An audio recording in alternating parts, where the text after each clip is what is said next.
Assalamu alaikum, brothers and sisters, sisters and brothers. It's your brother Allahu Ramadan with that information for the original nation held captive in the North American wilderness, brothers and sisters.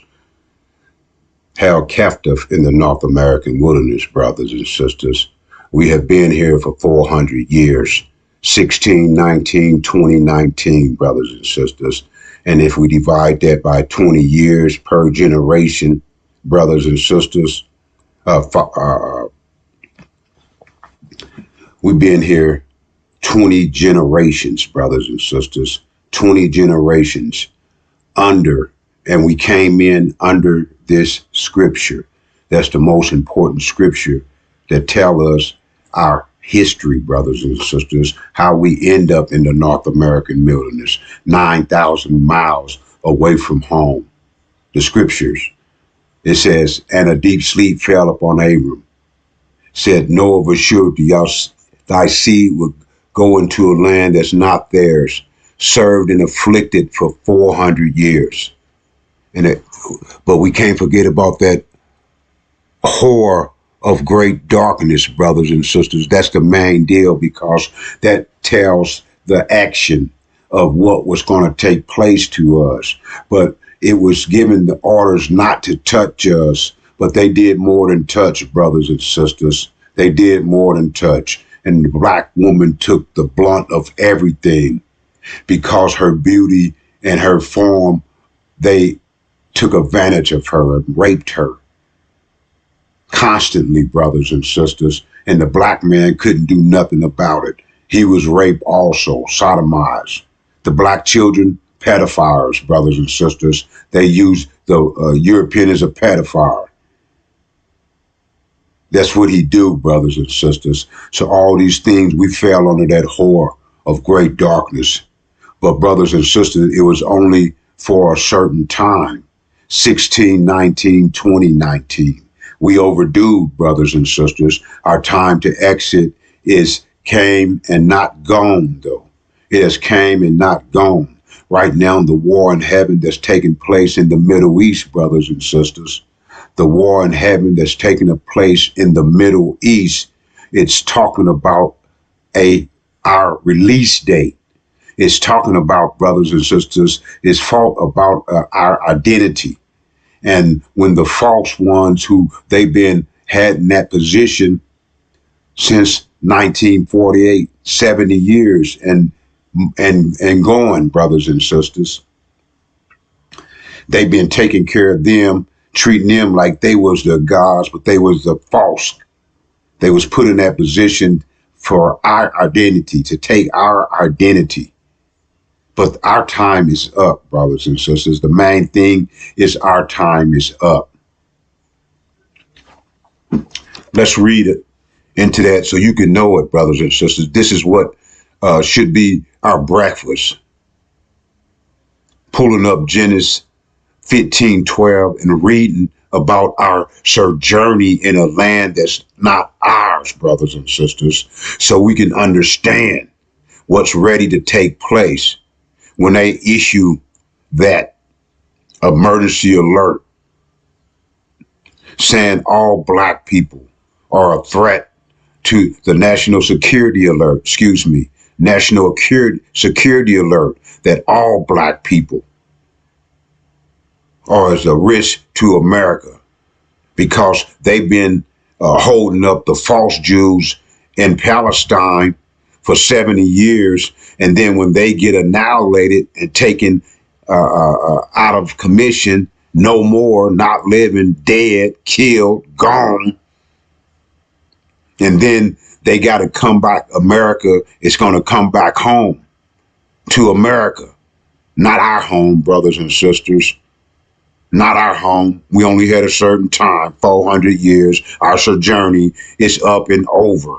Now it's time for us to leave, but they're going to come back home and they're going to want to get rid of the real evidence, which is the original black man, black woman, and that which we produce, which is the black child, brothers and sisters.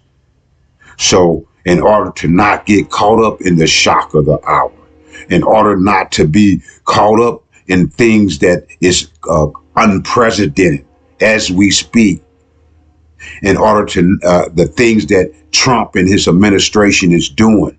But he's doing these things, brothers and sisters, in a sense, is to our benefit. Because what he's doing, he's all of the people that used to be on the team, his allies, he's dispersing them. He's getting them away from him with his tariffs. All of this is for the original black man, black woman, and black child held captive in America. See, because we're caught up in their vision. Their vision is the American dream. And we as black folks, since we got here, brothers and sisters, in 1619, after they took our knowledge and we didn't know who we were, it took 64 years. So subtract 1619, 64 years back, brothers and sisters. You see what I'm saying? And that's when we lost the knowledge of self. And now we start being reprogrammed, but it wasn't a program of light. It was a program of great darkness, brothers and sisters. Light is symbolic for knowledge, and darkness is you ain't getting nothing, especially about who you are. And if we is this seed, which we are, brothers and sisters, which we are, the seed of Abraham. Excuse me. In that connection, they say that we was cursed black. Cursed black, and named Ham, Abraham. We're that seed, brothers and sisters. Excuse me. So therefore, we reap the benefits of that seed. And our time here in America has expired. But we don't understand it because we have been programmed. We're programmed to worry about who's going to win the playoffs. What's going to happen next season? If basketball season is ready to get over with, who's going to come up next? Is it baseball? Is it football? Whatever it is, we are going to be locked in because we've been programmed. Oh, that's my boy. That's my team. Oh, they did this. They did that. And we debate with each other about what's happening instead of what's ready to happen. But see, we're going to be forced because they're coming back to America. And the evidence is the original black man, black woman, and black child. Our time here is up. We got to get up and get out, brothers and sisters. But in order to do that, we can't do it on the program that's been implemented, and we've been 20 years perpetrating, living under, trying to fit in to that American dream. 400-year nightmare, brothers and sisters. But it's our time to exit. And the only one who has the key is the one in Revelation 5. Revelation 5:1, brothers and sisters. If you read into that, it's one sitting on the throne. Satan sitting on the throne with a book, brothers and sisters, written on both sides. One side is sealed with 7 seals. The other side is the sealed Bible. That's what we gave Satan. But the one sitting on the throne and the one coming for the book, read into it, brothers and sisters, and it'll tell you that journey. But at the end of that, it's talking about no one in the heavens, no one in the earth, and no one under the earth can lift the seals or to look therein. And then one began to weep. It said, weep not. One from the tribe of Judah, the root of David, brothers and sisters. And that brings us to Master Suleiman, the Son of Man, the one who lifted those 7 seals, brothers, and revealed to us, those who have this platform, to come before you to speak on this. We heard him. We was there, brothers and sisters, and we bear witness to the truth because as he told us what the past, the present, and the future news. And it all came about. The past came into the future, brothers and sisters, and now we living into the abomination of desolation. 7th of October 2023. When those who call themselves Jews was a synagogue, who are the synagogue of Satan, took out retribution above and beyond. When that started, that situation, Hamas went in and did what they did. Everybody was on false Israel's side. But when false Israel annihilated, I don't know what the count is, 50,000 men, women, and children, mostly women and children. But anyway, brothers and sisters, we were told this since 2019, and it all took place and happened. So that's why we can bear witness to the truth. And that's why we're trying to reflect the light. And that's why it got to be breaking news, brothers and sisters. It has to be breaking news because when that national security alert come about, that's when you're going to realize when false Israel is left under siege in America and Britain, the one who to put in the most work for them to keep that lie for 70 years going. Now it's ready to be, they got to get up out of there. They're going to have to get up out of there. America and Britain and Israel are going to be left alone. And they're going to be left among their enemies. And their enemies is going to, that's it. They done. It's over. And then that's when they're going to realize that the ones that they've been perpetrating and saying is the real seed of this seed in this scripture. They ain't. They dead. So they coming back for you, black man, black woman, and that which we created, the black child. They coming for us. And they ain't going to be asking every black man, black woman, and black child. The demons, the original black man and black woman and black child, the demons, that is the black face Caucasian. That's when the white man put his seed in the black woman. That's what you get, a demon, a black face Caucasian. The man has the seed. So whatever man go into you, bam.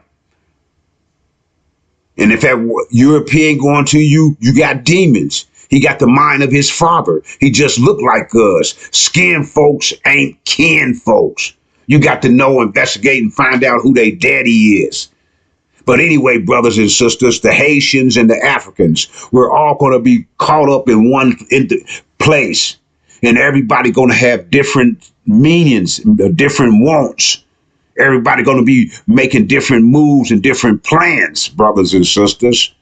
So the original black man and black woman and black child is going to be making that exit, brothers and sisters. And we're going to be making that exit going through tribulation because we want to end up in Arabia. That's our reward for that 400 years. For living through that vision in Genesis 15:12. Now we moving up to Genesis 15:18, the reward. In that same day, God made a covenant with Abram, saying, unto thy seed I give this land from the river of Egypt to the great river, the river Euphrates, brothers and sisters. That's right smack dab Arabia. That's our land. That's our heaven, brothers and sisters. That's our reward. That's our new vision. So as the Son of Man, Master Suleiman, lifted those seals, brothers and sisters, to give us a new vision, because the vision we've been on for 400 years has been a nightmare. The new vision give us salvation, give us what we're going to be doing for self, thinking for self, reaping the benefits of our own creativity. Because since we've been in America for 400 years, we done made them rich because they control our thinking and control our action and control our creative mind, the results of that, everything we done created. Like I said, do the research. When we got here in 1619, they was riding horses. They flying in airplanes, riding on trains, cruising on cruise ships, cars, trains. Come on, brothers and sisters. That came from the original black man, black woman, and black child. The creativity of our mind. But not only are we going to be able to benefit that, brothers and sisters, that land, that's our birthright. That's our birthright. And since they done got the richest country on the planet, damn near, they got all the gold and all the silver, since that came out of our created mind and off of our backs, all that belongs to us. So when we leave, as the scriptures say, with great substance, that's our substance. 400 years of profit. 400 years, we taking that with us too. And we going home, brothers and sisters. We don't have to die to get to the heaven that was promised to us. Our birthright, brothers and sisters. Our birthright. You see what I'm saying? But we have to subscribe to the messenger of the covenant, brothers and sisters. We had to subscribe to the messenger of the covenant, because out of those 7 seals is the new mind, our new way of thinking, that we may receive the birthright. We may receive from our own creative mind. And the sisters, they have to upload that too, because that's how they're going to be able to be the interior decorator of our heaven, brothers and sisters. That original black woman. That original black woman, brothers and sisters, just like the black man, the maker, the owner, the cream of the planet Earth, gods of the universe. See, we came up from the planet Earth and we have risen to the tops. And this is the form that we have taken now, brothers and sisters, the form of a god. And all other made individuals came from us.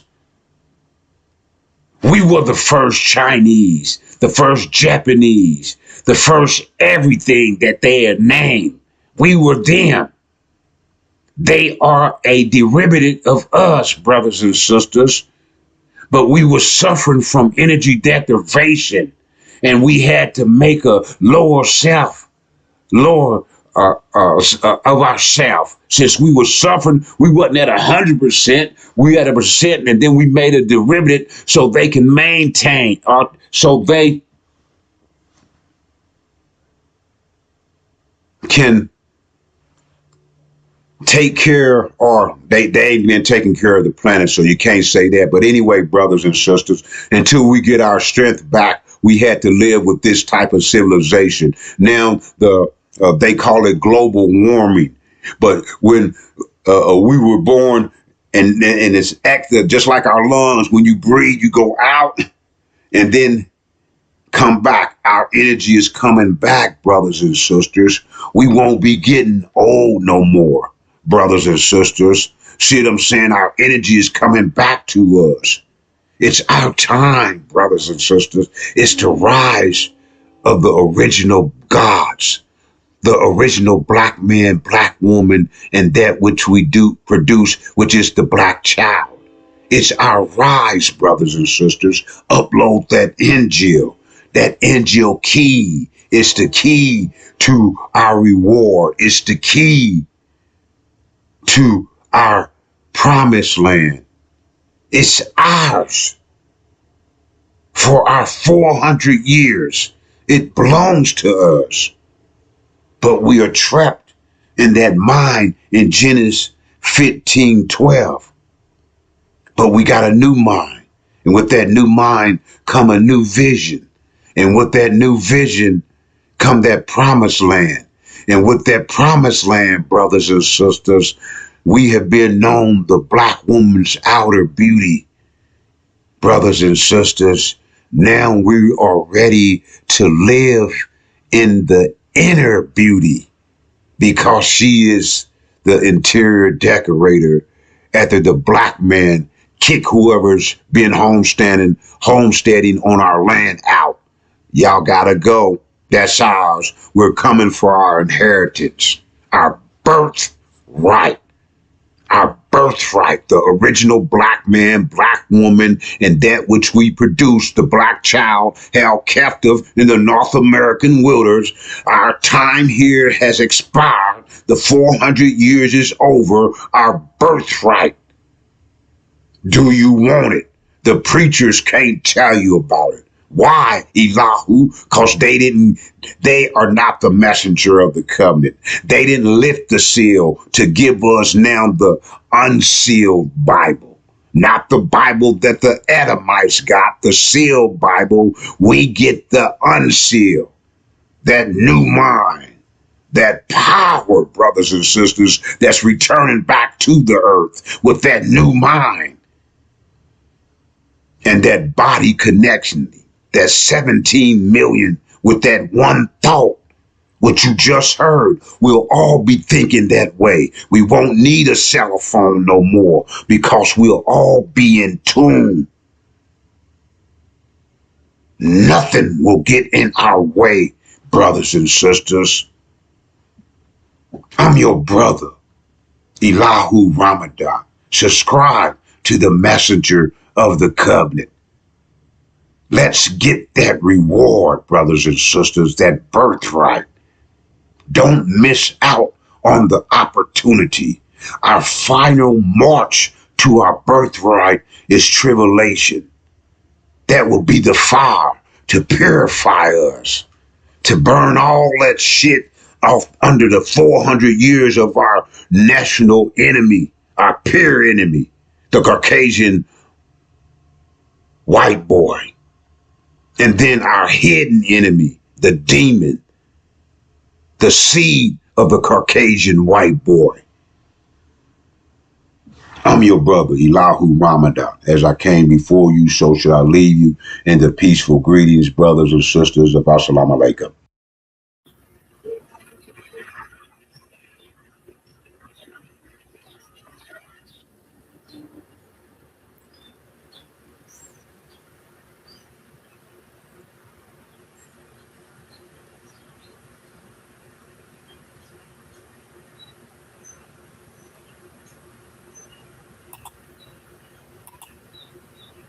Assalamu alaikum, sisters and brothers. I'm Sister Nicolette Hodge.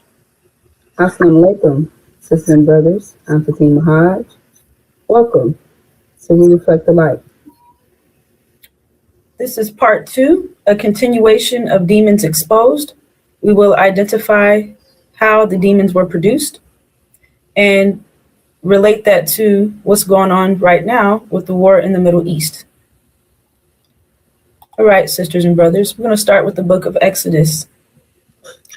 The book of Exodus identifies the plan of our open enemy, which is the devils, to wipe our seed out of existence. So let's go. When you are helping the Hebrew women during childbirth on the delivery stool, if you see that the baby is a boy, kill him. But if it is a girl, let her live. All right, sisters and brothers. What is the significance of killing the baby boy but letting the baby girl live? The male carries the seed, sisters and brothers, and we are all the seed of our father. Therefore, the male carries the bloodline. All right, the male determines the nature of the child because the child has the same nature of his father. So the devil's plan was to kill off our seed by killing off our baby boys and preserving or letting the girls live, because the girls or the females are actually the ones that carry the man's seed. So as we go along through this presentation, we will be identifying exactly how it is that the details of what they did to carry that plan out, sisters and brothers. Now, America, they teach you that the mother is the one that determines the child's bloodline. I know that false Israel, the Jews, they say that you're a Jew if your mother was a Jew. However, again, that's not the case. The father carries the seed. Therefore, the father and the father alone determines that bloodline. And this is something that these devils know, even though they try to deceive us about science and biology. However, the evidence is right here in this scripture that they know that the man carries the seed. They know that the male is the one that has that bloodline. So this is the devil's plan to get rid of the original nation, the true seed of Abraham, sisters and brothers. All right.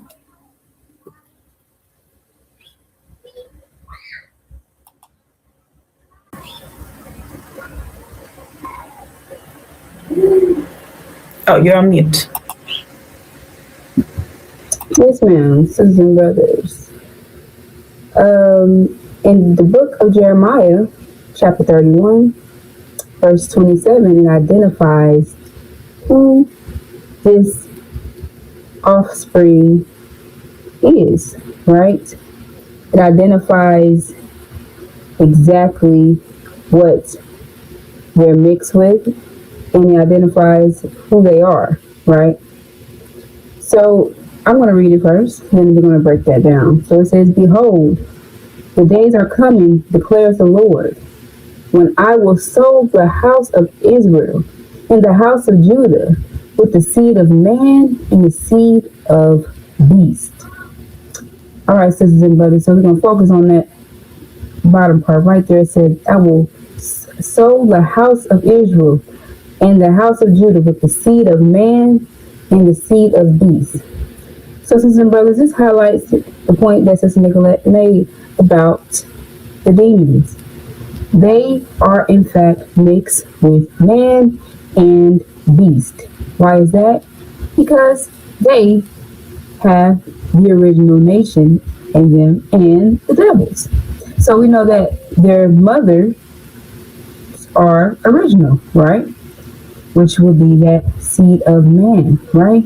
And the seed of beast, right? The seed of beast, because they are in fact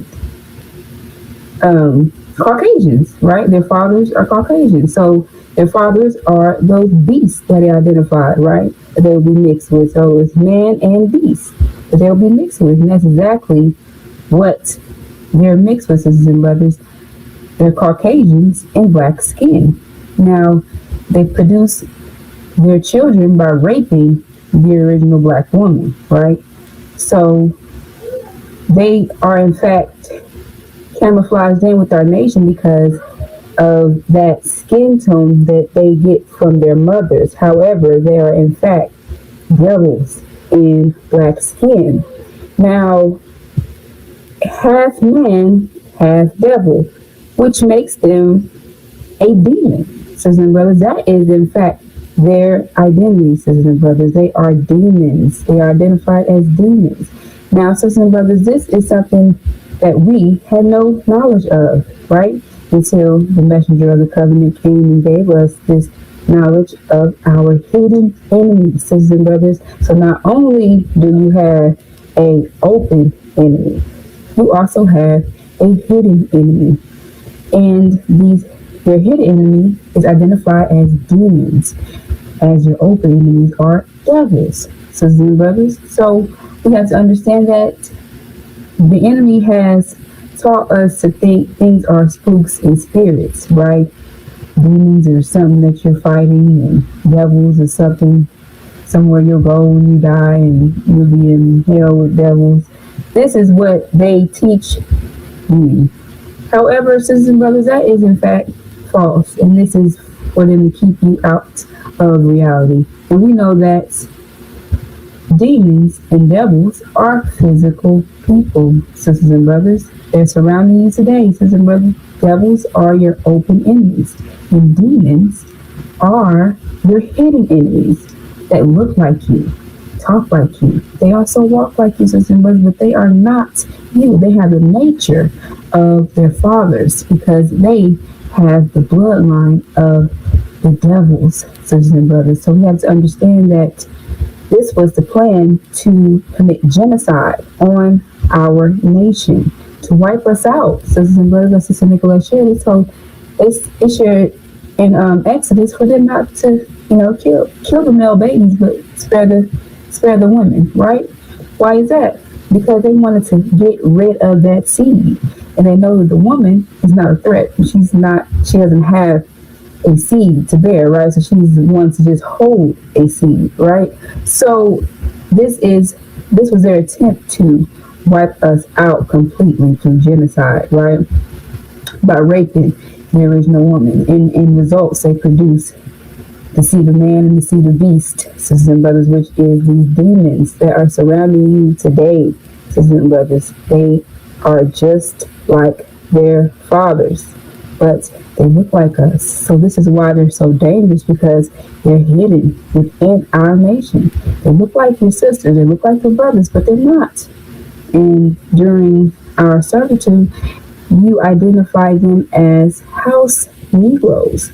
The house Negroes were in the house because they were actually Massa's children from the rape of the black woman. So they were the ones who had clothes, shoes, things that we, the field Negroes, did not have but wanted, right? We looked up to these house Negroes. We wanted to be like these house Negroes. We wanted to be in that house like the house Negroes because they got things that we didn't get. We got to understand that the position that we were in was, like I said, the condition that we were in during our servitude was terrible. Sisters and brothers, they treated us like animals. We didn't have anything. We didn't have shoes on our feet. We barely had clothes on our backs. Sisters and brothers, this is the treatment of them. They had us in inhumane conditions. Sisters and brothers, so of course we were going to look up to these Negroes that looked like us, that had more than us, right? And this is why the house Negroes were happy to feed Massa's babies. They were happy to work for Massa. They were happy to serve and cook for Massa because they were in fact his children. They would never allow a field Negro in their home because then they're allowing that enemy inside of their house, right? So you have to understand that they hate you. They hate us, right? So they would never allow us in their environment. You got to understand the way they treated us. They wouldn't want us to serve them, to feed their babies and things of that nature because we couldn't. First of all, it's a risk that they're putting themselves under if they was to allow us in that house. So you have to understand that those were his children in the house, not the field Negroes, sisters and brothers. But this is what the house Negroes did: manipulate us and make us feel like, we wanted that position, but we didn't understand that they were in fact Massa's children. That's why they were in that house, and that's the same thing that they're doing today, sisters and brothers. They are in fact the ones that have more than you, right? They're the ones they're the celebrities, they're the entertainers, they are the ones who are out here rich, wealthy. That is Massa's children. This is their heaven, just like it's Massa's heaven. However, you have to understand they look like us, right? So it's hard to identify them, and we're still trying to look up to them as if we can achieve what they're achieving, but we cannot achieve what they're achieving because they are in fact just like their fathers. So they have the energy like their fathers, sisters and brothers. They are able to achieve this reality. They're able to achieve this reality just like their fathers. This is their reality. This is their heaven. So you have to understand that, and we gotta understand that we are killing ourselves by trying to match and be like them, right? Because we have to understand that they have more energy than we have, right? So we all get the same amount of energy. However, but that's another conversation. The point is that they are just like their fathers, sisters and brothers.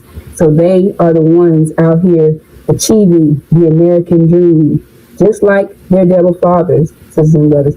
And that is something that the black man, the original black man and woman of America, won't, we will never achieve, right? Because this is not our reality, right? But we're doing these things, everything that's against us to try and do these things, and it's hurting us, killing our body. And that's the purpose of these demons, because they would help their devil fathers achieve that mission to destroy us, because now they are hidden. We can't detect them, right?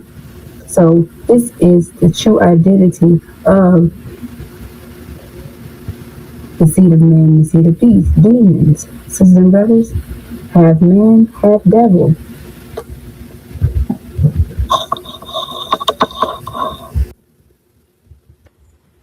Yes, ma'am.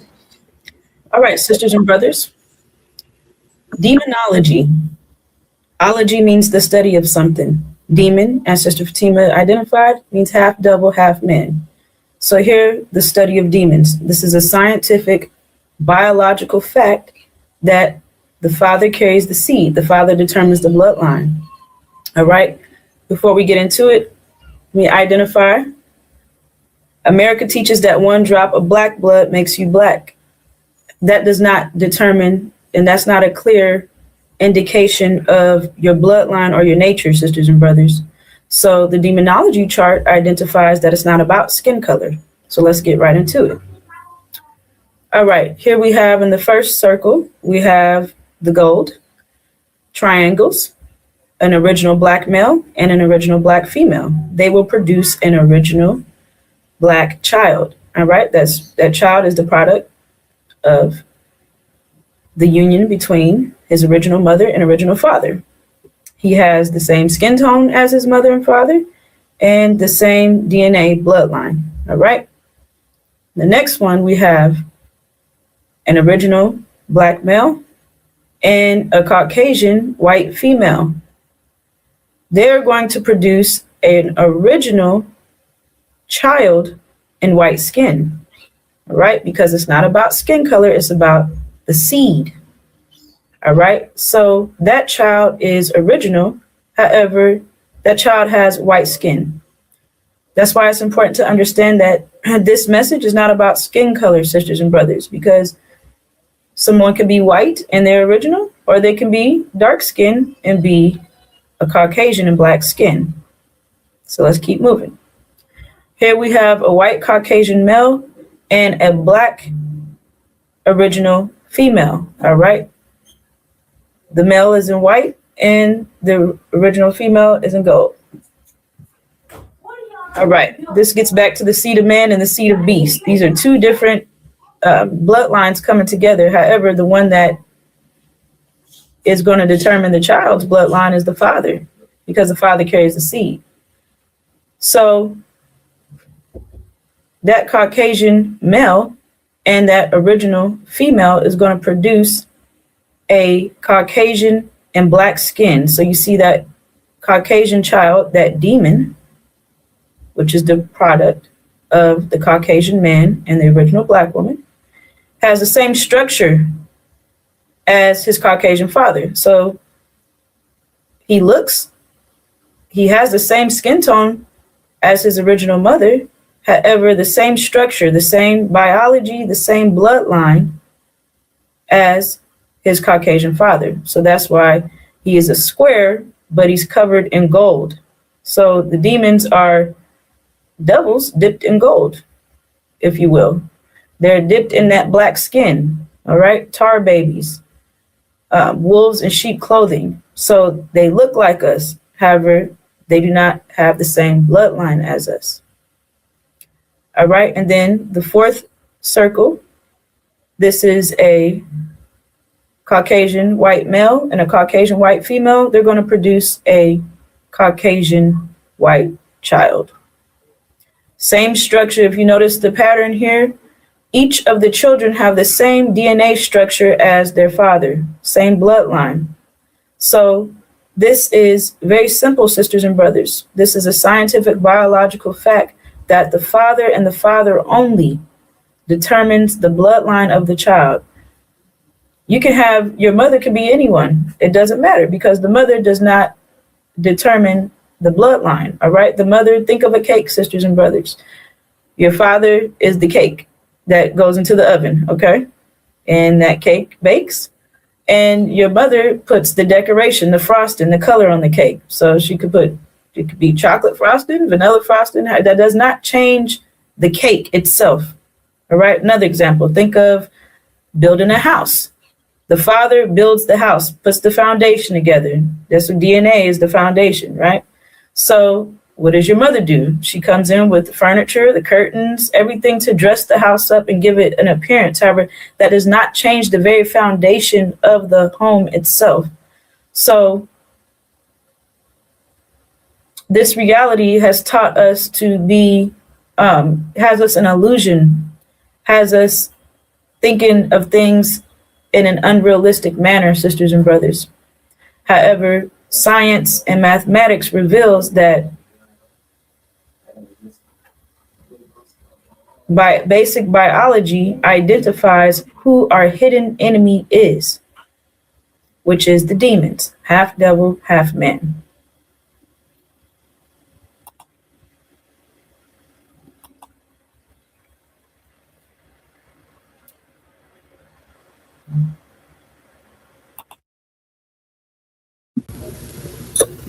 All right, sisters and brothers.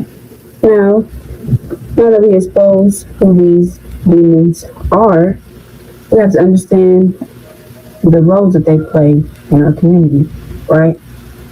Now, the demons are usually pastors, preachers,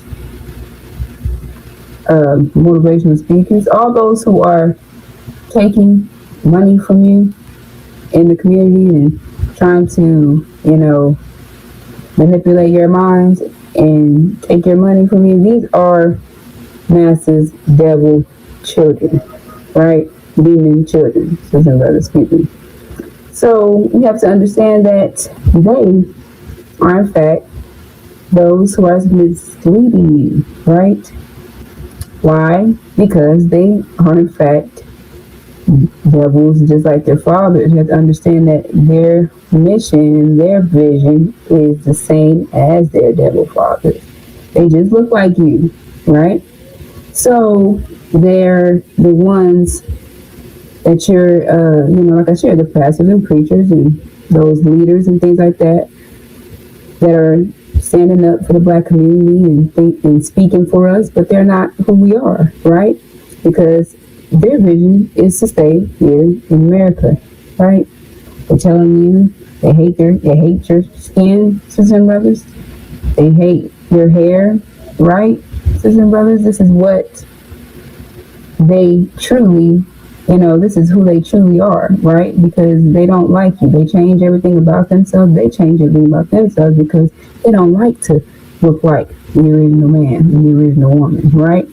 So you have to understand that these pastors, these preachers, they're out here lying to you, taking money from you.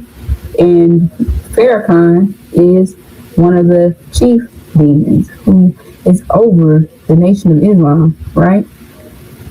And he claims to be original, but he's in fact an imposter because he's not original. He is actually a devil in black skin, a demon, sisters and brothers, right? So we have to understand that his father is in fact a Caucasian man, right? Farrakhan's father is Caucasian, which will make him a Caucasian man, right? His mother is black.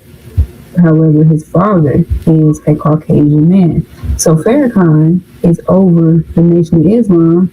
However, he's in fact a Caucasian himself, right? In black skin. So that alone shows you that he's not, who he claims to be, and he also claims to be the Messiah, right? However, it said the Messiah will have hair like lamb's wool, right? And that's not the type of hair he has. It says skin like bronze, right? He does not have that skin tone at all. Sisters and brothers, he does not meet the description of who he claims to be, right? But this is who they have leader over the Nation of Islam, because they are in fact trying to destroy our nation, right? So they put their devil children in the positions, in these high positions, so they keep our minds distracted and,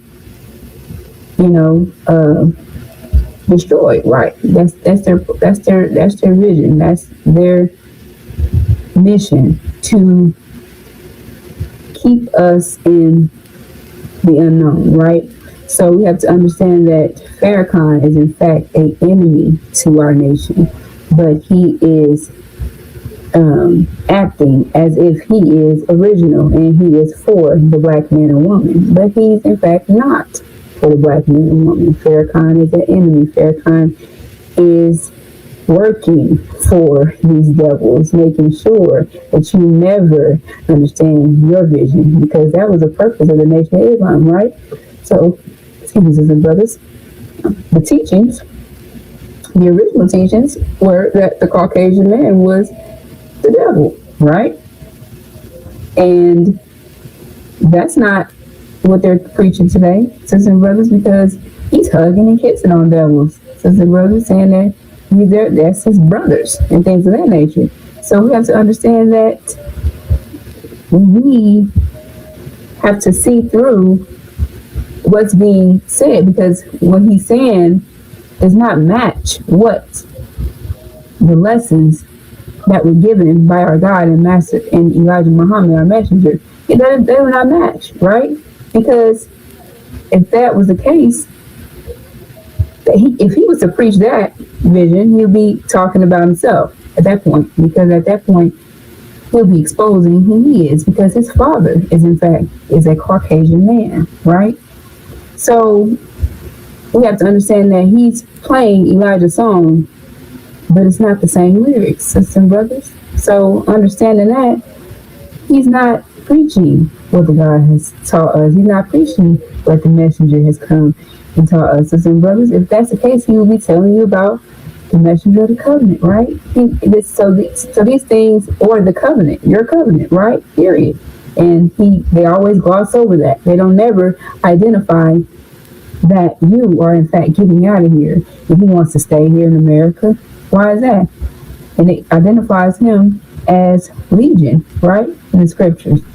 It said that he is Louis Eugene Grounds, which is his actual name, Louis Eugene Grounds. And if you see the word Legion right here, spelled L-E-G, Louis Eugene, I can't barely say it, Louis Eugene Grounds, L-E-G, right?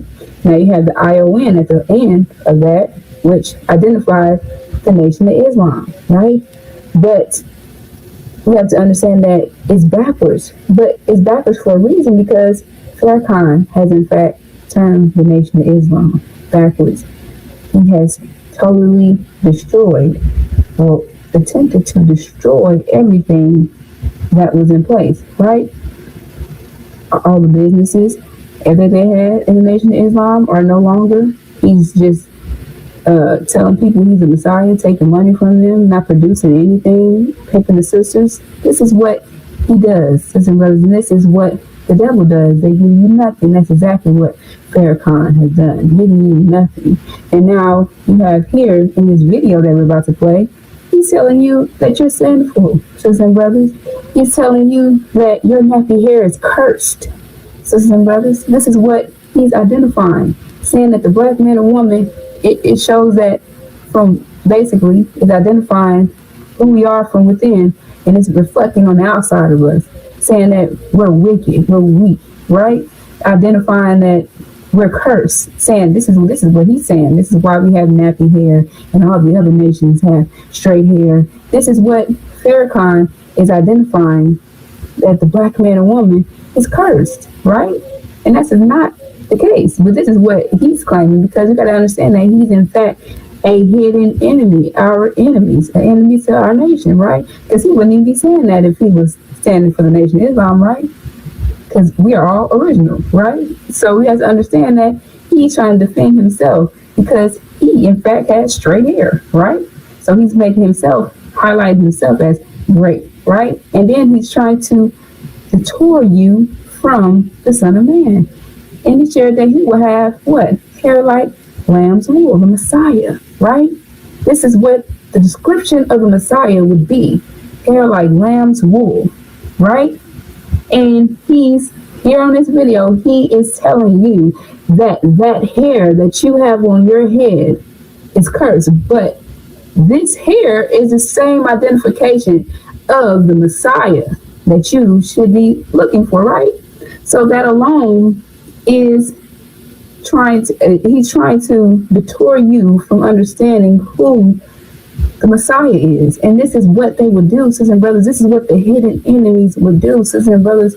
They just like their fathers. They want you to be destroyed, just like their fathers. So they hate you, just like their fathers hate you, sisters and brothers. And he hates your hair. He hates your skin, sisters and brothers. So he highlights the fact that, straight hair and things like that is great, but our hair is cursed, right?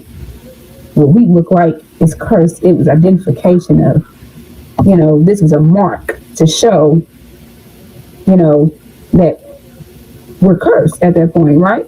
We, the black men and women, are cursed. Our big noses, all these things. This is what he's tearing us down about. But this is the image of us, right? This is what we look like. This is what the gods look like, right? But he's saying that, that image is cursed, right? Sisters and brothers, that alone should identify to you that he is an enemy to you, sisters and brothers.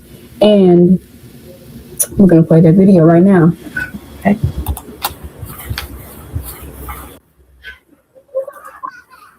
Story of a curse. Since then, I got it on tape, I got it on video, and I got it on audio. People with dark skin and woolly hair, I said, no, what's coming? Your hair and the texture, your eyebrows are supposed to be the same. So Shabazz was not permitted to stay in that area. So he took his family into the jungle of East Asia, which we now call Africa, to make a people close to nature. And the Honorable Elijah Muhammad said, this is the origin of kinky hair. Because we didn't have kinky hair prior to that. The hair on our head was like the hair on our eyebrows. The hair on your eyebrows straight. The hair on your head is not the same as the hair on your eyebrow. But the hair of every other people is the same as their eyebrow. Your eyebrow straight, your hair something different. Wouldn't you like the hair on your head to be as straight as the hair on your eyebrow? That's why you're so busy frying it. That's why you're so busy pulling it. Because your nature tells you that you can't.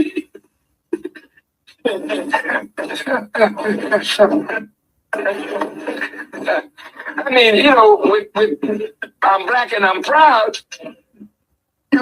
We got to learn to be proud of kings. Because most of your family, of other black people on the earth, jet black. They didn't have no broad nose and fake lips and kinky hair. They were dark-skinned people, jet black. But they had straight hair, a thinner lip, a thinner nose. But we are marked as a different kind of black person. And we were rejected and despised, not only from the circle of the gods, but we were despised and rejected by all the other dark people of the earth. This is why today black people with kinky hair and broad nose and thick lips are rejected in every society. I want you to hear me well tonight. Yes, sir. Why are we rejected?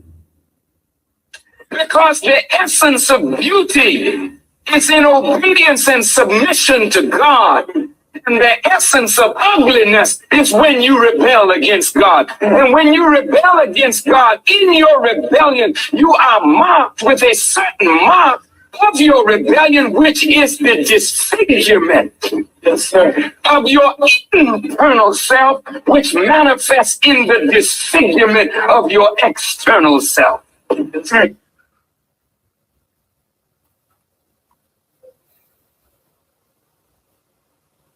All right, sisters and brothers, you hear that?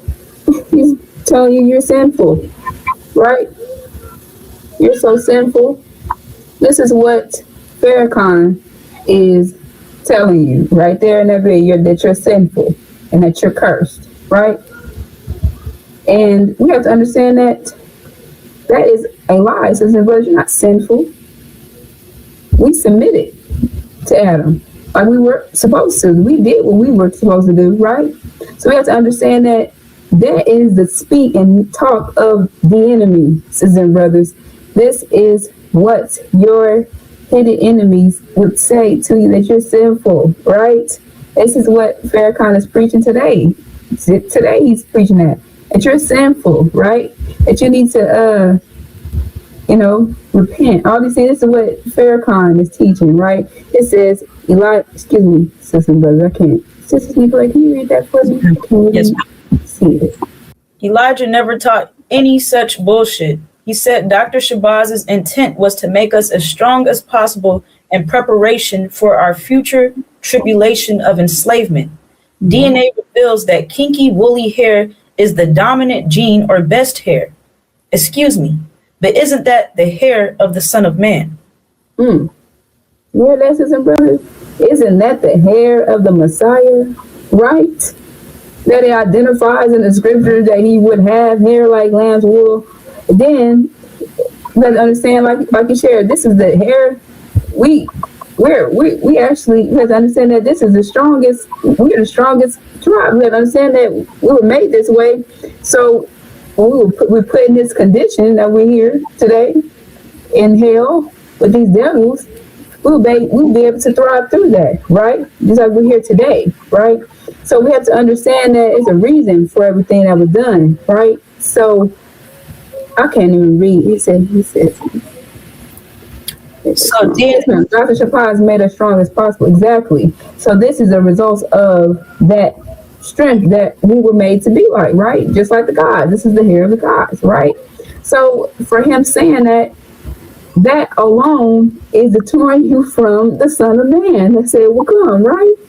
And if he's claiming to be this Messiah, how are you reading that description?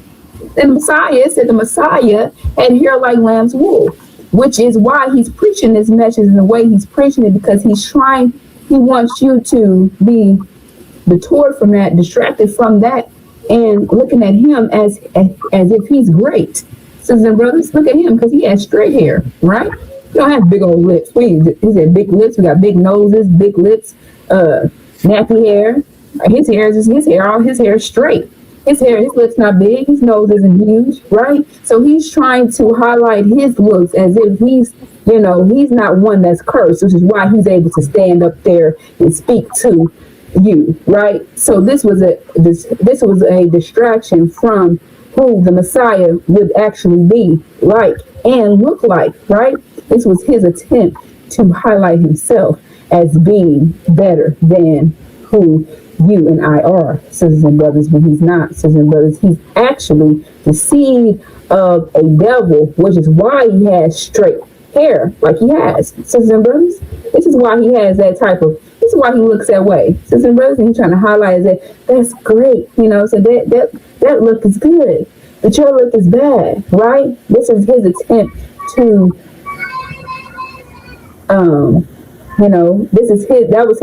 that was his attempt to, call the black man and woman and say that we're sinful and we're ugly. That was his point.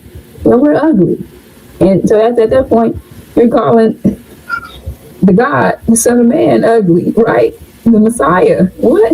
At that point, you're saying that we're cursed, right? We're sinful. Sisters and brothers, you are not cursed and you're not sinful. So It's important for us to understand that these demons are out here to destroy you, just like their devil father, sisters and brothers. And Farrakhan, he is in fact the number one chief demon because he's over the black nation of Islam, and he's done nothing but destroy the nation of Islam and filled it up with devils and demons, sisters and brothers, and destroy and torture sisters and brothers. And he has manipulated our people that are in the nation of Islam, their minds, because everybody, they're not even thinking. They're not even they're not even asking any questions or trying to put two and two together as to it's not making sense, to what the God has taught us, right? To what the messenger has taught. His preachings is not making sense to that, right?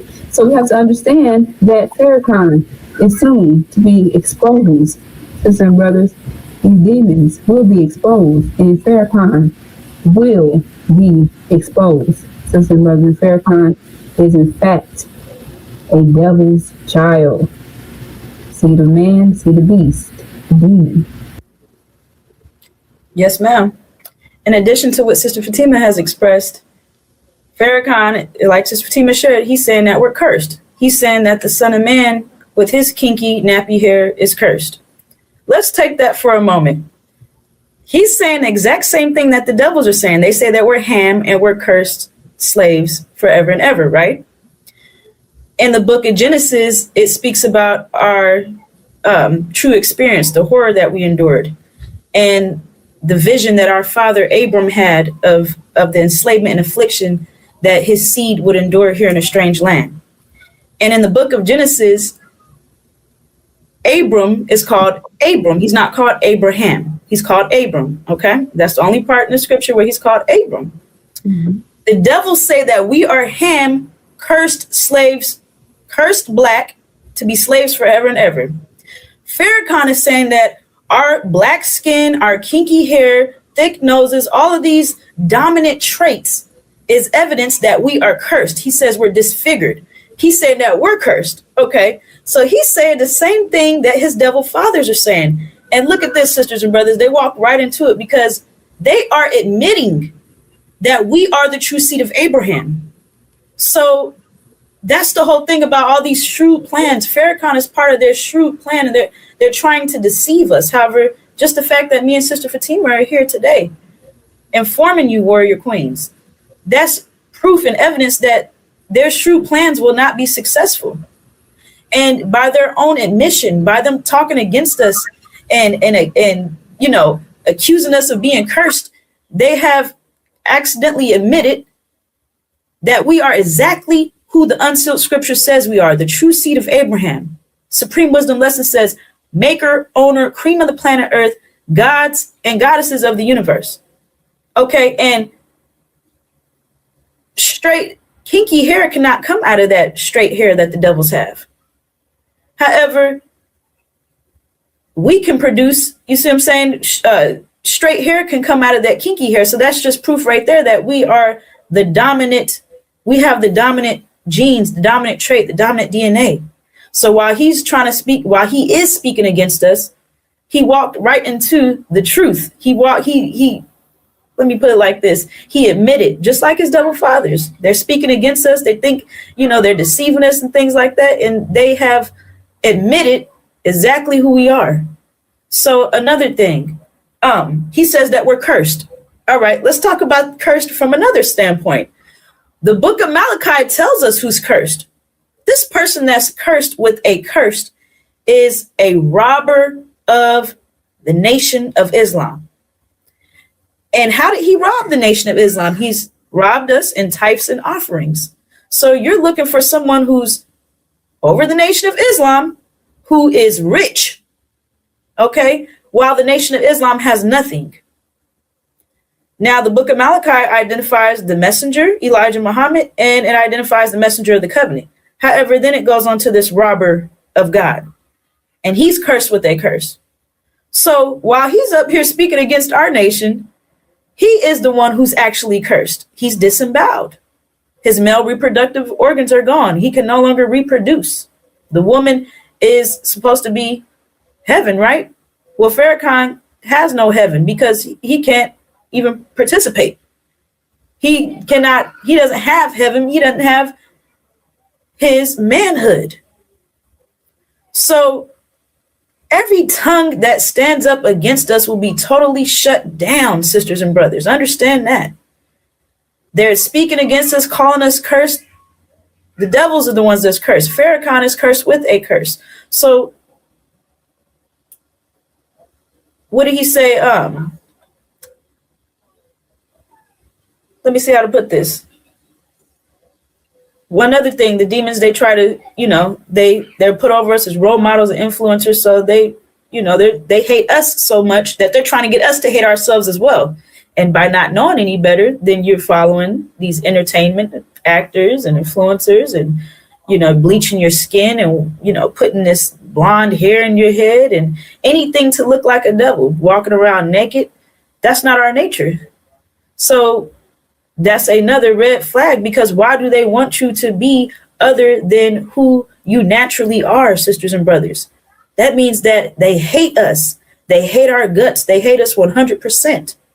So be aware, sisters and brothers, that our hidden enemy is plaguing our nation. However, that's coming to an end very soon. All right. Now we move into the war in the Middle East. All right. This is important, sisters and brothers. We are at war. The war is in full action. And you need to know exactly who your enemies are so that you are on the right side of this, so that you get to safety and that you are secured and that we can come together as one strong body, mighty army, and make our exodus out of America, because we have a door out of America's destruction. Now, the book of Revelations gives us details about this war in the Middle East, tells us who's involved, tells us the outcome. All right, let's get into it. And occurred war in the heaven. The Michael and the angels of him, of the two war with the dragon, and the dragon warred and the angels of it, and not it proved strong. Not but place was found of them yet in the heaven, and was thrown the dragon the great, the serpent the archaic, the being called devil and the Satan, the making to err, the being inhabited whole. He was thrown into the earth, and the angels of him with him were thrown. All right, sisters and brothers, where is this war located? The war is located in heaven. Heaven is the Middle East. All right. And there are two groups that are involved in this war that's fighting against each other. Michael and his angels, and the dragon and his angels. All right. Michael is our God, Master Farad Muhammad. His angels is our brothers, Iran and Syria. The dragon is the house of Assad, and his angels are America, Britain, and false Israel. So it shares that, and not it proved strong, not but place was found of them yet in heaven, and was thrown the dragon the great, the serpent the archaic, the being called devil and the Satan, the making to err, the inhabited whole. He was thrown into the earth, and the angels of him with her were thrown. So this identifies that the dragon and his angels were defeated by Michael and his angels in this war. So that means that Iran and Syria, who's being backed by Master Farad Muhammad, they're going to win this war, sisters and brothers. And the House of Assad, America, Britain, false Israel, they're going to lose the war. So we know exactly how this war is going to turn out. So when they're talking about peace talks and they're talking about, the war is over, and no, it's not over until Michael and his angels have taken their victory. So that's how you can. This is the true news. This is also future news, sisters and brothers, because this tells us the unsealed scriptures is our mind, and we are given the information of what's going to happen before it happens. So we know how to, move accordingly and navigate through this situation. So what does the dragon do? What is the significance of the dragon, sisters and brothers? The dragon fuels his angels. So the dragon supplies oil to America, Britain, and false Israel. Okay. So with Michael and his angels winning the war, that means that oil is going to be totally cut off. No oil for the dragon or his angels. They'll be thrown out of heaven. we know that false Israel is going to be destroyed. Scriptures tells us when you see Jerusalem surrounded by armies, know that its destruction is near. So none of this is looking good for any of our enemies, sisters and brothers. Understand that. Now, being that we are in America, we're being held captive in the land of our imprisonment. The devils are feeding us. They're providing, our homes. They do, they provide the electricity. They have built an entire economy off of this industrialized complex that they have built, and it totally depends on oil to run, to survive. So when America loses that war in the Middle East and that oil gets cut off, how is that going to affect us, sisters and brothers? How is that going to affect us? That's the question I'm going to pose, and we'll answer that as we go along.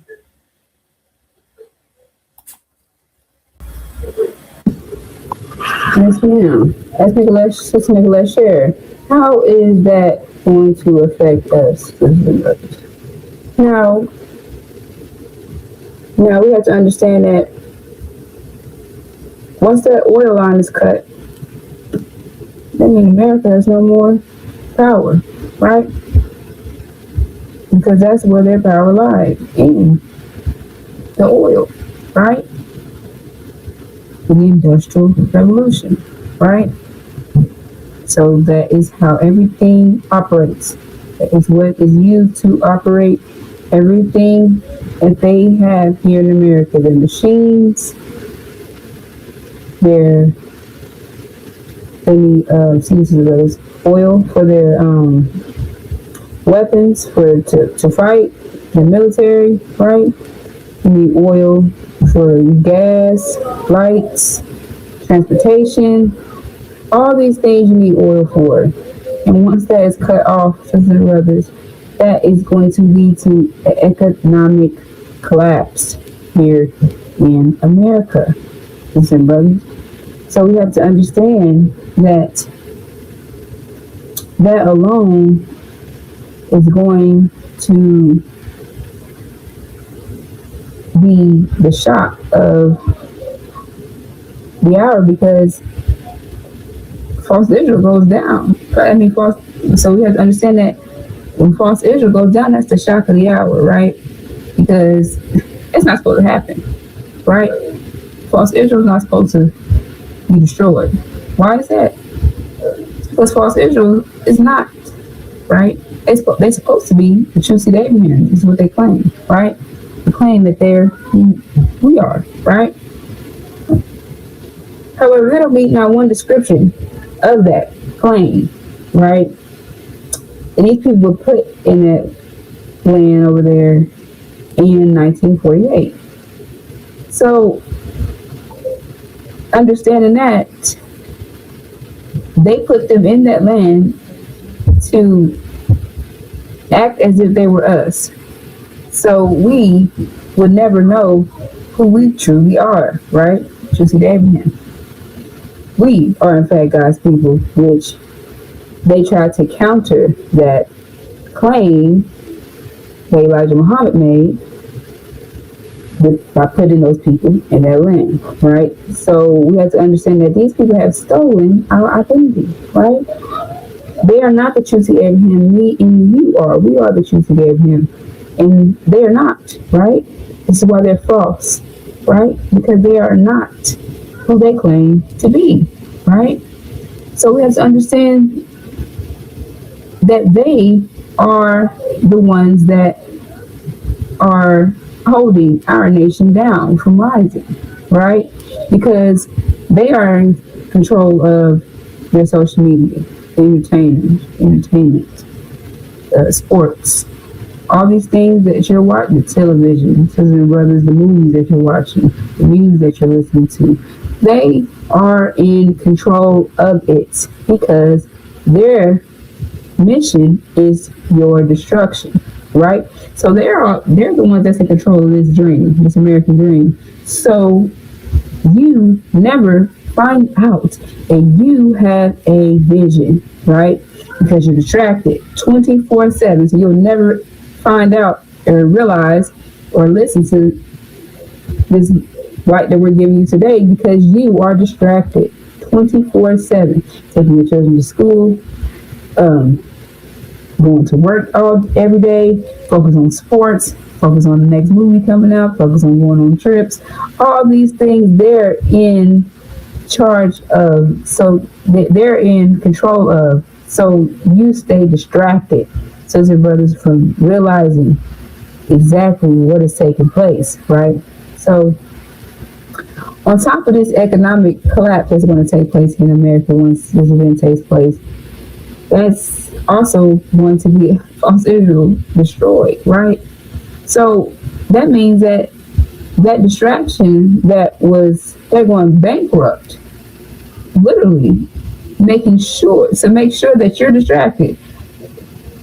But they're going bankrupt that's going to be taken out. That should tell you how serious it is, because they're doing everything in their power to keep you distracted. Everything in their power. So that's going to that way is going to be destroyed. So that alone, they can't have that, because now there's no more distractions. There's no more of that distractions. They have to keep that's how they keep you in their control. They have to keep it going 24/7. Constantly. That's how they keep us distracted, how they keep us under their control. Keep us, distracted. Like I said, that's how they keep us in control, right? So once that control is no longer, that is going to be alarm for all these devils, because now, right, false Israel goes down. First of all, that's the shock, because that's not supposed to happen. That's abomination, right? Because they're going to reach us Abraham, right? So that means everybody's going to be looking at who? The black man and woman, because we have that next claim of the true seed of Abraham, because they put them there to act as if they was, but they was uprooted, and the scripture said they wouldn't be, right? And they're not even in the land the scripture said that we would be in, right? Which is Arabia. They're not in that land, sisters and brothers. So we have to understand that lie is going to crumble, and that is going to be the shock of the whole planet, because this is the narrative that they think that they're blessing God's people. But sisters and brothers, they're actually cursing God's people, and God's people is you and I, sisters and brothers. This is why they use their demon children as well to destroy our image. So when this event would happen, nobody would mourn our loss when they attack all blacks, because this is what they plan on doing, attacking all blacks during this time, sisters and brothers, because they cannot have you rise. They cannot have you come together, because that's where your power lies, our unity, us coming together. They cannot have that, sisters and brothers. This is why they push for us to segregate. Am I saying that right, sisters and brothers? Segregation. Integration, sisters and brothers, yes, integration. This is why they push integration, sisters and brothers, because they needed us to be together. They needed us to be surrounded by them. They needed us to be, controlled by them. They couldn't have us separating. And that's what Elijah Muhammad, the messenger, was teaching, complete separation, right? They couldn't have that, right? They couldn't have these Negroes plotting on their own, thinking for themselves, you know what I'm saying? They could not have that, sisters and brothers. So this is why they have Martin Luther King doing what he did. I had a dream that we come together, sisters and brothers. But we have to understand that our vision is complete separation. And they know that that's where our power lies, in us separating from them. And that's exactly what they fear, us rising as this mighty nation. And the scripture shares that we will rise as a mighty nation. And this is what they're trying to prevent, sisters and brothers. It shared that, so I said, like I shared, they're going to attack the plant. Before that is going to take place, the plan is to attack all blacks, because it said, once you see Jerusalem surrounded by army, know that its destruction is near. Sisters and brothers, so the scripture is telling you they will be destroyed, right? So they're gonna attack you, right? Because they can have you. They're trying to get rid of the evidence, right, of their crime, and you and I are the evidence of that crime, right? Because we're here, right? We're the evidence of that they've been cursing God's people, right? So that's what a criminal would do. Try to get rid of the evidence so they are not um, guilty as charged. However, sisters and brothers, they are in fact guilty as charged, and they will not succeed in this vision that they are trying to kill us all. But this is what they plan to do. Sisters and brothers, attack all blacks. Sisters and brothers, and that means they're demon children as well. They're not going to be checking to see if you're original, checking to see if you're their children. They're going to be attacking all blacks, which is why this time is so serious for us, sisters and brothers, in our unity, because we have to understand that we have to come together, right? And that's our protection through the 5 mathematical pillars of Islam. Also, we have to understand the time that we're going to be in during this, while this is happening, it's going to be economic collapse, right? Here in America. There's going to be a famine going on. Sisters and brothers, so we have to understand that they are beasts by nature. These devils, sisters and brothers, they never went out without a meal. Sisters and brothers, economic collapse has never taken place here in America. People are not prepared for this day. They're not ready for this. And when this happens, sisters and brothers, you're going to see these devils in their true light. Sisters and brothers, because right now you don't know who they are because you have never seen them. That's why I say experience is the best teacher, right? So you're going to actually get to witness these devils in their true light, which is why I said it's going to be a great shaking, because we are going to need that great shaking, right? Because we don't understand the depths of our enemies. We don't know who they truly are. We have never seen it, but we're about to see that in 3D, sisters and brothers, right in front of you. Sisters and brothers, you're going to see these devils in their true light. They are planning, they're beasts by nature. Sisters and brothers, they never went without food. Sisters and brothers, they, especially economic collapses, and brothers, they never experienced these things. And sisters and brothers, we have to understand, we don't understand who they are. We don't understand their minds. We don't, but they're going to definitely show you when this event takes place. Sisters and brothers, it's not going to be any, like right now, you just see them, acting as if they're good people, all these things, but that's not who they truly are, brothers and brothers. They put you in the Constitution as 3/5 of a human, because they prepared for this day. They prepared for this famine because they prepare to cook you, to use you as food, sisters and brothers, to eat you, literally eat you, take you out of existence, not just kill you, eat you, sisters and brothers. So that alone is giving you an idea of what you're about to witness. Cannibalism, sisters and brothers, this is who they are, sisters and brothers. So we have to understand the seriousness of this time, because the scriptures give you and highlight certain, events that's going to happen. It says a man will eat the flesh of their own children, right? Their own children. They're going to be eating their own children during this time, sisters and brothers. So the woman will give birth in silence just to eat her own afterbirth, just to eat her own baby. This is the time that you're approaching, sisters and brothers. It also shares that,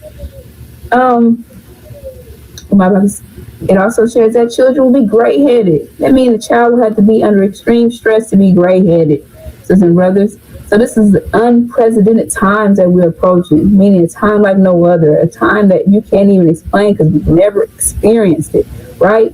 This is the times that we're approaching. So we have to understand our unity, us coming together as one body, one nation, sisters and brothers, is going to be how we are going to navigate through this time that's about to approach us, because that's how we're going to be protected. Us coming together as one body, right? Through our nature. There's the 5 mathematical pillars of Islam. On top of, in the midst of all this happening, us getting our minds back. So you have to understand how serious this time is going to be for us, and how serious our unity is going to be during this time. We're going to need to come together during this time, because we're not going to make it without it, right? If one fails, we all fail, right? If one is hurting, we're all hurting, sisters and brothers, because like I said, we are one body. And this is what the enemy has just taken us away from, understanding that. Everybody want to do that. I got this, I got that, I'm good, I got things, I got this, I'm good, we're good, you do you. You do what you gotta do to get better. So we have to understand that mindset is going to get you killed, sisters and brothers, during the time of that's approaching us, sisters and brothers. That mindset is going to get our nation killed, on top of you killed, sisters and brothers. So we have to understand that we are one body, and if one is hurting, we're all hurting, sisters and brothers. It's no one person going to make it. I got it, so I'm good. But your brother over here is hurting, your sisters over here is hurting. We have to understand that this is the enemy's mindset. This is how they taught us, right, to think. So this is a mindset we're going to have to get out of, or we're going to be on that dinner table. You hear me? Our whole nation, right? And this is what we're trying to prevent, right?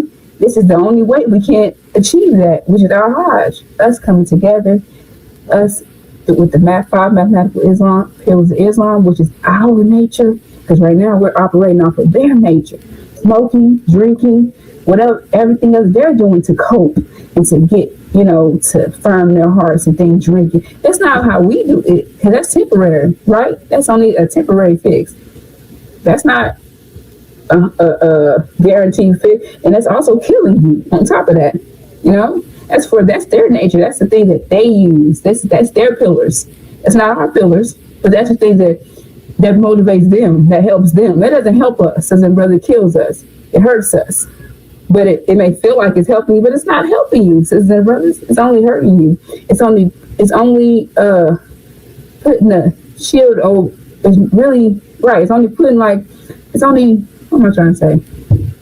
Right. It's only like putting like a shield over what's actually happening. You're not fixing the problem, So that's why it's important that we operate from our nature, because our nature is what is for us. Sisters and brothers, what's going to help us get through this time. As I said, men's hearts will fail from fear. That's how serious the time is about to have. Men's hearts will fail from fear from what's to come. That means it hasn't come yet, right? So that means from what's to come. So that alone is the thought of this about to happen. People's hearts are going to be failing from fear from that, right? So this is why the pillars are so important, because one of those pillars is to firm your heart, sisters and brothers. Is a pillar that you use to firm that heart that you have, because you're going to need that. Because the time that you're about to approach, and the thing that you're going to have to do, and the thing that you're going to have to witness and see, is, sisters and brothers, I said, their hearts are going to fail from what's to come, just to hearing what's to come. Let alone, sisters and brothers, you witnessing and having to do things that's 100% that you not against. I wouldn't say against you, but the thing is that you're not used to doing. Sisters and brothers, you have to understand that we're laying with devils, with demons. We got babies that are demons, right? We had children with them, but we don't know this knowledge. So you know what I'm saying? We was just living life. So family members, all these things that you're going to have to separate from during this time, because you got to understand that the demons are going to unite, and the original nation is going to unite. Sisters and brothers, this is why that we highlighted who your enemies are, because if you do not know your enemies, you are in fact your own enemy, because you don't know who you're surrounded by, sisters and brothers. So the vision of the demons is they're going to be staying here. They want to stay here. They want to take over America. They want to get 6 states. They want to do all these things, reparations. This is their vision, and they're going to unite, sisters and brothers, just like we're going to unite, right? They're going to be fighting back with their fathers, right? But we're going to be coming together, right? And trying to get out of here. That's your vision. So that's the identification you need to know and understand during this time, because you're going to have 2 groups of blacks that's going to unite, right? But you're going to have to be on that right side of the right group. You're going to be with that right group, right? And if you're not, then the wrong answer will get you destroyed. That you're going on with those demons, right? Because you think America, is going to thrive, but America's going to be destroyed, sisters and brothers, which is why your vision is complete separation, sisters and brothers, back to your land. That's what you need to be listening to.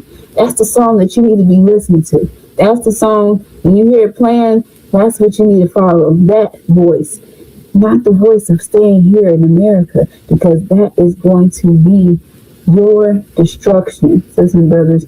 That voice that we're not going anywhere, you're staying here, we're taking over America, let's fight back. Yes, this is what the devil's vision is, the demon children, sisters and brothers. So during this time, that is what's going to take place. And your vision is the Abrahamic covenant. God's sure word that was made to his people, his nation, that you would go back to your land, right? Be given, excuse me, brothers. The vision was the Abrahamic covenant, which is found in Genesis chapter 15, verse 18. It describes the land that you will return to, which is Arabia, your heaven, sisters and brothers. That is your true vision, sisters and brothers. So understanding that is how this is going to affect the black man and woman in America. Yes, ma'am. And sisters, warrior queens, you will be protected. You will be secured. You do not need to be fearful. The fact that you're being given this information in advance, all kind of measures are being taken to make sure that we are 100% successful. It shows that we're going to do exploits. It shows that not a hair on our head will be harmed. It says that while our enemies go hungry, we're going to eat. While they go thirsty, we will drink. While they're sad, and it shows that we will be singing for joy. We're going to rejoice. So it also identifies that our emotions during this time, of course, they're going to be disciplined. However, we're going to be happy because we are going to see our power on full display due to us, our discipline and our unity, which is part of our discipline. So this is a very important point for our sisters, because hearing all of this information could be worrying to a mother, worrying about how your children are going to eat. What are you going to do? However, that will be taken care of. We're going to eat, sisters. But this famine is not for us. It's for our enemies. It's part of their destruction for what they did to us. So it's up to us to apply the information so that we can be in the right place at the right time together, so that we can accomplish and fulfill the Abrahamic covenant and get out of here, because that's what it's all about, sisters and brothers. Warrior queens, we have a door out of America, and our way is paved in gold, because while they were trying to get rid of our male seed, killing off our baby boys, we said no, we did not allow that. And us being the warrior queens that we are, we found a way to sneak and procreate so that we could get impregnant by our original black man and keep our seed alive today. So if it wasn't for us, Abraham's seed would not even be here to receive and fulfill the Abrahamic covenant. If it wasn't for us, the Messiah would not have been born, because by them trying to kill those baby boys, they were trying to kill the Messiah as well. So sisters, you have done an excellent duty, and you're on post right now, sisters. So that is a sacrifice that is being rewarded and will never be forgotten. And we will take our pedestals back, never to be removed again. So sisters, warrior queens, hold your head up. Take back what belongs to you, which is our power. We do that by disciplining ourselves, disciplining our beauty, covering ourselves. We don't have to be naked. Display your mind, not your body, sisters. And that's our nature. See, they have us acting against they have to walk around naked to get a man's attention. We don't have to do that. So they are actually scarring or marring. They're taking away from our beauty by having us walk around naked and be other than ourselves. However, that's why we're here today, to inform you so that you can make the right decision. All you need is the right information, because you're not sinful. All right. So you submitted, and we did exactly what we're supposed to do. Now it's time to move on to the next phase, which is us leaving America. All right. So as we come to a close, do you have any final thoughts, Sister Fatima? So with that, we could bring this to a close, and we'll be back with more. Assalamu alaikum. returned. The fiery message came as tensions remain high sky after months of war, missile exchanges, naval confrontations, and the continued blockade crisis in the Strait of Hormuz. Speaking to Russia's RINA news agency, Deputy Secretary of Iran's Supreme National Security Council, Ali Bagheri Khani, declared that the frozen assets belong to the Iranian people and must be released in full and without conditions. Iranian officials argue that Washington has held back billions in oil revenues, central bank reserves, and commercial assets for decades through what Tehran calls illegal sanctions and political pressure. Iran's assets must be released unconditionally. It is the legitimate right of the Iranian people. The funds belong to the Iranian nation and should not remain subject to political pressure or restrictions imposed by Washington. According to Iran's Tasnim and Fars news agencies, the issue of frozen funds has now become the biggest obstacle in the ongoing indirect negotiations between Iran and USA. A source close to the Iranian negotiating team reportedly said meaningful diplomacy cannot even begin unless the U.S. takes concrete action on the money issue first. The standoff has intensified despite reports that Pakistan-mediated talks were inching toward a temporary memorandum based on Iran's proposed framework to end the conflict. President Donald Trump, however, publicly rejected the idea of sanctions relief during a cabinet meeting on Wednesday, insisting Iran would receive no easing of sanctions and no financial concessions in exchange for nuclear commitments. Bagheri Khani also lashed out at Washington in an interview with RT, accusing the U.S. of making detached and unrealistic demands after failing to overpower Iran militarily. He argued that America continues to rely on force instead of diplomacy, and said the conflict proved how strategically vital the Strait of Hormuz remains for Iran's national security.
Iranian officials maintain that their closure and control measures in the Hormuz waterway were part of legitimate self-defense after the joint U.S.-Israeli military campaign launched earlier this year. Tehran says its retaliatory strikes under Operation True Promise 4 targeted only military assets and were carried out in accordance with international law. With tensions still simmering and negotiations hanging by a thread, Iran is making one thing crystal clear: no money, no deal.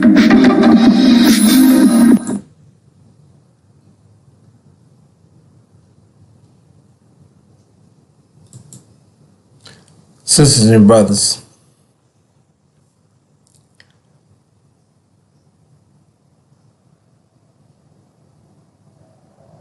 that Iran, the IRGC states that there will be no peace until this abomination that is causing destruction, that is causing desolation, is removed, thrown out. Well, not thrown, removed, destroyed.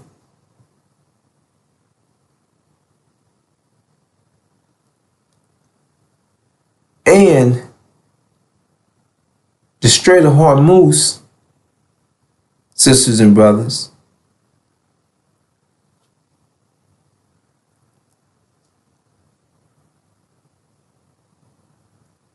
is where 20% of the world's oil come through. Not just oil, other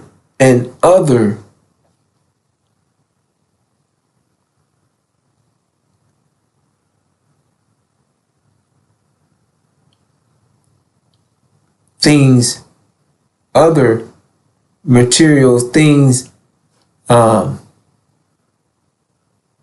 needed for nations to sustain food and other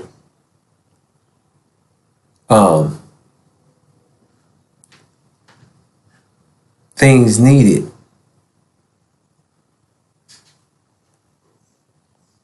So the things that are needed in the region are not coming out.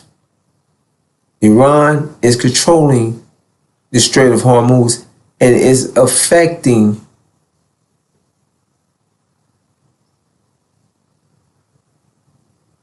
the world. Now, sisters and brothers, this is what is taking place right now.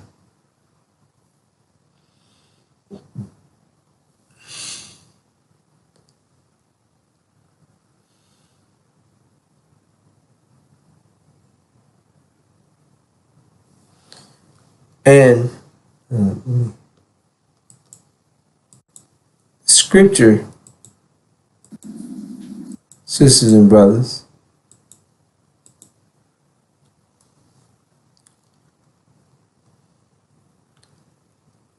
lets us know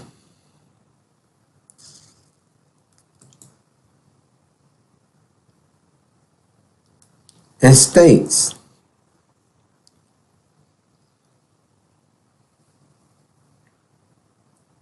but when you see Jerusalem surrounded by armies, then recognize that her destruction is near. Jerusalem, sisters and brothers, is false Israel. I think it's, I don't know if Tel Aviv or Jerusalem. Jerusalem is it the capital? I think Tel Aviv might be the capital. However, Jerusalem is false Israel. So when you see Jerusalem surrounded by armies, then recognize that her desolation is near. Then those who are in Judea must flee. Judah, Judea, to the mountains, and those who are inside the city must leave, and those who are in the country must not enter the city, because these are the days of punishment, so that all things which have been written will be fulfilled. Woe to those women who are pregnant, and to those who are nursing babies in those days, for there will be great distress upon the land and wrath to these people. Sisters and brothers, this is letting us know that when you see Jerusalem surrounded by armies, flee to the mountains. or flee. It's sharing with us, the original black man and woman. When we see this, to flee. Because Jerusalem destruction is near. Sisters and brothers, America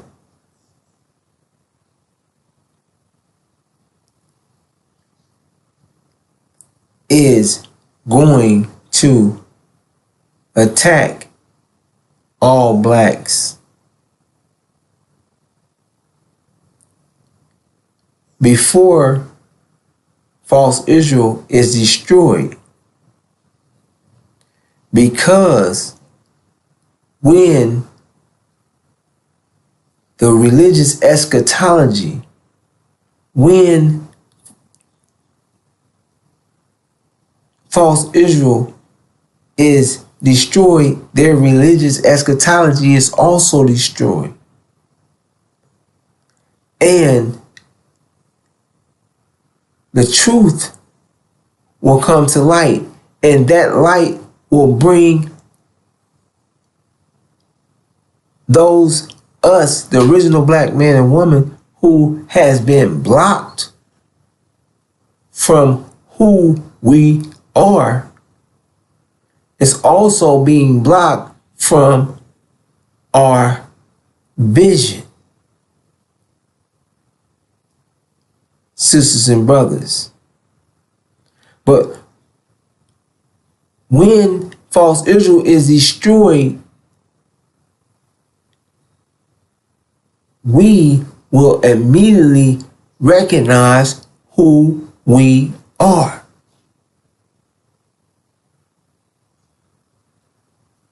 And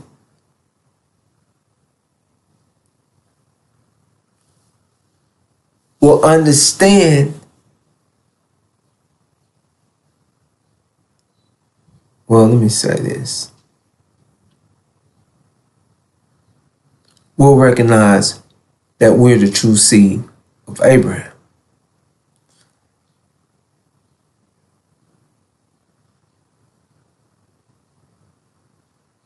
And we will be reminded and shared with our vision, what our vision is. Now, sisters and brothers,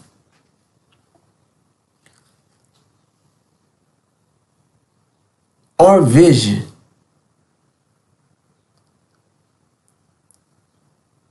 is what we have to bring in as a people, as a nation, as one body. Sisters and brothers, our vision is what we would unify in bringing in. So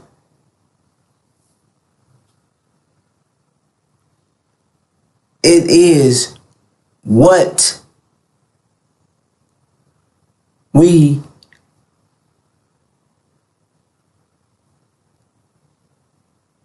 will be directed to or towards as a nation, as a people, as one body. So our vision is what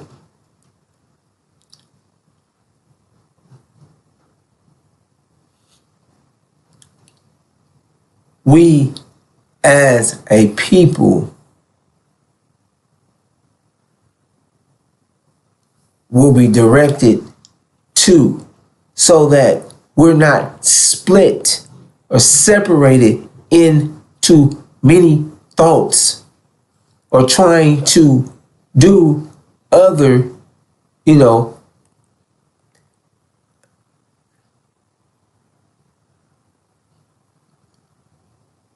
so that we won't be scattered, separated,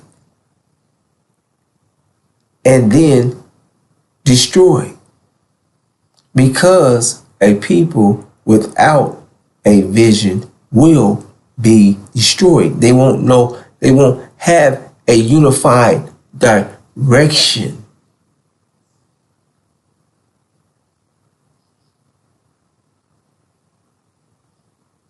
So, sisters and brothers,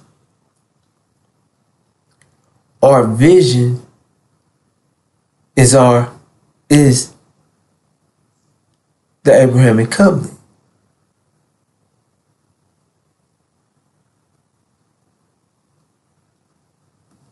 So let us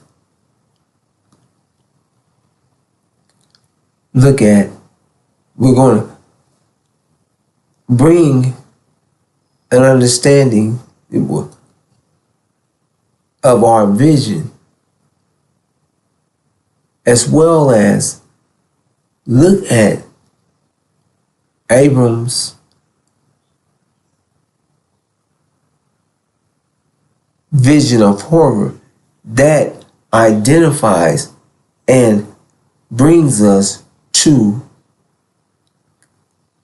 where we are today and connects us to our vision.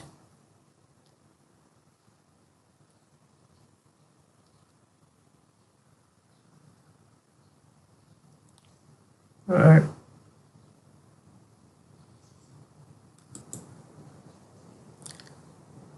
Abram's vision and the Abrahamic covenant.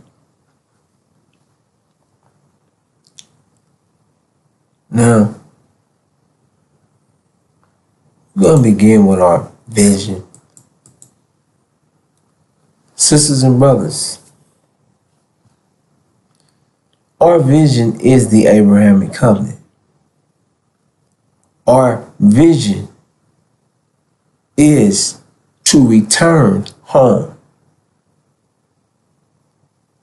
giving us the direction and where we are to be going as a people,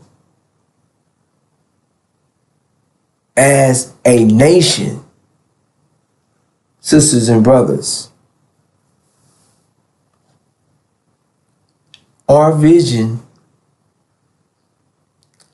is returning and taking control of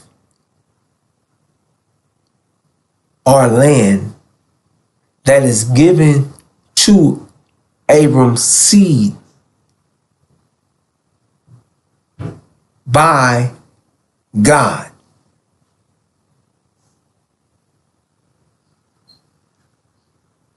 So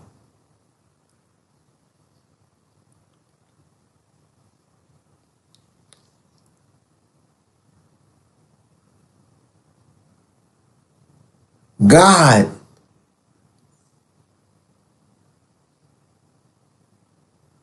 will set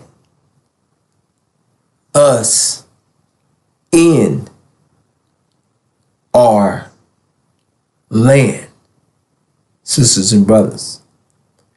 And our land that God has given us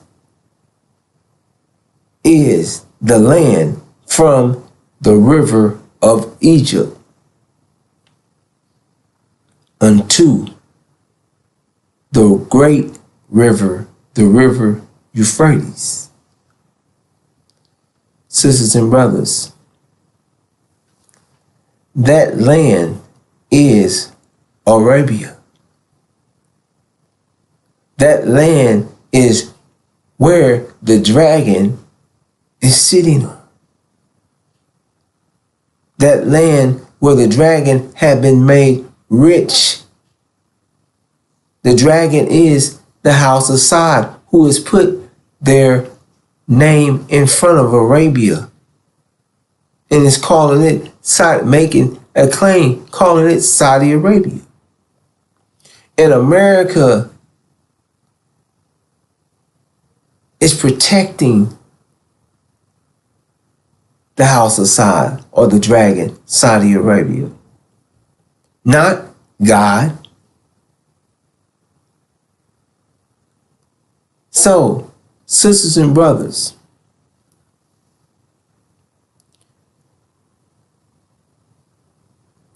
false Israel was set up by America and Britain.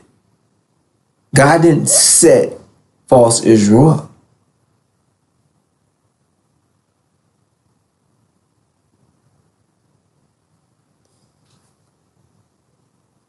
So, sisters and brothers,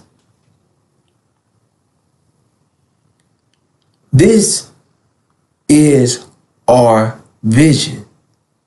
And it states in the scripture, in that day, God made a covenant with Abram, saying, unto thy seed have I given this land, from the river of Egypt unto the great river, the river Euphrates.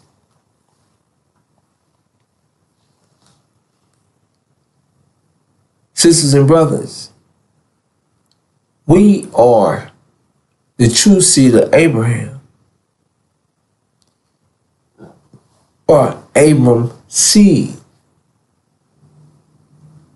And God shared with us, made a covenant with Abram until thy seed, unto us, Abraham's seed, have God given this land. So this is the land that we've been given. This is our vision, sisters and brothers. This is the promised land. And false Israel uses our covenant and have used it to be set in Jerusalem. And America and Britain, the devil and the Satan set false Israel up. The God of this world, that the dragon is fueling, and that is making to air the inhabitants whole. Sisters and brothers,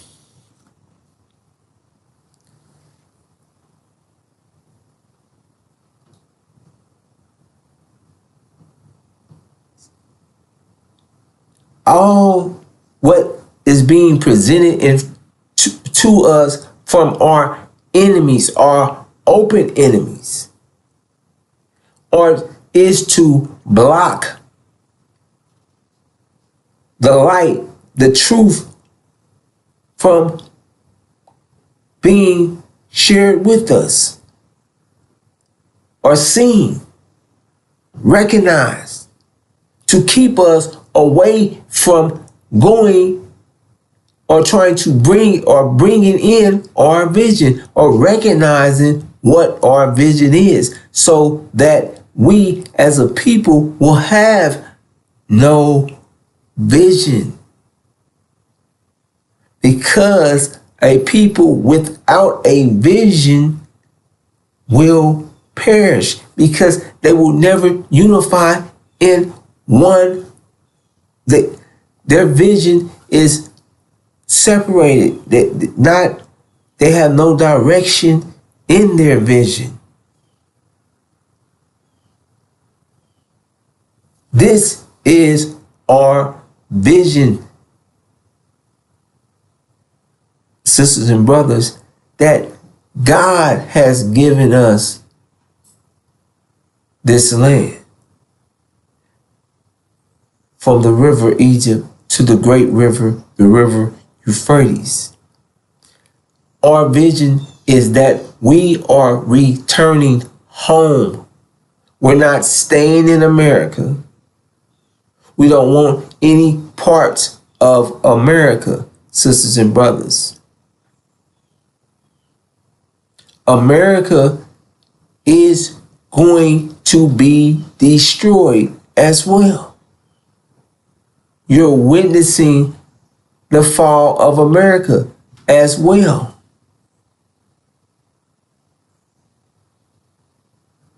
The world economy, sisters and brothers,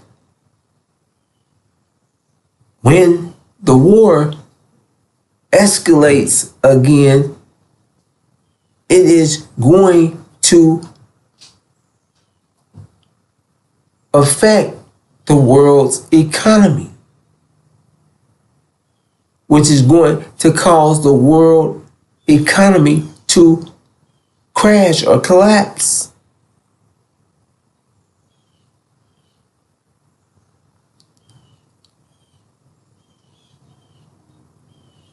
However, brothers and sisters, our vision is the Abrahamic covenant. And our reality here in America that we have lived through for over 400 years.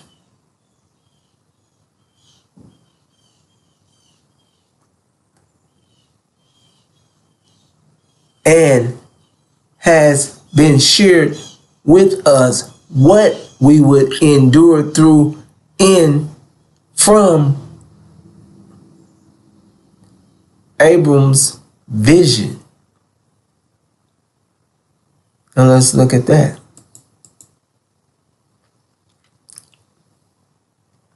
Abram's vision of horror. Sisters and brothers,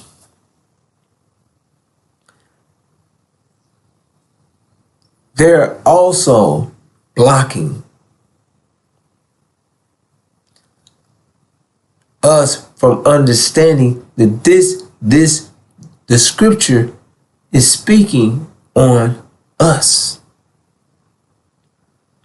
That this scripture is being lived out, not something that happened in the past. No, it is something that has to be happening in the time of the end, in the time of the judgment of this world, in the judgment of Satan or America.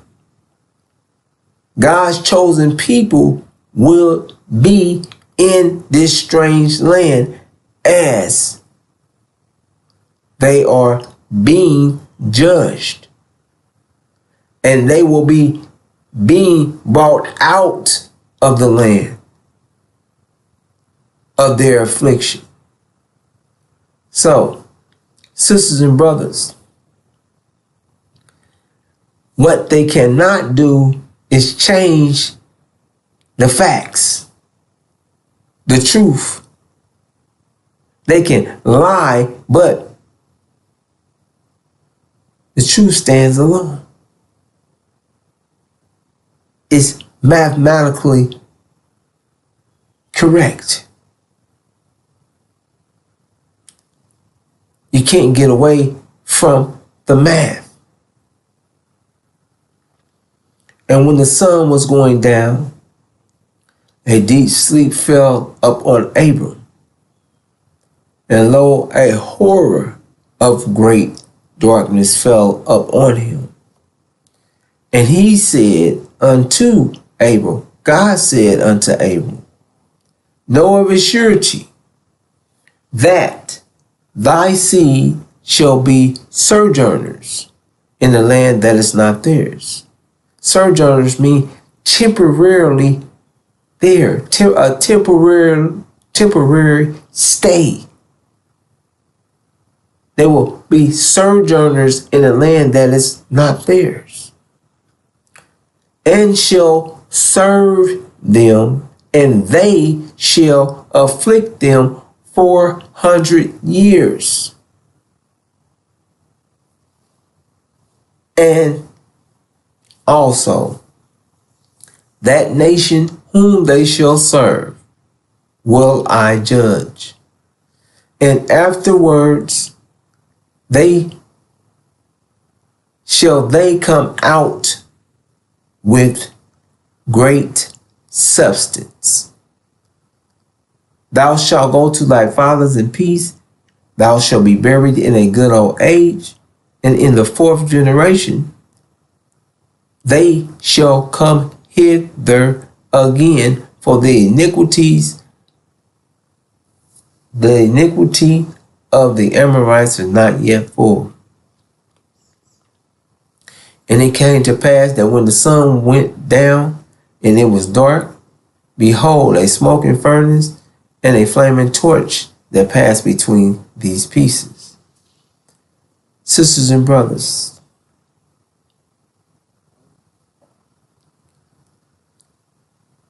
we are Abram's seed, that America, this using Christianity, they call us Ham.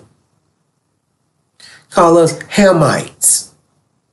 Say we're cursed black. We're forever to serve our brothers, they're so-called.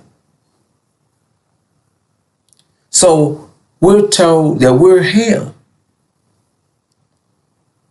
And we're cursed black.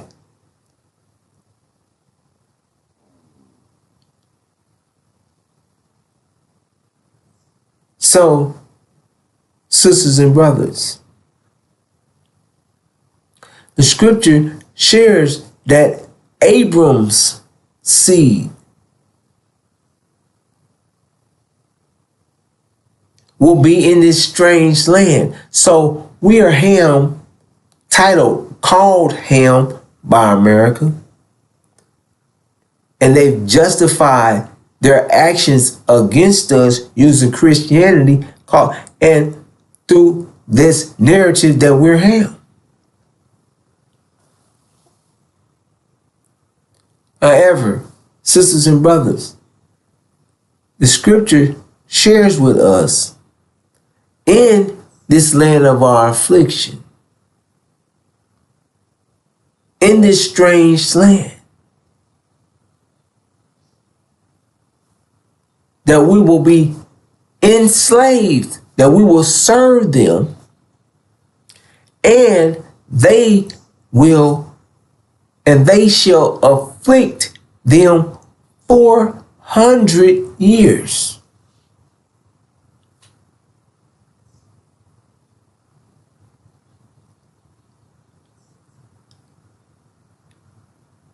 $400 of affliction.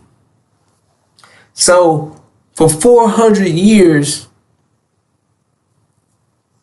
America would afflict us. This country itself is built on the affliction of the original black man and woman.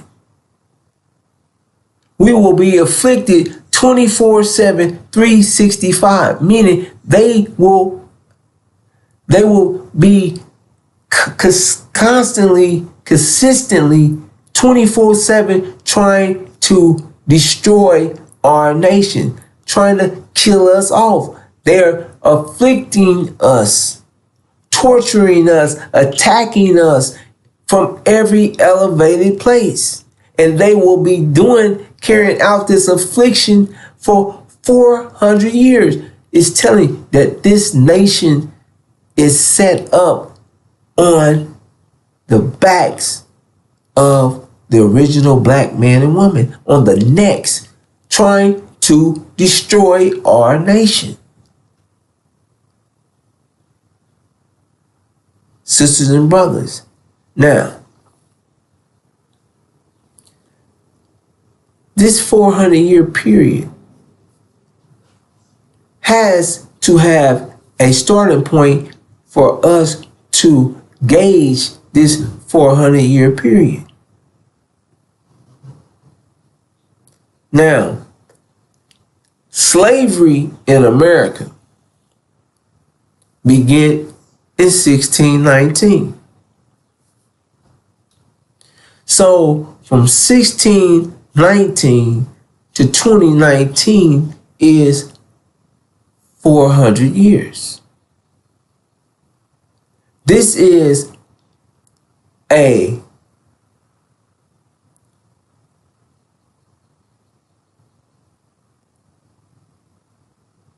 proven beginning and an end, because in their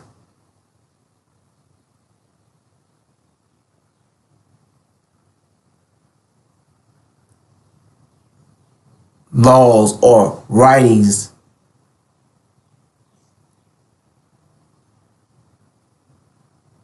the official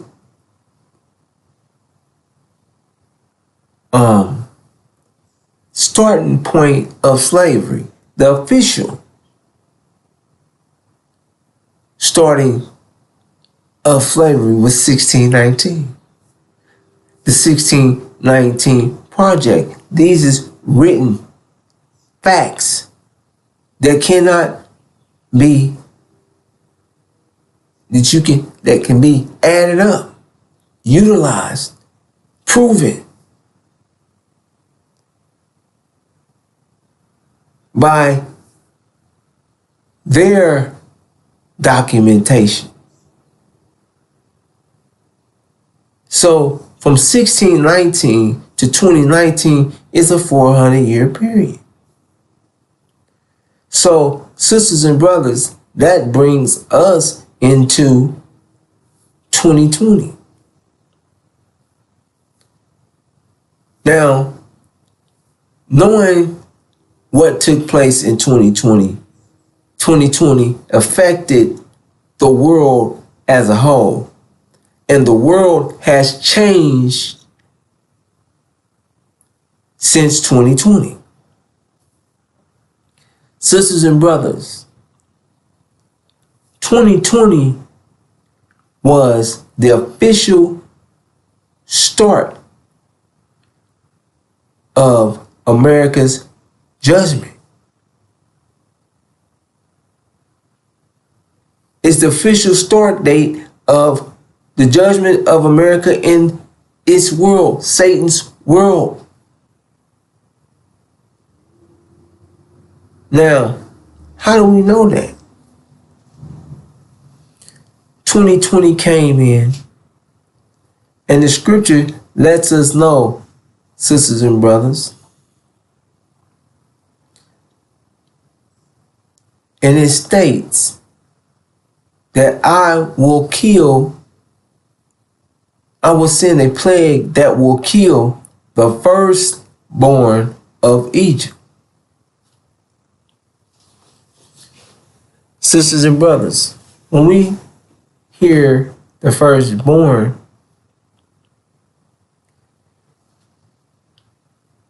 this religious eschatology and listening to, being preached to, because for hundreds of years, and being told what it means. So you've been always told that the firstborn means the children. It's a child, the firstborn. It's like makes you think that you're speaking about a child. Sisters and brothers, that's in their interpretation. But in reality, the firstborn is the elderly, because they were born first. The children are not the firstborn. They just was born. They newborn. The firstborn are the elderly. It didn't say newborn. It said the firstborn.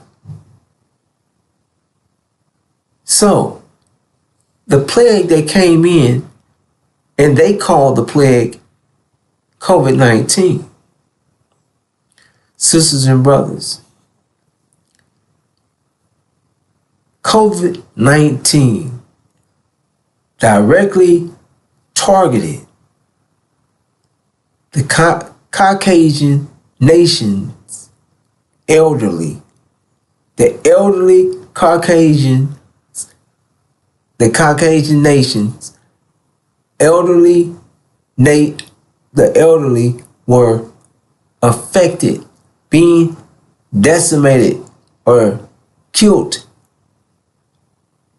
throughout the world. And in Passover, false Israel, they had millions die. It didn't pass over America. Millions died in America. France, Italy, Germany, all over the world, all throughout the Caucasian nations, and in China, and they shared that China shared because at first they were calling COVID the Wuhan virus, saying that it started in China. And China stated that they believe blacks were immune to COVID. So they kicked all the blacks out of China. Sisters and brothers, we're being blocked, lied to, deceived by our enemies. Our enemies have one of their children, one of their black-faced children, sitting in the temple of God, claiming that he is God, showing himself that he is God, exalting himself above all that is called God.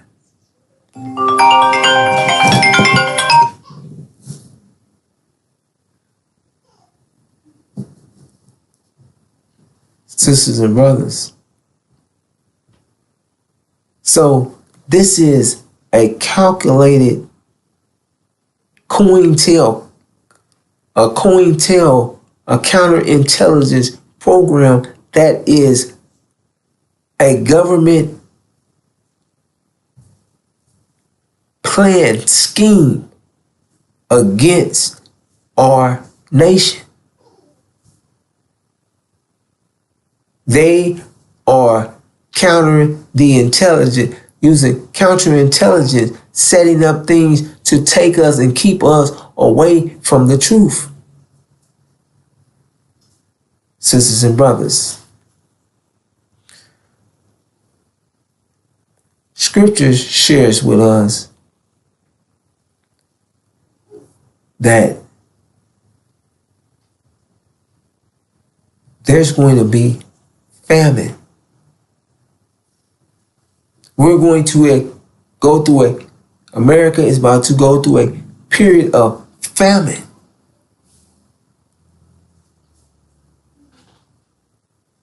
In this period of the judgment of America, which is going to bring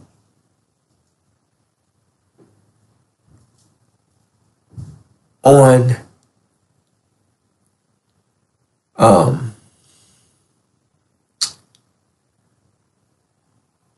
panic, chaos,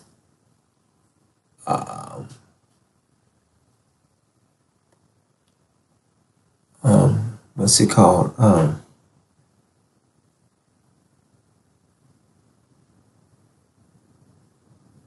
Cannibalism.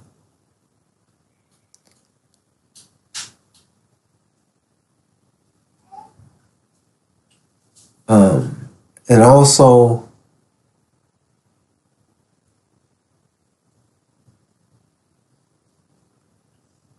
a civil war inside of America.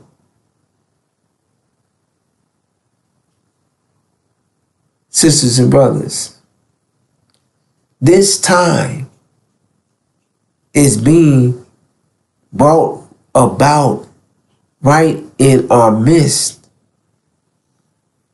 and we don't understand or see what's coming. However, the unsealed scriptures, the messenger of the covenant, the breaker of the seven seals, Master Suleiman, Daniel the prophet, Joshua the Messiah, is sharing with us what is about to take place from the unsealed scriptures. Sisters and brothers, everything that has been shared with us is coming more into fruition, more into the light, becoming brighter and brighter. Sisters and brothers,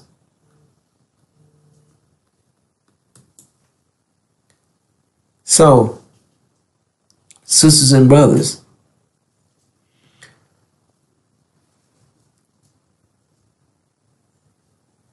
to understand, to get a picture of what's coming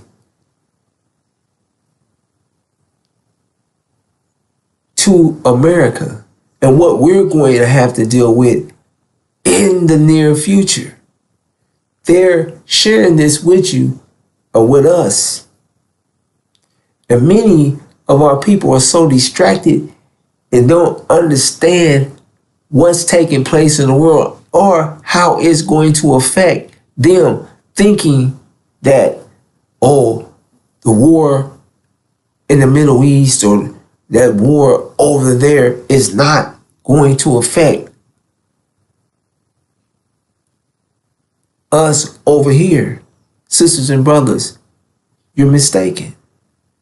What's taking place over there is coming to America.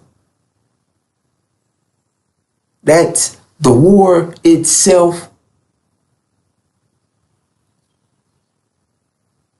genocide, murder,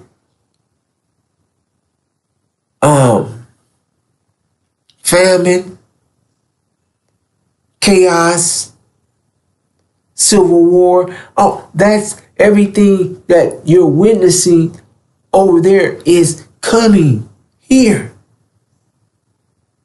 And it's known, sisters and brothers, that nations understand this and are preparing, because when it's spoken on that the world economy is going to collapse, when on the next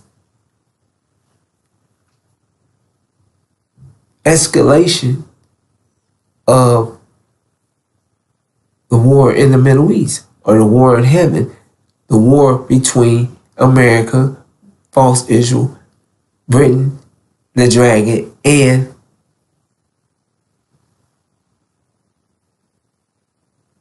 Iran. Sisters and brothers, this next escalation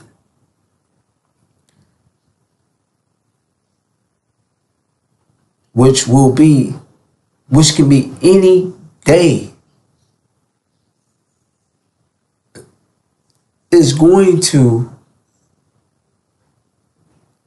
cause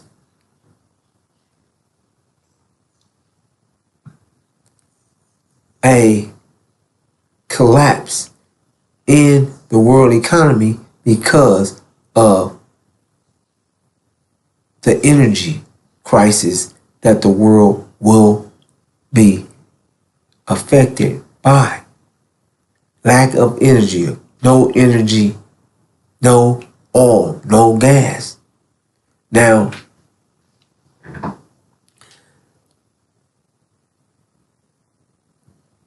when the House of Saudi Arabia, Kuwait, all these nations are brought to a complete halt of distributing oil. When their oil facilities are on fire, there will be no oil being delivered, sent out, and the world is already at its lowest ever, and it's already at a shortage, in a shortage. So, sisters and brothers, we're going to watch another clip. It's going to give you an understanding of what we're facing, what's coming about, and how they plan and know how these things are going to affect us. How we are always under attack.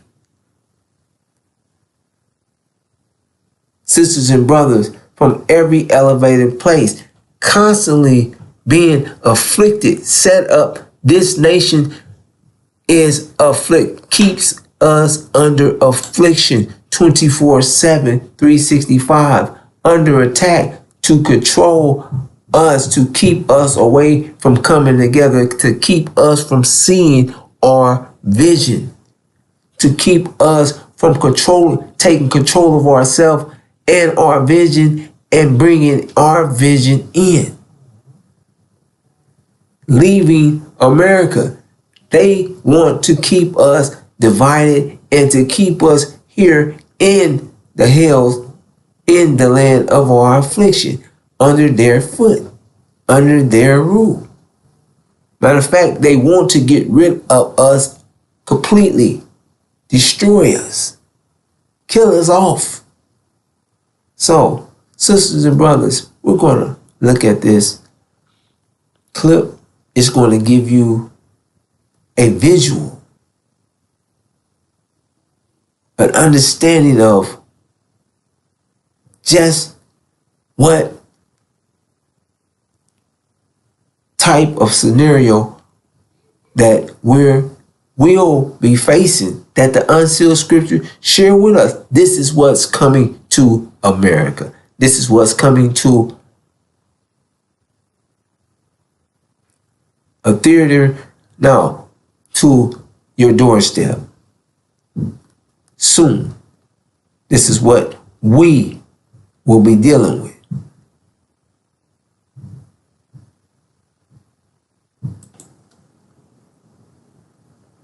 I'll bring this up.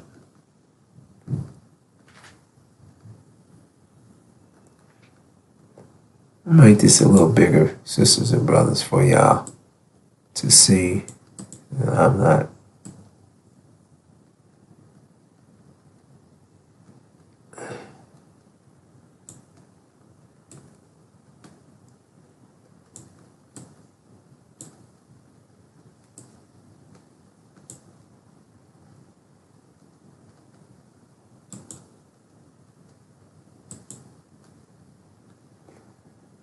Here you are. Nice.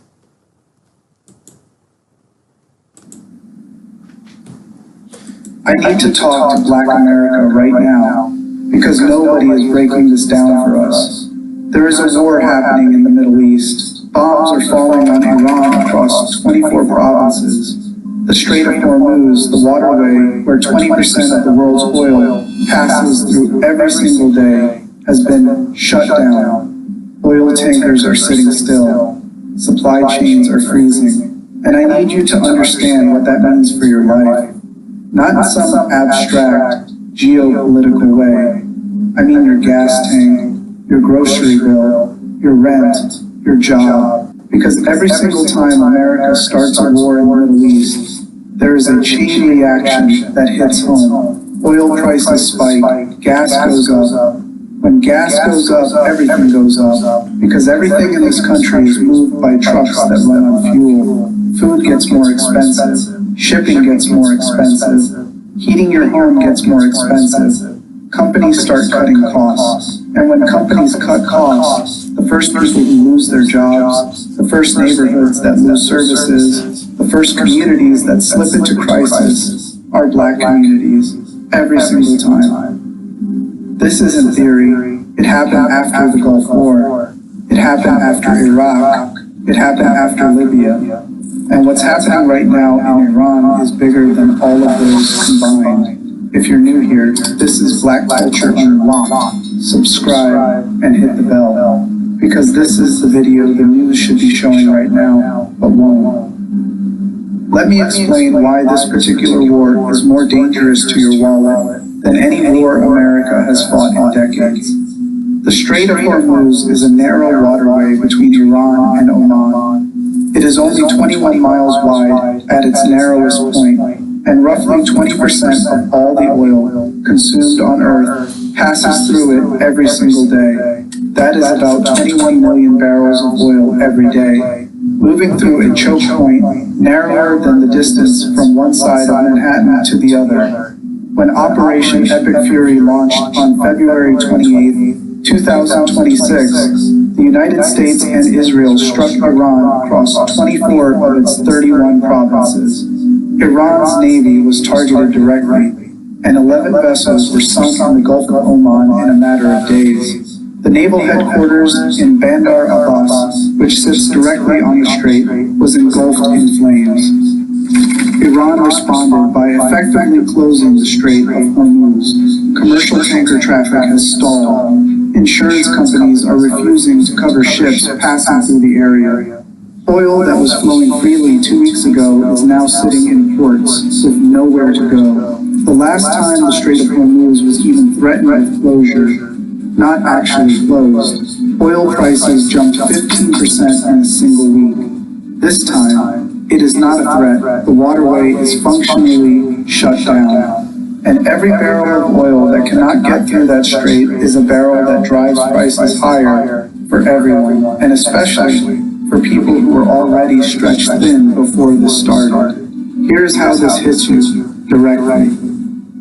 When oil prices spike, gas prices follow within days, not weeks, days. Gas stations adjust their prices based on the wholesale cost of fuel. And that wholesale cost is tied directly to global oil markets. The Strait of Hormuz shutting down is the single most disruptive event that can happen to oil supply on Earth. We saw it after Iraq in 2003. Gas prices rose nearly 50% between 2003 and 2008. We saw it after Libya in 2011. Gas hit $4 a gallon nationally, and in some cities it crossed $5 a gallon. We saw it after Russia invaded Ukraine in 2022. Gas spiked to over $5 a gallon nationally, the highest in American history at the time. But here's the part that hits Black communities specifically. When gas goes up, everything goes up. The price of food in the United States is directly tied to transportation costs. Over 70% of all freight in the United States moves by truck. Those trucks run on diesel. When diesel prices spike, the cost of getting food from farms to warehouses to grocery stores goes up, and that cost gets passed directly to you at the register. In 2022, when gas hit its peak after the Ukraine crisis, food prices in the United States rose by over 10% in a single year, the fastest increase in 40 years. Studies consistently show that food price inflation hits Black households harder because Black families spend a higher percentage of their income on food and essentials than white families. When you are already spending 30 to 35% of your income just to eat and keep the lights on, a 10% price increase is not an inconvenience. It is a crisis. This is the conversation nobody is having on the news. If you know someone who needs to hear this, share this video right now. Like and subscribe. Let's keep going. Every major Middle East conflict in the last 50 years has been followed by an economic downturn in the United States. Everyone. The 1973 oil embargo, triggered by conflict in the Middle East, caused a recession that lasted until 1975. Unemployment hit 9%. Inflation reached double digits. The 1979 Iranian Revolution and the war between Iran and Iraq that followed caused oil prices to double. The United States entered a deep recession in 1980 that lasted 2 years. Unemployment peaked at nearly 11%. The 1990 Gulf War caused an oil price shock that contributed to the recession from 1990 to 1991. The 2003 invasion of Iraq helped fuel the conditions through deficit spending and economic instability that led to the financial crisis from 2007 to 2008. And here's the pattern within the pattern. In every single one of those recessions, black unemployment was roughly double white unemployment every time. That's not a coincidence. It's structural. Black workers are disproportionately in industries that get hit first during economic downturns, including the service sector, retail, hospitality, and transportation. When companies start laying people off, they start at the bottom. And in America, the bottom has always been disproportionately black. During the 2008 financial crisis, black unemployment peaked at 16.8%. Nearly double the national average.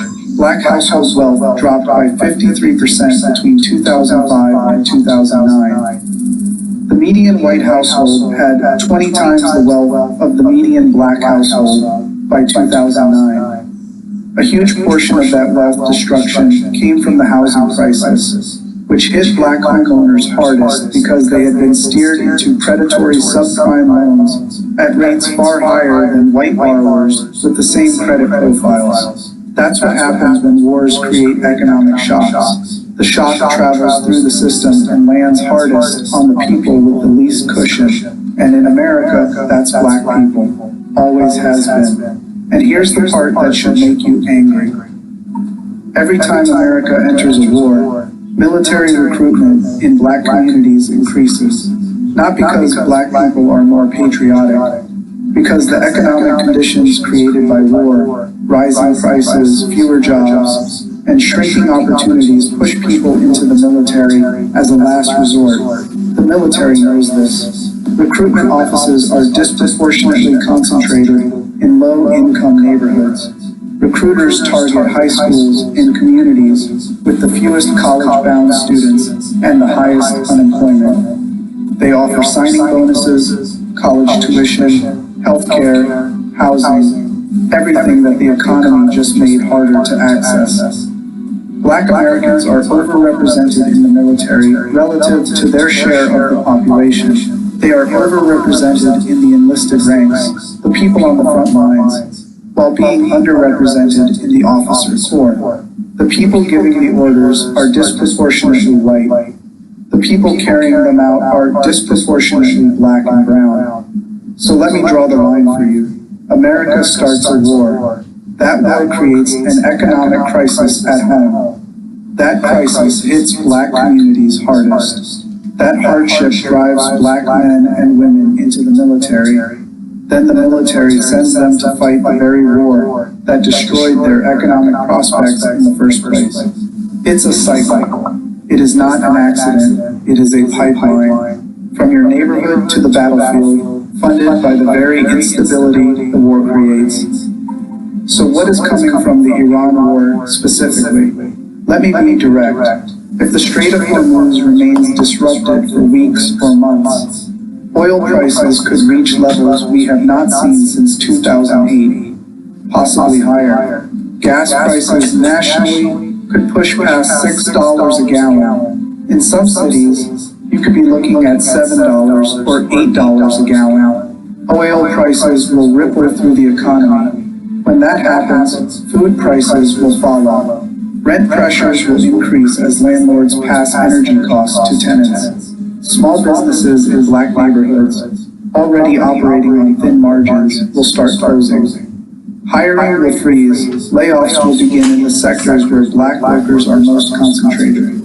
If this escalates into a prolonged conflict, if American troops are deployed on the ground, if Iran continues retaliating, if oil supply is disrupted for months, we are looking at a potential recession. And we already know who gets hurt worst in a recession. Here is what makes this moment different from previous wars. Black America is already under economic pressure. The wealth gap has not closed. Median black household wealth is still a fraction of median white household wealth. Housing costs have been rising for years. Student loan burdens weigh disproportionately on black graduates. This war is not hitting a community with a cushion. It is hitting a community that was already on the edge. So what can you do? First, understand what is happening. Do not let the news frame this as something happening over there. Every bomb that drops on Iran sends a ripple through the global economy that will reach your grocery store within weeks. Second, prepare. Lock in prices where you can. Reduce unnecessary spending. Build whatever financial cushion you are able to, even if it is small. Third, pay attention to who is profiting. Defense contractors, oil companies, financial firms that bet on volatility. Every war creates winners and losers, and the winners are never the people in your neighborhood. And fourth, remember this the next time someone tells you the war was necessary.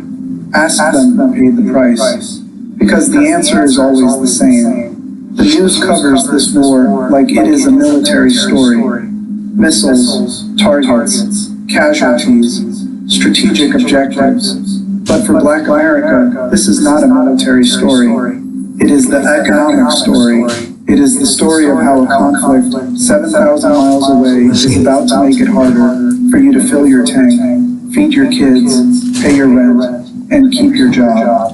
And the part that should keep you up at night, they know this. The people who make these decisions, the politicians, the defense contractors, the oil executives, they know exactly what happens to black communities when wars drive up prices and crash economies. They have seen it every time. They have the data, they have the history, and they do it anyway. Because black communities absorbing the economic shockwaves of American wars is not a bug in the system. It is the system. Now you know how it works. Do not let it work on you without you seeing it coming. If this opened your eyes, subscribe, share this with everyone, drop a comment and tell me, has the cost of gas or groceries already hit your household?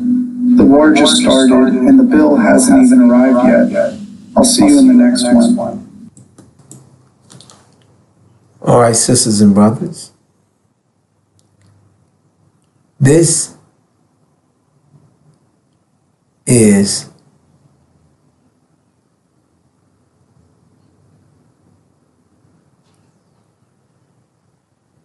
a touch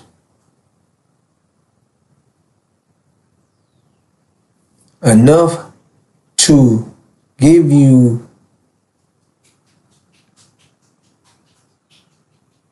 an understanding of what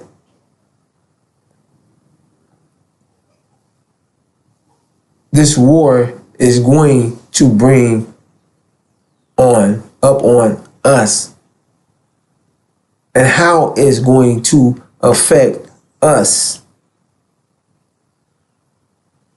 the original black man and woman. Sisters and brothers,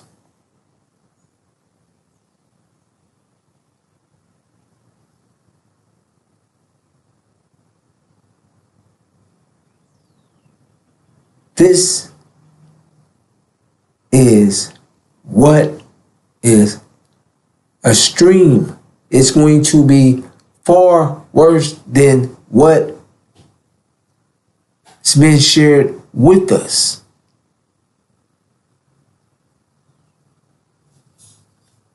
because 20% is just what comes through Hormuz, the Strait of Hormuz. However, much more of it is coming out of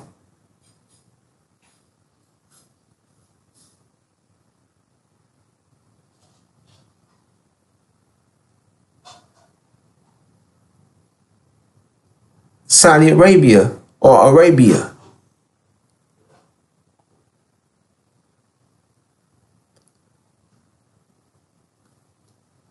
Now, we could look at it. However, that's just giving you an understanding of what is about to take place.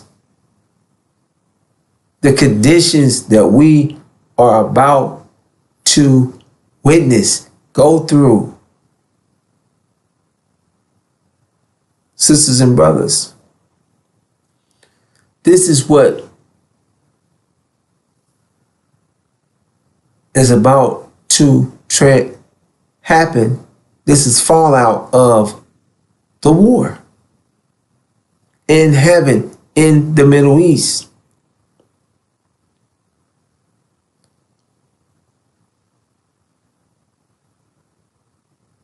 Sisters and brothers,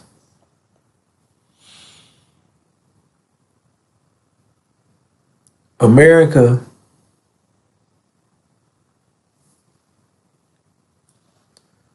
plan is to attack us all blacks.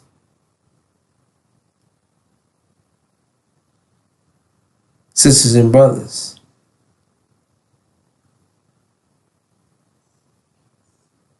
before false Israel is destroyed, before you have a chance to see, to get the understanding of who we are, before you see false Israel destroyed, because that'll bring us out of our stupor, out of this lie, will be destroyed immediately when they are destroyed. This religious eschatology, all of that falls apart. It's destroyed with false Israel. So, America has set a trap for us. And it's been set in our face, sisters and brothers. We're witnessing these ICE facilities ballooning up all over America. They're using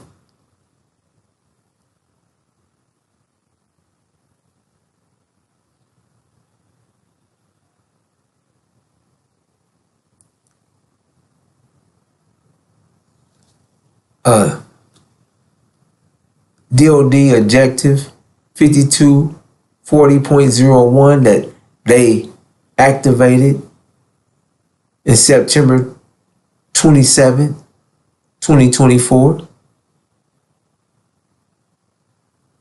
This DOD objective is to give them authority to use lethal force against U.S. citizens.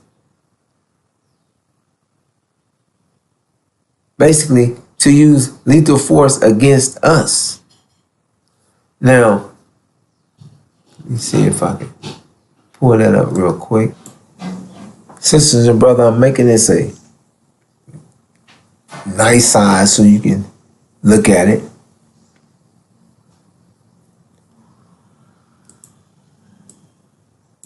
You see it clear.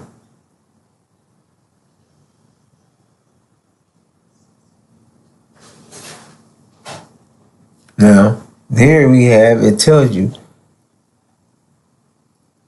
assistance in responding with assets with potential for lethality, or any situation in which it is reasonably foreseeable that providing the requested assistance may involve the use of force that is likely to result in lethal force, including death or serious bodily injury. It also includes all support to civilian law enforcement officials in situations where a confrontation between civilian law enforcement and civilian individuals or groups is reasonably anticipated.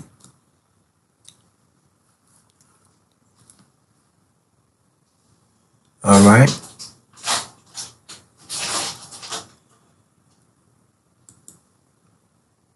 Sisters and brothers,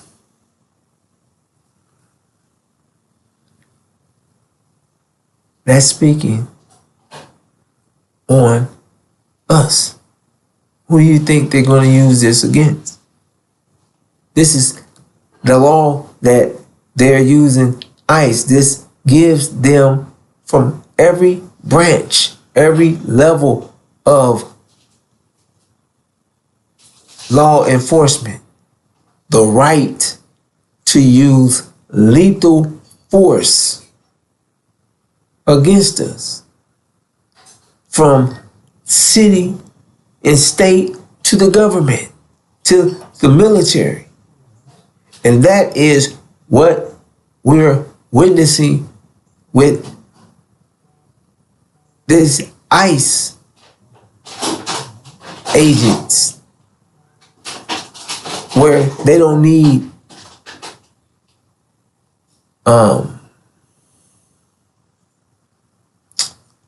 warrants, probable cause. They just walk up on you and see who they're looking for and begin to question, and to, as they were doing, it was a question, they were seizing, snatching people up,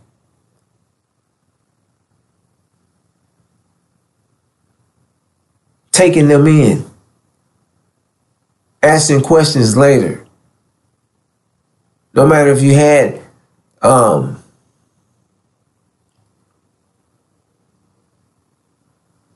ID or not.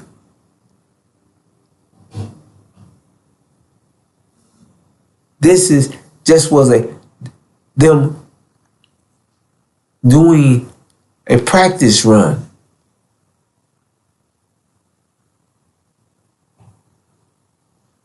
So when they implement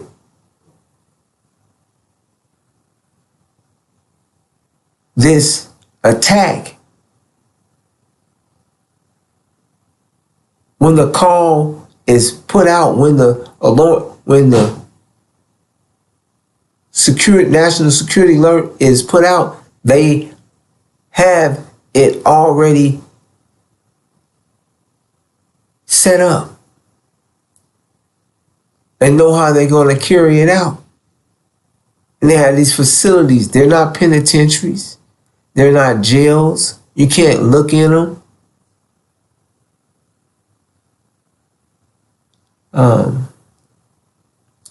I'm not going to go into it due to time. However, sisters and brothers, this is a plan. This is a snare that they have set up for us. And when America finds itself, as is until scriptures say, thrown out of heaven, thrown out of the Middle East, and knows for sure that false Israel is surrounded by armies and its desolation is near, its destruction is near, they're going to attack us, sisters and brothers, and that is the time when we are to flee. Flee to the messenger of the covenant, who will suddenly appear in the messenger's temple, the Lord whom you are seeking.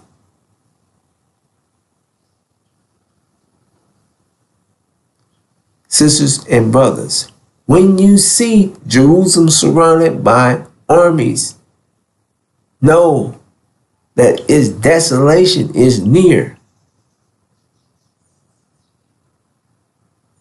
That is when we're to flee. Flee as to the messenger of the covenant. Sisters and brothers,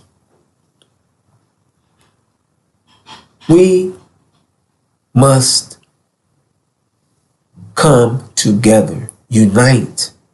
This is our protection.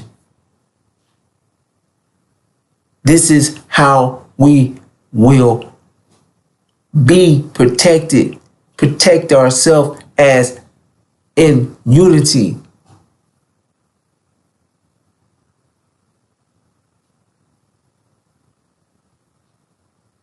Sisters and brothers, we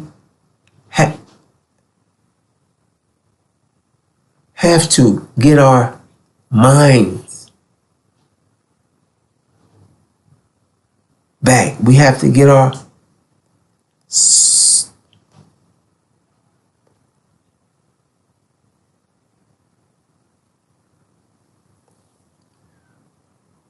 minds back. We have to understand our vision. We have to know that we're leaving up out of here. There is a doorway out.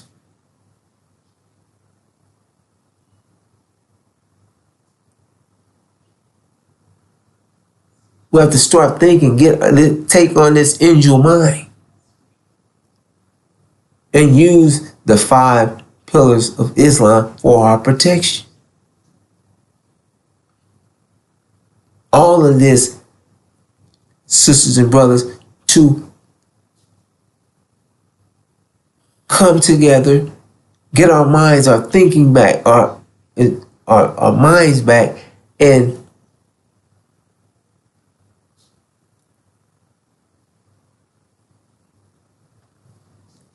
be able to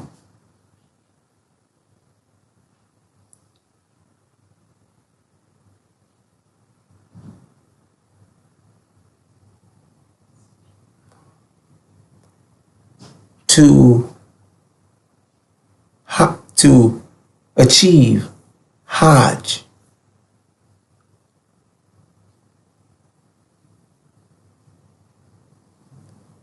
Sisters and brothers,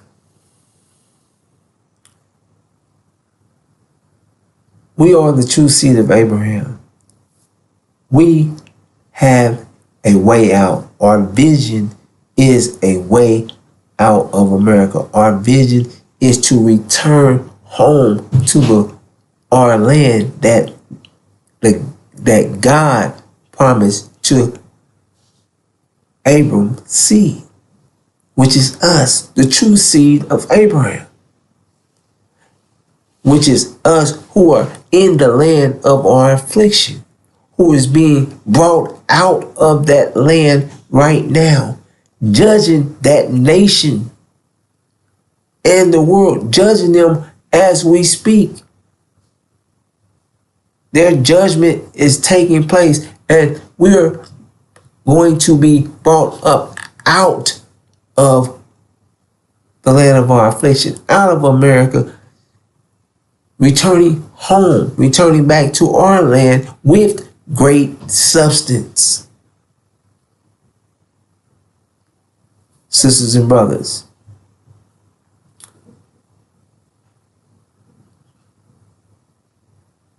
we're the true seed of Abraham. This is what they're blocking. They're trying to keep from us.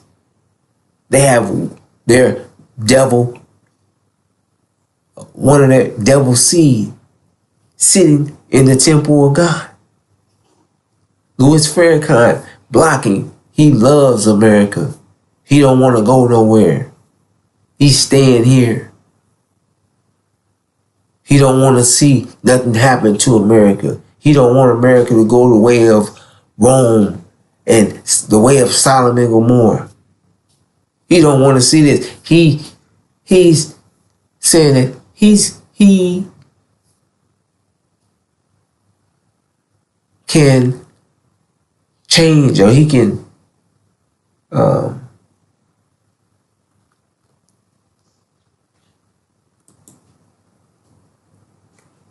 reform the devil.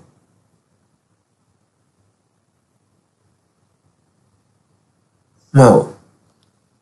And this is what he's been pushing since 1975.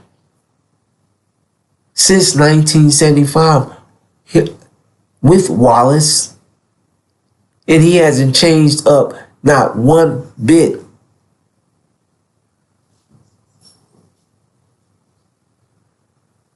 Acting as if, oh, he just did that for 3 years and he switched it up when he got a message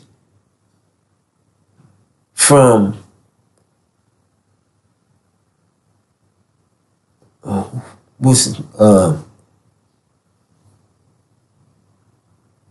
whoever brought him this book, and on the third day he arose. The third day of after reading the book that Bernard Kushmir brought him, he read, and he rose on the third day. Just BS. Lie after lie. He is the seed of the devil. A direct seed from the synagogue of the Satan.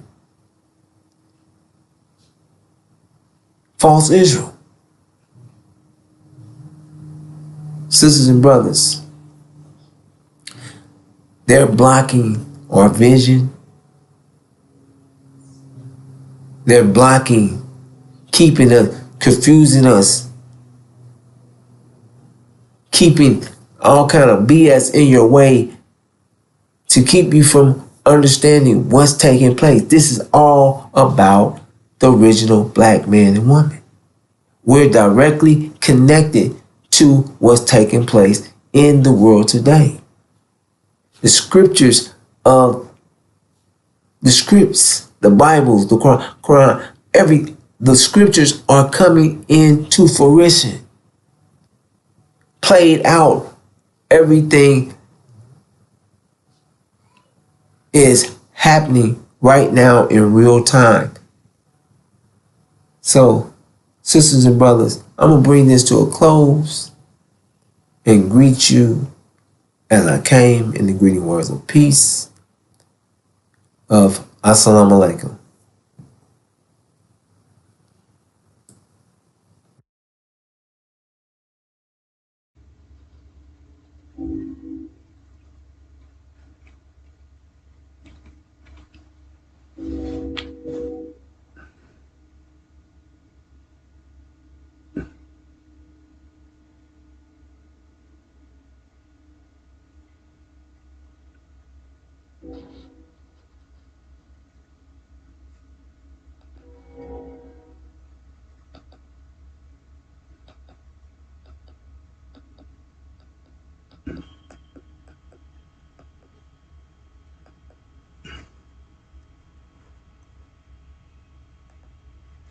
Assalamu alaikum, brothers and sisters and brothers. It's your brother Lahu Ramadan with that breaking news, brothers and sisters.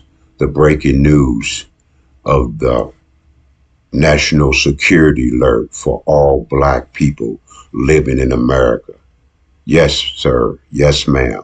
All blacks living in America.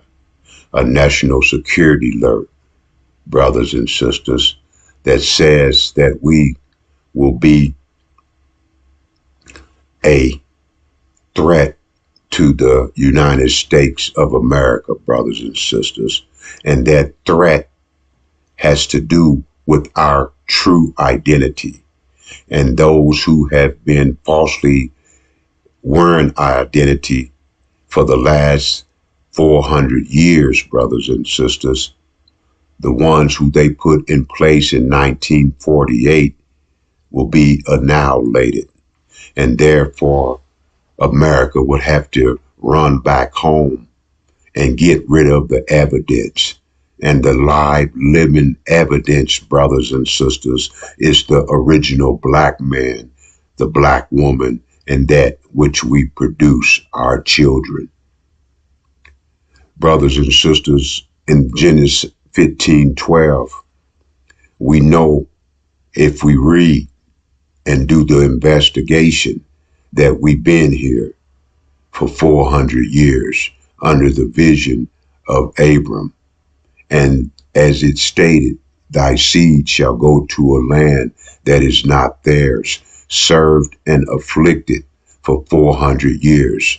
That's the original black man, black woman, and black child held captive in the North American wilderness, brothers and sisters. And under this vision that they labeled as slavery, we call it a Holocaust, because there was a lot of people who have might been enslaved, but no one has went through that which the black man, the black woman, and that which we produce, which is our children.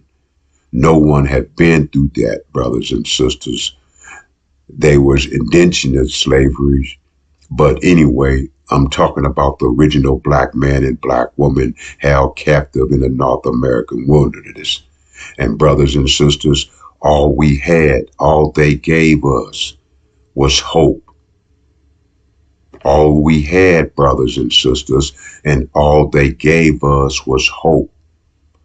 Hoping in a dead man that they called Jesus, that would come back from the grave after 400 years of our sojourning and save us when he couldn't save himself, brothers and sisters. He couldn't save himself. All we had, brothers and sisters, was hope. And all they did, brothers and sisters, was horror. You didn't heard of the book Without Sanctions. This is a book full of pictures, brothers and sisters, of them lynching and murdering us at will. Without sanctions, brothers and sisters.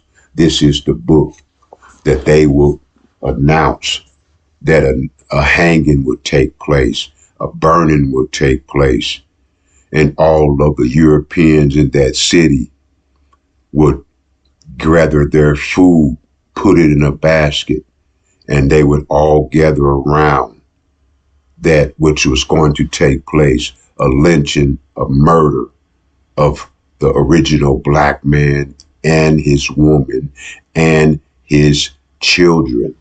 The one place in the book that they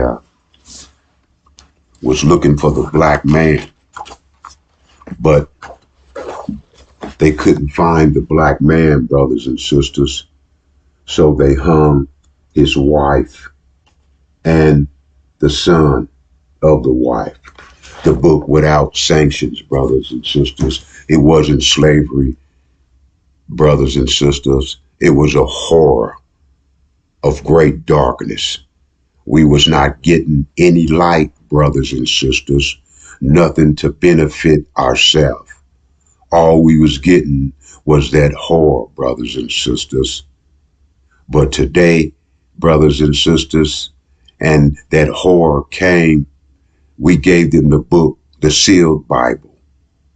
And from that is what we receive, a horror, brothers and sisters, of great darkness, no light, no knowledge, no understanding of who we were.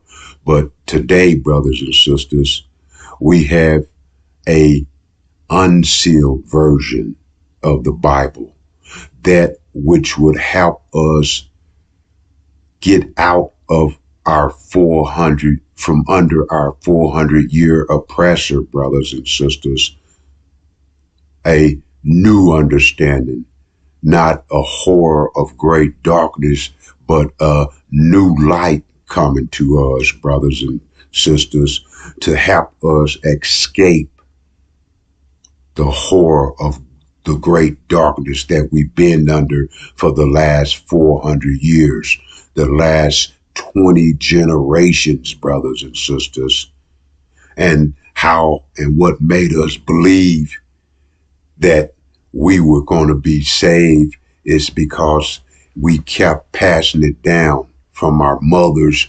Each generation came that we had to pray. We had to hope that the God would come, that the so-called Jesus would arise from his grave and come and save us with the magic wand or whatever the case may be. It was a mystery. It has been a mystery God, brothers and sisters, for 400 years. But now we have the unsealed Bible, because in the same day, Genesis 15:18, God made a promise with Abram. And we know that they say that we was cursed black and under the title of Ham. So Abraham, that's our connection that tells who is the true seed, not those who say that they are the seed, say that they are Jews, but really is the synagogue of Satan. The place that war is taking place in the Middle East, brother, is a war for our release of the hope that we've been hoping for 400 years, for 20 generations.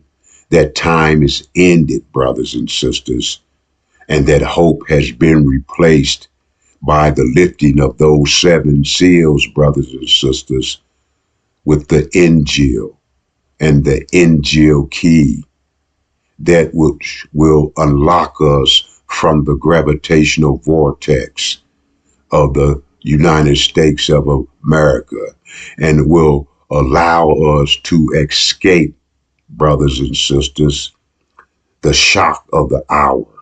If you know the future and know what's going to happen, you won't be shocked by that which is to happen, brothers and sisters. And it is for the benefit of the original black man and black woman and that which we produce, the black child. It's to benefit us, brothers and sisters, because this war that's taking place, the false Jews will be annihilated. And as I stated, America will be running back home angry and mad because now these niggas that they've been mistreating for the last 400 years, the so-called niggas that we've been labeled under. We have never been a nigga. Well, brothers and sisters, we have been made ignorant to the knowledge of who we are. But this war will expose that. But the messenger of the covenant, it says in Genesis 15:18, that same day that the God made a covenant with Abram, know of a surety, brothers and sisters, that thy seed would be going home, going to a heaven, brothers and sisters, a promised land, going to a heaven, brothers and sisters, a promised land. Of course, there's people on our land, but we'll be a mighty army after we go through tribulations. We'll be a mighty army. We'll be thinking in unity. We'll be one body, 17 million strong, forming one body, brothers and sisters, heading to Arabia, the land that will be transferred into a heaven. But the main key that we need is the INJIL key. And in that INJIL key, brothers and sisters, which the messenger of the covenant have for us, will allow us to be able to think for self.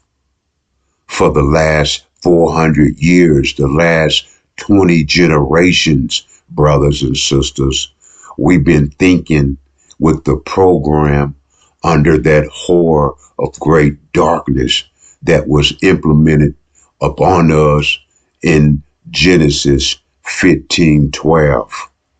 I know you go to church, brothers and sisters, and you go to the preacher, and his job is not to save you. His job is to give you that sealed version of the Bible, that which we have given to the Adamites. And that is what we've been hearing, but it has not given us anything but hope. We were still getting lynched according to the book without sanctions. We were still getting lynched, brothers and sisters. We still getting killed today. It's not a hanging, it's by a police bullet. It's by a bullet, brothers and sisters, and those that they called polices back in the days when we were in chattel slavery, brothers and sisters. They were the armed men who was waiting for one of us to escape. And then all of them will be after us, trying to catch us to get the reward of the capture. Today they are called police. They shoot us down in the street and justify it by saying that they were in fear of their life when they are the one that got the guns, the sticks, the radio to call backup. Brothers and sisters, it's a war waging in heaven in the Middle East, and it's ran by now a president that they call Trump. Ever since he been in office, brothers and sisters, everything has been unprecedented. I mean, it's been things that's been happening that's everybody know is wrong, but nobody is doing nothing about it except that one, that messenger of the covenant who lifted those 7 seals from the Bible. You can find that out and read into it in Revelation 5. Brothers and sisters, start at 1 and read, and you see that the Bible was sealed, and there is one who would lift that seal from the tribe of Judah, the root of David. It's up to us, brothers and sisters. This message is free. But the only thing you have to pay is attention. Subscribe to the messenger of the covenant, brothers and sisters, so we won't be caught up by the shock of the hour. We'll be preparing when the national security alert stating that all blacks in America is a threat to America, when in truth, the false Jews will be dead, annihilated, wiped out, and the original black man and black woman and the black child held captive in America that they've been treating like dogs for the last 400 years, our identity will be revealed. And then that's why America got to get rid of the evidence. And they feel if they get rid of the evidence, and then they can continue as usual. But as is stated in Genesis 15:12, that nation which abused us, God's chosen, the seed of Abram, will be judged. That judgment is taking place as we speak, brothers and sisters. It's taking place as we speak.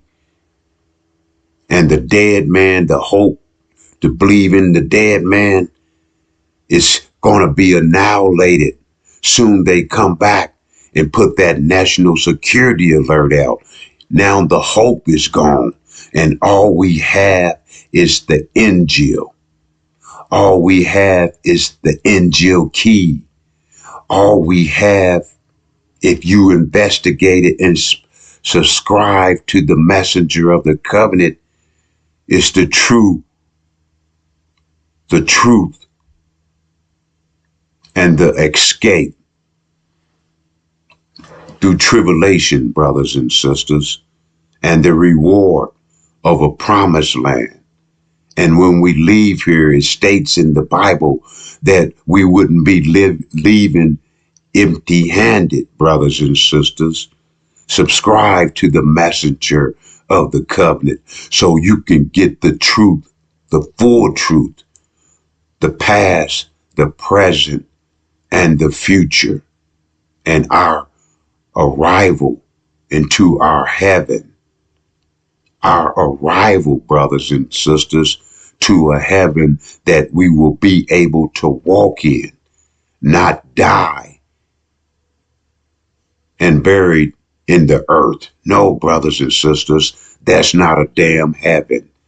That's the heaven that we've been living in under the Caucasian devil for the last 400 years, the last 20 generations. But that hope is ready to die, brothers and sisters.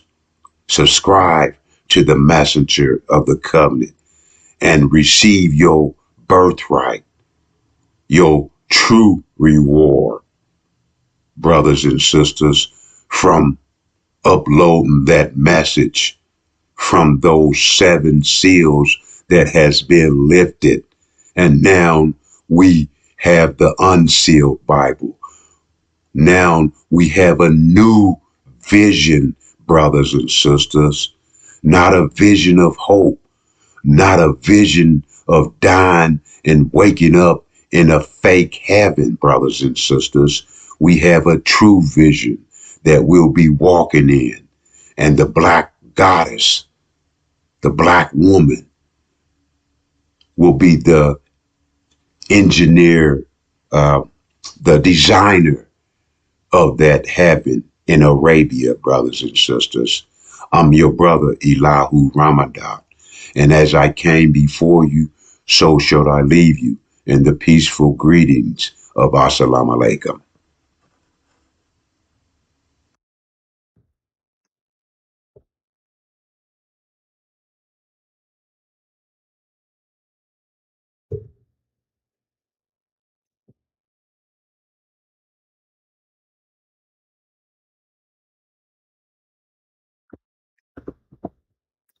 Assalamu alaikum, brothers and sisters. David, welcome.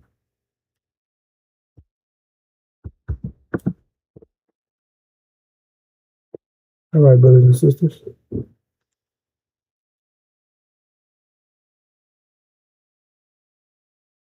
Things are about to get very dark.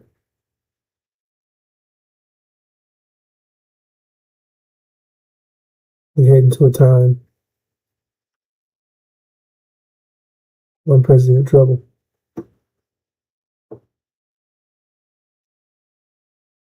A time like no other, never will there be.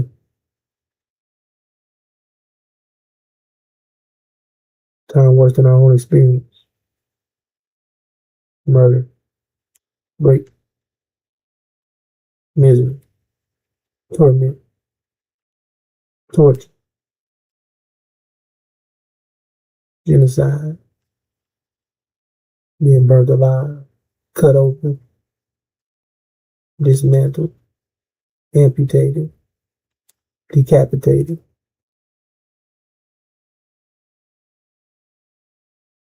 Children fed to gators, babies stalked with the hooves of their horses, being cooked and eaten.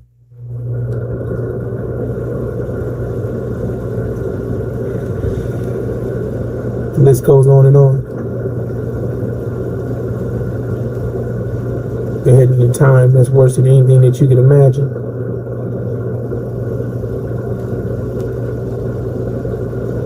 Just a second, brothers and sisters.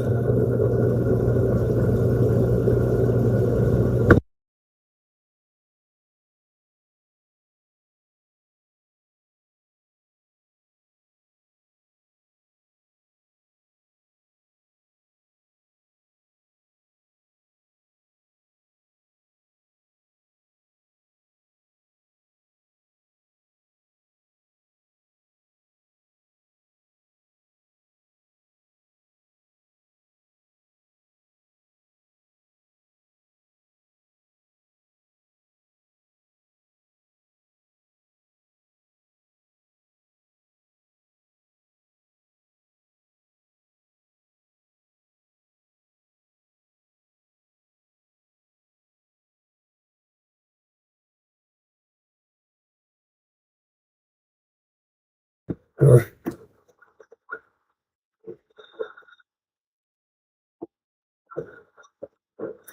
Now, as I shared, we're heading to a time that's worse than our own experience, worse than the Holocaust, horror, 400 years, intense affliction and suffering, worse than anything you can imagine. It's not going to put, it's not going to be able to compete with what's about to come.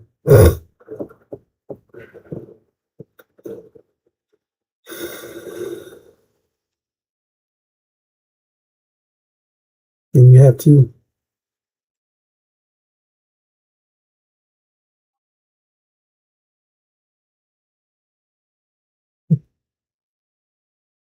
Well, there is no preparing for such an event. It's unprecedented. Meaning it's never happened. No one has ever experienced it. It's going to be completely new, strange, very unaware of the scenario. So there is no advantage in the scenario. We just have.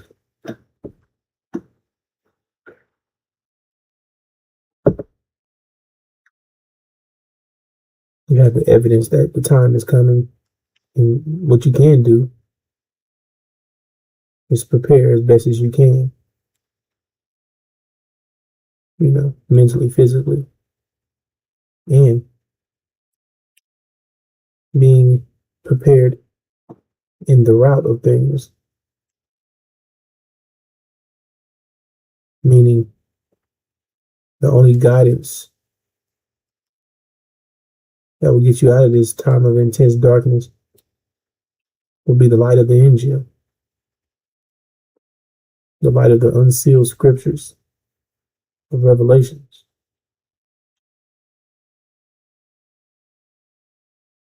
That is the information of this time that will save your life, save your family's life, give you the ability to make it out of what's coming and for you to be successful.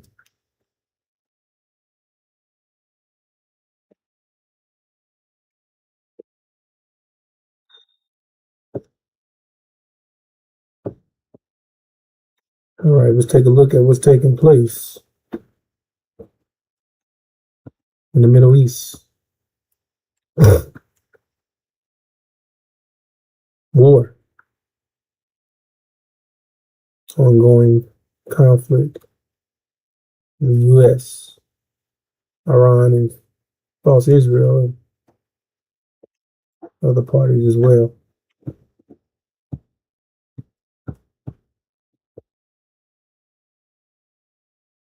Before I start, I just want to say the situation that you see, it's not going to get any better. Things are projected to get much worse. When they start talking about deals and ceasefire agreements and this and that and this and this, none of that really matters. Because the end result is someone's going to eventually be defeated.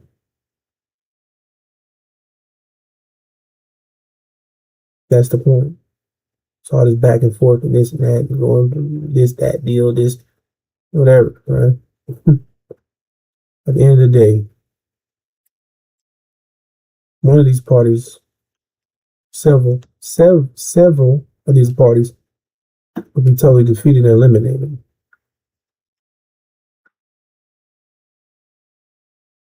Keep that in mind.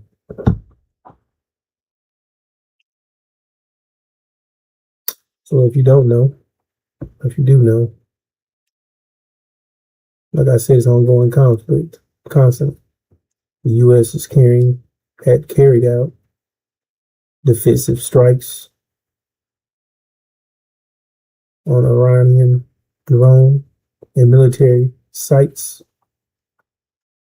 near the Strait of Hormuz.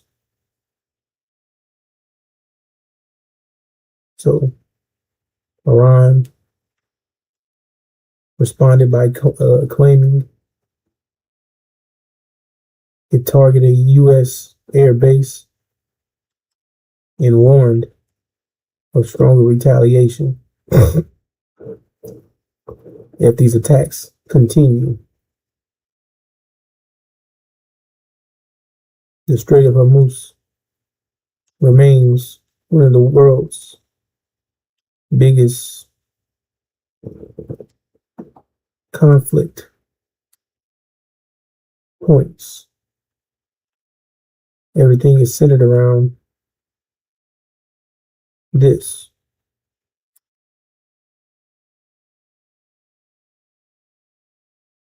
And they're hoping for a possible future deal that could reopen shipping routes and reduce restrictions. The White House denied reports that a final agreement has been reached.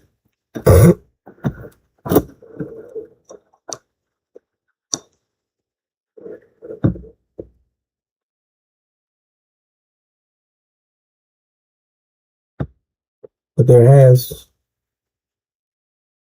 been something going on in the background. We'll get to it. But the Lebanon conflict has escalated again, with Israel launched major new strikes across southern Lebanon.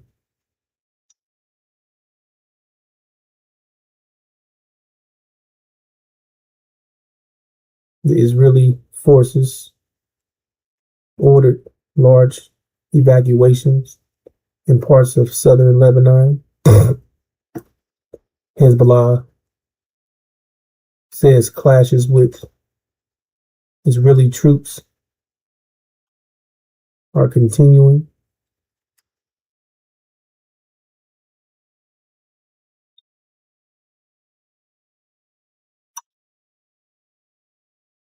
And the president claimed that a deal with Iran is still possible.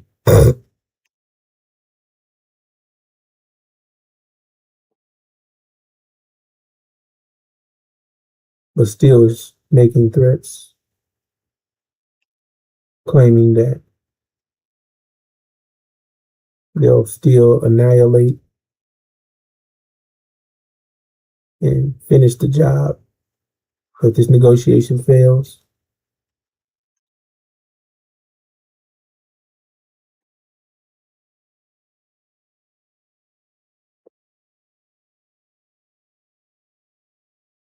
the U.S. and Iranians, negotiators,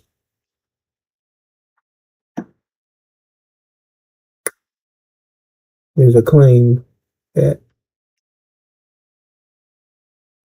they so-called close to a 60-day framework agreement,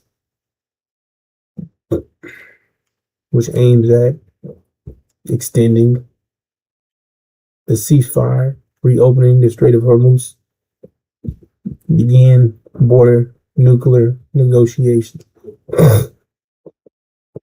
Right. All these things sound very familiar. Seems like this is what's always centered around these topics. Either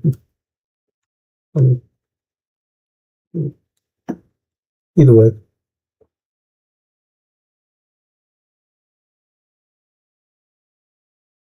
the Strait of Hormuz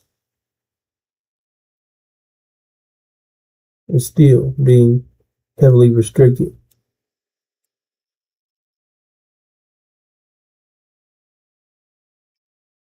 The oil shipping prices remain unstable.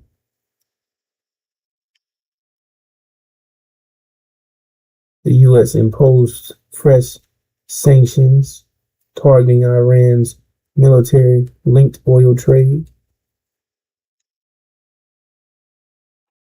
Multiple ships and companies tied to Iranian oil transport were sanctioned despite ongoing negotiation. Israeli strikes and Hezbollah clashes in Lebanon continues despite the peace agreement efforts.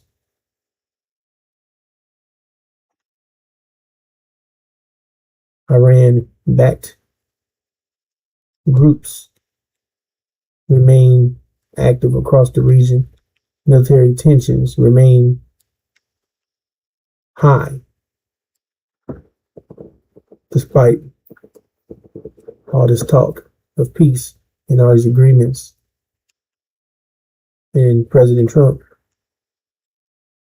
is under pressure to secure and finalize his deal to stabilize the oil prices.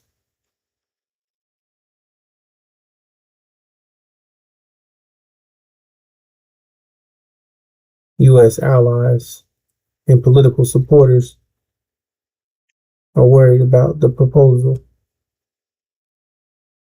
this agreement, which gives Iran more than what they want him to have, giving them too much angle.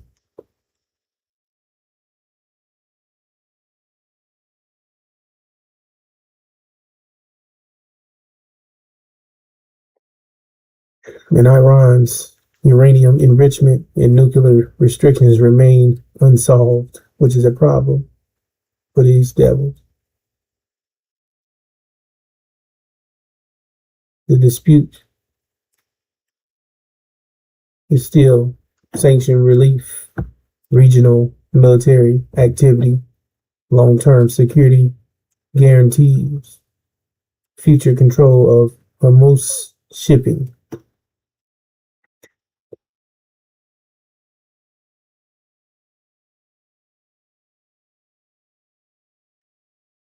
Now they say these agreements is moving in better than last ones. But that means nothing because the ceasefire is still weak, still on the thread, it's fragile. And the military incidents, which we know, no such thing as incidents, but they continue to happen. Ongoing conflict, strikes, actions.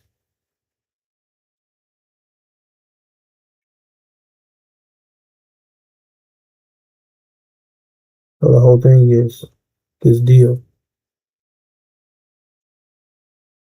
Either this would be the biggest deal they close, or it collapse back into a major full-on war.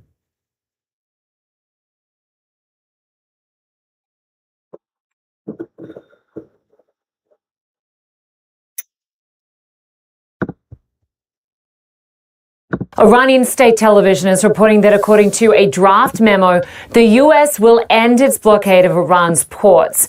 And in return, Iran will restore the number of commercial ships transiting through the Strait of Hormuz to pre-war levels soon. CNN's Oren Lieberman joins us now from Jerusalem with the latest. Oren, what are you learning about this draft memo being reported on Iranian state television? Linda, this is our first sense of what's in the memorandum of understanding that's being worked on between the U.S. and Iran to try to get to a ceasefire agreement. It is important to note that this information comes from Iranian state television, so we don't yet have confirmation of this from the U.S. side. And crucially, even Iranian state television says this isn't finalized yet. But it does include a lot of what the U.S. is looking for in terms of the Strait of Hormuz. Iranian state television says the memorandum of understanding, or MOU, calls for the U.S. to lift its blockade of Iranian ports and for U.S. military forces to withdraw from the vicinity of Iran. And in exchange, Iran would open the Strait of Hormuz and ensure that traffic through the crucial waterway is back to pre-war levels within 1 month. All that according to Iranian state television. Now, that's not it. In terms of monitoring the flow of traffic through the Strait of Hormuz, through which some 1/5 of the world's water flows, through which 1/5 of the world's crude oil flows, it would be up to Iran working with Oman to monitor and control that traffic, according to Iranian state television. That, in and of itself, may be unacceptable to the U.S. because that, in a way, leaves the Strait of Hormuz under partial Iranian sovereignty, and that, of course, has been a red line for the U.S. Now, Iranian state TV says this is still in the works, it's still being negotiated, and it's not finalized, but Pakistan is mediating between the U.S. and Iran to try to get to some sort of agreement here. Now, there's a lot we don't know here. According to Iranian state television, it calls for the U.S. to withdraw forces from the vicinity of Iran. What exactly does that mean? Iran has called for the U.S. to withdraw forces from the broader Middle East. I think that's clearly not going to happen. So a lot depends on how Iran defines its vicinity and whether the U.S. would even see it as acceptable that Iran and Oman are left monitoring and controlling traffic through the Strait of Hormuz. But this is a look at the MOU that's in the works here to try to get to a broader ceasefire agreement to end this war and to reopen the Strait of Hormuz. Linda, we have seen a trickle of traffic flowing through the strait. I believe there were about 24 ships, or 25 ships that went through yesterday. That's still a fraction of pre-war traffic. And Oren, we know that the U.S. president is set to host a cabinet meeting discussing Iran in the coming hours. Do we know what exactly the U.S. will accept, and who is negotiating on behalf of the U.S. right now? In the end, it's almost certainly simply up to President Donald Trump himself. What is he willing to accept as part of an agreement here? Now, the red lines he's drawn are no highly enriched uranium remaining in Iran and trying to essentially end the nuclear program. Now, that's not in this. Iran has, through the means of this MOU and its other negotiations, pushed that off to a later phase of negotiations. So it's really up to Trump in terms of what he would accept. Pakistan has been mediating here. We've seen Vice President J.D. Vance be a part of this, as well as envoys Steve Witkoff and Jared Kushner. Let's bring in Ali Fayez, who is the Iran Projector Director for the International Crisis Group. Appreciate your time today. Good to be with you. So I want to get your reaction first to the Iranian state television report about this draft agreement, including major concessions, the withdrawal and reduction of U.S. military presence, and, of course, changes to maritime restrictions. How much of this reflects Iran's framing of a proposal rather than an actual negotiated draft? Look, it is most probably framed in a way that is tilted more to Iran's interests than is truly the case. I'm sure the Iranians are also making a lot of concessions that are pretty painful in order to get this memorandum of understanding. Both sides have done one key important thing here, which is to prioritize the urgent over the important. The urgent is reopening of the Strait of Hormuz, and removing both the Iranian blockade and the U.S. naval blockade. The Iranians would need it because they are not able to export their oil. The United States needs it because the energy prices keep hiking at this moment and would affect the president and his party's electoral chances in November. And so overall, this is in the interest of both sides. And then they are giving themselves time and space to negotiate over the next 60 days about the important issue of the future of Iran's nuclear program. This almost feels illegal to know after a car accident. Never sue the person who crashed into you if you want to potentially get a six-figure payout. To ask you about that, because the Strait of Hormuz certainly seems to be the centerpiece of this draft framework. Why is maritime access being prioritized ahead of that key, very sticky issue of Iran's nuclear program? Look, because experience shows that given the degree of mistrust between the two sides, given the complexity of these issues, it is going to take quite a bit of time to negotiate a nuclear deal. Whereas, a lot of countries in the global south are going to run out of fertilizer if the Strait of Hormuz does not open in the next few weeks. Basically, hundreds of thousands of people might lose their lives around the world because of food security concerns. So this is a major problem and it has to be resolved as soon as possible. But then, of course, Iran and the US, there's been 20 years of history of negotiations over the nuclear issue. This is going to be addressed over time. Look, it is not an ideal outcome, but it is the best off-ramp from a road that should not have been taken to begin with. There are reports that Iran has allowed 25 or so vessels through the strait in the last day or so, but Iran says hostile vessels are still blocked in the Strait of Hormuz. If a deal is reached, which countries would those refer to? Well, the United States and Israel, the two countries that launched a war against Iran. I think the Iranians are not going to allow U.S. warships to pass through, or not going to allow vessels associated with Israel to pass through. But that really doesn't exclude the rest of the world. And again, here we're talking about 20% of global energy flows, 20% of fertilizer, helium, urea. So the things that are essential for the global economy. And if they don't pass through, we are going to have a global recession in the coming months. Are any of the Gulf nations likely included under the banner of hostile nations?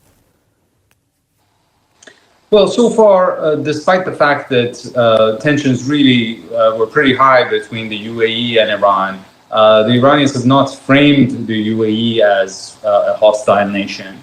And at the end of the day, the UAE is part of the Gulf Cooperation Council countries, and Oman, which is also in the Strait of Hormuz, runs through its territorial waters, is part of this understanding with Iran about the future framework of the Strait of Hormuz. And I'm sure that Oman is not going to throw another fellow GCC state under the bus. So if there is some sort of a framework that emerges out of this for the Strait, it is going to be inclusive, and it is hard to imagine that it would come at the expense of any of the littoral states. You helped bridge the gaps that led to the 2015 nuclear deal. What is fundamentally different this time? Well, a lot is different. In 2015, there was basically political will on both sides to reach a mutually beneficial agreement. It did not follow a war of aggression. It did not follow basically demands of capitulation from one side or another. It was a positive, constructive process. Whereas now we are in a situation that basically mistrust is at the highest level it has ever been.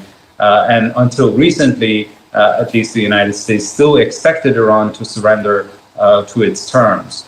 And also in that case in 2015, it took 2.5 years of very arduous negotiations to reach a deal. So this is not going to be easy. This memorandum of understanding doesn't really fundamentally resolve issues, but it gets us to a more stable situation and buys time and space to then for the hard work of diplomacy to begin to try to address the longer term problems.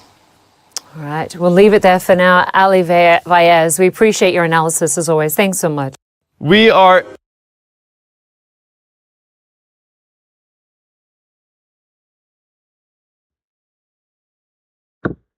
All right, brothers and sisters.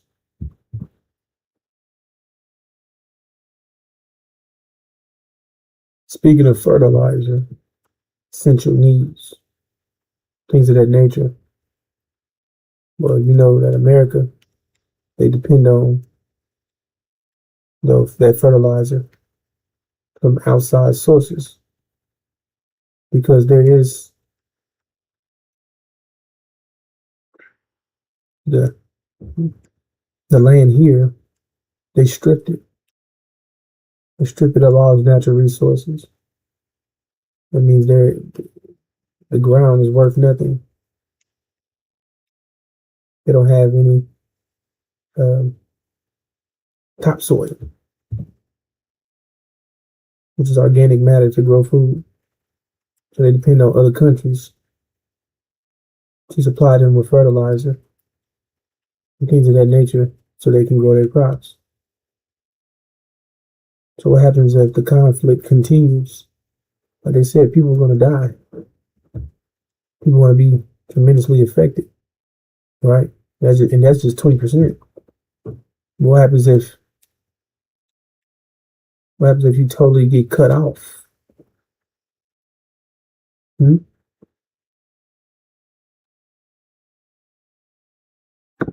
means that more people are going to suffer. And what happens if you never recover? And that means people will be eliminated totally. Right? So think about that. However, with all these things taking place, brothers and sisters, we have to focus on what the INJIL tells us, which tells us that all these things taking place, we know the winners, the losers. We know how things are going to work. And we're at that time where Michael's and his angels go to war with the dragon and his angels. Michael being the God, Master Prophet Muhammad, and his angels, Iran and Syria, versus the House of Side, that's the dragon, and his angels, which is America, Britain, and false Israel. Now we know that the dragon and his angels are eliminated, and Michael's and his angels are victorious, which is a power switch in authority in the Middle East. And this power switch will end America.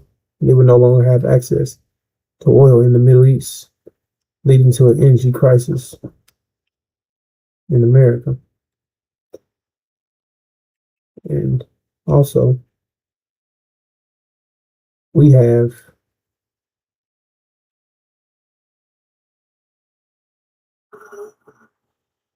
the proof that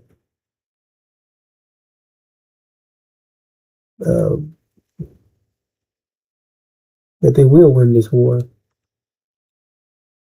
but not just making up and coming up with stuff. No, we know exactly how it's going to work out. It tells us in the unsealed scriptures of Revelation, chapters 12. It says, and not it proved strong, not but place was found of them yet in the heaven, and was thrown the dragon, the great, the serpent, the archaic, the being called devil, and the Satan, the making to air, the being inhabited whole. Pay attention. He, the dragon, was thrown into the earth. Remember, they're in heaven, right? The dragon's in heaven. Now the dragon was thrown into the earth. You see? That means they had a place. So then the angels of the dragon, of him, with him, were thrown. That's clear defeat, brothers and sisters. Telling you that these parties will be defeated and eliminated. Defeated and kicked out of the Middle East. American Britain be kicked out. Defeated. Which then isolates false Israel for their destruction. which shouldn't happen because that's an abomination, right? Because it said when God placed them in the land, they're not to be uprooted or removed. So if that happens, that means that they're not who they claim to be. So who are they? Well, Revelations tell you that too. It says, I am giving out a synagogue of the Satan, of the ones saying themselves Jews to be and not they are, but they are lying. And the blasphemy are the ones saying Jews to be themselves and not they are, but synagogue of the Satan. There's Satan, the ones who have synagogues. There's Satan, the ones claiming to be Jews. There's Satan. And what do you mean? It's because they're implying that they're from the tribe of Judah, which the people from the tribe of Judah is original people, and the Lamb of God is from the tribe of Judah. The messenger of the covenant, Joshua the Messiah, he's from the tribe of Judah. So they're implying that they are the true seed of Abraham, that they are God's chosen people. But this is right here is implying, I mean, it's sharing that they're Satan, they're masquerading as an angel of light, that they're not who they claim to be. So the word, they don't call themselves Judah, they call themselves Jews, the ones saying themselves Jews, right? Which is a term that they use, which is slang for Judah, but they're not. They're lying. So it clearly tell you exactly who they are, brothers and sisters, which they will be made manifest during this time with Michael's angel versus dragon angel, and then dragon angel defeated, and then Mary Britain kicked out. You know what I'm saying? And false Israel's under siege, about to be destroyed. When it says Jerusalem, we see Jerusalem surrounded by armies, right? Who controls Jerusalem? Jerusalem, the capital of what? False Israel. And it says their destruction, right? Not their redemption, not their salvation, their destruction. So keep all that in mind, brothers and sisters. But during this time, as I explained, American Britain be kicked out, boom. America be cut. No longer have access to that oil. The energy crisis here in America start up, right? So you'll start seeing job loss, income instability, unemployment rising, but the unemployment line, people be trying to get unemployment and they had to be snipped. Banking money issues, the dollar, right? Inflation, stuff going up, right? Rising gas prices, groceries, rent, shortages, supply chains slow down, food getting higher by week by week, house problems, rent increase, evictions rise, foreclosures increase, homelessness goes up, theft, scam increase, crime increase, tension, social tension increase, community under stress, protests, unrest. You see? No. And then the government will try to respond. They will fail. They try to stabilize things, but it won't be enough to pull them through, to get them through, right? And either way it go, this whole thing's about to be shut down. Traveling, this, that, partying now, this, things about to be totally affected is the point I'm making. And that's just the beginning of it, because then what's to come is when there's nothing, right? That's all taking you to a point. But then there's going to be a point where, like I said, it's going to be a total economic collapse. Total. Famine. You see? It's going to get severe, which there will be no recovery. No food, no water, no oil, no gas, no electricity, no electronics. Total economic collapse. Severe social unrest. People freezing to death. Not having energy for heating in the dead of winter. Now that's intense.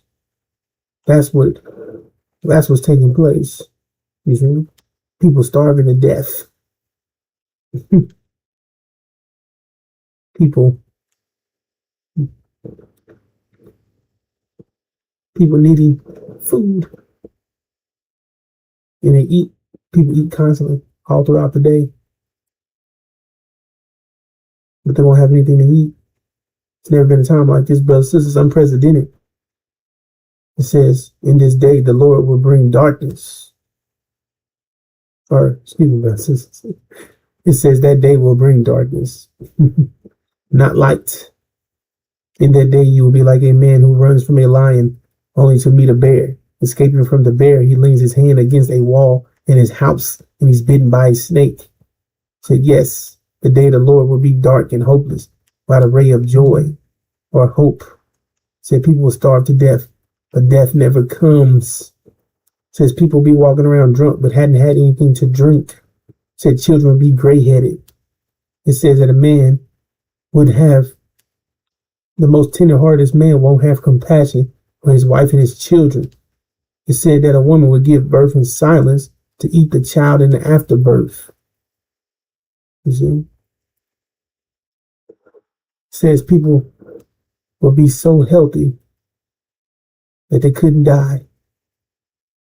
That they'll imagine your skin getting ripped off completely and you'll grow new skins in an instant. You'll be so healthy that you'll live off piss and shit, literally. You know, that's all people having to eat at the end of things, right? Because then you talk about people resorting to cannibalism because there's no food. So I mean, they start eating each other. They start eating individuals, right?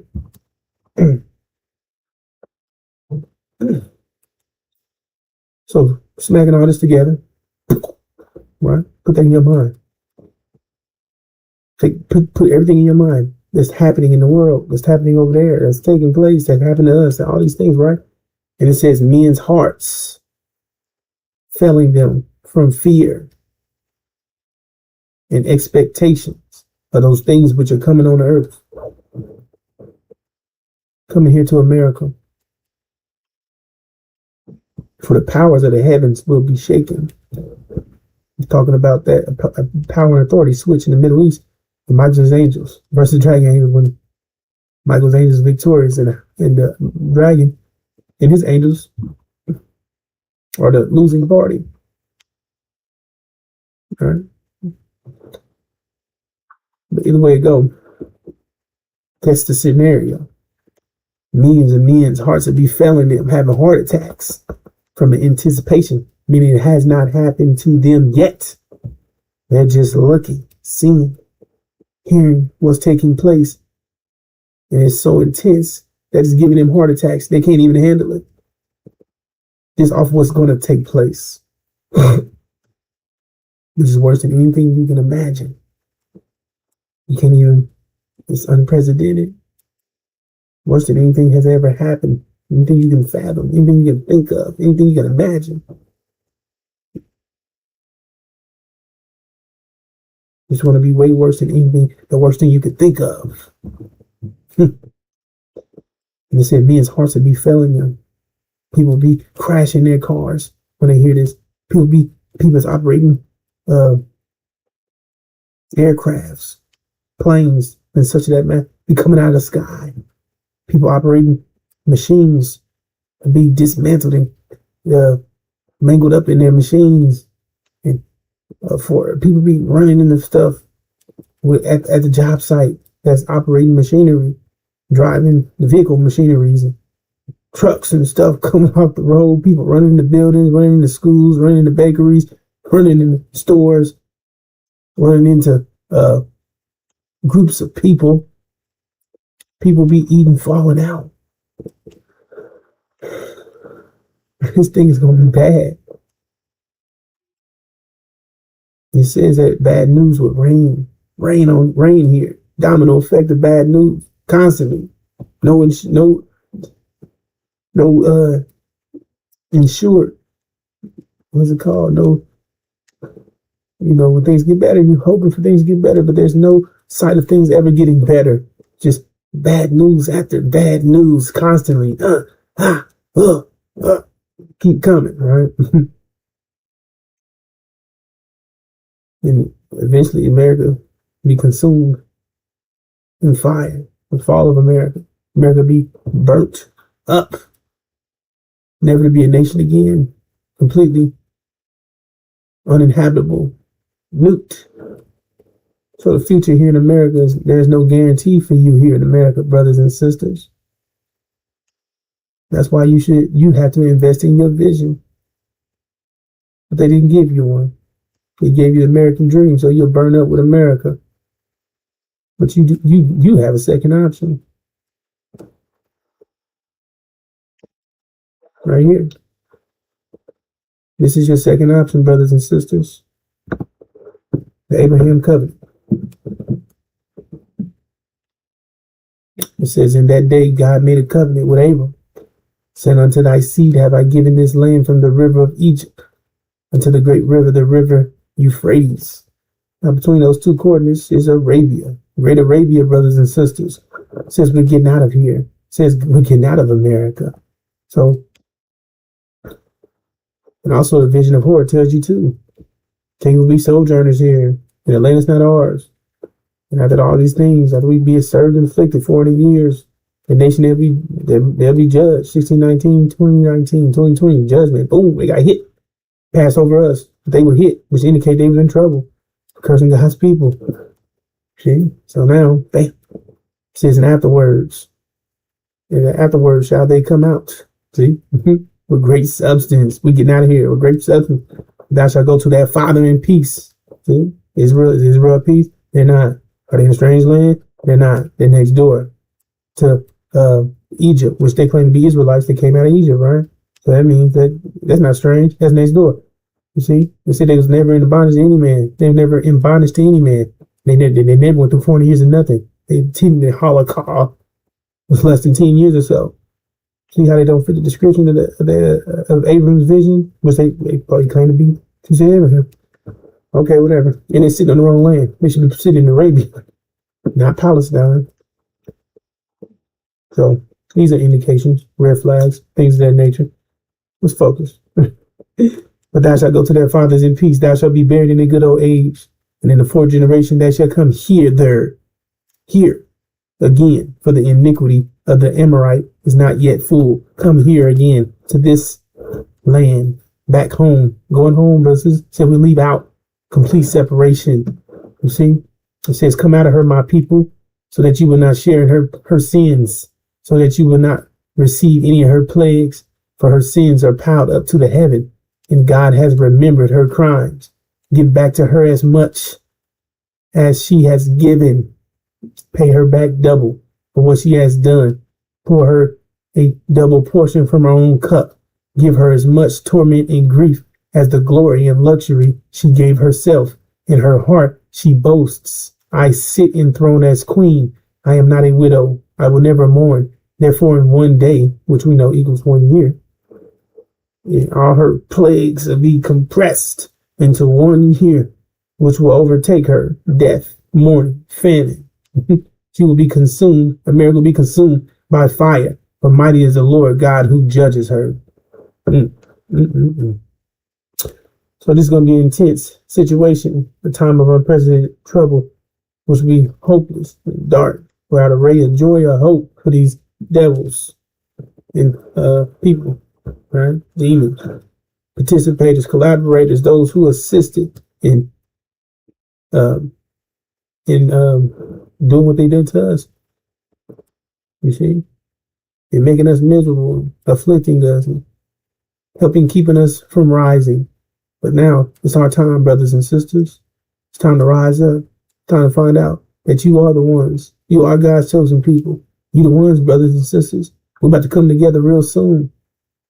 You see? Because a lot of stuff about to take place, including when the defeat happened and false Israel surrounded by armies. They're about to be destroyed, which they can't allow that to happen because that's what's keeping us down. So they're going to attack us. You see? So they're going to come after us. That's what I say when you see this event, when you see Jerusalem surrounded by armies, it says flee. Don't go back to get your baby. Which stamps the seriousness of this event. If you go back to get your baby, you'll be dead. So don't hesitate, you'll lose your life. Can't go back to get your baby. So you hope during this day, you'll be with your child. But it says, don't go back. Don't hesitate. Don't go back to get nothing. Not even your baby. It says flee, flee, flee. You see? I mean, our people coming together. We're about to come together, brothers and sisters, whether they like it or not. I'm going to get this information to be successful. We're going to get the spirit of this INJIL. The spirit is the unsealed scripture. The spirit of the information of this time that will save your lives. We're going to get our discipline that you need for your power and your protection. The 5 mathematical pillars of Islam. And we're going to work together as one body. On one page. We're going to do this, brothers and sisters. Come together, work together. No confusion, no conflict, no interruptions, no one misleading and confusing each other. You see, everybody understanding exactly what's taking place, working together, working as a body. You see, we all understand. The point is, the perspective is fine as long as we all get to 4. 2 plus 2 equals 4. 3 plus 1. 3 plus 1 equals 4. 0 plus 4 equals 1. Am I saying 1? Excuse me, brothers and sisters. 2 plus 2 equals 4. 4 plus 0 equals 4. 2 times 2 equals 4. 4 times 1 equals 4. You get it? That's the point I'm sharing. It's okay to have different perspectives as long as we get to the same answer. Excuse me, brothers and sisters. So that's the purpose. That's the point. That's how we're going to move. We're going to work together. We're going to get out of this hellhole, brothers and sisters. We're going to get to 100%. That's what you need to go home. So you have to get rid of the devil's mind, upload the God mind, and get out of here. To get out of here and be 100% purified. So the tribulation, this unprecedented trouble that we're headed to, we'll make it out. This is a trial for us. It's a makeup test to purify ourselves. You see, but it said burn up the enemies. See, but it make you greater, make you better, get you ready, prepared for the new reality that we're headed to, which you'll need to enter the paradise will last forever. Because if you go in the condition you're in, you make your paradise a hell. You see? So you can't go until you're 100%. So we got to go back into the oven. Got to go back in there. You see? And that's what we're about to do, brothers and sisters. We're about to go back in there. Heat up. Get the impurities off you. Make you pure. You see? It's time. We're almost there, brothers and sisters. We're almost at that finish line. Hold on, brothers and sisters. Hold on. Every day we begin with the latest developments on the ongoing conflict in West Asia. But tonight we begin with a different question. What if the most effective weapon in this war is not the most expensive one? For decades, America's military was seen as untouchable. Its stealth jets, its bombers, and its aircraft carriers dominated battlefields across the world. Very few countries could seriously challenge the United States. But the Iran war has exposed something important. Modern wars are changing, and sometimes the biggest threat does not come from the most advanced weapon. It comes from the cheapest ones, low-cost drones, small shoulder-fired missiles, and mobile weapons hiding across rough terrain. These tools are not sophisticated in the traditional sense, but they are forcing advanced militaries to change their tactics. Iran has used them extensively against the United States, and now it appears that Iran is looking to expand that strategy. A new report is out. It is by a media outlet called France 24, and it claims Tehran has been training members of Iran's Besieged Force. It's a volunteer paramilitary organization that operates under Iran's Revolutionary Guards. The group has long been used for internal security and to support operations during conflicts. The training has one specific purpose: to target US and Israeli aircraft using shoulder-fired missiles. You heard it right. The reports say training videos, tactical guides, and even virtual reality simulators have been circulated among members of the Besieged Force. According to the report, the training includes tactical positioning, how to hide from aircraft, how to operate in small teams, and how to create ambush zones for low-flying targets. So this is not just about handing out weapons. It is about building a network of fighters trained and ready for a future conflict. The weapon at the center of this training is called a MANPAD. It's short for Man-Portable Air Defense Systems. Now that may sound technical, but the idea is actually very simple. These are small anti-aircraft missiles that can be carried on a person's shoulder. They are designed to target low-flying aircraft like helicopters, drones, transport planes, or even fighter jets operating at lower altitudes. And they do not need large radar systems. These missiles can be hidden inside mountains, inside cities, or along roads. A team can fire one, move quickly, disappear. However, their range is limited to between 5 and 10 kilometers.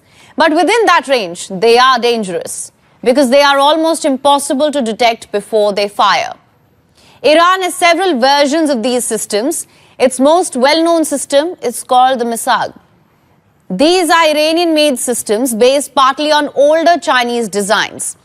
Tehran is also reported to have received advanced Russian Verba missiles. This is along with other Chinese models. The more advanced versions are designed to overcome defensive flares. Those are the bright heat flares that fighter jets release to distract incoming missiles. Welcome to the next evolution of AI, built right into the Alteryx platform. Now, you can bring the power of generative AI into every step of your analytics. Use your approved LLMs like OpenAI and Anthropic to automate tasks, generate insights, and reimagine what's possible, right inside Alteryx with new Gen AI tools. Next, meet Alteryx Copilot, your interactive AI assistant. Just tell Copilot what you need. It helps you build workflows, place tools, automate tasks, and get answers in seconds, all with only plain language. Want instant insights? Magic Reports infuses automation and AI assistance to make reporting easier, faster, more flexible, and ready to share in seconds.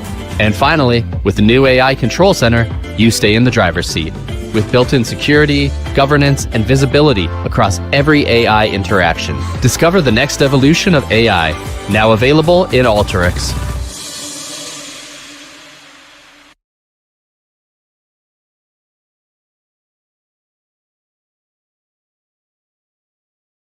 Lately, seems your career depends on how fast you adopt AI.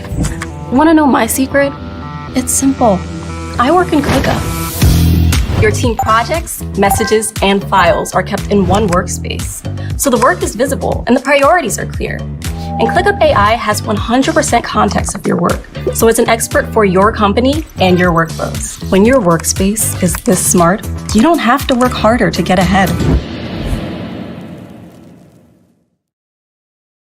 Some of these missiles can even detonate near a target without directly hitting it, spraying shrapnel across the aircraft. And this is the bigger point here. These missiles are cheap, but the aircraft that they target are not. And the war has given Iran a chance to test all of this in real combat.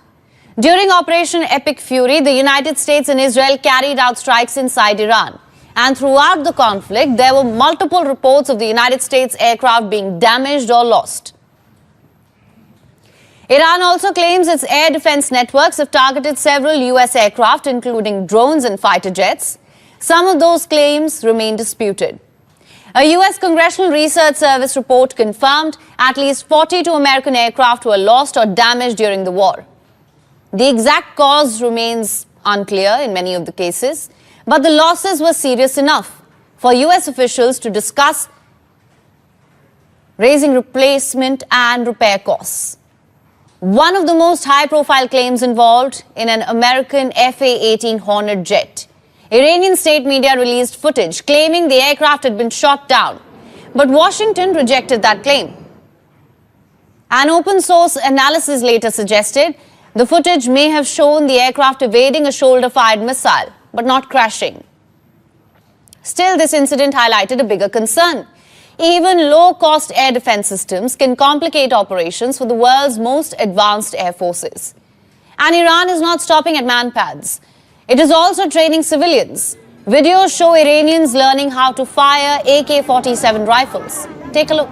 هر تیراندازی که کردی باید یک بار اگر مهماتش دروازه خدمت ما یه لحمون مشقی که مرمی نداره هیچ گونه اصابت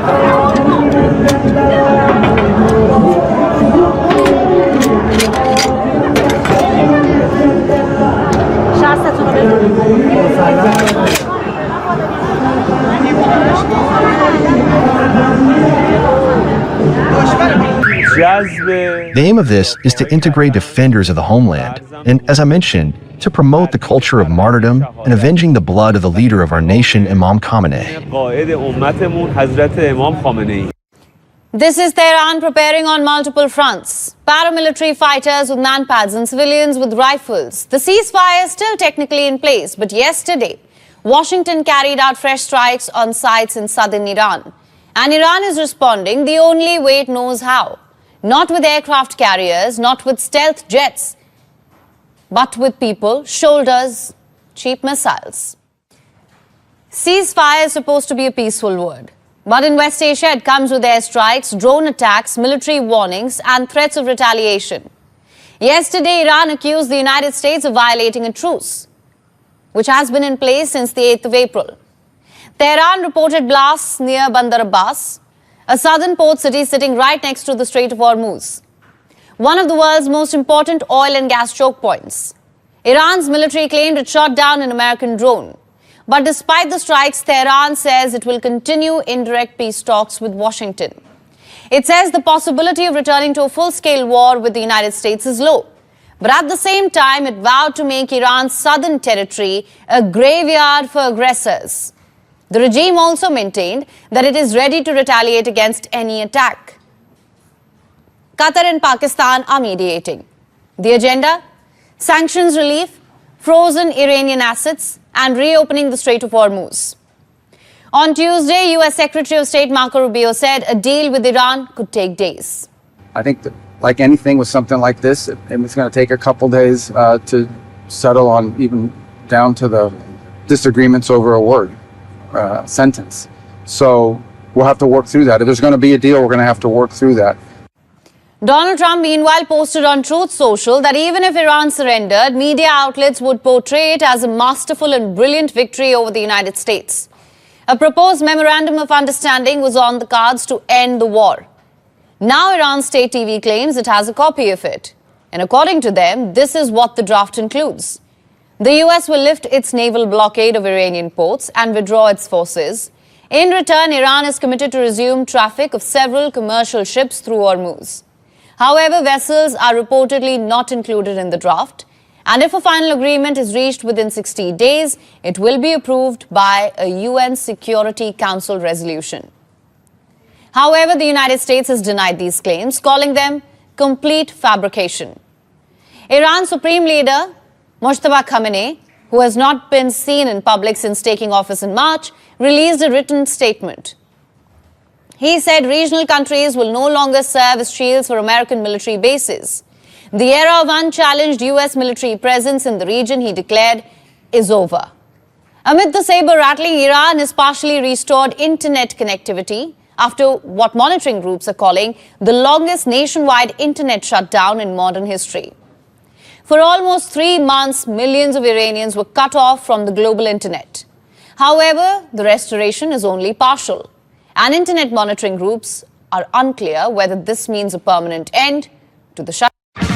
More boxes, more options. Grainger has over 1,700 box types in stock and ready to help you pack, store, and ship everything. And you can count on Grainger to deliver your boxes fast. Count on Grainger for boxes. Call or click Grainger.com/boxes today.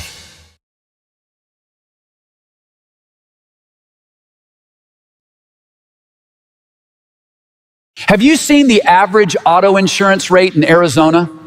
It's crazy. I don't know how anyone can afford to live there. Arizonans are paying over $2,200 per year on average for full coverage auto insurance. That's nearly $190 a month. What blows my mind is drivers in Arizona could be getting full coverage for up to 80% less than they're paying now. And most people have no idea. If you're paying over $75 a month for car insurance, I'll show you how to save. It's not just car insurance. Gas is up. Groceries are up. Cost of living in Arizona keeps climbing. Everything is getting more expensive. So when you're already getting squeezed on everything, why keep overpaying on a bill you can actually do something about? Shut down or not? After repeated meetings, the headquarters reached the conclusion yesterday that internet access should be reopened, and yesterday the president's directive was conveyed to the communications ministry. We hope that in the coming days we will quickly be able to restore these legitimate rights to the people. Let's move to Lebanon now, where a ceasefire is also technically in place and also technically being shredded. On Tuesday, Israeli airstrikes killed 31 people. Israel pounded Lebanon with more than 120 airstrikes. Lebanon's health ministry called it one of the deadliest days since the truce took effect in April. Israel isn't just striking from air anymore. Ground operations are expanding. Evacuation warnings have been issued for at least 50 towns and villages. Today, the Israeli army issued evacuation orders for South Lebanon's Tyre city. Hours later, strikes were reported there. To understand this conflict, you need to understand one thing. Hezbollah is not just another militia, it's a heavily armed Iran-backed force operating inside Lebanon with enormous military capability.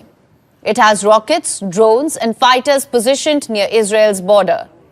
Israel sees Hezbollah as an existential threat. Hezbollah sees itself as Lebanon's resistance movement against Israel. And the Lebanese government?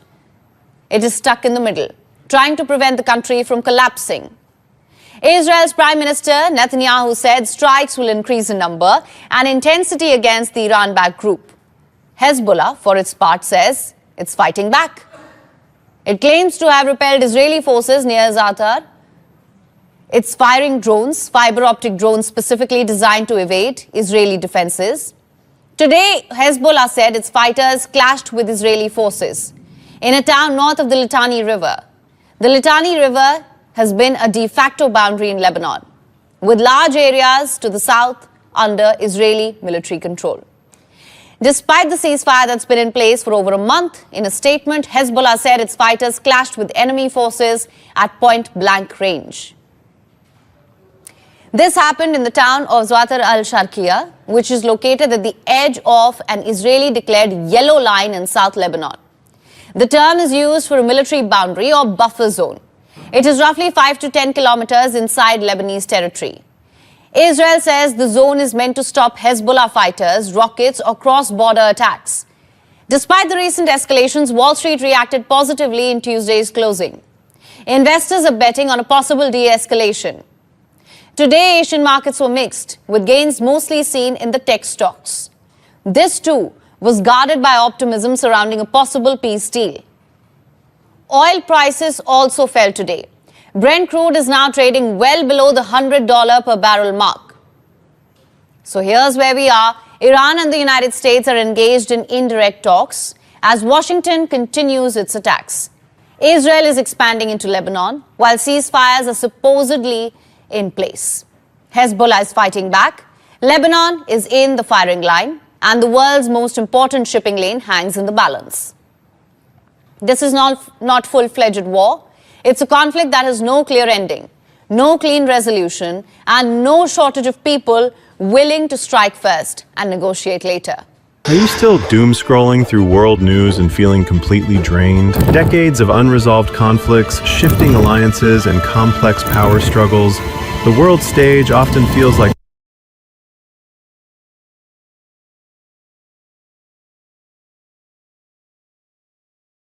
brothers is proof that they were not successful in preventing our multiplication because they wanted all of us to be their black-faced children. Excuse me, sisters and brothers.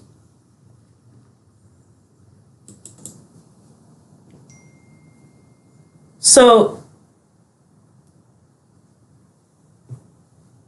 the devil's plan was for all blacks in America to be of his devil seed. However, sisters, we did not allow that to happen. So we are the proof of that here today. We intercepted their shrewd plans against us.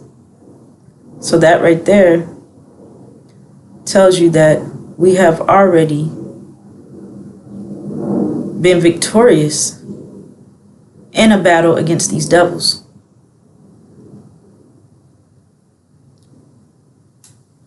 And so these two groups of blacks, the original blacks and the Caucasian blacks. It shares here in the parable that let both of them grow together until the harvest, and then at that time they will be separated. So that means that soon we will see a separation will take place between these two groups of black people in America. Now, another way that they are trying to deal with this shrewdly is it all boils down to deception. They have all these different deceptive tactics against us. America teaches that one drop of black blood makes you black. However, that's not true. Well, let me say it like this. One drop of black blood. They say one drop of black blood makes you black. Black does not identify your bloodline. The term black does not identify your nature. So they use this umbrella term to deceive you, thinking that you can identify people by skin color. That way, their house Negroes, their demon children go unnoticed. However, that deceptive trick that they use on us is also being exposed. Again, it is a scientific biological fact that you are the seed of your father, sisters and brothers. The father determines the bloodline, not the mother. So it doesn't matter what your skin tone is, it's about who your father is. And these devils know that. That's why they raped us relentlessly as they tried to totally wipe us out of existence, putting us through mass genocide. However, they did not prevail. And they will not prevail in any of their plans against us. Let's keep moving.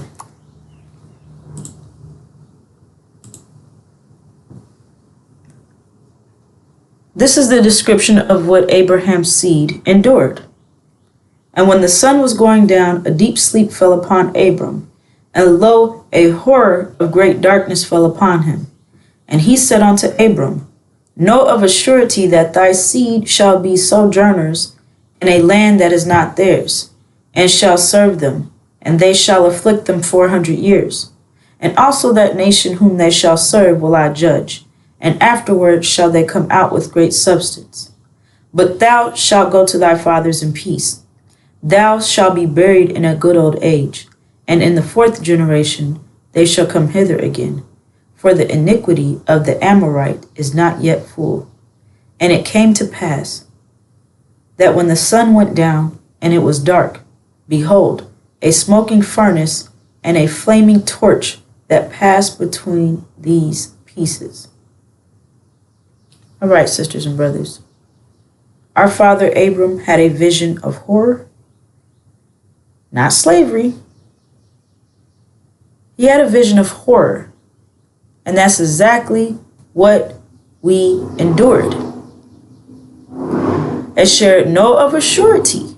So that means that this is certain. This is a definite. It's not a maybe. It's not a might be. It's not a critical race theory like they're lying to us, telling us. This is a sure, definite. Our history is recorded facts, and they're trying to hide our history from us. However, they won't be successful in that shrewd plan of hiding our history. They're not successful. Just the mere fact that I'm here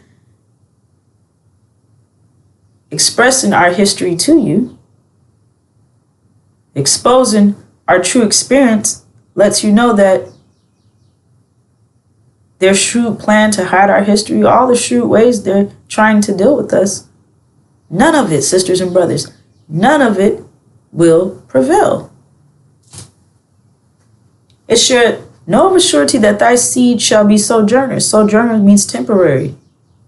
In a land that is not theirs. That means America is not our land. So anybody saying this is our land, we need to get reparations, they're liars and enemies to us.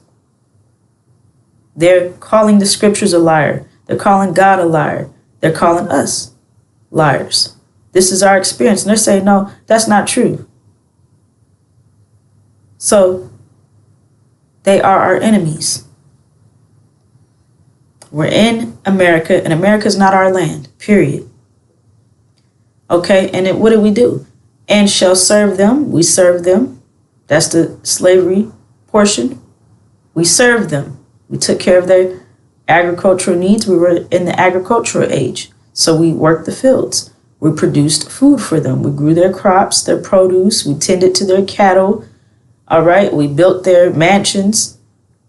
We did all the labor. And that's only 1% of our experience. But what did they do to us? And they shall afflict them. They afflicted us. Now, how did they do that? The rape of the original black woman, around the clock, relentlessly. The nonstop torture.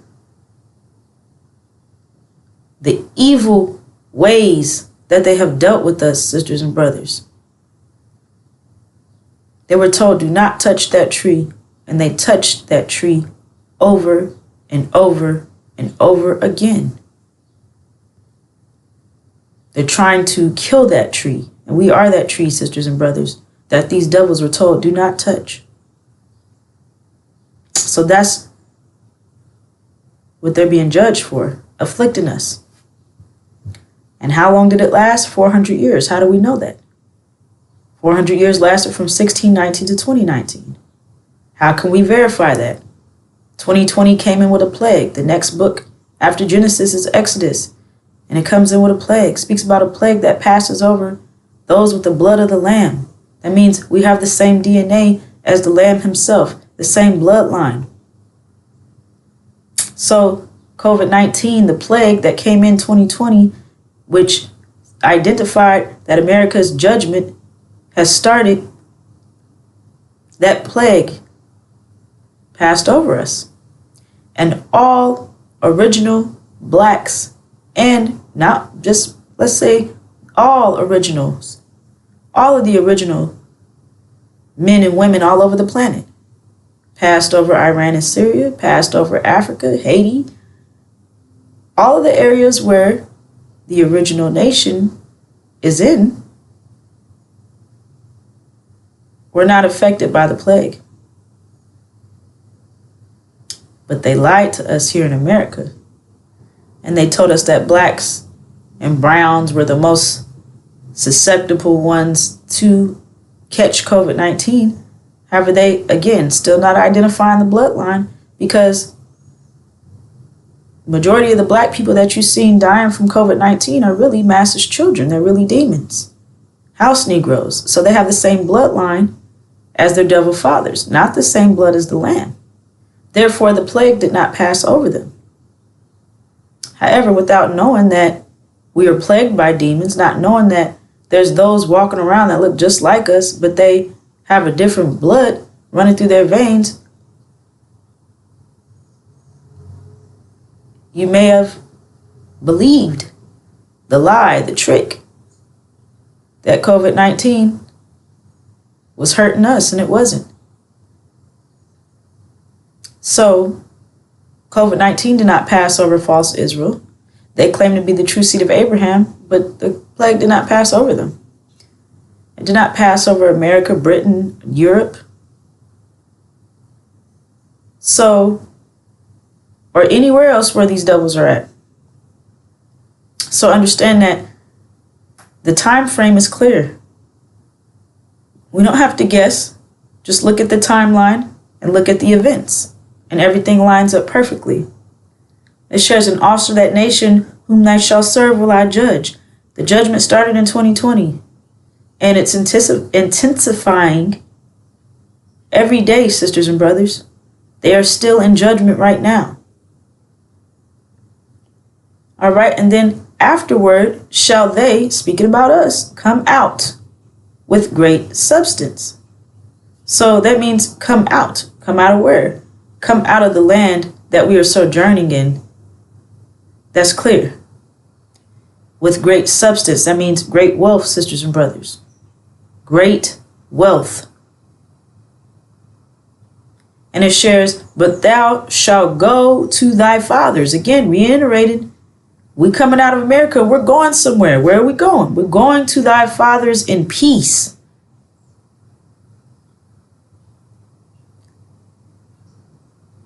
And where is our father? Where is our father Abram at when he had the vision of horror?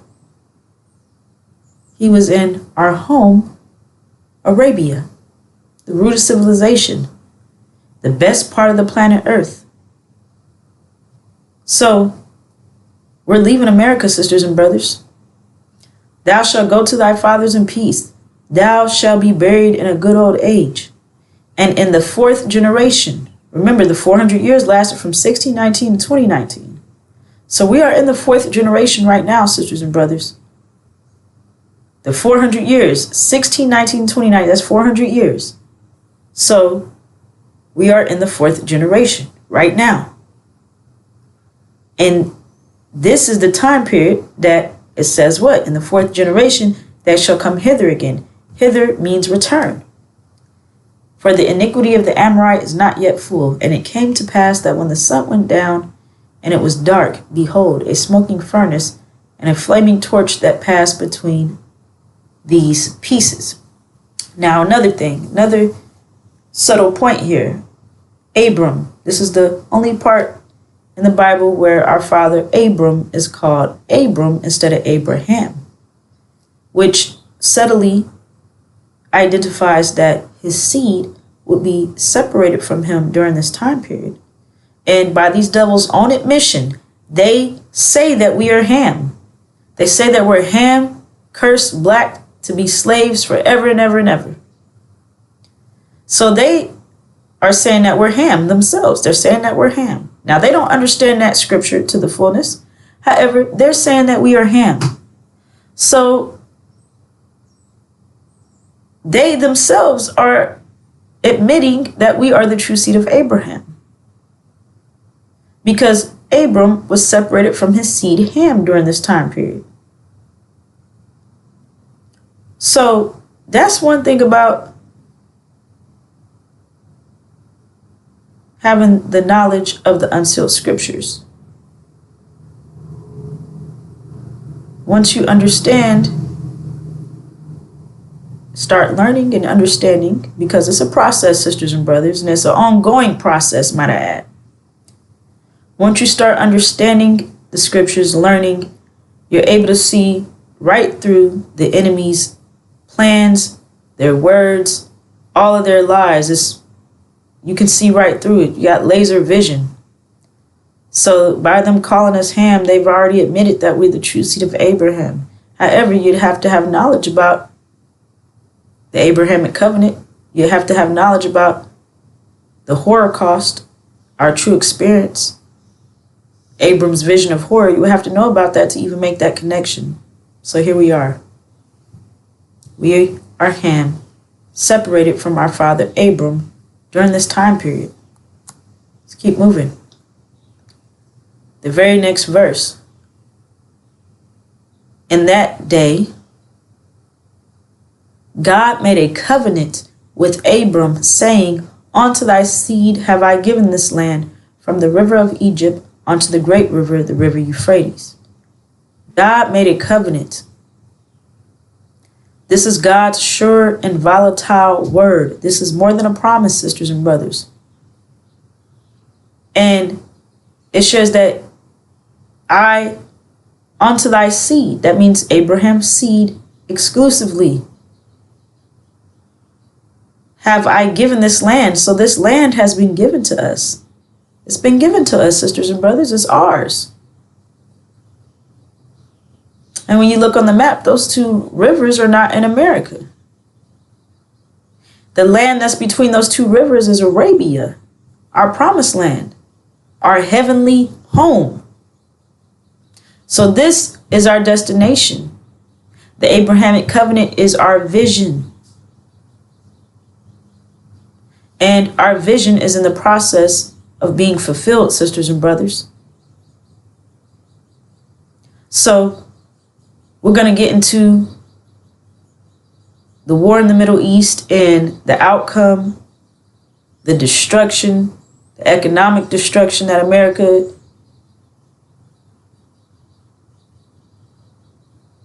that's about to happen to America.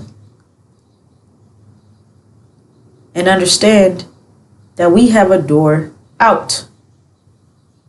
We have an escape route. Remember, they don't want us to escape this country, this land. However, we have an escape route. So that tells you right there that none of their shrewd plans against us will prevail because we have an escape route. We have a door out.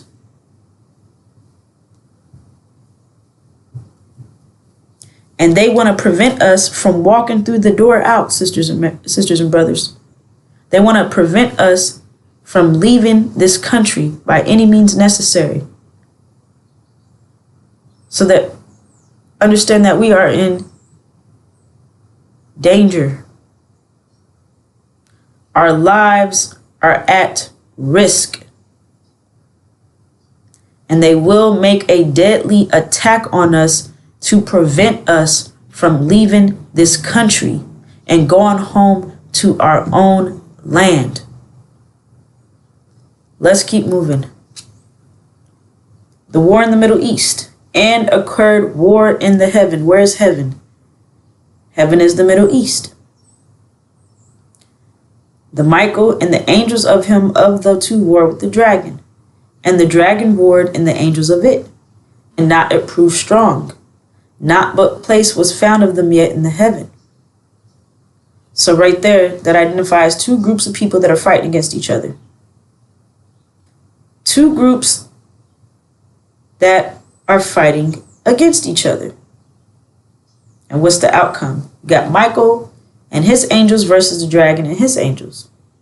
It shared, and was thrown the dragon the great, the serpent the archaic, the being called devil and the Satan, the making to err, the being inhabited whole. He was thrown into the earth, and the angels of him with him were thrown. So this is identifying that the dragon will be defeated. The dragon and his angels will be defeated. So one group is going to be defeated by the other group. The dragon and his angels will be thrown out of heaven. That means thrown out of the Middle East. Michael and his angels will be victorious. All right, so let's keep moving. Michael and his angels is our God, Master Farad Muhammad. All right, that's Michael. His angels is Iran and Syria.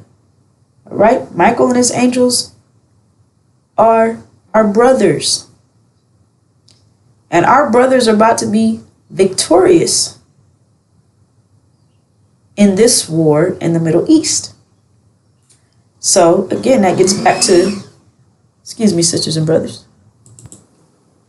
So that gets back to the title of this presentation, Victory is Ours, Original Man and Woman. The rise of the original man and woman. We're about to witness our brothers over in the Middle East, Michael and his angels, the God Master Farad Muhammad, Iran and Syria, defeat the house of Assad, which is the dragon, and his angels, which is America, Britain, and false Israel. They're about to be defeated. Now that's going to cause a domino effect. That's going to cause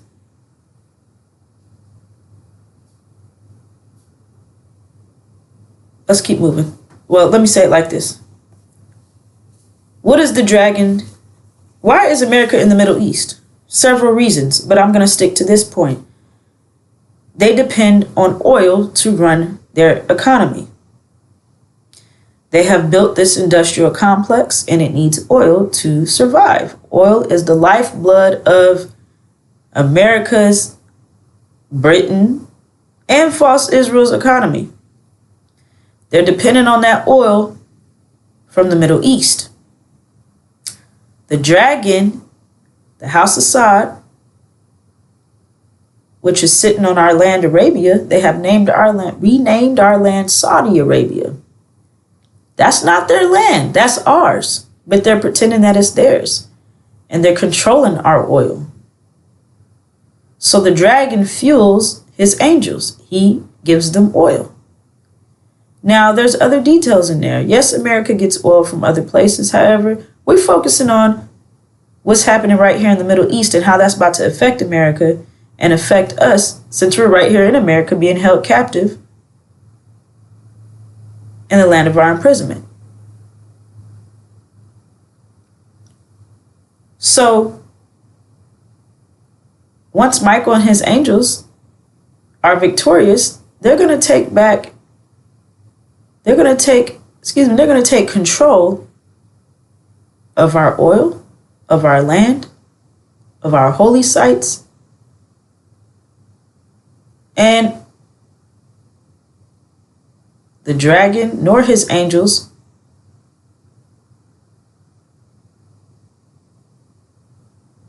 the dragon will be kicked out and his angels won't be getting any oil whatsoever. None. The oil will be cut off totally.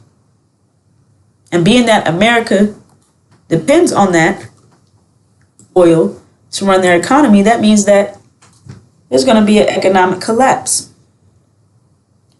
Total economic destruction. Now, what does that mean? How's that going to affect us? And what does economic destruction mean? That means the economy is going to be destroyed.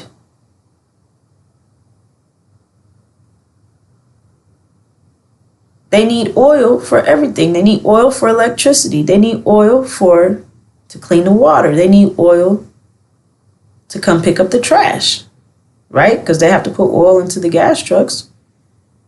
They need oil to get the food to the grocery store. They need oil to grow the food.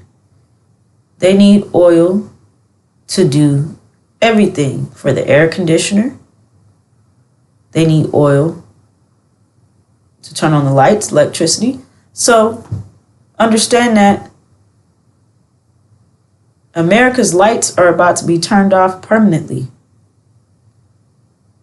It's going to be very dark, sisters and brothers. However,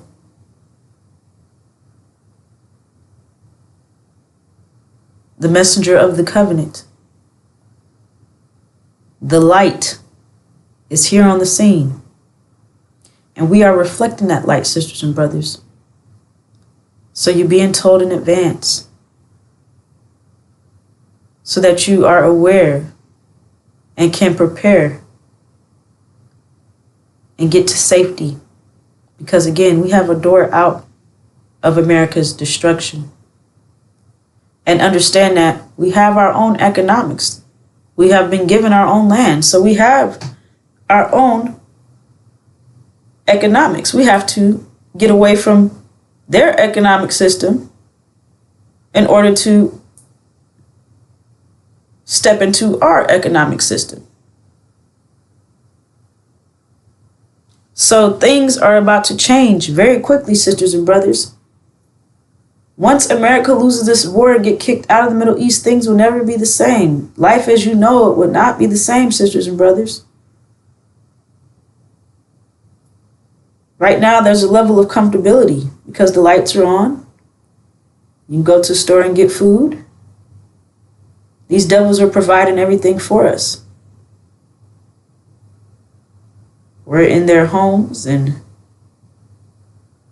driving their cars. They control everything.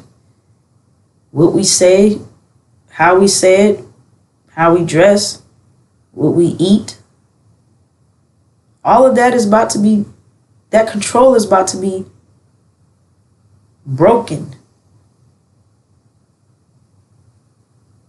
So this boils down to famine, because no food. Understand that, and let me make this clear. Famine is an absence of all resources that's needed to run an economy. So there's going to be a total famine. Now I'm going to double down on this food situation. No food. No food.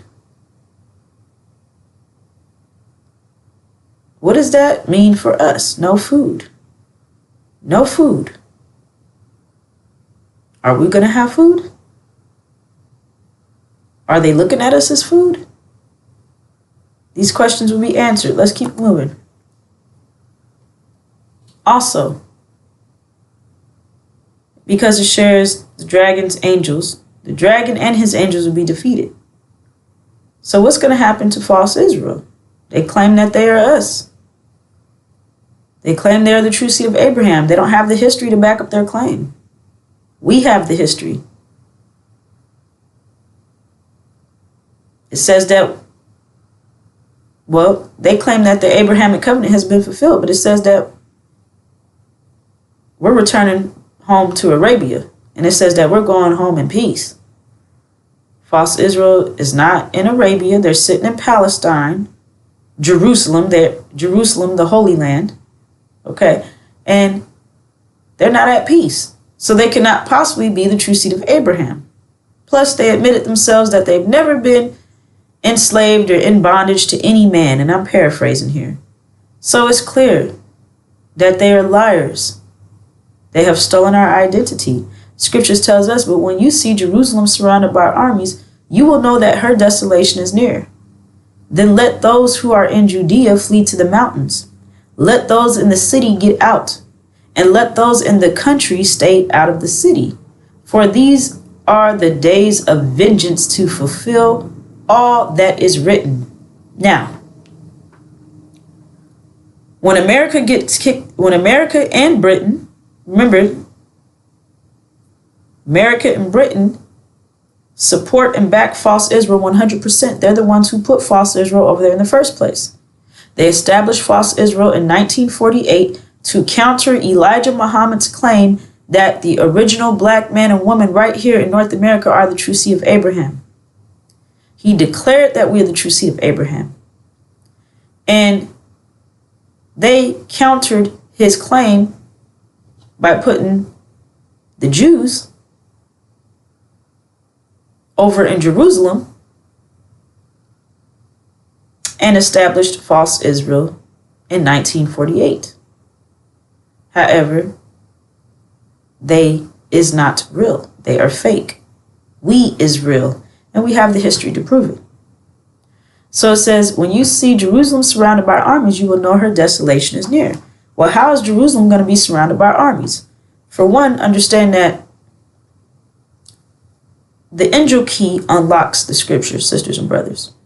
And the INJIL key, this is a formation on the INJIL key when America and Britain get kicked out of the Middle East. And false Israel is left stranded. No military support, no backing, no resources, no food, no water, no gas, no fuel whatsoever. They're getting cut off too.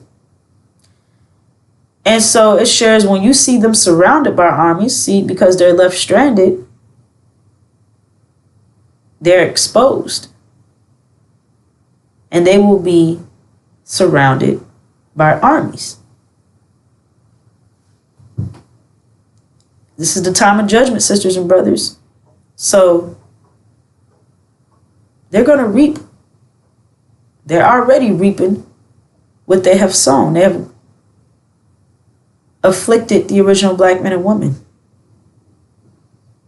False Israel financed the transatlantic slave trade. They had slaves. They raped us relentlessly around the clock, just like America and Britain. It says that nation whom we served will be judged. False Israel, America, Britain are all part of the same nation. That's the Caucasian nation. Not only that, false Israel has been abominably destroying the Palestinians, starving them to death, withholding all resources, totally humiliating them, and, putting them through a severe famine and mass genocide. So, false Israel has a lot of enemies. And we are in the time of consequence. So that means that what they've done to others will be done to them. It says give them back double. And that's exactly what we're going to do. And that's going to take many different forms as well. Now, this right here proves that false Israel cannot be the true seed of Abraham, because it says that they're about to be destroyed. And we are not going to be destroyed. It's impossible to destroy us. So that's another identifying factor right there. However, there's also a critical situation going on. It says, when you see Jerusalem surrounded by armies, you will know that her desolation is near. Then let those who are in Judea flee to the mountains. Let those in the city get out, and let those in the country stay out of the city. For these are the days of vengeance, to fulfill all that is written. So there's a critical situation going on in which we're being told to flee, which identifies that we'll be under attack. Why is that? Let's keep moving. The Lord will make you the head and not the tail. You will only move upward and never downward. If you hear and carefully follow the commandments of the Lord your God, which I am giving you today. All right, who's the head right now? False Israel, they control this reality. All right, they're at the top of this reality. They control. False Israel is Satan. Those who call themselves Jews are not. They are liars. They are the synagogue of Satan, which is revealed in the book of Revelations. False Israel has their foot on our back, holding us down. They run America. They run the educational institutions. They're over the colleges, schools. They run the banking system. They are running the media, television, entertainment. What they're doing is they put their black-faced children in there to deceive us, so we do what they do, and it just further destroys us. However, that shrewd plan against us will not work either, because we are exposing that deception. They have Louis Farrakhan, who is a Jew in black skin. He admits his father is a Portuguese Jew that raped his black mother. So that's why Farrakhan has a black skin, because he has a black mother. However, his father is a devil. Okay? And again, it's a scientific biological fact that you are the seed of your father. Farrakhan knows that. That's why he will not speak to demons. He will not identify that he is a demon, because the truth, they cannot speak the truth. The devils cannot speak the truth, period. And so he keeps saying that God makes babies in the wombs to get around the fact that he's a demon. However, that deception will not work, sisters and brothers. And it's with the evidence right here, giving you this information that what they thought they were tricking us about is clearly identifiable. So, false Israel's on top. They're ruling us. They're controlling us. They got their black-faced children telling us what to do, telling us how to act, distorting our image all over the world, giving us a bad name, giving us a bad reputation. Scriptures tells us that the Lord will make you the head, sisters and brothers. We will be the head and not the tail. That means that we're going to be on top. And you will only move upward. That's rising. That means we're going to rise. And never downward. We're never going to be the tail. We're never going to move downward. if you hear and carefully, excuse me, if you hear and carefully follow the commandments of the Lord your God, which I am giving you today. So, as long as you are acting according, not acting, as long as you are operating off of your nature of discipline, sisters and brothers, the 5 pillars of Islam, that's our discipline, that's our protection. Our mind, which is the unsealed book of Revelations, the INJIL is our mind. And our vision, leaving America and going home to our land, Arabia. All right, so we're going to be in control of ourselves, period. These devils will no longer be controlling us. Now, their entire reality, their entire existence, well, let me say it like this. Their entire reality is based off the lie that false Israel is the true seed of Abraham. But that lie is going to be exposed, which is being exposed now, however, on a worldwide view once false Israel is destroyed. But they cannot let false Israel be destroyed before destroying us. Because if false Israel is destroyed before we are, according to their plans, we're going to spring right up and we're going to rise, take control of ourselves, take control of our reality. Right now, we're not in control. Again, also, we're bringing in a new reality.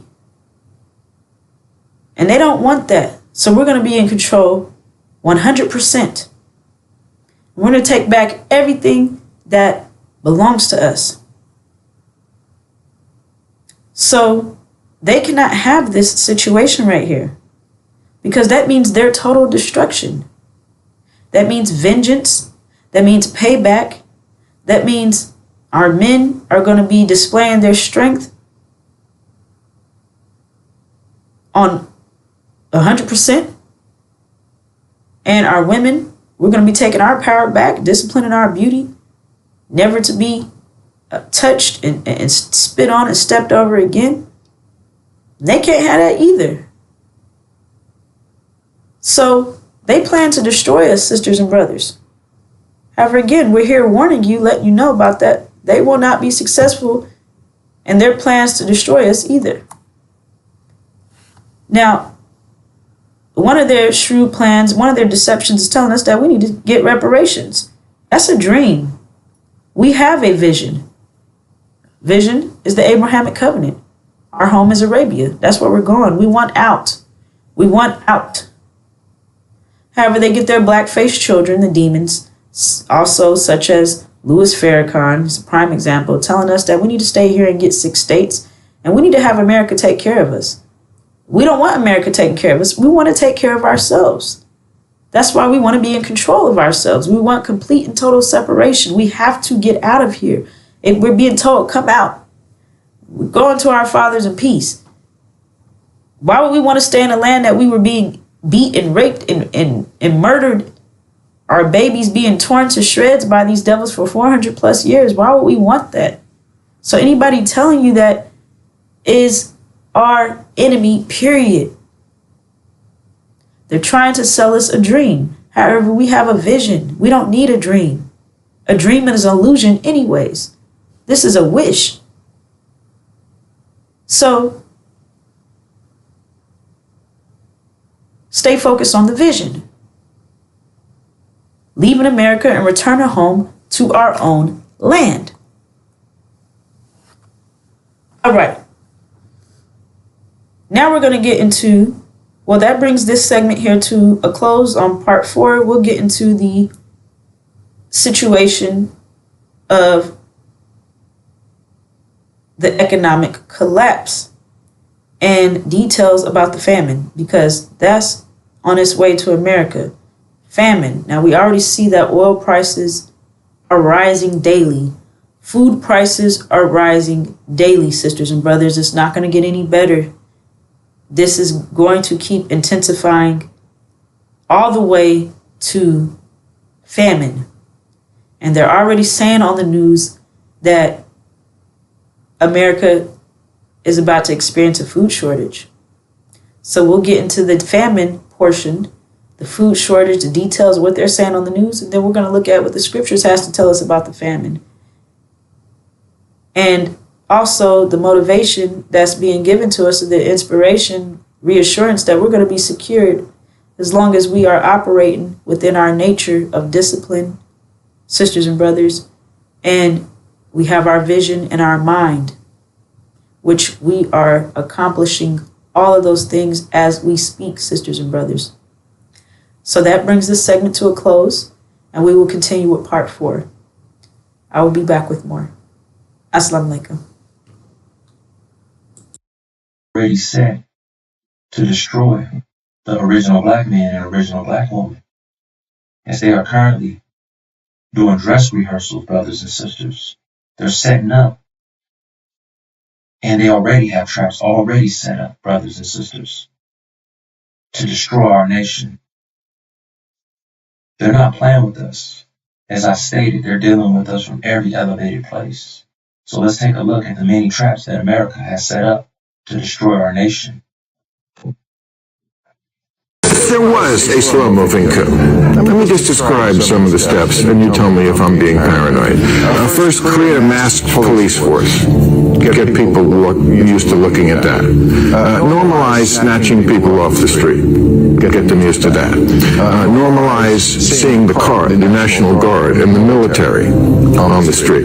Then start talking about crime in the capital, which is basically, has always been a fairly crime-ridden city. This is our nation's capital, where elections are decided. And then have, because the crime is so bad, have other states start sending their troops, not just the National Guard there in D.C., but now at least 6 other states are sending their troops, which then Trump can then federalize.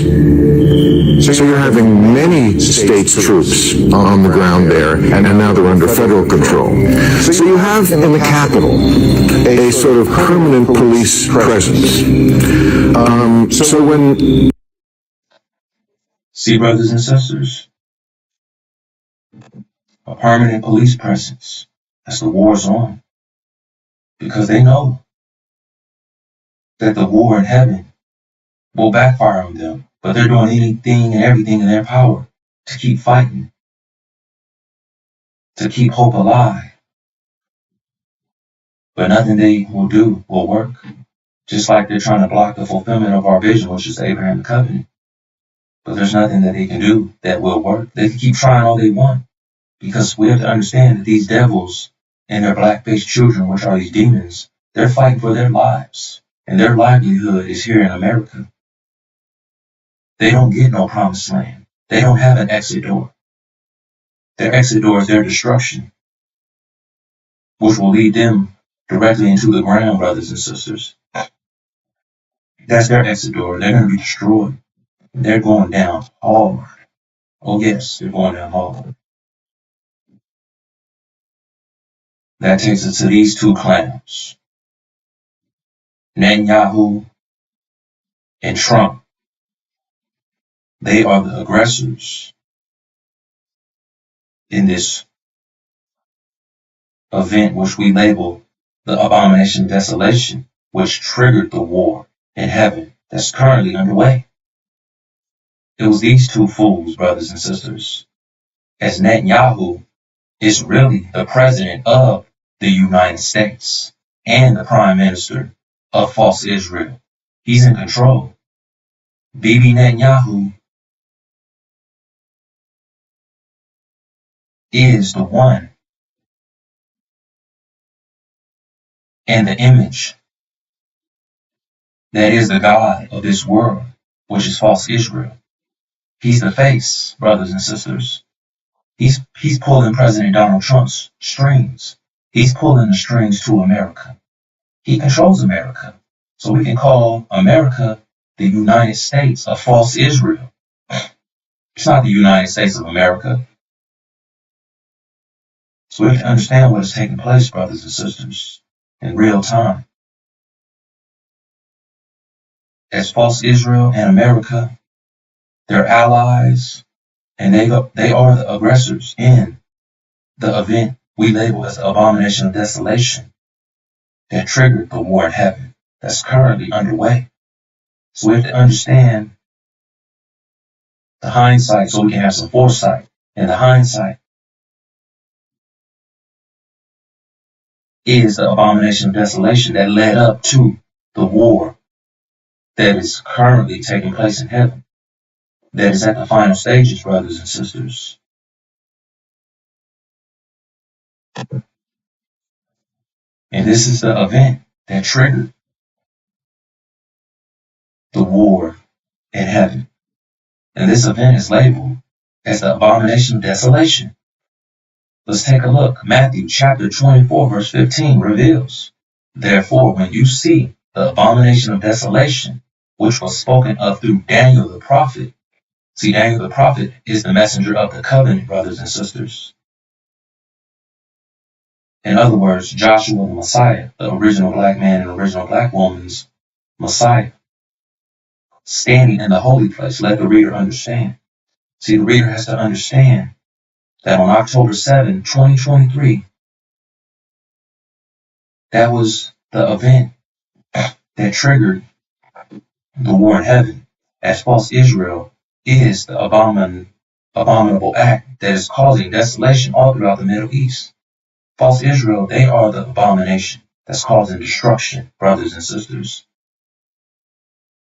They have been killing men, women, and children, destroying infrastructure, destroying buildings, bombing infrastructures, bombing buildings, causing chaos, causing panic. They're causing havoc. They had the Middle East in complete darkness, brothers and sisters, destroying water, destroying power outlets, destroying infrastructures all throughout the Middle East. They put the Middle East in a state of emergency, brothers and sisters. It was all due to them and the destruction that they were causing at their hands, brothers and sisters, with support and backing from America. As they are the aggressors in this, brothers and sisters, that means they started this. They are the ones responsible for this. As their negligence proves who they are. They don't give a damn about the civilization in the Middle East, as they are the ones destroying it. See, America is supplying false Israel with the weapons that they need to fulfill their agenda, as they are allies. In false Israel, they're just the ones pulling the trigger, brothers and sisters. So that means they're both responsible for the abomination of desolation that is taking place. And also the dragon, which is the house of Saud, in other words, Saudi Arabia, our half-brothers Ishmael. They're fueling this whole affair, brothers and sisters. They're giving power to this affair.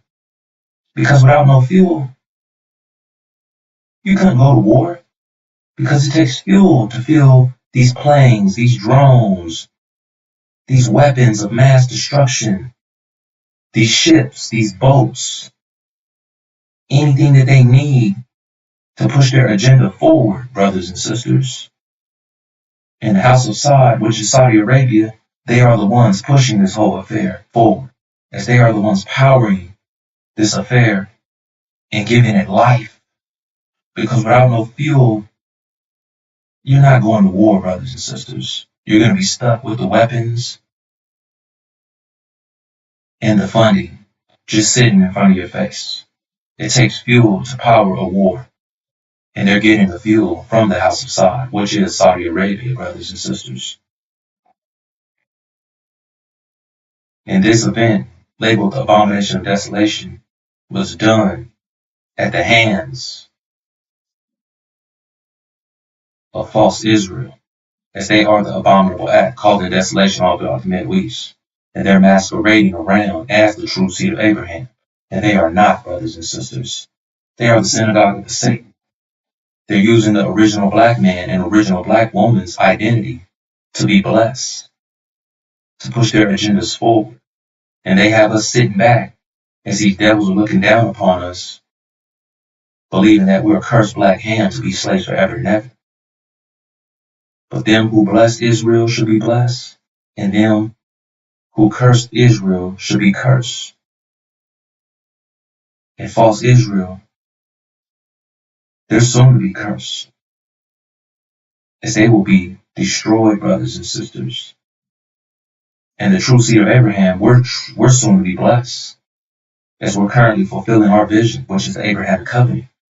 And that's our reward. That's the blessing that we have coming. That's on the way.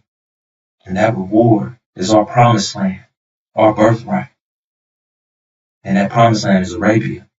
So we're not going to sell out our birthright and our reward for reparations or these American dying dollars that's not worth a shit, that's not backed by gold or silver or anything of true value.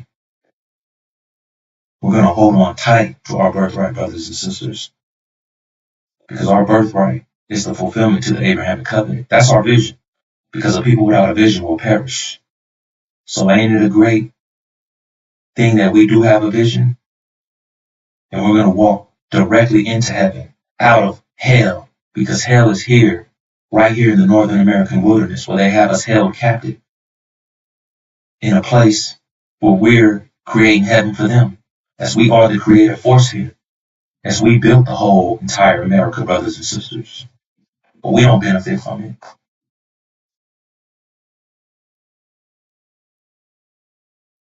A white man's heaven is a black man's hell, and that's what we've been going through. It's been hell for the original black man and original black woman, right here in the Northern American wilderness, along with the original black children. They've been living a damn nightmare too. They just can't express it the way they want to because their brains have not yet been fully developed. But don't think they don't see what's going on. They can read energy.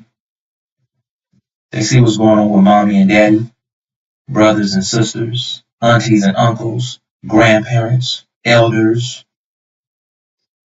They're aware.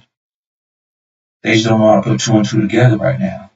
But as they get older, they will remember and see and bring it up. But hey, mommy and daddy, don't you remember when we was living in America and we was getting treated bad? So we have to be aware of what's taking place, brothers and sisters, as the war is on. And that takes us to the true identity of false Israel, which is revealed in Revelation chapter 2, verse 9. I have known of you the tribulation and the poverty, but rich you are, and the blasphemy out of the same Jews to be themselves, and not they are, but synagogue of the Satan. Revelation chapter 2, verse 9 reveals that false Israel is not the true seed of Abraham, brothers and sisters. They are the synagogue of the Satan, meaning Satan is the God of this world, the God of this age, the God of this time. But Satan's time is soon to be up, brothers and sisters. Yes, you can look at Satan and these devils as the winter people. And we're in transition right now. As our brother, Master Farad Muhammad, our God, and his angels, Iran and Syria, is fighting on our behalf, brothers and sisters. And our Messiah, Joshua the Messiah, a original black man, is fighting on our behalf too, as he's reflecting on, as he's the one that brought us the light, and we're reflecting it, brothers and sisters. And he's reflecting light too. He's putting in that work. He's reflecting light. He's giving us the information that we need. He's the one that informed us that false Israel is Satan, and they are the God of this world. They are currently in control of this reality. But as I stated, we can look at them as the winter season. And we're in transition right now. We're in the spring. The spring melts everything in the winter. And then after spring comes summer. And when summer hits, that means everything's melted in the winter. The winter is totally destroyed and forgotten. And that's the heat from that sun It's going to light these devils' ass on fire. And it's going to energize us up, brothers and sisters. It's going to give us the energy that we need.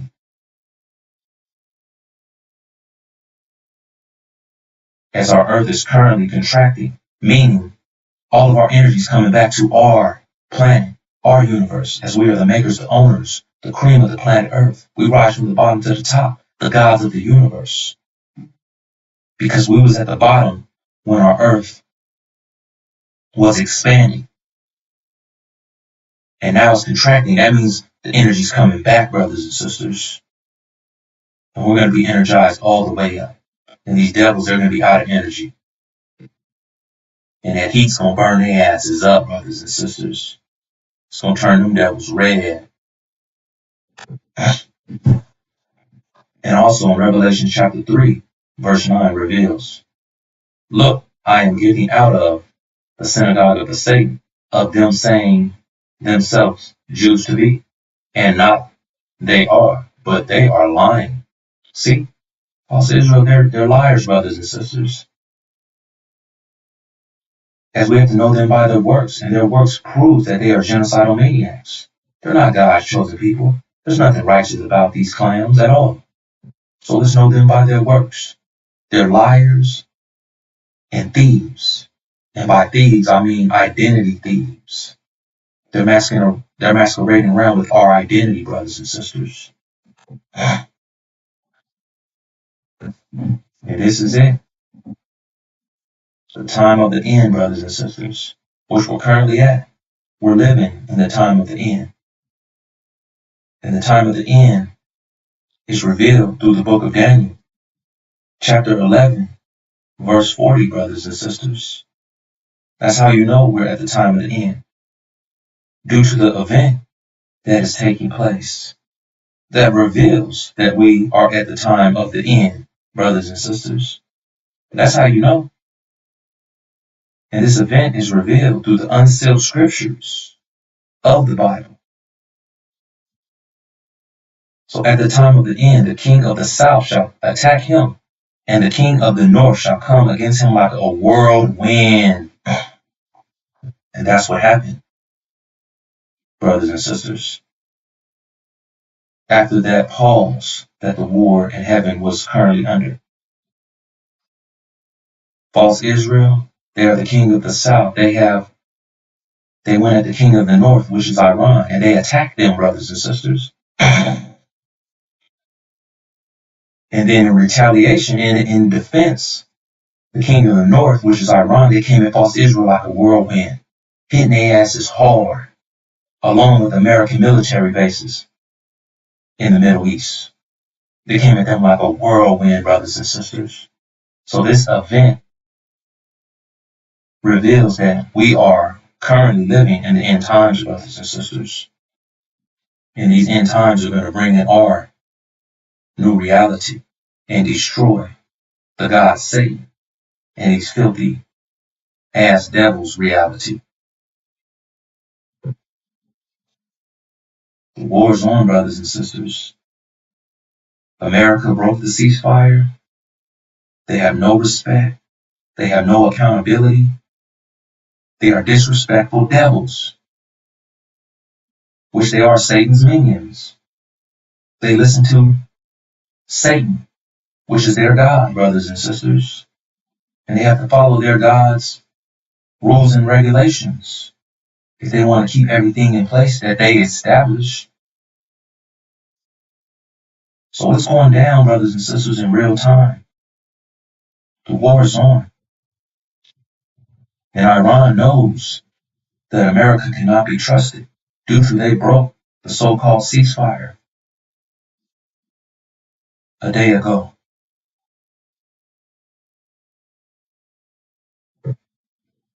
And that takes us to Revelations chapter 12, verse 7 through 9, which reveals the war in heaven, which is located in the Middle East.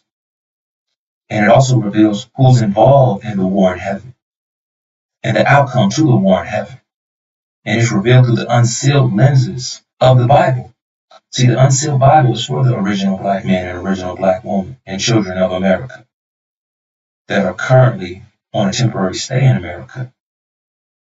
Because America is not our land, brothers and sisters. We're soon to get the hell up out of America. We have an exit door. And the sealed Bible is for these devils, brothers and sisters. It's for them to justify what they're doing and their bogus reality. So let's take a look at Revelation chapter 12, verse 7 through 9, to see what the unsealed scriptures reveals about the outcome of the war in heaven, which is currently at the final stages, and will lead to the shock of the hour, which will lead to unprecedented times right here in the northern American wilderness, brothers and sisters. Verse 7, and occurred war in the heaven. The Michael and the angels of him, of the two war with the dragon, and the dragon warred and the angels of it. Now let's identify who Michael and his angels are, brothers and sisters. See, Michael is our brother, Master Farad Muhammad. Allah himself, he's the God. And his angels are Iran and Syria. They're fighting on our behalf, original black men and original black women. That's what's going down in real time right now. Just as what's going down also is the fulfillment of the Abrahamic covenant. That's our vision.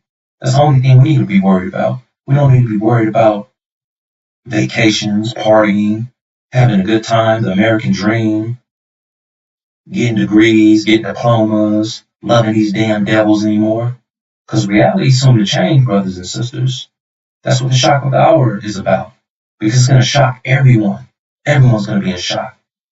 But I'm here to reflect that light onto you so you won't be in shock. So you can prepare yourself best as you can, brothers and sisters. You need to prepare yourself so you can be ready to walk through that exit door into your heaven.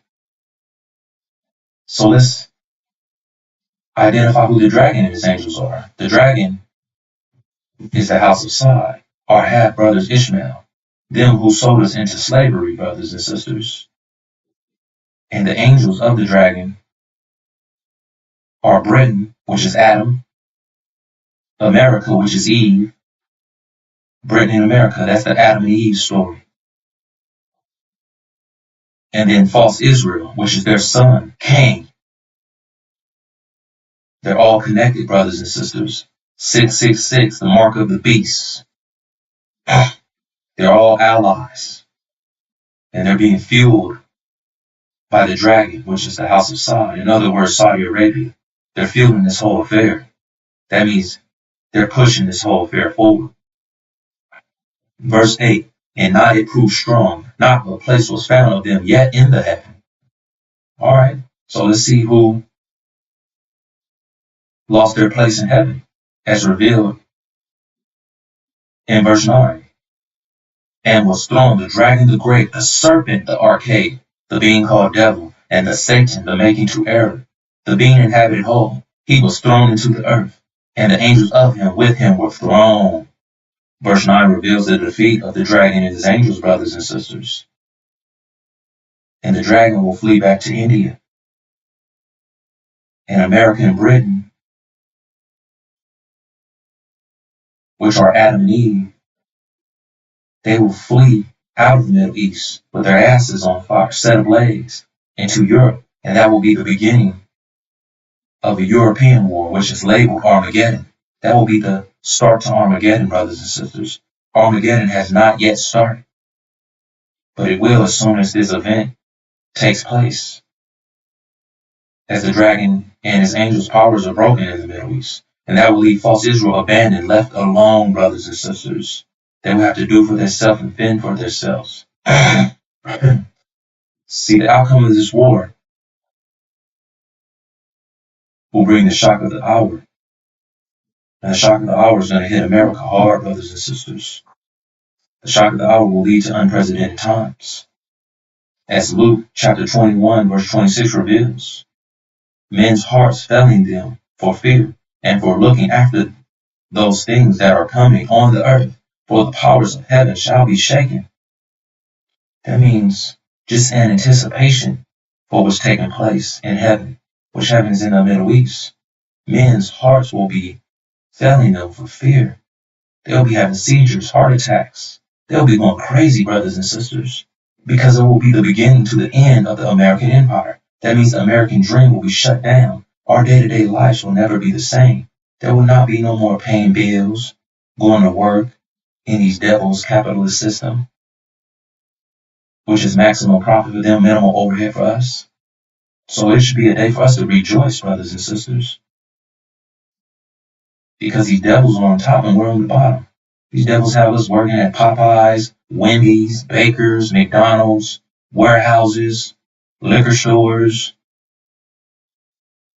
as we're living a damn nightmare in hell, and they're living their dream, which is the American dream, which we created for them and gave them heaven. That's why I said a white man and a white woman's heaven is a black man and a black woman's hell. And that's what we've been going through here. Right here in the Northern American wilderness, brothers and sisters. That's what we have to realize. So Revelation chapter 12, verse 7 through 9 reveals the outcome of the war in heaven, which will backfire on America and Britain, false Israel, and the dragon, which is the house of Saud. In other words, Saudi Arabia. So their time is soon to be up, and our time is soon to be here. Let's get that right, original black man and original black woman. The transition is happening right before our very eyes. Whether we want it or not, it's going down. And that takes us to Luke chapter 21, verse 20. Reveals, but when you see Jerusalem surrounded by armies. See, false Israel, they occupy the Holy Land, Jerusalem. But there's nothing holy about them. Then recognize that her desolation is near. That means the outcome of this war will lead to the destruction of false Israel, brothers and sisters. False Israel will be destroyed. They will be going down, and they're going to go down hard. They have consequences to answer to for what they have been doing in the event that's labeled the abomination of desolation. They don't seem to believe in consequences, as consequence is the most fundamental principle of the universe. For every action, there is an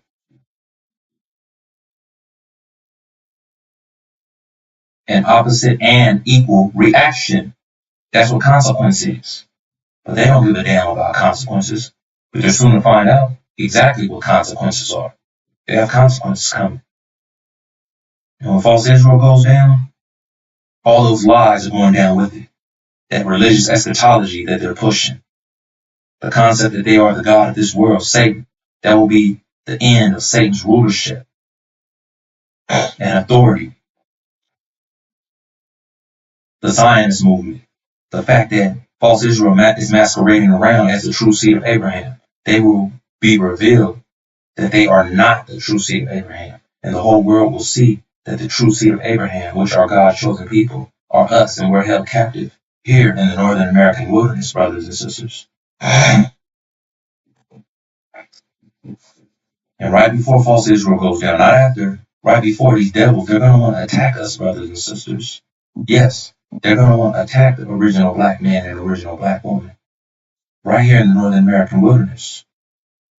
Because we are the evidence that exposes false Israel for being false. Because we are the true seed of Abraham. And what do when you don't want your lies to be exposed? You have to get rid of the evidence that reveals you as a damn liar and a thief.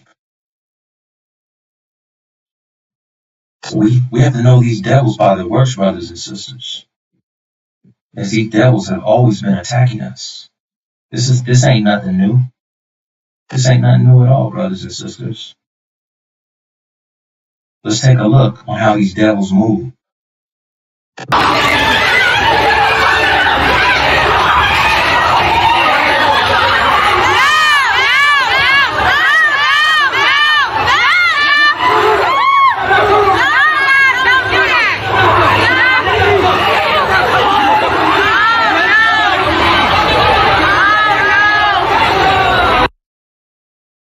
See, brothers and sisters, these devils, they're already showing you who they are. They're beating up little girls. They're beating up little black girls. So we have to know these devils by their works. We've seen what they have done to our people in the Holocaust, and they're still doing it to this very day. So this ain't nothing new to us. They can smile in our faces all they want, but we know exactly who these damn devils are. And we need to stop ignoring who these damn devils are. By any means necessary, brothers and sisters, because they have a target on our backs as America is currently at war with us. And that war is currently a mental war, but it's soon to become a physical war. Because these unprecedented times that's coming to America, it's going to be a time like no other, brothers and sisters, something we never experienced. And the best thing we can do is prepare ourselves, brothers and sisters, and stay security-minded at all times. Because these devils, they're going to want to attack us. Because the unprecedented times are going to be leading to an insurrection here in America, a famine, no food on the shelves, leading to a cannibalism. So let's take a look and see how these devils are cannibals, brothers and sisters. I will eat my neighbors. I'm not letting my kids die. I'm just going to be honest. My superpower is being honest. I've extrapolated this out, and I won't have to for a few years because I got food and stuff. But I'm literally looking at my neighbors now and going, I'm ready to hang them up. See, brothers and sisters, he's ready to hang y'all up. He's speaking on behalf of all these damn devils. The attack is on, brothers and sisters. And I'm here to reflect that light onto you that you need so you can be ahead of that attack. So you won't miss your flight. You don't want to be caught up as a disbeliever, brothers and sisters, because a disbeliever is one that does not take heed to the warning, that ignores the warning, that does not believe. Disbeliever, meaning you do not believe original black man and original black woman. But I'm here to reflect the light onto you so you can be a believer. You want to be caught up as a believer so you can walk into your heaven, which is your birthright, which is your reward. And so you can be aware of your vision. And your vision is the fulfillment of the Abrahamic covenant due to the fact that you are the true seed of Abraham, brothers and sisters. And that takes us to Exodus, meaning exit the U.S., meaning get the hell up out of the United States of America. Exodus. You have an exit door, brothers and sisters. It's time to go. It's time to pack up all that gold, silver, and diamonds and get the hell out. You've seen the movie, Get Out? So it's our time, brothers and sisters. I'm sorry, but not sorry. The American dream is soon to be destroyed. Working for these devils, loving these devils, hanging out with these devils, making babies with these devils, being in a relationship with these devils, having friends with these devils.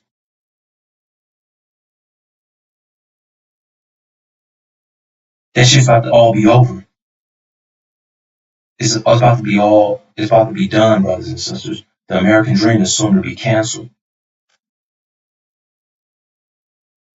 Yes, the American dream is soon to be canceled.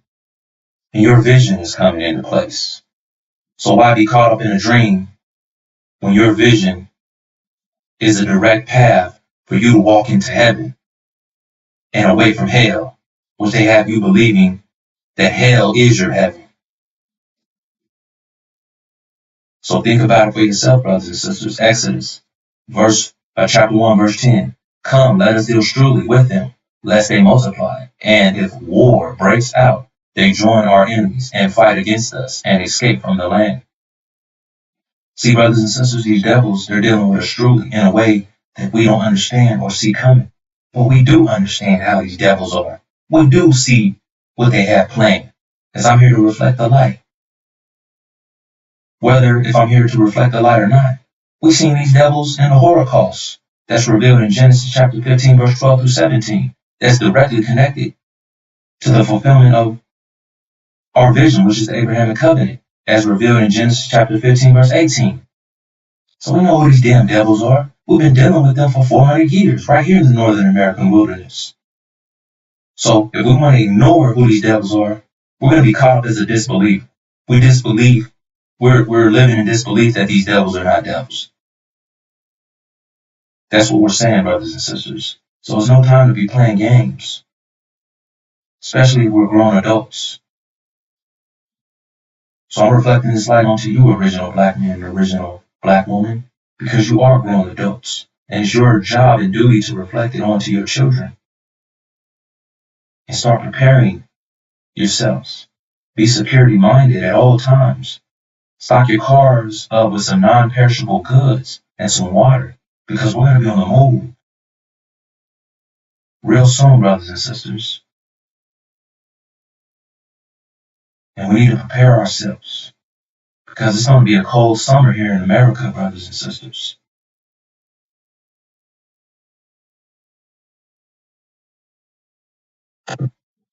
And that takes us to our vision. Our vision is the Abrahamic covenant. This is our birthright and our reward, brothers and sisters. That's one thing we do have to realize. And this vision is our exit door, so we can walk into heaven, as we don't want to be caught up as disbelievers at all. So let's take a look and see what Genesis chapter 15, verse 18 reveals. That's Genesis chapter 15, verse 18. That's our vision, brothers and sisters. In that day, God made a covenant with Abram. This is God speaking to our father Abraham. But the verse 18 refers to our father Abraham as Abram, due to the fact that they said we are cursed ham. We are cursed black ham to be slaves forever and ever. And we're here as the lost seed of our father Abraham in the Northern American wilderness, where we're held captive. But as soon as we're freed, we're going to be connected back up to our father Abraham. So this verse refers to our father Abraham as Abram. So if you connect Abram and Ham together, that gives you Abraham, giving you us, original black man and original black woman, the true seed of Abraham. That's who we are, without a shadow of a doubt. Saying unto thy seed, God speaking to us, brothers and sisters. And we don't want to go against God, because if we are, we're saying God's a damn liar. We don't believe in this. So that means we're caught up as a disbeliever. We have no belief. I have given this land from the river of Egypt unto the great river, the river Euphrates. Take a look on the map, brothers and sisters. That land is our promised land. That's Arabia. And we're going home, brothers and sisters. Yes, we're going home. That's our heaven, brothers and sisters. We're going to walk out of hell and do double to these devils as they done to us. And we're going to ride into our promised land, which is our heaven. So that's why we have to cut ties with these devils and the minds that they gave us. That dark cloud that they have over us, which is a force that they have over us, we're going to break free from that. And all these invisible chains that they have over us. Because we're not going to take these devils' minds back to our heaven. We're not going to take the American dream back to our heaven. As we are mathematical beings. We are righteous and we're strong. We're going to do for self. We're going to think for selves. We're going to have freedoms, brothers and sisters. We're going to establish our own society. We're going to create our own heaven. That's what we're going to do. And we're not bringing nothing of the gravitational vortex back home with us. Nothing at all, brothers and sisters. So I'm here as a warner, original black man and original black woman, as I reflect the light onto you, brothers and sisters. It's time to wake the hell up.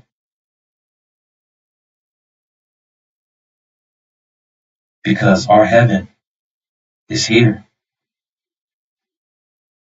And we're soon to rise right here in the Northern American wilderness as we break free from the deception and the chains that these devils have on us. And these chains are invisible. So the sooner we see that, the better, brothers and sisters. We need to stock our cars up with non-perishable goods and water. At least 30 days worth of food, brothers and sisters. Because we're going to be on the go. Non-perishable foods. Water. The things that we need to move forward. So we can stay ahead of the fire. Because we don't want to be caught up in the fire, brothers and sisters. Because the disbelievers, they will be caught up in the fire. And they will have to answer the consequences for being a disbeliever. And a disbeliever is one that does not take heed to the warning. So they will answer the consequences for not taking heed to the warning. So as I come before you, original black man and original black woman and original black children, I'm going to leave you in the peaceful greetings. Assalamu alaikum. It's your brother Mir Yusuf.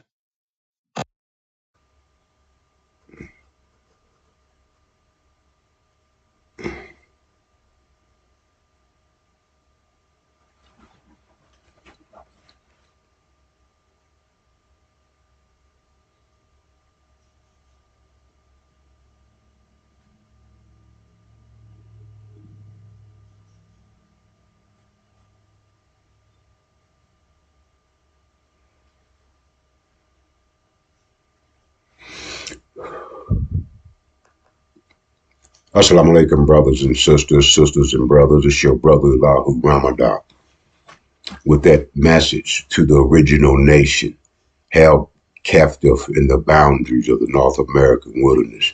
The black man, the black woman, and that which we produce, the black child. Brothers and sisters and brothers, our deliverance is at hand. Brothers and sisters and brothers, our delivery is at hand. Our delivery from the Genesis 15, as described in Genesis 15:12, of our stay, of our time in the North American wilderness that is known as America, brothers and sisters. There's going to be a national security alert coming to us soon, brothers and sisters, and we must prepare for it. We must prepare for it. And the reason why, brothers and sisters, is the beginning of it is in Genesis 15:12, our beginning here in the North American wilderness. And now it's time for that exit. But that exit is to our benefit, brothers and sisters. That exit is to our benefit. Read Genesis 15, verse 12, that you may get the understanding of the beginning of our stay in America. And this takes us, this is the reward. This is our birthright, brothers and sisters. This is the real heaven. This is the new vision that will carry us into the future, that'll carry us into a future where we will be under ourself, one body, brothers and sisters, that represents self. One body that represents self. We'll have a new vision, brothers and sisters, not the vision that that came out of Genesis 15:12. Not the vision of the horror of great darkness. This is breaking news to the original black man, black woman, and black child held captive in the North American wilderness, brothers and sisters. This is our time. But in order to receive that deliverance, brothers and sisters, we have to have a certain understanding. We have to have that which has been revealed, that which is for the original black man, black woman, and black child held captive in America. The key, brothers and sisters, to unlock our rewards. The key, brothers and sisters, the INJIL key to unlock that which for 400 years, brothers and sisters, that hope that we had, that we could make it to heaven, that hope that we had, that a God would come for us. And they gave us a fake God, brothers and sisters, but we got a heaven that we can go into. Genesis 15:18 talks about a covenant, brothers and sisters, a covenant that will benefit the original black man, black woman, and black child held captive in the North American wilderness. And that benefit is right now, brothers and sisters. And the reason why, let's take it to the, is behold, I will send my messenger, and he shall prepare the way before me. And the Lord whom ye seek shall suddenly come to his temple, even the messenger of the covenant. The messenger of the covenant is the one that will unlock that key, brothers, unlock that mind of the old. And if we are willing to investigate and accept that which the key bring us, brothers and sisters, and then we upload that new way of thinking, and then we can have that habit. We can have that reward. We can have that release from the false vision of 400 years and implemented a new vision and a new control over ourselves and our own destiny, brothers and sisters. All we have to do is to investigate. All we have to do is pay attention, subscribe to the messenger of the covenant, brothers and sisters, and be able to reflect the light of a new vision, reflect the light of a new world, reflect the light, brothers and sisters, of a reward of the birthright that was yours.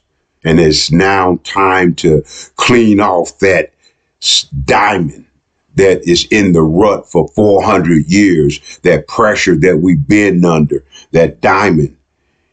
Now it's time to clean it off, because the messenger of the covenant comes as a refiner, and he has filler soap to clean our mind, to clean the old way of thinking and implement the new way, the way out of the gravitational vortex of the American dream. The decision is not for me to make for you, brothers and sisters. Them times is over. We must make a decision for ourselves. And the pressure that's going to come to us, the war that's taking place in heaven, brothers and sisters,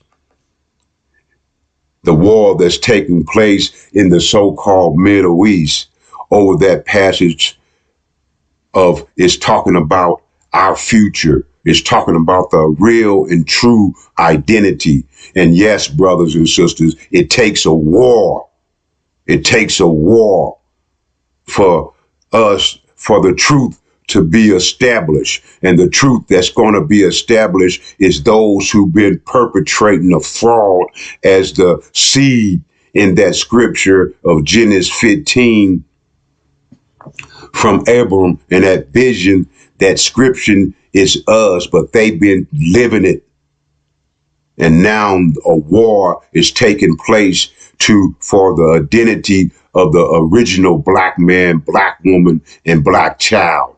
And when that war, the false Jews are dead and annihilated, and those who have been protecting them and feeding them weapons and giving them technology running back home, they're going to be upset, brothers and sisters, and they're going to want that revenge from the ones who they've been protecting since they're gone. And now the true identity of the original black man, black woman, and black child held captive in the North American wilderness for the last 400 years, the last 20 generations. Now our life is going to be a threat, and we're going to be forced. That national security alert is coming to a city near you. It's coming to a city near me, brothers and sisters, and it's coming to a city in the North American wilderness. And those who are black, it's going to be under that emergency, brothers and sisters, that threat to America. Here, the war in heaven, brothers and sisters, that's taking place right now. You see what's happening in Iran, but you don't know what it's about. Subscribe to the messenger of the covenant and get not only the present news, but the future news. Not only the present news and the future news, but the past that connects us. And these scriptures that was hidden under the 7 seals is now there for us to receive our reward, brothers and sisters. I'm your brother, Elahu Ramanat. And as I came before you, so should I leave you in the peaceful greetings of Assalamu alaikum.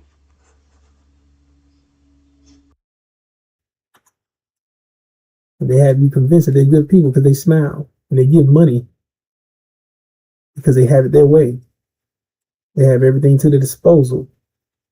So she's such a good person. She helped me out because she's helping herself out. You never heard the term? Better give than receive. Why? Because when you give, you add to your life. And when you take, you subtract. So who's really helping who? They helping themselves. But when you think she's been a good person, she took your balance off. Now she's putting you in a negative balance. She put a cloud over your head. You don't realize it. And you have all this bad luck. But you still in your mind, she was the only person that looked out for me when she was the one that caused your hell. But you don't realize that. Because you think hell's somewhere under the ground. But they're the personification of it. Literally, they are the individuals who caused your hell. They're literally hell on wheels riding around, giving it to you, enabling our people, stopping us from rising, preventing you from hearing this message.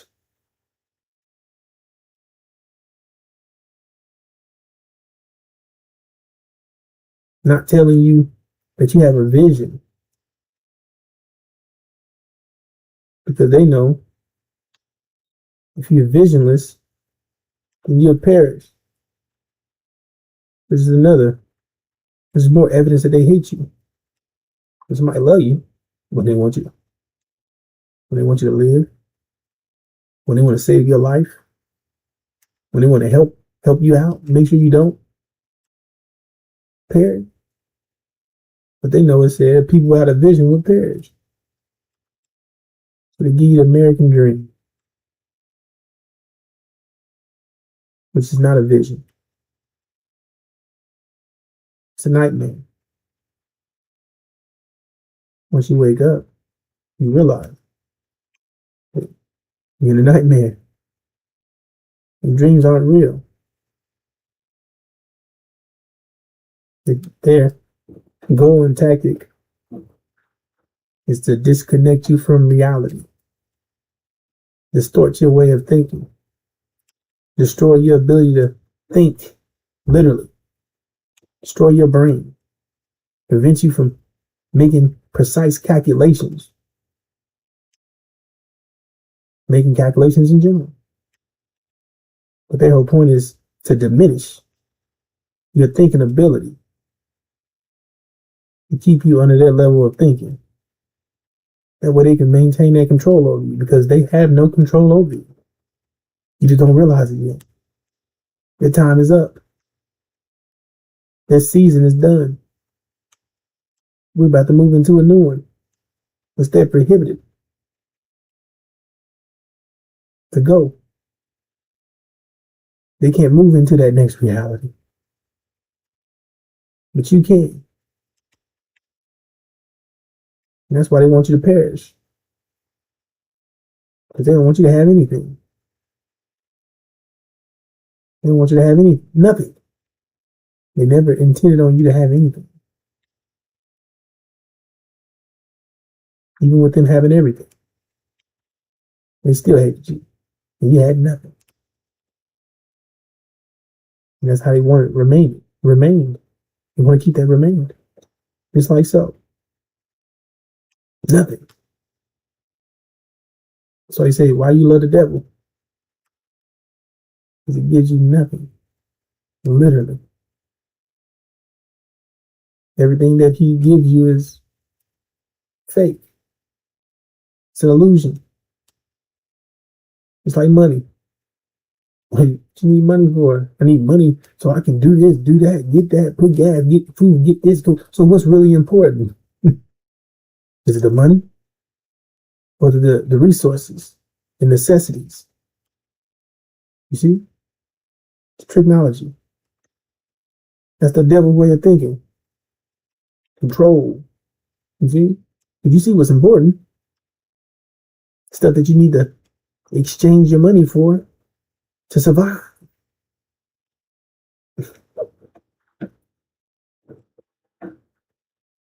Well, guess what he does? He makes it harder for you to maintain a living. He makes it harder for you to be able to provide for yourself and your family. Which in turn,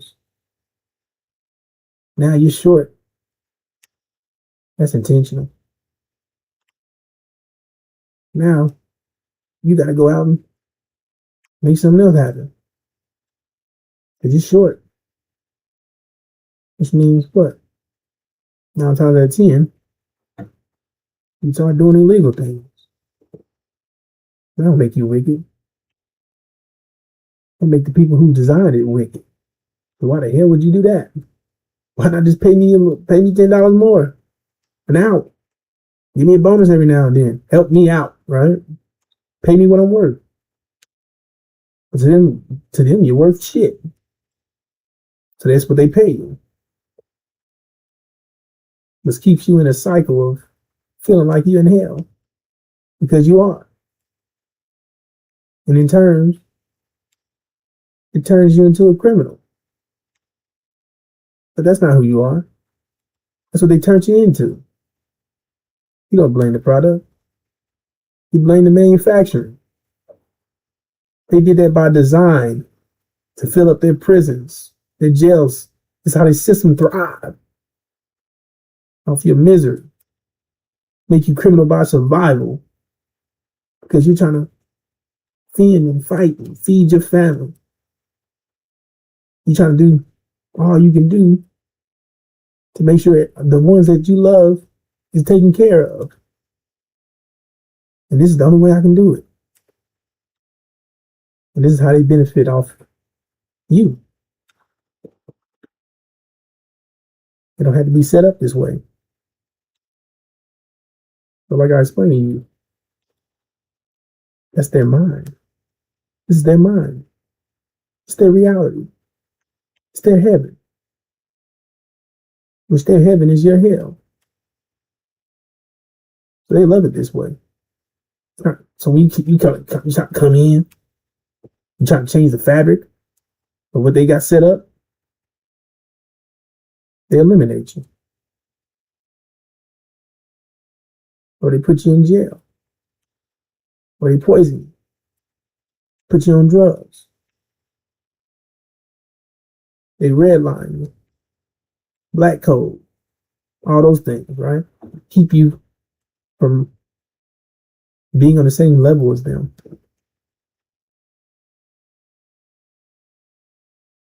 So they don't like when blacks of any sort.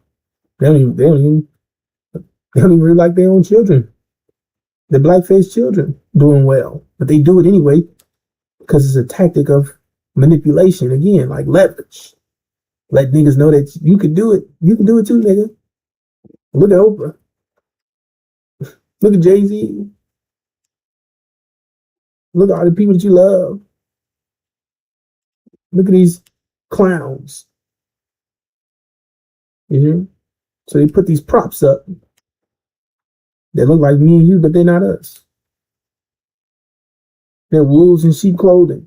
Masses black-faced children who he used as leverage to gain control over us once again, to maintain us pushing that dream. Pushing that dream, making sure we stay in the American dream, stay in La La Land, wrapped all up in it. Thinking you can achieve these things, but you can't. That's their black-faced children, house Negroes. And you still just a field Negro. In the field. On the outside. Looking through the mirror. Window shopping. Hoping that one day you get there. But you don't know why you can't. Why can't I? Old girl, old boy up there. All right? That's what you think. So give you hope. But this reality was designed for devils and demons. And you just didn't make the cut. Because you're the best cut. You see, that's the difference. That's what they don't tell you. You're blessed. But they curse you. You see? They said the blessed ones would be cursed in this time. See?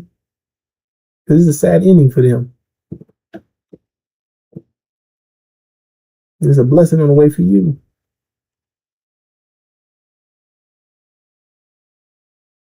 Which is why they don't tell you what your blessing is. They don't tell you that you had a reward. They're so busy working overtime to make sure you don't ever receive it. Hear about it, anything. They don't want you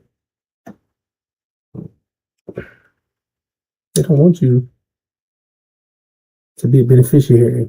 They want you to be a prisoner until death. From the womb to the tomb. Torture, torment, misery. That's what they want for us. And as I explained, they use their demons to keep us within the programming. Keep you pushing that dream. Keep coming around, preaching this American dream, making sure you do all the things necessary so Master can keep an eye on you. So you stay within the radar. You see, they're reporting back to Master unknowingly. It's in their nature. They're being not physically like, I don't want to go report to Master, but they're doing a good job maintaining by maintaining us and make sure we stay within this hell. It's in their blood. They love their devil daddies. They have the same mind as them. And they're chasing that love. You see? And they hate you. They hate you too, right? Everybody hates you. You know, we the reason why everybody's thriving. We the reason why everybody's in the position they're in. Everybody's wealthy because of us. Well, people got inventions because of us. We are the inventors. We are the creative beings. We are the ones we are the creators. Everything comes out of here. Nowhere else. Because we're here. But they steal all your ideas, patent it, make millions, and give you nothing. And if you do get something, it's hand-me-down, crumb, nothing much that you can sustain from and benefit from.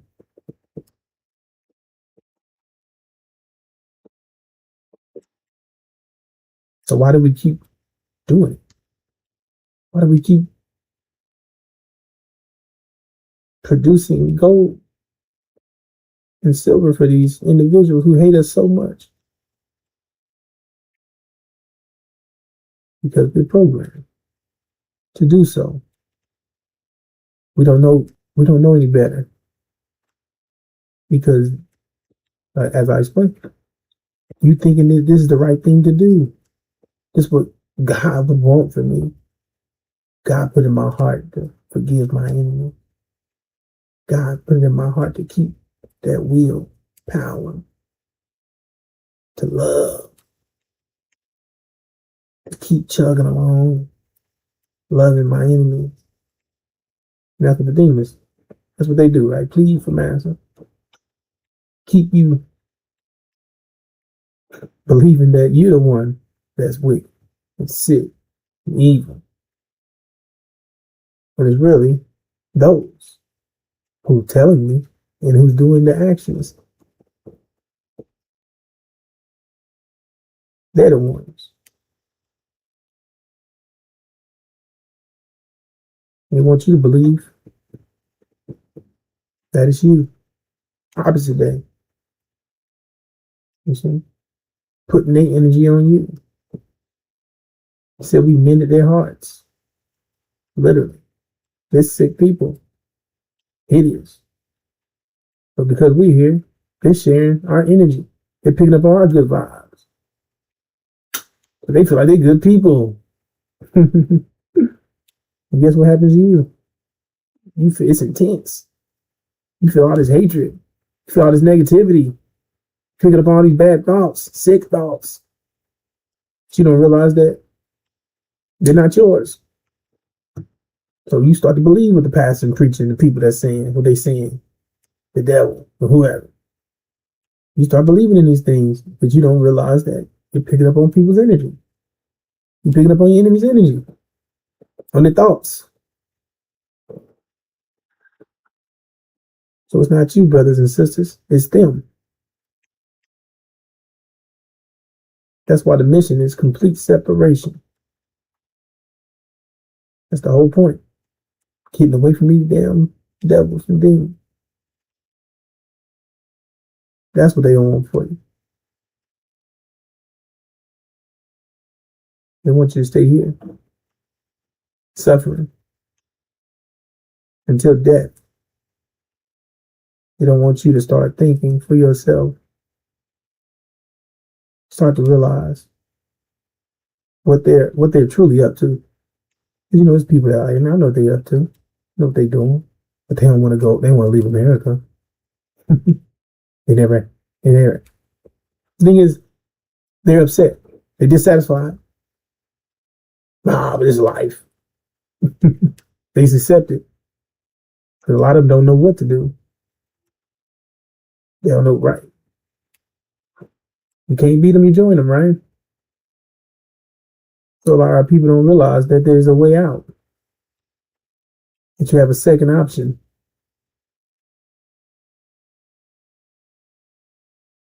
And your second option is the Abraham covenant, which they don't preach. They don't bring it up. They don't talk about the covenant. Because it's totally against them.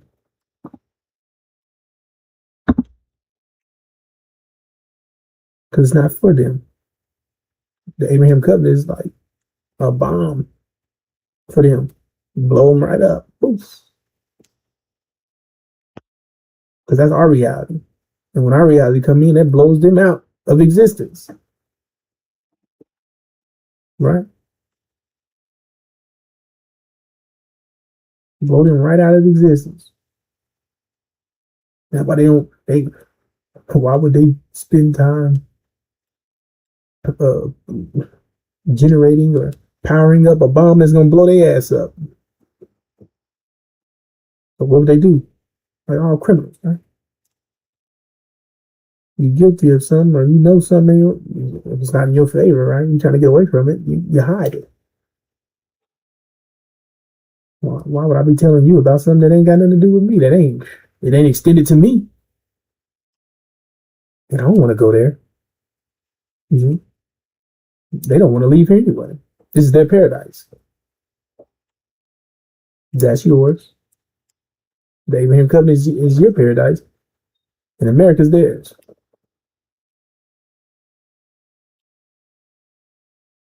So that's another reason why why would they tell you something that they don't even care about? I don't care about that. Well, why the hell would they spend time trying to make sure you get to heaven? I'm in heaven. You see? Making sure you're miserable.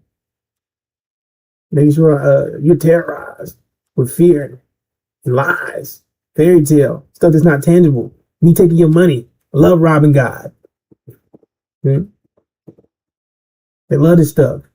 They love how the reality set up. They don't want them. They love being counselors to never solve your problems. You see? They love to hear your problems and then go home at the dinner table and talk about you. They want to help you. If they help you, they tell you this. Right? That's helping you. But that's not looked at as help. As help. You look at Section 8, food stamps, welfare, health care. That's help, right? When it's not. Like I explained to you in the beginning, right? They helping themselves. They giving to you, which is blessing them, right? That's good luck for them. Adding to their lives. And they got you taken. It's making your life a living hell. But now you deep in the negative. So all this bad stuff just keep happening to you. But you got all this stuff, right? But it's not really helping you. Because all this tragedy keep happening to you. All these adverse events keep happening.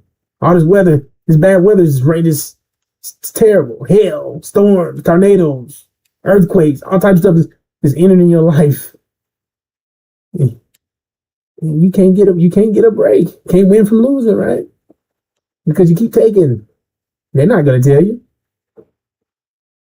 They're gonna say, I mean, a lot of them not like consciously aware of like, this is what they're doing. You know? This is how it's working out, right? That's the mathematics of it. That's how mathematics work. You see? They got the energy. They're the ones in authority. They had the power. You know, and they're going by the sealed Bible. The sealed Bible tells them to do certain things. They follow the instructions. You see? So that's their guidance. They're following the roadmap to success, which is your hell.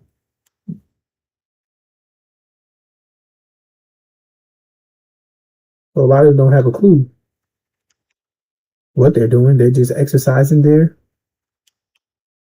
religion, right? What they believe that they're supposed to do. This is what makes me a good person. And they think they're being blessed by being a good person or whatever the case may be, right? But it didn't matter if they was atheists. They'd still be blessed.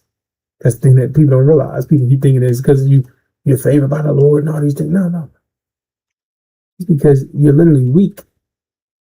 Designed for a time where you had to be a weak individual to thrive.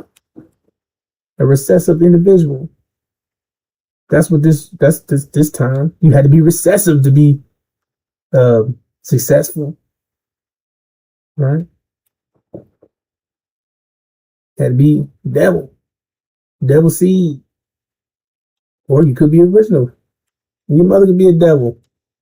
You're still original, but now you're not suffering from energy deprivation. That's the point. Giving you the ability to not suffer from energy deprivation. Give you the ability to have disposable energy, which you use. So I'm going to get into all that nonsense. The point is, you have a lot of good luck every day you wake up because you're not suffering from energy deprivation. You have enough energy to sustain yourself, plus you got extra, which is the disposable energy that you got to make your life a paradise. You following me? That's what's happening. They think they're good. They're highly favored. They're blessed.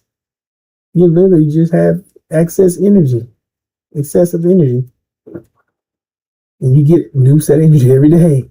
So I always feel like you blessed, you good, I'm good. And you see people around you doing so bad because they're suffering from energy deprivation, because they're in the negative, because they're doing self-inflicting yourself, causing yourself to be in the negative from the lack of knowledge, not understanding things. So your life's a living hell.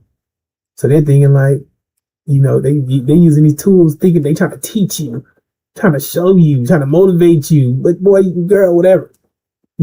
You got energy. You don't know nothing about it. So I don't want to hear your crap. Your made up fairy tale and theories that don't work. You operating off good luck. And I can't wait till it run out. Because you really ain't as powerful as you think. You ain't got no power. You did. From the good luck. What happens when your good luck run out?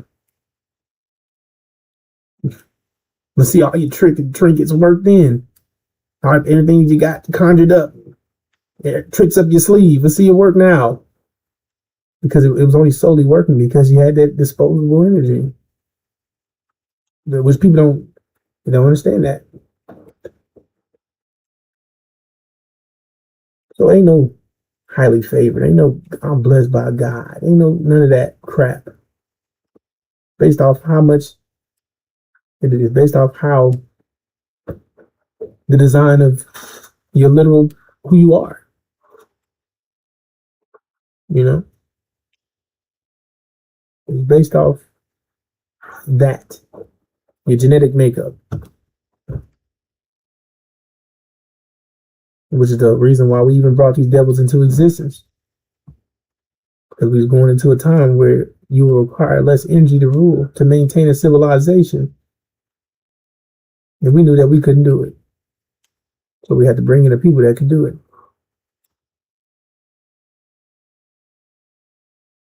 And it would be hell. It would be the personification of it. Literally it. So we can identify it. We can see it. Right?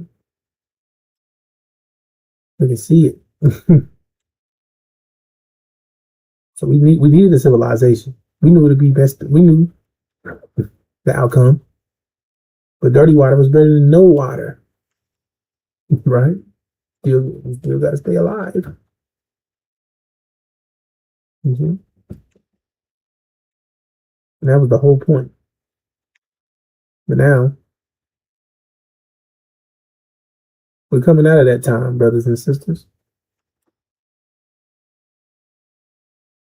You went through all that for a reason. What you did was not in vain. You didn't go through it because you was wicked. You went through it exactly what I explained. You went through that because you set it up. You set it up to your benefit. Right? Like, how the hell I benefit from being a slave? Right. That's because you need thorough knowledge of self. You understand that you're the mathematician that set it. You set it all up.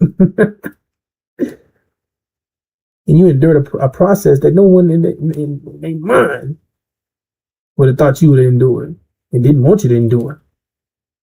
Okay? Because that means you come out on top.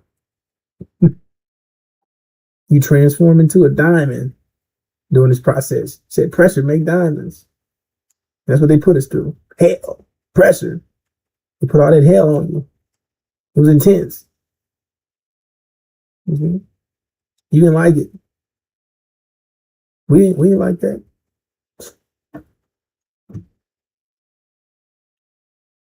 But that was the process that we would undergo. We agreed to going through it. We're gonna go do it. We're gonna do it. Because we knew we'd come out on top. We knew we'd be the best. It was the best. It said our lives, the best of planners. That's talking about us, brothers and sisters. There was no plan that outbeat ours. We were the top of the top. But it couldn't get no higher than in our plan. So when they plan, they got plan B, Z's, whatever.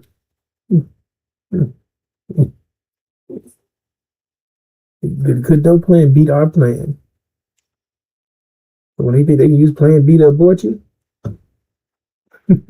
we 10 steps ahead of you.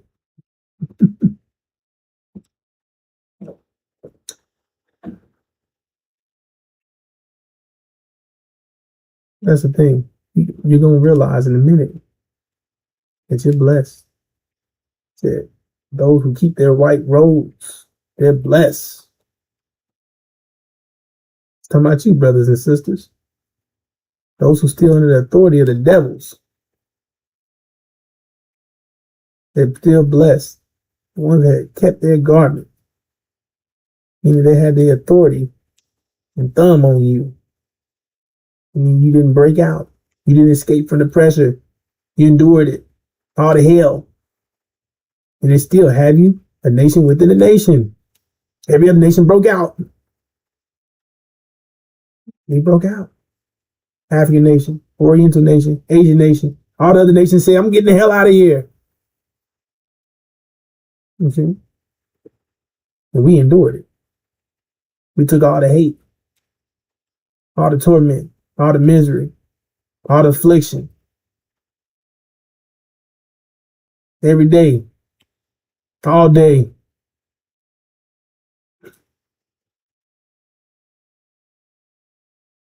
And now, We're at the finish line.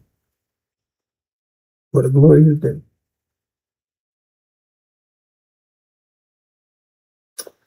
Say great but dreadful. This is a great time for us. In the same breath, it would be a terrible, dreadful day. Because what they had planned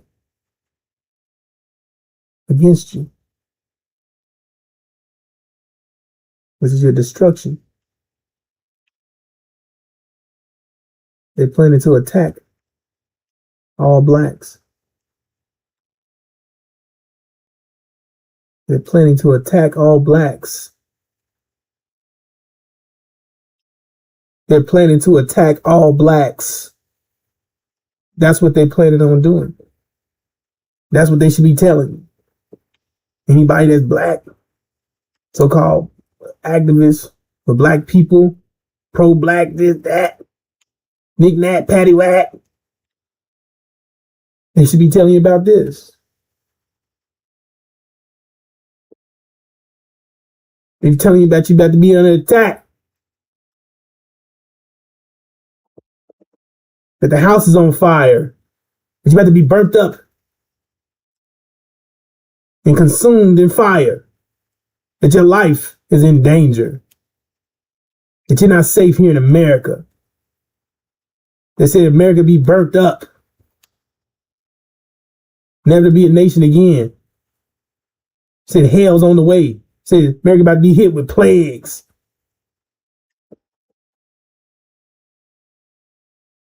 That's what they be telling me. Then they should wrap it up with this. Because you like, well, what do we do?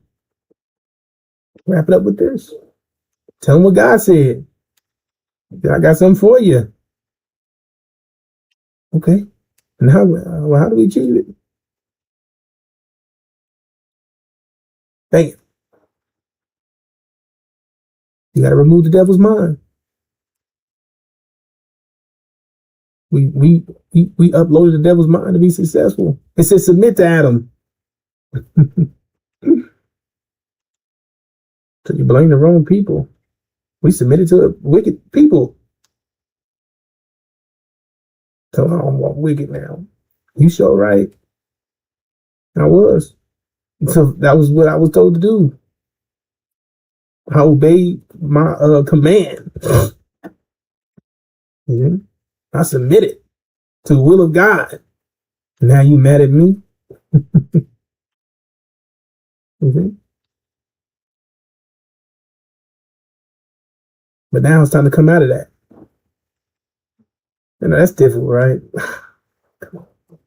Gotta see, I got used to all this stuff now. I know, right? I done got used to it too. I love getting by. I love survival mode. I love misery. I learned how to love it. That way, that's how you endure it. That's how you endure it. You find some love in it. No pain, no gain. I find love for the pain. I used to be scared to heal myself because I love the pain so much. But it hurt like hell. But here I am inflicting myself again just to feel it. Keep feeling. I'm scared not to feel it. They said that we was beating up. They said the man was beating himself. Wrestling, tussling with himself.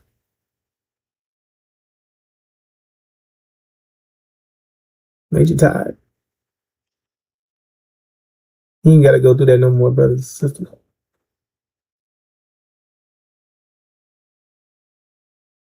We're done with that. We better start a new chapter. Which is Genesis chapter 15, verse 18. It said that you're leaving America. So you're getting the hell out of here. Complete separation. Now we got a new will of Allah. New will of God. New commands. Which they don't like. Which they fear.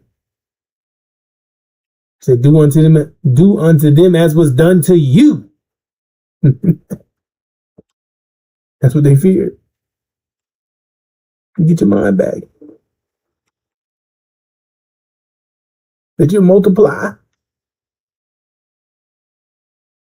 You join the enemies in war and fight against them. They was afraid of this day.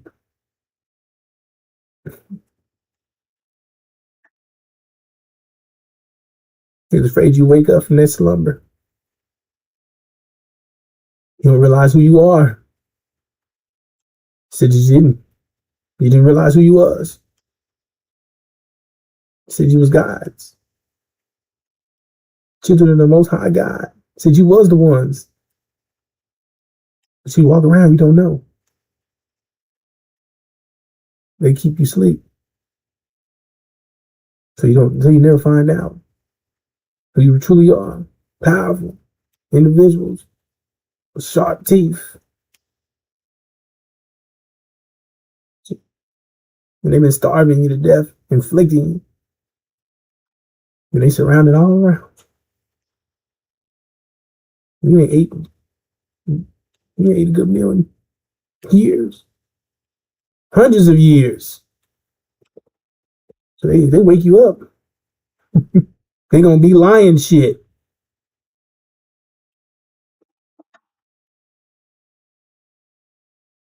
So their objective is to keep you asleep. That's their best plan. They better keep you niggas sleepy. Keep these niggas drugged up.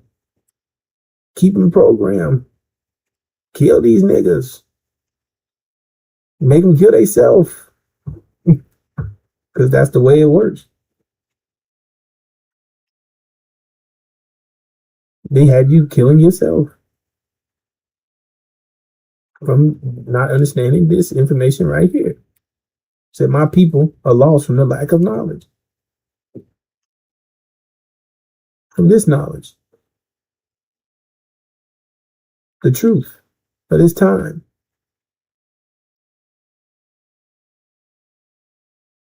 Knowing who your enemies are. Knowing that you're in hell. Knowing that you have a way out. Knowing about your covenant. Getting your mind. Having your right God mind. Instead of the enemy's mind. You got the enemy's mind. I mean, you're in self-defense. You're in what's it called?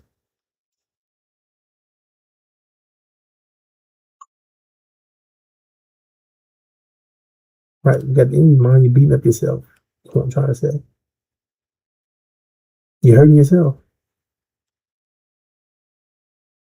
You're inflicting yourself. Because you have a mind that's against you. It's like being a cat with a dog's mind. Doing all these things dogs do. But it don't benefit you none. You're a cat. You got to touch the reality. You're not in sync with what cats do. So you're inflicting yourself with harm. You're harming yourself. Trying to be like these dogs. Bargaining, eating dog food. Living in dog houses. And doing what doggies do. Getting doggy shots and stuff that's making you sick. Mm-hmm. You even sound different than these dogs, but you keep trying your best to bark as hard as you can. Even though you keep hearing that same different, it's a different tone. Sound a little different. I don't know why. Can't quite sound like them doggies. But you convinced that you're a mutt.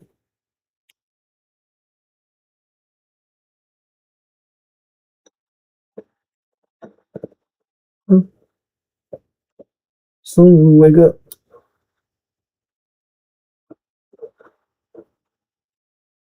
Soon.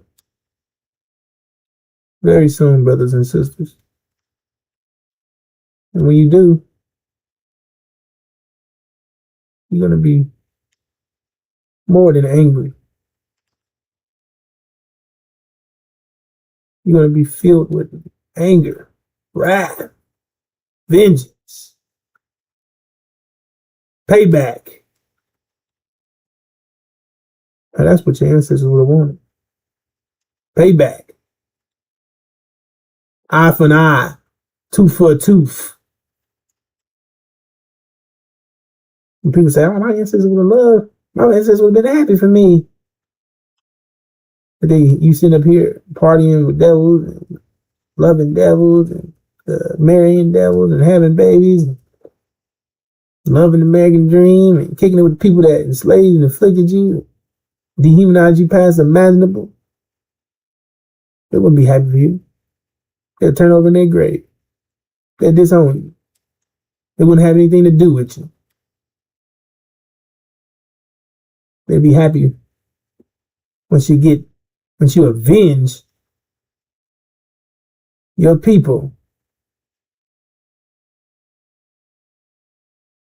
That's when they'd be happy. It says, honor their mother, their father, their mother. You think that's honoring them? By spitting on them, disrespecting them, and kicking it with the same people who tortured and tormented and raped and try to commit genocide on them, burnt them alive, fed their children together. You think that's honoring them?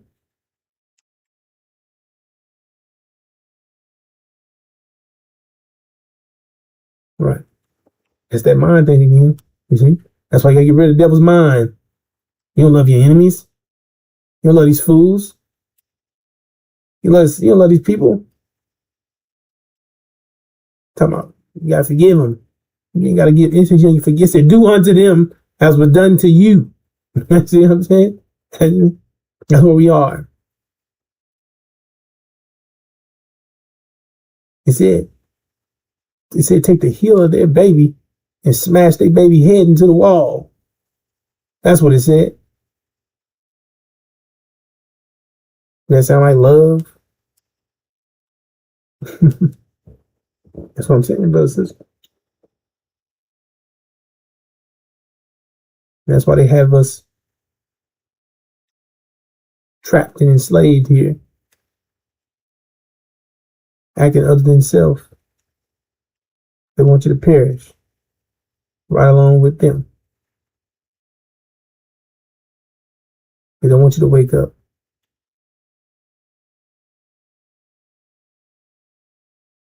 Their whole tactic is escape judgment. You're the personification of it. You're literally their judgment. That's why they're gonna try to get rid of you. They're gonna get rid of you. Once they lose that war, once American Britain is kicked out of the Middle East,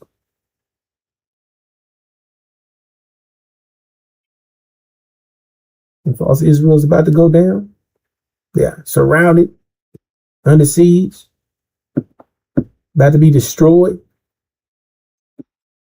That's when they make their move on you. Because the ideology, the reality is about to be shattered. The reality is structured around the idea that false Israel is true seed Abraham. But it says when you see them surrounded by armies, they're about to be destroyed. That's not supposed to happen. That's an abomination. It said when God placed them in their land, they are not to be uprooted or removed, which indicates that they're not who they are. They're not who they claim they was. They're imposters.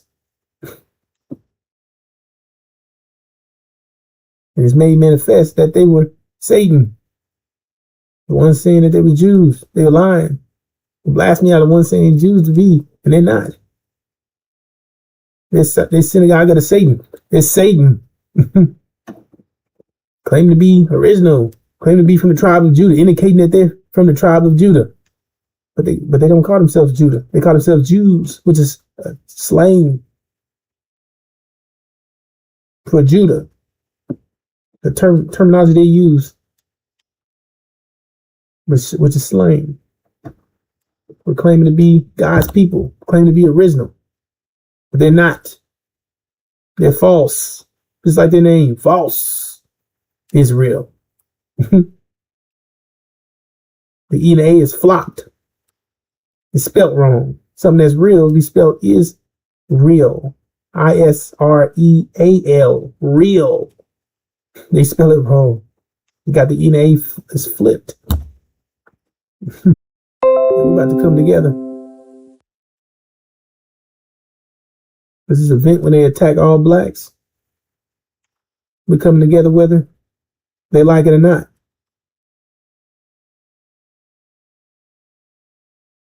We're coming together, brothers and sisters. And you're going to get all the information you need to be successful. And we're going to get out of here. We're going to unite. You're going to get this information at this time to be successful.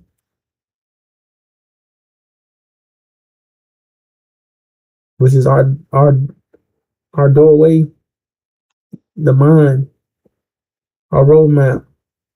It's INJIL, the unsealed scriptures. That's what we need. Our mind. And our discipline. Our unity. The 5 mathematical pillars of Islam. And we're going to make it through this tribulation that's about to come.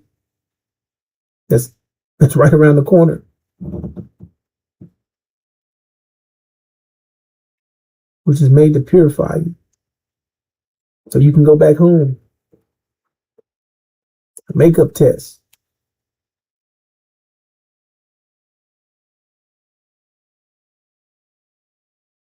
Not a trial. Or not a curse. Excuse me, brothers and sisters. It is a trial. Which makes you stronger. Make you better. Clean you up. Clean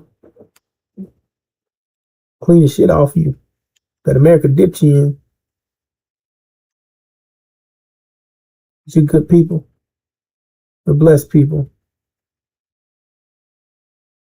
You're about to find out in a minute just how blessed and powerful you really are, brothers and sisters.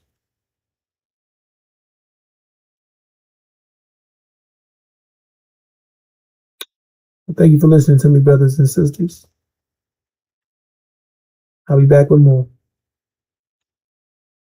Assalamu alaikum.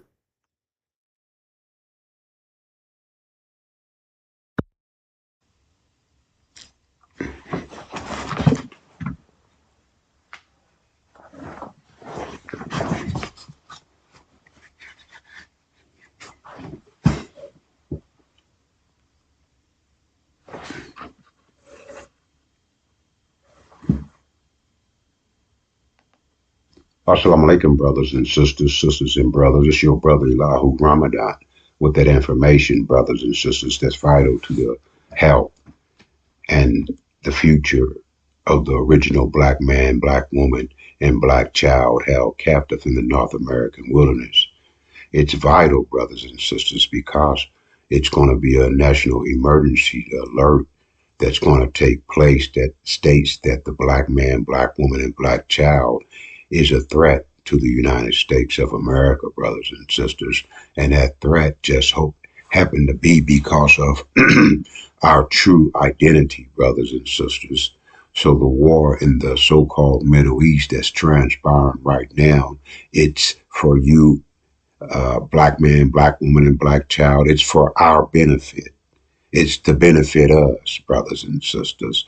You know what I'm saying? So what it's going to benefit us for is that it's going to give us that final release, that release that we have been believing in the last 400 years, brothers and sisters, that belief of the American dream, that if we strive hard and work hard, brothers and sisters, that we could achieve that which would allow us to live in a comfortable way that and our family can grow up and we won't have to worry about being abused and used and murdered and killed, brothers and sisters. So the war in heaven, and occurred a war in heaven, and the Michael and the angels of him, of the two war with the dragon, and the dragon warred and the angels of it. You know, that's a lot, brothers and sisters, but I can explain it to you that what I have received, but it's better to receive the one who revealed it to give the fullness. But this is about you and me, brothers and sisters. In the Middle East, just in case if you don't know, it's talking about Iran and Syria and false Israel and all the things that's transpiring where those ships had to go through, and different things had to transport from there to United States and other places. But brothers and sisters, this is all about you. And if you're not caught into the news, the breaking news, and the reflection of the light is talking to bring it directly to you.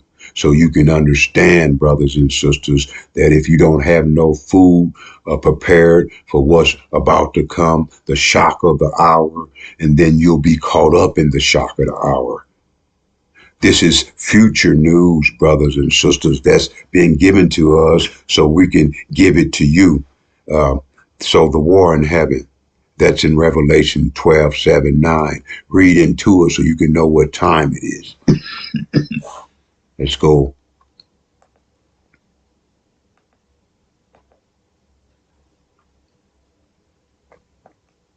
Man, I almost messed up.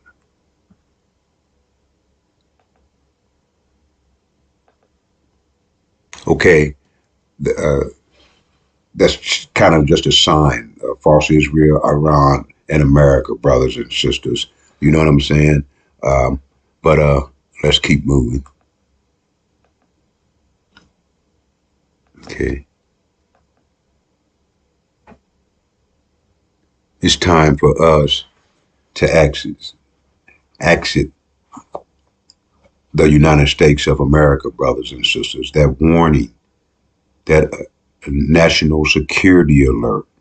We can stay here and believe it not, and then become that which that's going to do. The war in heaven is talking about false Israel claiming to be us, brothers and sisters, which is not true. But they've been living that and fabricating that lie since 1948. We got to leave here. And they want to deal shrewdly with us, brothers and sisters. But in a true sense, they can't deal shrewdly with us, because we've been here for 400 years and we already know that they don't have no love for us. They murder and kill us, and we have no justice here. And the reason this is to be, brothers and sisters, is because of the Holocaust, because we got here in Genesis 15:12-17. This is the vision of who we are, brothers and sisters. So can't break it down no more than this. This is in your Bible. This is the scripture. All you got to do is read it and then see who fit that scripture. And if it's you, the original black man, black woman, and black child held captive in the North American wilderness, and then you can be saved. You can, because there's no one to save you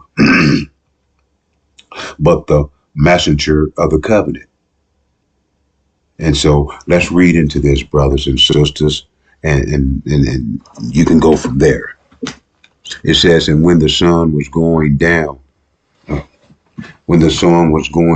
a deep sleep fell upon Abram, and lo, a horror of great darkness fell upon him. It says, and he said unto Abram, know of a surety that thy seed shall be a stranger in the land that's not theirs, and shall serve them, and they shall afflict them. That's us, brothers and sisters. We've been in America for 400 years, and we've been under that horror of great darkness. So therefore, if it's a horror of great darkness there, and symbolically darkness is meaning it ain't no knowledge. So light is knowledge and darkness is no knowledge. And we've been here for 400 years. This is a sign of the seed. Abram saying that his seed will be going to a land that's not ours. So brothers and sisters, we in the Bible also states that we were black and cursed and black, and therefore named under Ham.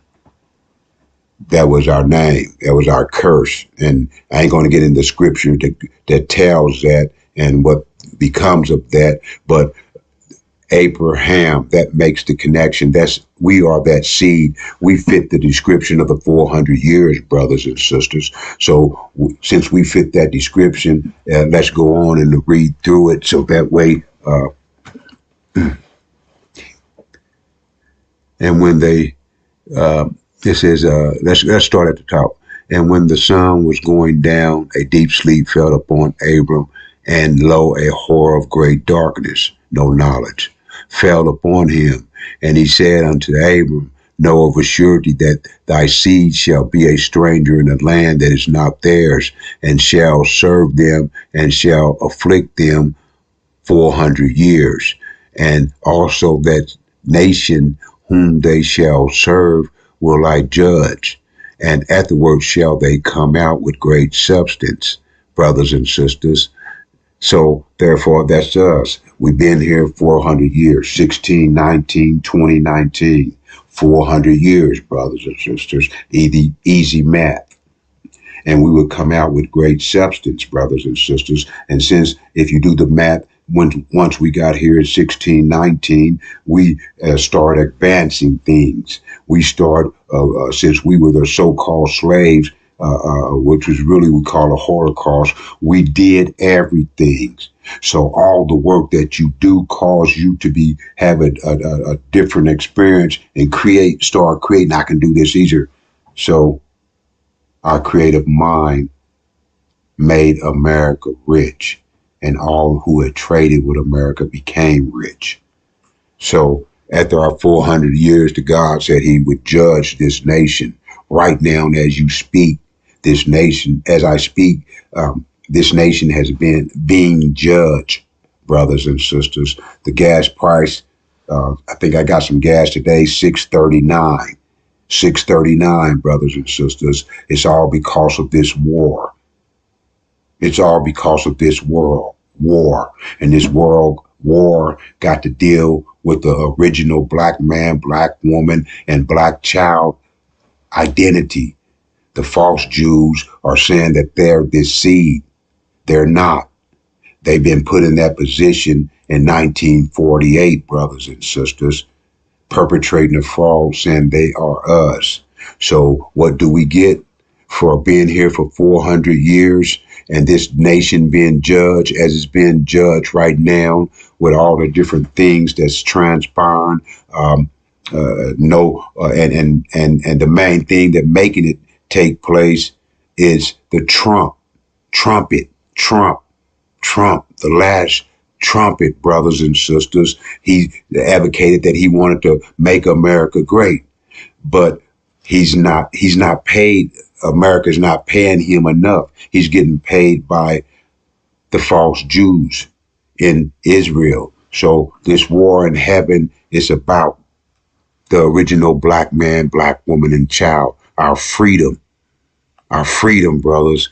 And that's the reward. And the same day in Genesis 15:18, brothers and sisters, in that same day, God made a covenant with Abram, saying that day God made a covenant with Abram, saying unto thy seed, that same seed, the original seed, brothers and sisters, the original black man, black woman held captive since 1619, 2019, plus, you know what year it is now, 400 years. Our time is up, brothers and sisters. But we can't achieve that which is to get this reward going into a land that's going to be ours, that we're going to transfer to a heaven for ourselves.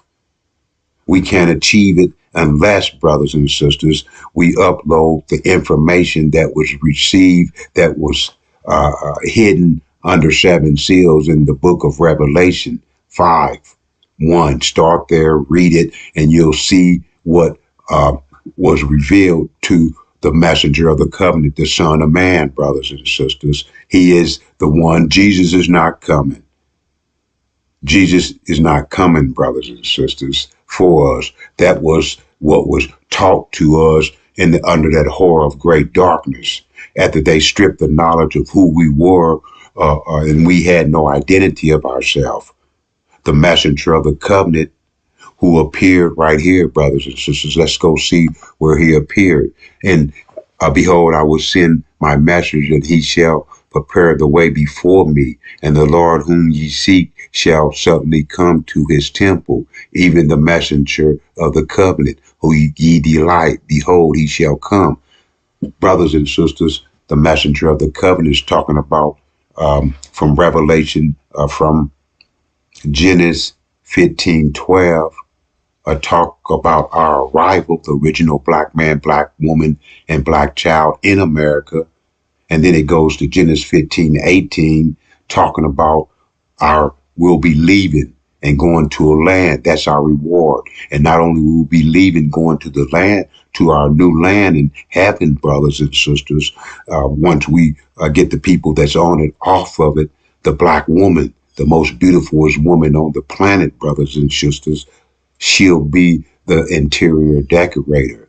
So we have seen her beauty for 400 years, but now we're going to see her inner beauty when she upload the INJIL, that which was revealed and hidden under those 7 seals in Revelations, brothers and sisters.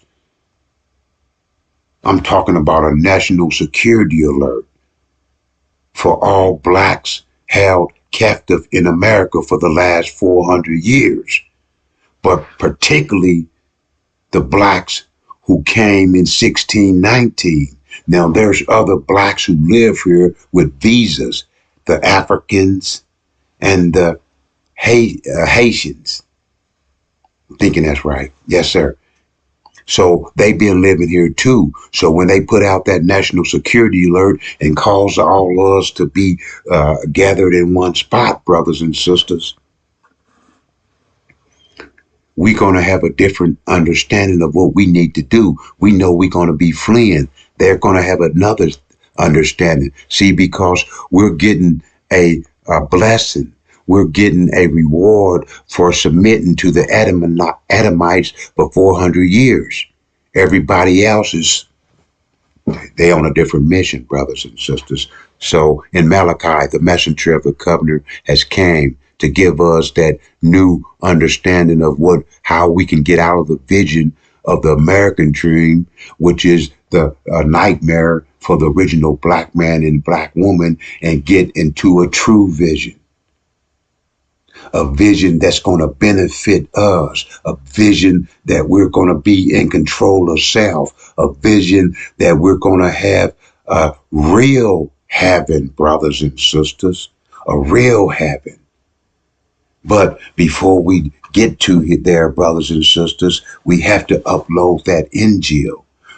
Before the sisters able to be the interior decorator of that land that was promised to us, our reward, then we're going to have to upload that INJIL. And that INJIL is from Master Suleiman, brothers and sisters. He's the one that lifted those 7 seals. So we are the ones who are trying to, other words, for 400 years, we've been blind. We've been blind to the light. We've been living in darkness, brothers and sisters.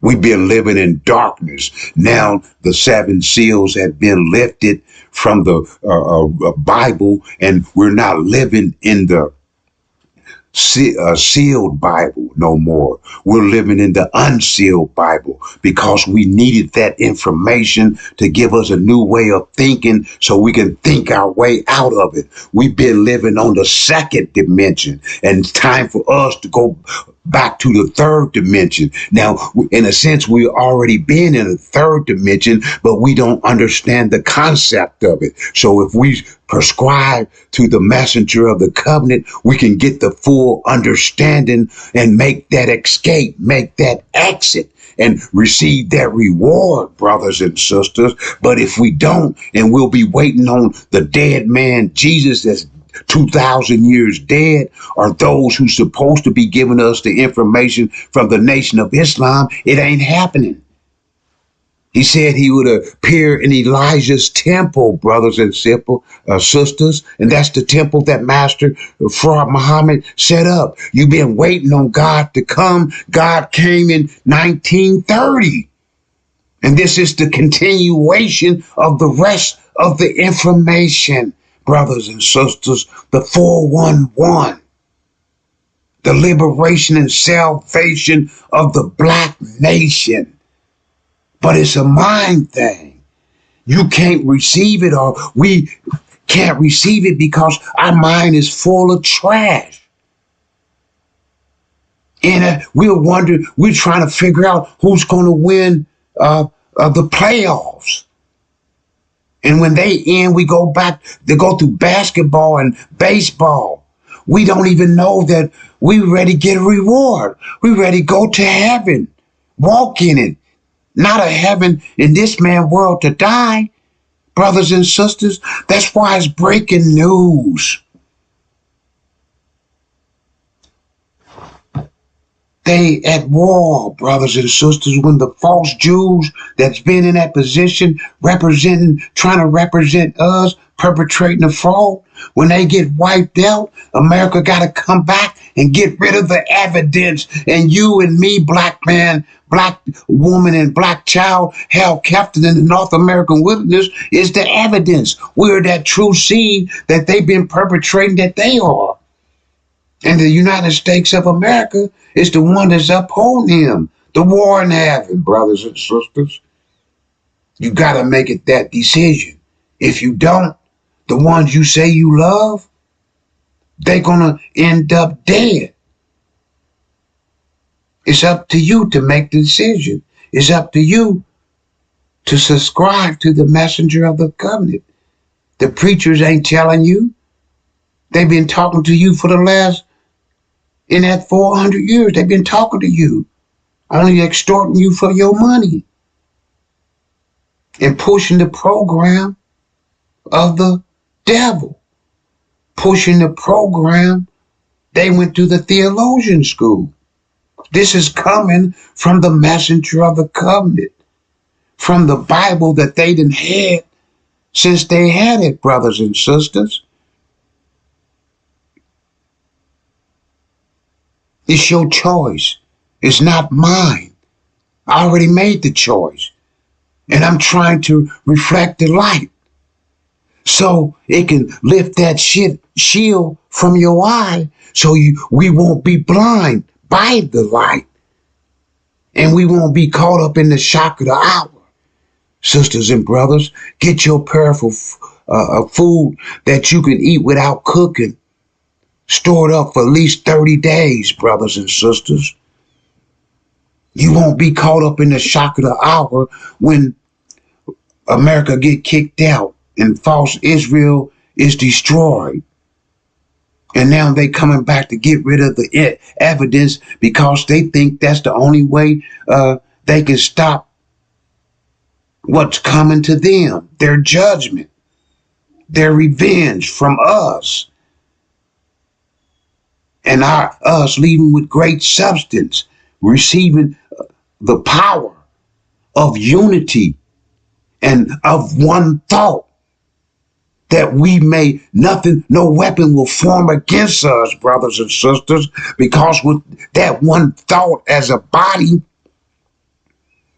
we'll control the weather. Whatever we want. You want a tornado? You need a tornado? We need a tornado as a body. We'll be one thought, brothers and sisters.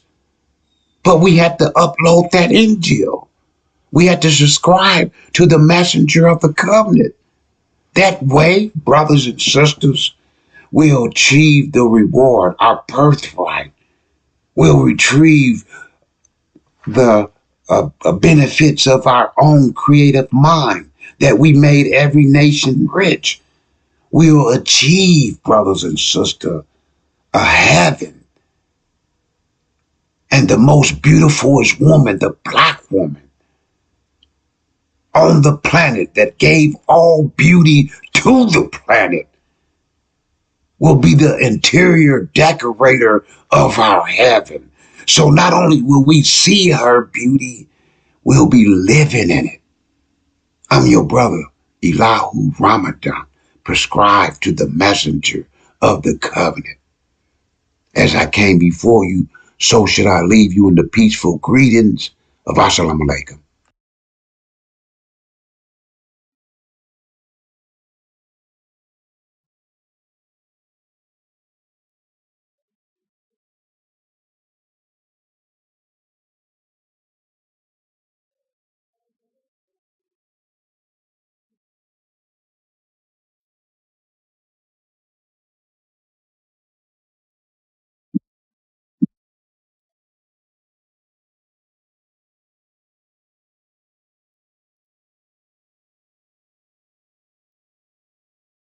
Assalamu alaikum, brothers and sisters, sisters and brothers. It's your brother, Amir Yusuf, and I'm here to reflect the light to the original black man and original black woman right here, held captive in the Northern American wilderness.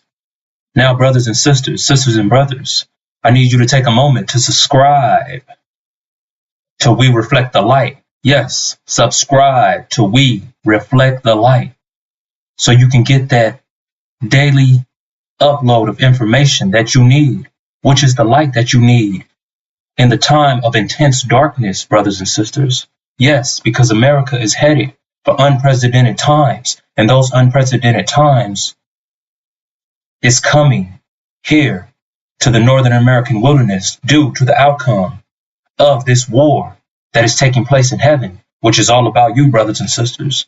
The war in heaven, which is in the Middle East, it's all about the original black man and original black woman. It's about our rise, brothers and sisters. It's about us returning home to our promised land, which is Arabia. It's about the fulfillment of the Abrahamic covenant.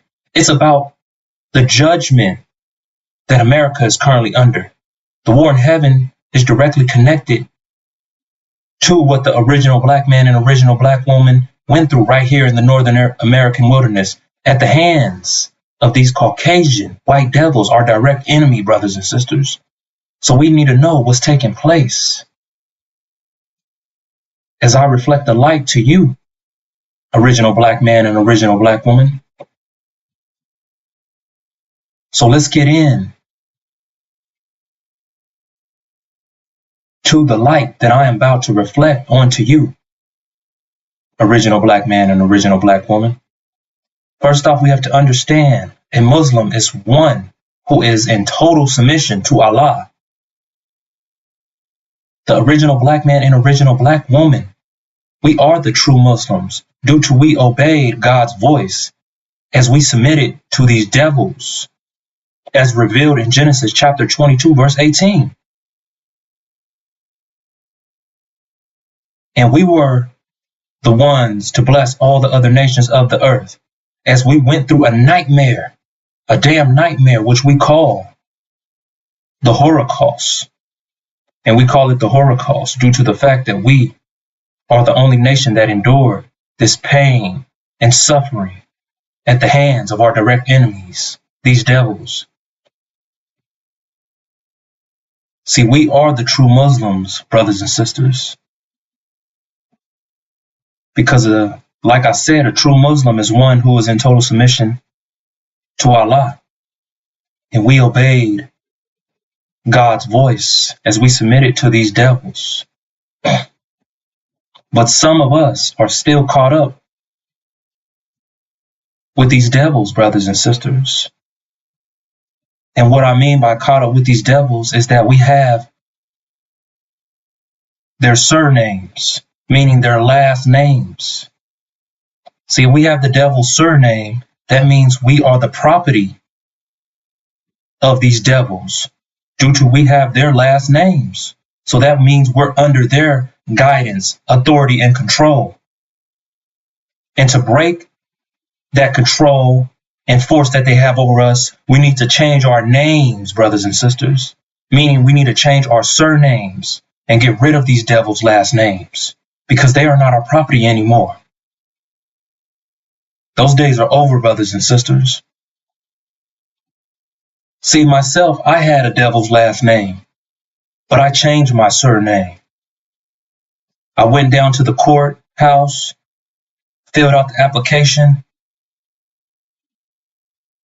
and went through the process, and I changed my name, brothers and sisters. My name used to be Amir Yusuf Devil, which it really wasn't that. It was a devil's last name. Because, see, Amir means prince, ruler, or commander in Arabic, and Yusuf means the God increases, meaning Yusuf is the God that will increase all of the other gods, which are the original black man and original black woman right here in the Northern American wilderness, and the original black children. That's my mission, brothers and sisters, to reflect the light so we can understand what is taking place and how these devils have control of our minds, and they're attacking our minds, and that we do have a vision, and our vision is the Abrahamic covenant. And see, through the process of submitting to these devils and the Holocaust, we was transformed, brothers and sisters. Yes, we was transformed from God, from angels into gods, making us diamonds to this very day, brothers and sisters. We are diamonds. We went through an extreme amount of pressure, which was the Holocaust, and that pressure formed us into diamonds, because it takes pressure to form a diamond, brothers and sisters, and that's what we are to this very day. By definition, we are warriors. We're strong. We are righteous. We are mathematical beings. We are the original black man and original black woman, making us the makers, the owners, the cream of the planet Earth, the gods of the universe. This is our creation, brothers and sisters. And now it's time to make that change that is necessary, because these devils' time is soon to be up, brothers and sisters. As America is under judgment for what they have done to us. That means these devils' heaven, which is America and the American dream, it's under judgment, and it's soon to collapse and fall right in front of your very faces, brothers and sisters.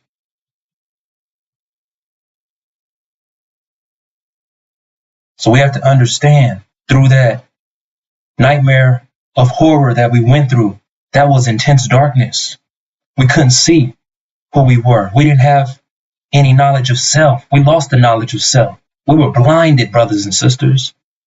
We were blinded by Satan's religion, which is Christianity, as they had a force over us, controlling the way that we think, the way that we see things, the way that we view reality. The devils gave us their minds, brothers and sisters, as we submitted to them. So let's take a look and see what Genesis chapter 22, verse 18 reveals. And in thy seed shall all the nations of the earth be blessed, because thou hast obeyed my voice. See, it was through our energy, original black man and original black woman. It was through our energy and our blood, sweat, and tears that blessed all of the nations of the earth. And they have stolen from us, brothers and sisters. They don't give a damn about us. So I'm here to reveal how the rest of the nations of the earth stole from us, even though we blessed it. See, America has control of our energy. They have us caught up in the gravitational vortex, which is the American dream. That's the capitalist system. They have us slaving in day and night, night and day. Slavery, by definition, is capitalism, brothers and sisters. maximum profit for these damn devils and minimal overhead for God's chosen people, which is us, original black man and original black woman, the true seed of Abraham. That's us. They give us the crumbs. Even though we are the creative force, we come up with all the bright ideas and all the ideas as we built the whole entire America. And we don't benefit. They have us at the bottom, looking down upon us as we look up to them for everything that we need, as they have control of our minds due to the fact that they are attacking our minds from every elevated place. That's why they're looking down upon us and we're looking up to them, when they need to be looking up to us, because they came out of us, brothers and sisters. So that's backwards. Why the hell would we be looking up to them? But we are looking up to them due to the fact that they have mind control over us. They're manipulating our minds to make us believe that they are superior, and they are not. They are the skunk of the planet Earth, brothers and sisters. That's what we have to understand. And then false Israel, they have our identity. They're identity thieves, brothers and sisters. They're going around masquerading around as us, saying they are the true seed of Abraham, so we can believe that we are cursed black ham to be slaves forever and ever, which is a damn lie. We are not cursed black ham. We are the true seed of Abraham. And we have a vision to fulfill, which is the Abrahamic covenant, because a people without a vision will perish. And that's what these devils want. They want us to perish, brothers and sisters.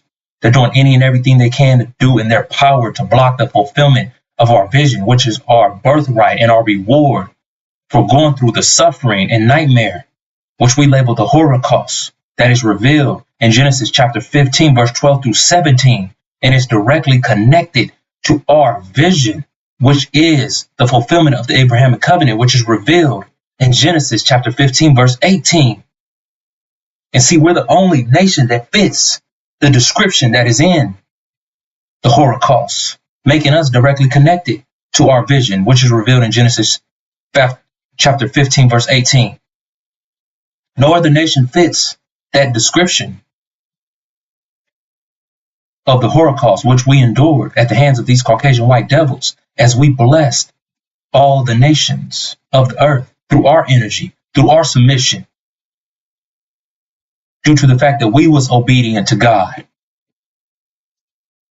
making us in total submission to God, making us the true Muslims, brothers and sisters. So we have to understand what is taking place. False Israel, they're occupying our identity, but they're soon to be exposed due to the outcome of the war in heaven, which is in the Middle East. And then that no good lying son of a devil, that damn crook, that robber, that thief, Louis Farrakhan, him and his student ministers, which are his puppets, liars, demons, and thieves. They're all blocking our nation's vision, which is the Abrahamic covenant. See, Farrakhan's the son of a devil. He's not the true seed of Abraham, so he doesn't get the Abrahamic covenant. So he's doing any and everything in his power to block it. But there's nothing that he can do, or his student ministers can do, to block the fulfillment of the Abrahamic covenant, because the fulfillment of the Abrahamic covenant is currently underway, brothers and sisters. It's happening right now in real time as the war in the Middle East is on, brothers and sisters. And that war is all about us, original black man and original black woman. It's our time. Our rise is their destruction. And America's destruction is near. Any day now, brothers and sisters. So I'm here to reflect the light onto you, original black man and original black woman, so you can stay informed to what is taking place in our day-to-day reality. And then that takes us to Saudi Arabia. They're occupying our land. They're occupying the promised land, which is our land, our inheritance, brothers and sisters. Our half-brothers Ishmael, them that sold us into slavery. And they have our wealth that's on the land, which is all the oil that fuels economies worldwide. And they're wealthy due to that oil, brothers and sisters, which is ours, and that land, which is our inheritance. And then that takes us to China and India. China has our industrial economy. Those are supposed to be our jobs. In India, they have our technical economy. Those are supposed to be our jobs also, brothers and sisters.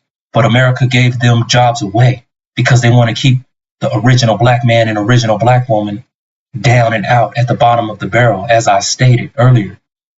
They want to look down upon us as they have been dealing with us from every elevated place, as they declared war on our nation 500 years ago, brothers and sisters.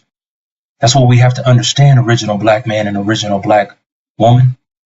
We have to understand what is happening. So I'm here as a warner, so you can understand before shit hits the fan, brothers and sisters. Because it's our time, and it's our time to rise. So we have to understand what is taking place, brothers and sisters, at all costs, by any means necessary.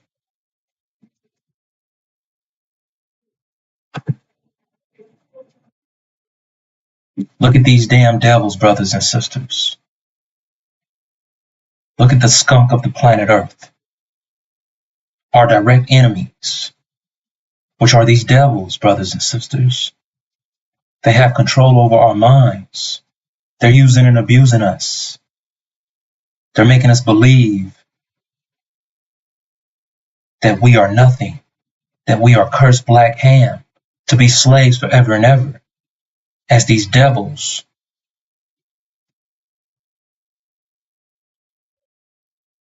are attacking our minds. It's a mental war, brothers and sisters, that these devils have us under. As I said, they're dealing with us from every elevated place. And the attack is on, brothers and sisters. They're using a lot of force on us to keep us down, which is invisible force, brothers and sisters. Things we can't see. But since they gave us their minds, we believe in the things that we cannot physically see. We go for their make-believe. We play along into their fantasy land, in their make-believe world. And that takes us to the Supreme Wisdom Lessons, which reveals and exposes these damn devils for exactly who they are. And the Supreme Wisdom Lesson states, what is devil? A grafted man which is made weak and wicked, or any grafted live germ from the original is a devil. And can you reform devil? No, all the prophets have tried to reform him, devil, but were unable. So they have agreed that it cannot be done unless we graft him back to the original man, which takes 600 years. So instead of losing time grafting him back, they have decided to take him off the planet, who numbers only 1 to every 11 original people. See, the original man is the Asiatic black man, the maker, the owner, the cream of the planet Earth, father of civilization, God of the universe. And see, the colored man is the Caucasian white man, brothers and sisters. These damn devils. Or we can refer to them as Yakub's grafted devil, brothers and sisters. And they are the skunk of the planet Earth. They were grafted through us, brothers and sisters. As we are their fathers, we gave these damn devils life. And they're ruining and destroying our lives as we gave them life. And these devils, they're known for spreading mischief and shedding blood, as they have been spreading mischief and shedding blood directly towards the original black man and original black woman right here in the Northern American wilderness for 4 generations, meaning 400 years, as they declared war on our nation 500 years ago, brothers and sisters. And we gave these damn devils life because they came out of us. And they hate us. They want us to perish. See, these devils, we have to understand what they're known for, brothers and sisters. Know these devils by their works. They're known for the rape of the original black woman here, right in America, as these devils sowed their seed among our women. That means they impregnated our women, and they did it through the acts of rape, brothers and sisters. They are the enemy that sowed their seed among our women. See, the devil's history exposes 400 years of raping. Let me say it again. The devil's history exposes 400 years of raping original black women here in America. And through the rape, they created their black-faced Caucasian white children, known as the chav or tares, which are demons. Half devil, half man, also known as the house niggas. They are no good, filthy, stinking, dirty, disgusting niggas, brothers and sisters. They have the nature of their devil fathers due to the fact that they are the biological seed of their devil fathers. But they look like their original black mothers due to the fact that they came through the womb of their original black mothers. But they are not the biological seed of their black mothers due to the fact that the father carries the seed, not the mother. The mother only carries the seed when she's impregnated by an original black man and carrying his seed.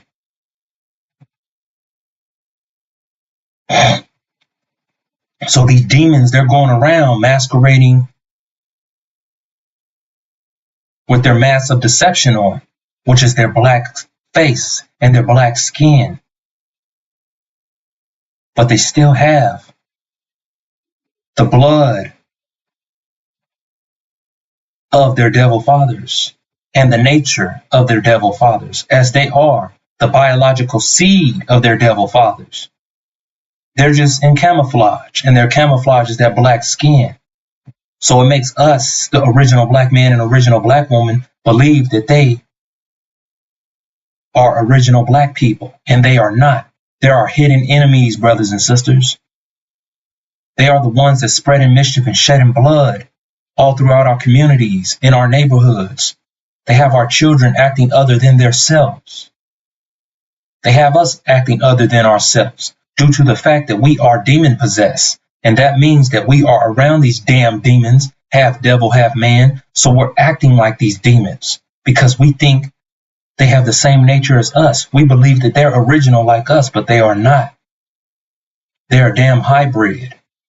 They're the seed of their devil fathers, as they have the same nature as their devil fathers, to spread mischief and shed blood. And they're doing that in secret, directly at our community, brothers and sisters, in our neighborhoods. Some of us are friends with them. Some of us are in relationships with them, and we fail to see who they are.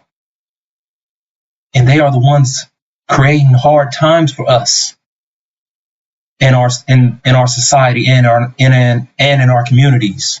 It's them. They're spreading all the mischief. They are the ones doing all the damn crime. They're the ones creating chaos and anarchy. They are the ones putting us up to do things that our nature knows we shouldn't do. They are the ones that are the criminals, the thugs, the gangbangers. They're the ones selling drugs in our community, brothers and sisters. As I said, they have the same nature as their devil fathers. So they're going to do as their devil fathers. So we have to come to realize who these devils are and what they did to our people. Because we are our ancestors and our ancestors are us. Just like these devils, they are their ancestors and their ancestors are them. And they have a trick up their sleeve, brothers and sisters, that they're using to abuse the original black man and original black woman's community, which are their black-faced children that was produced through rape. These demons, they're the product of rape, brothers and sisters.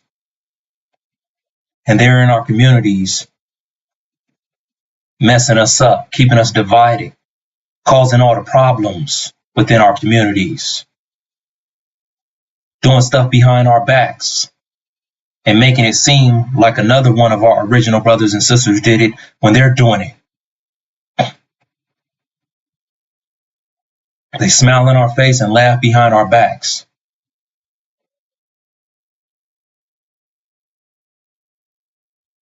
So we have to understand what is taking place, because we have a direct enemy, which are these Caucasian white devils, brothers and sisters, and we have a hidden enemy, which are the seed of these devils that was produced through rape, through the heinous act of rape, as these Caucasian white devils has been raping our original black women for 400 years right here in the Northern American wilderness. Now that's a lot of raping, brothers and sisters. So we have to understand who these damn devils are. Why would we want to have any love for them?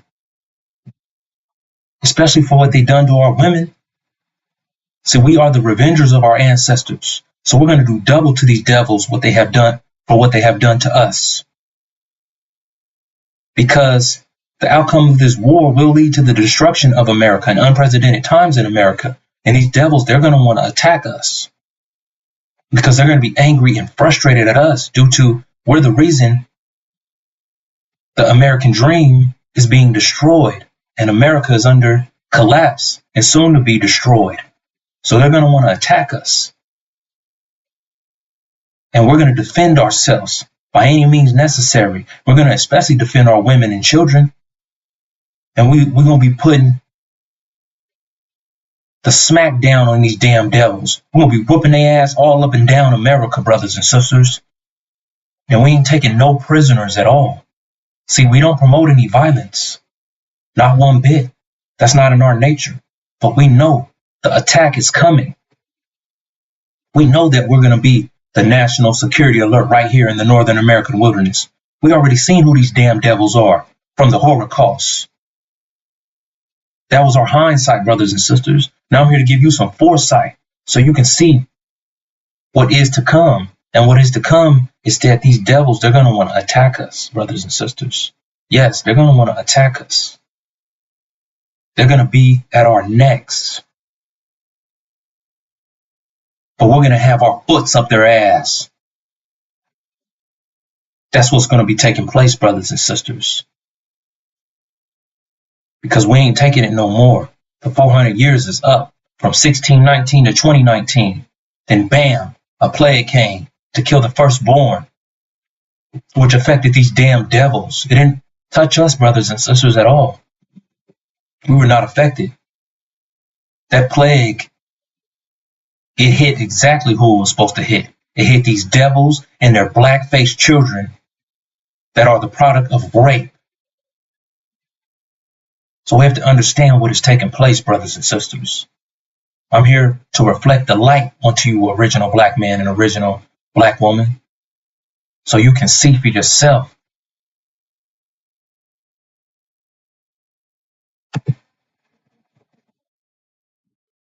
And that takes us to the demonology chart, which reveals these devils, black-faced children, through rape. See, the demons, they are the product of rape. Oh, yes, they are.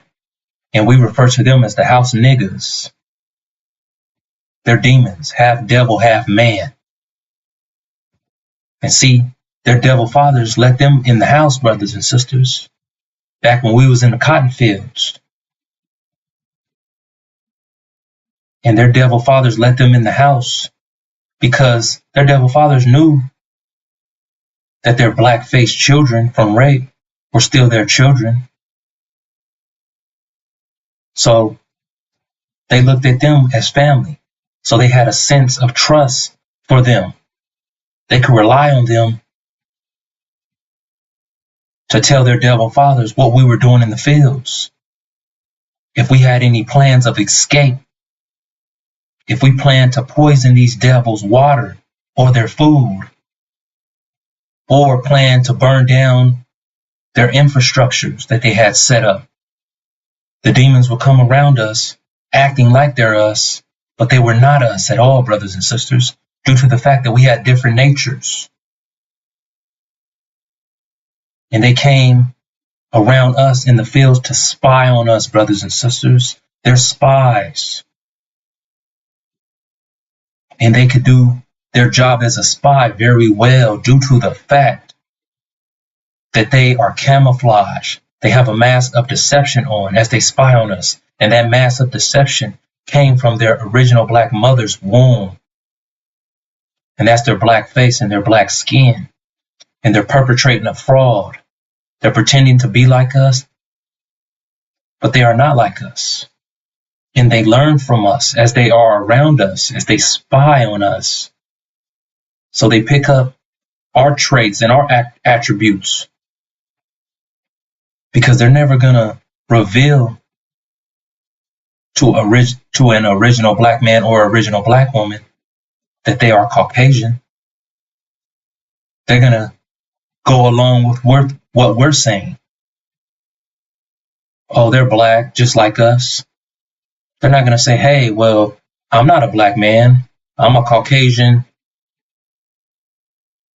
blackface devil. I'm the product of rape. They're not going to say that, brothers and sisters. They're going to deceive us into thinking they are like us. So they're not going to give up their true identity. They're not going to drop that mask to make us feel any better. Because how could they spy on us? How could they use and abuse us? How can they have us caught up in their mischief and bloodshed if they drop that camouflage, which is their mask of deception, and let us know who they really are? They're not going to say, yeah, my devil father hates you, original black folks. They're not going to say that. They're going to hold their position as the devil's black-faced children, as they are spies, and they are the ones spreading mischief all throughout our community, causing us problems. They have us caught up in all their crap, as they're doing bad things, unthinkable things. And then see, we get blamed for all the mischief and the bloodshed that they do, due to the fact that they look like us. But it's not us doing all that bloodshed and spreading all that mischief. It's these damn demons. But as these demons act, the world looks at them like they're us. So the original black man and original black woman, we get blamed for what these demons do and all their bullshit. That's what we have to understand. So let's get right into the demonology chart. I'm going to keep it plain and simple for you, brothers and sisters, so you can understand. Now, as you can see, the key at the bottom, the red M, and the red M is an original male. The red F is an original female. And on the other side, the red M is the Caucasian male, and the red F is the Caucasian female. So everything's labeled so you can take a look for yourself, brothers and sisters, but I'm going to explain it to you so you can have a clear understanding of what's taking place. So if an original male and an original female have a child, that gives you an original child, brothers and sisters. Whether it's male or female, they're original due to the fact that the father is original and the mother is original. Now to move on. Now, if you have an original male and a Caucasian female, that still gives you an original child, whether the child is male or female. They're original due to the fact that they are the seed of their biological father, making them original, even though they came through the womb of a Caucasian female devil. Then next, we have a Caucasian male and original female. That gives you a Caucasian child, whether the child is male or female. And that's what these damn Caucasian devils have been doing to our women. They've been sowing their seed in our women, raping our women for 400 years.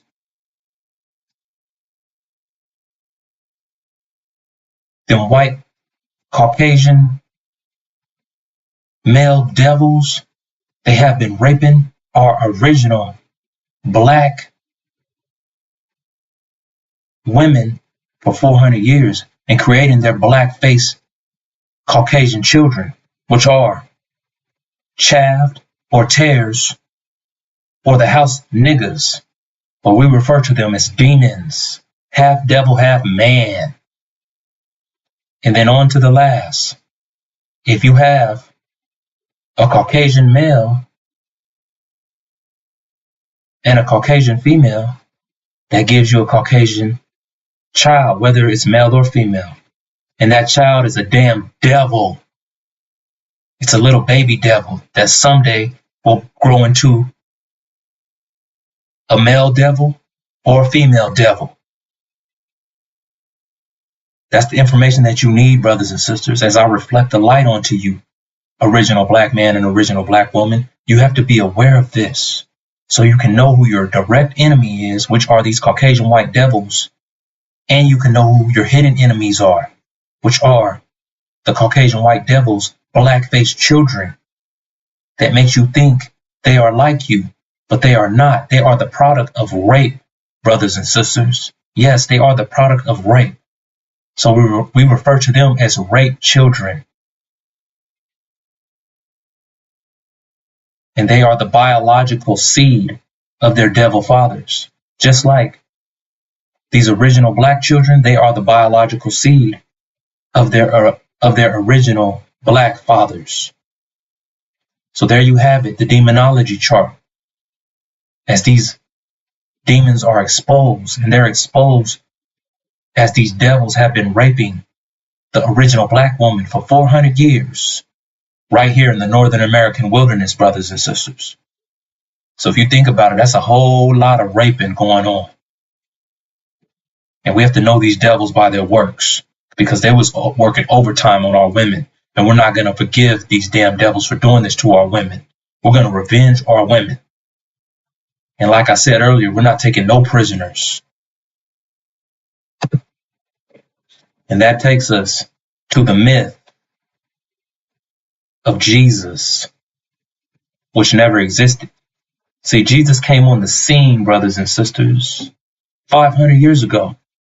Yes, 500 years ago, Jesus came on the scene. And they said Jesus came to save us. But that's a damn lie, brothers and sisters. That is a damn lie. Jesus came onto the scene to enslave us, as Jesus never existed. Jesus is a made-up character, brothers and sisters. A tool used to enslave the original black man and original black woman. A tool used to uphold white superiority and white supremacy. A force that these devils use to control the way that we think, the way that we view reality. This is the devil's God that they put in front of our face, which is Satan. See, Jesus is masquerading around as an angel of light, and that angel of light is the original black man and original black woman's Messiah, which is Joshua, the Messiah, brothers and sisters. They use the name Jesus to block the name Joshua. If you take a look in the original manuscripts, the name Jesus is not there, brothers and sisters. It's not there at all. It was added to the New Testament to keep that lie up. But the name Jesus was never in the Old Testament at the beginning. The name that is in the original manuscripts is Yahshua, which is a Hebrew name. And if you translate that Hebrew name into English, that gives you Joshua. And Joshua is the Messiah, brothers and sisters. See, Christianity is Satan's religion. And they use this image of Jesus to uphold that religion. As America is a Christian nation, brothers and sisters. And that's what they have us under. Their religion, which is Christianity, brothers and sisters. That's destroying us as a people. That has us divided as a people. And they use that force over us to control us, brothers and sisters, to make sure we remain under their authority and in submission to them. As they tell us, if we don't follow Jesus and obey his rules, we will go to hell when we die. And we will not get our pie in the sky, which is heaven, which we know heaven is here on earth. And our heaven is the fulfillment to the Abrahamic covenant, which is our vision. Because we all know, brothers and sisters, original black man and original black woman, when you die,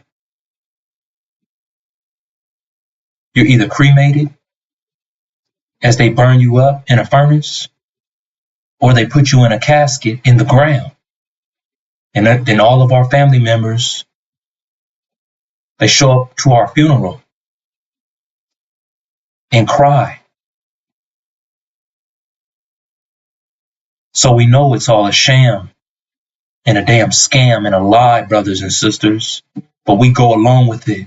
We tend to believe that lie as we follow the ways of the devil and their reality.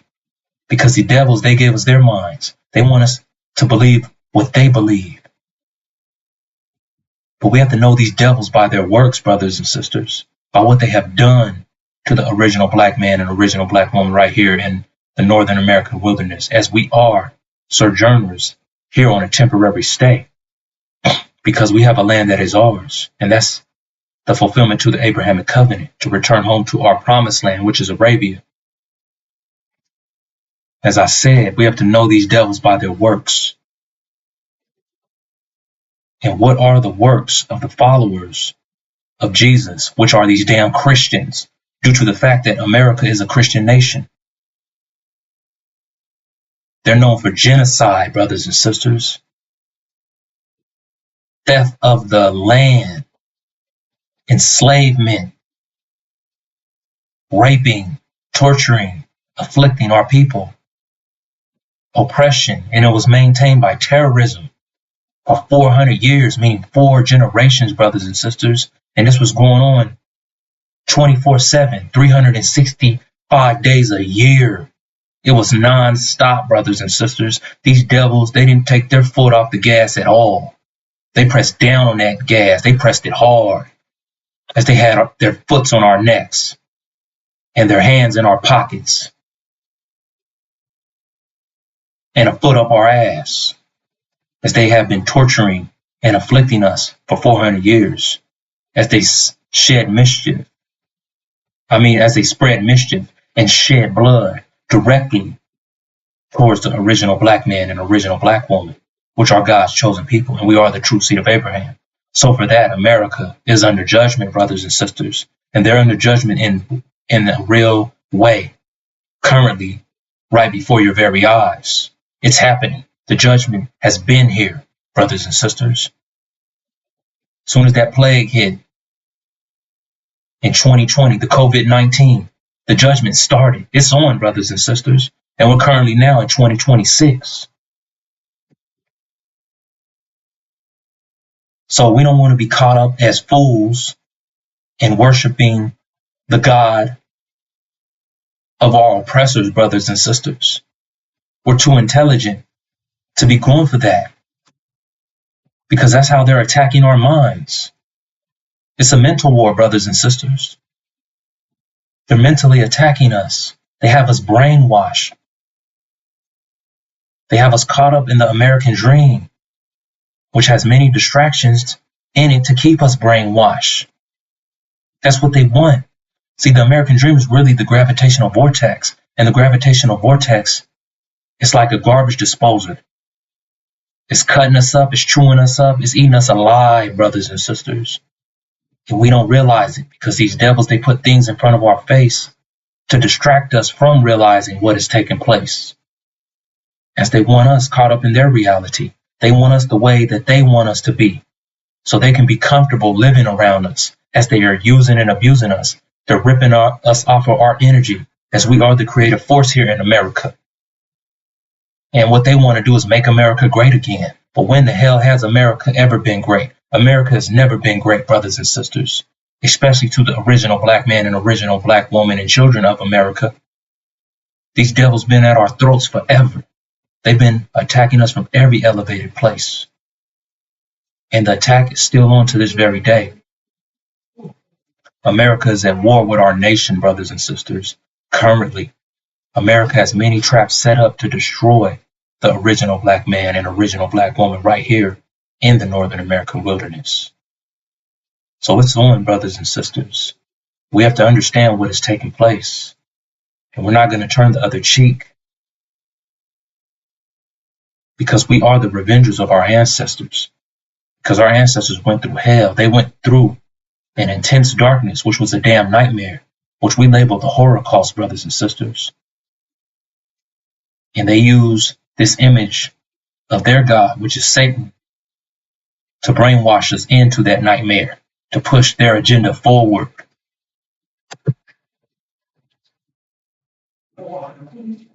That takes us to the war in heaven, brothers and sisters, which is all about us. It's all about our rise right here in the Northern American wilderness. The outcome to this war will backfire on America, brothers and sisters. Oh, yes. The outcome to the war in heaven will backfire on these damn devils in America. They think everything's going to go the way they want it and work out for them, but it will not. Because the unsealed scriptures of the Bible are revealing to us in real time the exact outcome of this war. See, these devils, they have the sealed Bible, which is for them and against the original black man and original black woman. And see, we was given the light of the unsealed Bible from our Messiah, which is Joshua, the Messiah, the messenger of the covenant. The one who broke the 7 seals of the 22 chapters of what we call Revelations. That's the light that he is brought to us. And I'm here reflecting that light onto you, original black man and original black woman. So you can get the information that you need. So you need to go subscribe right now till we reflect the light and subscribe to the messenger of the covenant. Because the messenger of the covenant, he's bringing that light directly to you. In a time of intense darkness, in a time where these unprecedented times is coming to America, brothers and sisters, it's right around the corner. The fall of America is here. The beginning to the end of the American empire is here, brothers and sisters. And we don't want to be caught up as disbelievers. We want to take heed to the warning. We're here to warn you, brothers and sisters, because you don't want to miss your flight. You don't want to miss that exit door that has your name on it, original black man and original black woman. It has your name written in stone for you to make your exit out of the Northern American wilderness. You don't want to be caught up here with these damn devils in their judgment. You don't want to be caught up here in America under unprecedented times where there's no order, where there's total anarchy and chaos. So I'm here to inform you of what is taking place. As the watchman, I'm giving you that warning, brothers and sisters, so you can be ahead of the fire. Because you don't want to be right in front of the fire, and you damn sure don't want to be caught up in the fire. Because you will be caught up in the fire if you do not take heed to the warning. You will be burnt up. Because as I stated, a disbeliever is one that does not take heed to the warning. And I'm here to give you that warning right now before shit hits the fan, brothers and sisters. Your life's on the line. But that light that the messenger of the covenant brought, as I reflect that light to you, is your lifeline, brothers and sisters. We're pulling you out of that fire before it even comes. That's what we're doing. And you have to understand that America's judgment is directly connected to that nightmare that we went through, which is the Holocaust. And that nightmare that we went through led up to the abomination of desolation, which triggered the war in heaven, brothers and sisters. That event, labeled the abomination of desolation, that triggered the war in heaven, as false Israel, along with their allies America, were the aggressors in the abomination of desolation. And it triggered the war that's currently taking place. That is a full-blown war, which this war is at the final stages, brothers and sisters. It's not at the beginning. It's not at a pause. It hasn't just resumed. It's been underway. And we're at the final stages of this war. And the outcome to this war will lead to the unprecedented times that's coming right here to the Northern American wilderness, brothers and sisters. So we need to take heed to the warning, just like I'm telling you. We need to understand that our nation is at risk, but we do have a way out. Yes, we do have an exit door. We don't have to be caught up here in the Northern American wilderness. We don't have to burn and be destroyed with these damn devils at all. We have a vision, and that vision is the Abrahamic covenant, brothers and sisters, for us to return home back to a land that is ours, which was made for us, where we're going to have freedoms in, where we're going to have thorough knowledge of self, where we're not going to be caught up with these devils' mindsets and their way of thinking, due to the fact that we're going to drop the way that they think. We're not going to be thinking like these damn devils at all. So we have to understand that the war in heaven, which is located in the Middle East, it's all about us, brothers and sisters. It's our time. The outcome to this war in heaven will be our rise. And our rise is these devils' destruction, brothers and sisters. Yes, our rise is the destruction to these damn devils, them who have been torturing and afflicting us right here in the Northern American wilderness for 400 years, meaning 4 generations, brothers and sisters.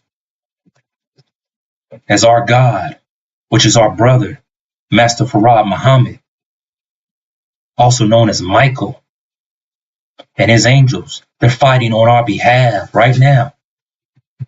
They're going to war for us, brothers and sisters, because the war is on.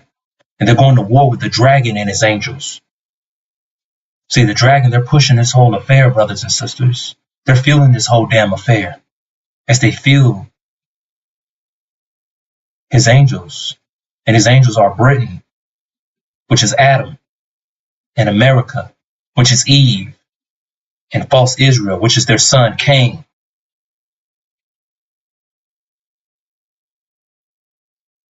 They are currently at war, brothers and sisters.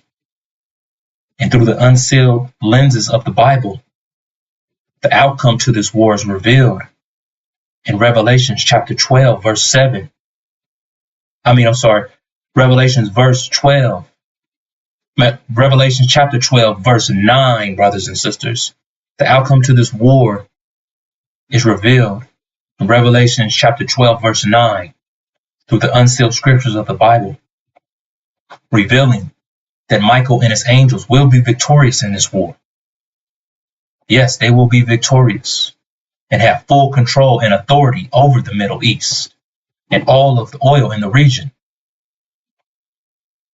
which oil fuels the American economy, and America gets their oil from the Middle East, and America will be cut off.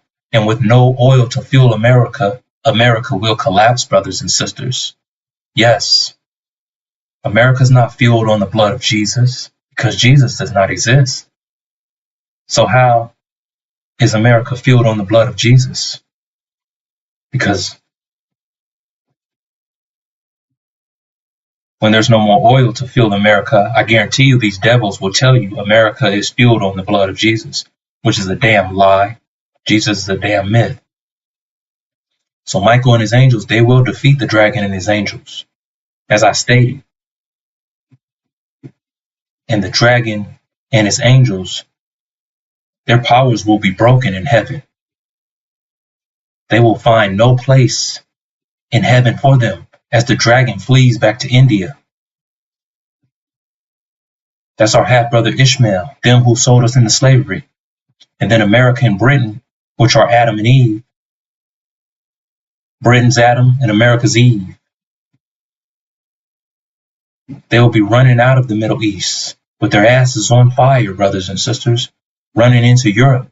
And that will be the beginning, the Armageddon, which is a European war, leaving their son Cain, which is false Israel, the Antichrist, the synagogue of the Satan, abandoned all alone to fend for themselves and do for themselves, as they have been masquerading around as the true seed of Abraham. And they will be exposed after their destruction for not being the true seed of Abraham, as they are going down, brothers and sisters, and they're going down hard. Oh yes, they are.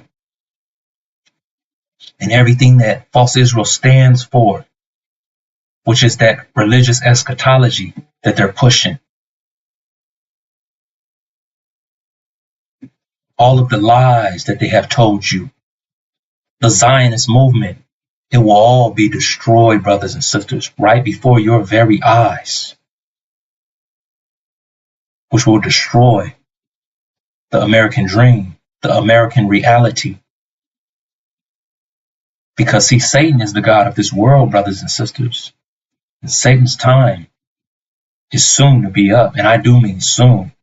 It's not going to be next year. This is all taking place this year, 2026, brothers and sisters, as the war in heaven is in the final stages, and the battle is on. It's a full-out battle. So let's take a look and see what's going on for ourselves right now as the war is on in heaven, brothers and sisters. Ayatollah Khamenei issuing a statement saying U.S. military bases in the Middle East are no longer safe. Iran's Supreme Leader Moshtaba Khamenei released a statement on Iranian state television. He warned that America will no longer have a safe place in the region to establish military bases. See, brothers and sisters, it's not safe for America in the Middle East, as tensions are rising in the Middle East. And things are not working in the favor of America and these damn devils.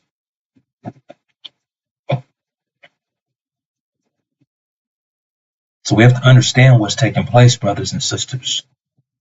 That's why I'm here to reflect the light, to give you some hindsight of where our nation has been, so we can understand where we are headed, original black man and original black woman, because our future is bright. So it's time to keep our heads up as the war is on, and the outcome to this war will work in our favor. As our brother, Master Farad Muhammad, also known as Michael, and his angels, they are fighting on our behalf, brothers and sisters. They're original black folks just like we are. They're on our side. They're fighting in the East for the liberation and salvation for the original black nation only. They're not fighting for the House of Saud. They're not fighting for Britain. They're not fighting for false Israel or America or India or China. They're fighting for the original black man and original black woman right here in America. And then the one who brought us that light, that great light, the high priest, the Ancient of Days, Master Suleiman, the messenger of the covenant, Joshua the Messiah. He is an original black man, and he's a damn warrior. He's fighting on our behalf here in the West, as he's the one that brought us this light. And I'm just here as the watchman to reflect that light onto you, original black man and original black woman. And it's your job to make sure you grab hold of that light Because that light is your lifeline, brothers and sisters. That's your lifeline. So the flood and the fire won't hit you. Because the only way to avoid all of the many traps that America has set for your destruction is to seek and subscribe to the messenger of the covenant. To subscribe to We Reflect the Light. So you can get that information and a double dose of that information as you fulfill your vision, which is the Abrahamic covenant. That's the only thing you need to worry about, brothers and sisters. That's your reward. These worthless dying dollars here in America, chasing the bag, that's not your reward. That's part of the American dream that's soon to be destroyed. I'm not telling you to not take care of yourself, but you need to focus more on your reward and moving to the next level and preparing yourself to walk through that exit door out of the Northern American wilderness, brothers and sisters. So we're going to stay security minded at all times. And I do mean all times, original black man and original black woman, because America has the target on our backs, and America is at war with the original black man and original black woman. As America has many traps already set in place to destroy the original black man and original black woman. And I'm here as a warner, so you can have that warning, brothers and sisters. So you can't say no one didn't warn you or reflected light onto you, because it's here for you, brothers and sisters. So as I come before you, I'm going to leave you, original black man and original black woman, in the peaceful greetings of Assalamu alaikum. It's your brother, Amir Youssef. His seed will go through. That his seed will go. He's seeing this in a vision of horror.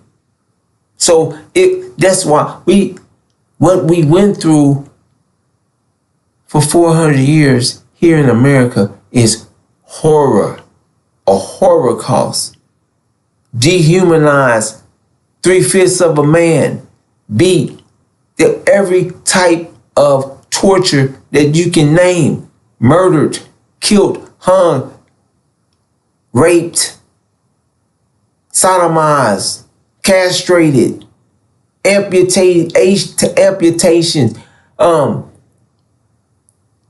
mutilate, everything you can think of, we have been afflicted here in this land. Sisters and brothers, let's get back to it. And he said, God said unto Abram, know of a surety. So God shared with Abram, know for sure that your seed, that thy seed shall be sojourners in a land that is not theirs. That we will sojourn in this land that is not ours, and shall serve them, and they shall afflict them 400 years. So this means, sisters and brothers, that in this land that we will sojourn temporary, will have a temporary stay in, we will serve these people, and this nation, those people will afflict them for 400 years. So, sisters and brothers, America has afflicted and is afflicting the original black man and woman to this very moment. This nation is built off of the affliction of the original black man and woman. It's designed to afflict us. This is a hell for us and a heaven for our enemies.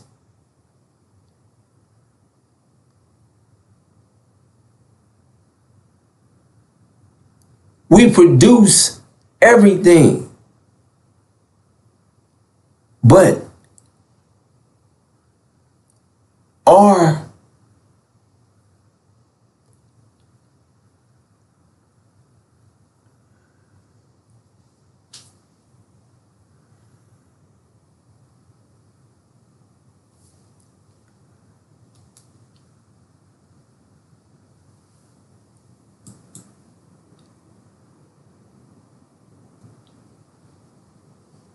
quality of life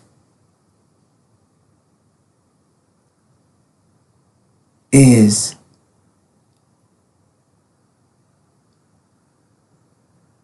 the worst. We receive nothing, or the least of next to nothing for what we do. And we get like the shit end of the deal, and as this Caucasian or this nation gets, you know, the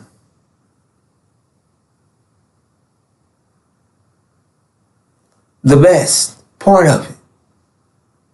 They reap the benefits from what we produce.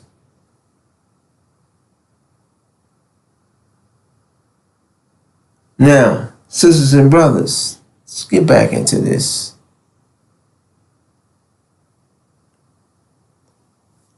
It states,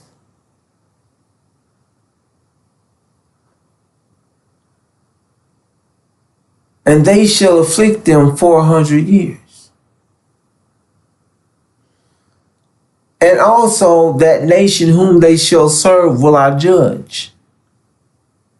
So we know after that 400 years of affliction,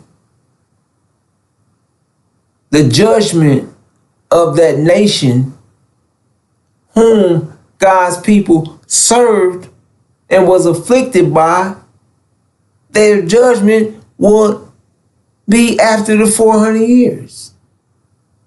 And during that judgment, and afterwards, it tells you, and afterwards they shall come out. That means we're leaving that sojourn, that temporary stay. We coming out of that land, out of that nation, out of the land where we sojourn, out of that land that afflicted us. We're coming out of there with great substance.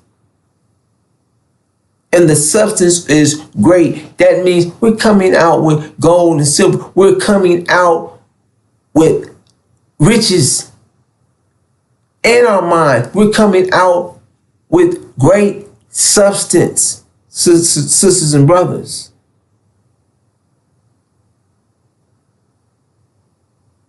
So we're looking and we're saying, what is the 400 years? Sisters and brothers, no one, this message, the messenger of the covenant, bring the details, the reality, what's taking place in the real world is the judgment of America and this world that has begun. America's judgment started in 2020. 1619 is the official start year of America's slavery. That's the start year. That's the official starting point. That's written in their history. So from 1619 to 2019, there's no coincidence in 400 years. That's math. 1619 to 2019 is 400 years. Sisters and brothers, which this information, the facts that stand on their own, that you can read and bring understanding to yourself from that's the scripture gives you what you've been given in this message to be able to read it, to get the understanding, to know what's taking place, to know what you're witnessing, what you're seeing. How does this identify with what's taking place in the world? When is this taking place? How can you identify that this is happening right now? Because it was spoken on 24,000 years in advance. But it's only applying to a people right now that have been sojourners in a strange land that is not theirs.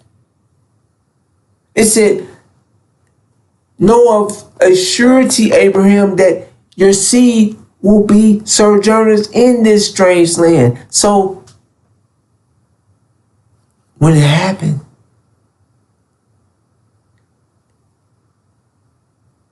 it was a vision to Abram.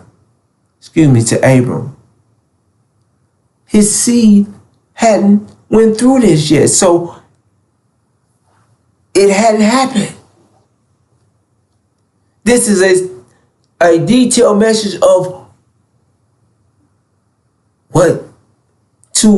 that has been read over and over and has traveled through time. That has been looked at and say, oh, this is what the people constantly being looking for this people, looking for this time. And there's no records of these things ever happening until now. So 1619 to 2019. Then America's judgment. Then God's. This is reality with the details, with the scriptures, the people all being brought into it together. Everything is lining up. So you can add here go the people, 400 years, they're in a strange land. We've been in a strange land. We've been afflicted for 400, afflicted, no other people, afflicted, dehumanized, afflicted, judgment. I will judge. So America has to be judged. This nation, this world is under judgment.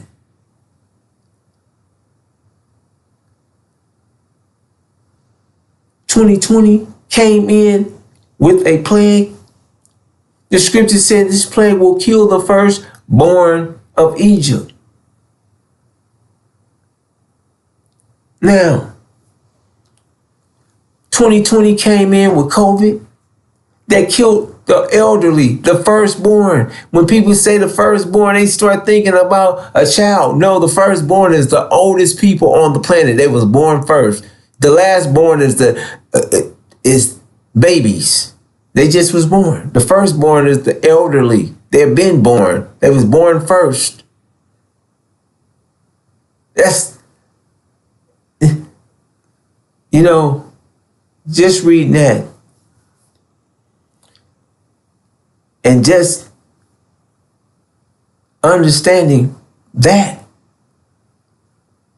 can give you, should make you see how they've tried to twist these scriptures up. They don't even understand the simplicity in the firstborn. oh, that's the babies. The first. No, it's not talking about no babies.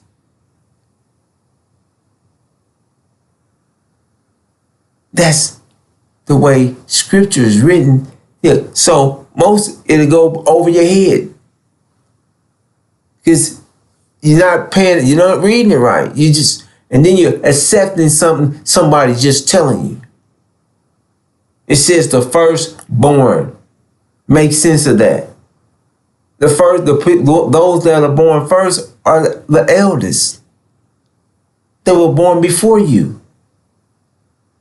And COVID was killing, annihilating the Caucasian nation all over the planet, killing the firstborn, killing the elderly.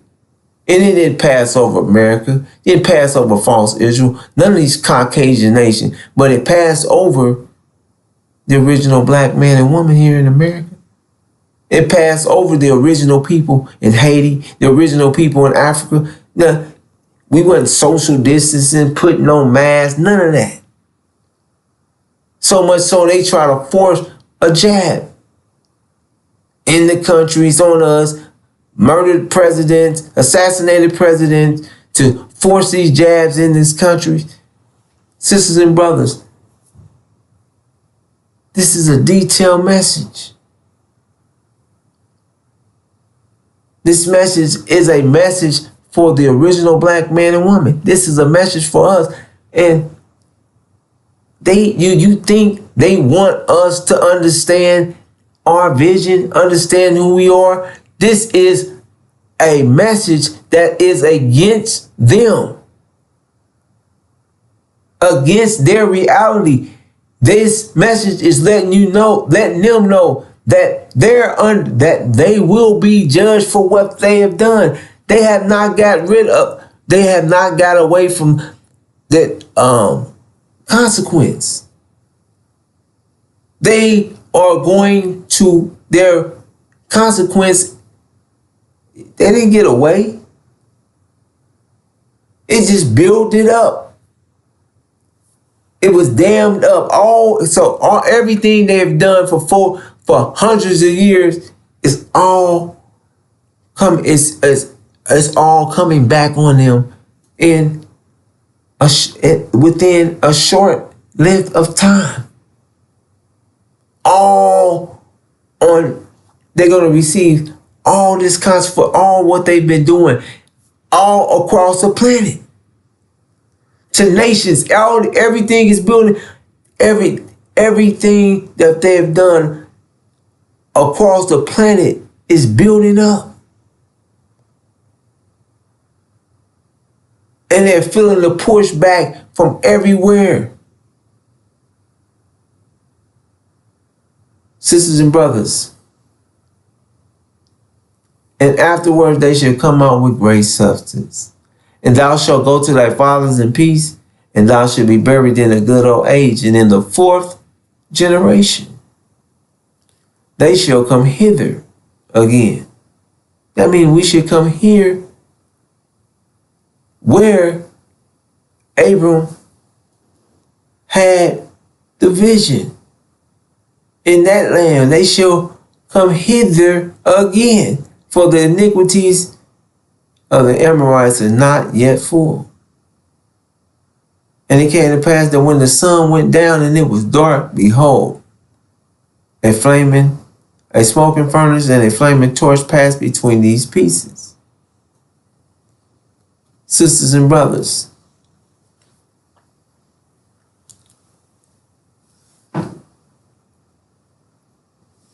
this message here,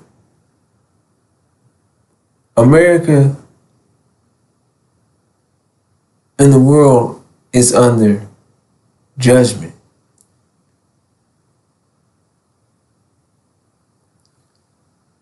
America, Britain, and false Israel is the superpowers. They're the rulers of this world.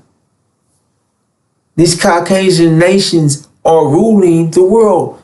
Don't act like you don't know who's ruling this world. And America, Britain, and false Israel are over these Caucasian nations, period. They say, But they're the rulers of this world. The scripture said, this beast, who can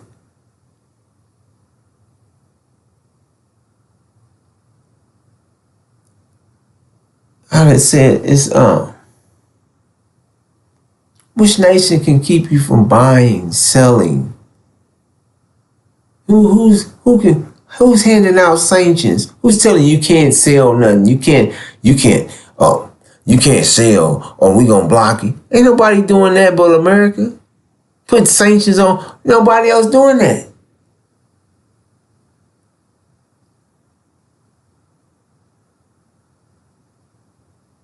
Sisters and brothers,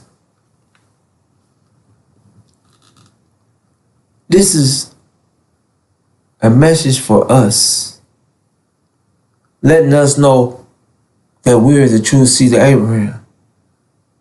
Bringing reality, our existence, our reality here in America into light. And Elijah Muhammad shared with us that we're the true seed of Abraham. And once he made that claim, America set up false Israel to block the claim. 1948.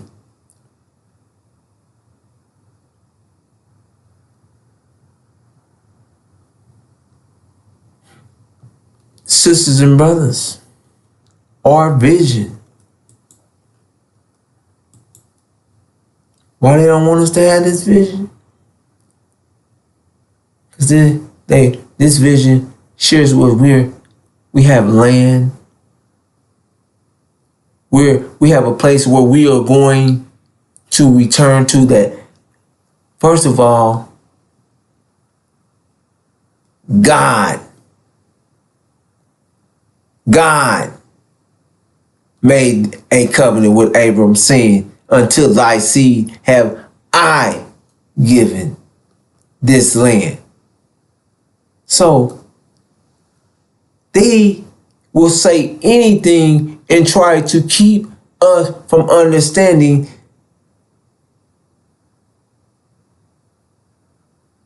to keep our understanding away from doing for self. Going to our own land and producing a heaven for ourselves. Because they want to keep us here in the land of our affliction so they can live off of our suffering. So they can use our minds and use our brains, our mind to build their heaven.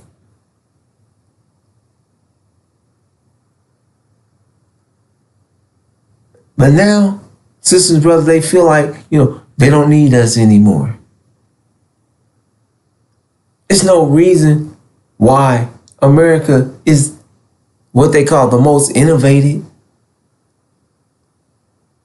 Because we're here. And they tell us, let's deal shrewdly with them, for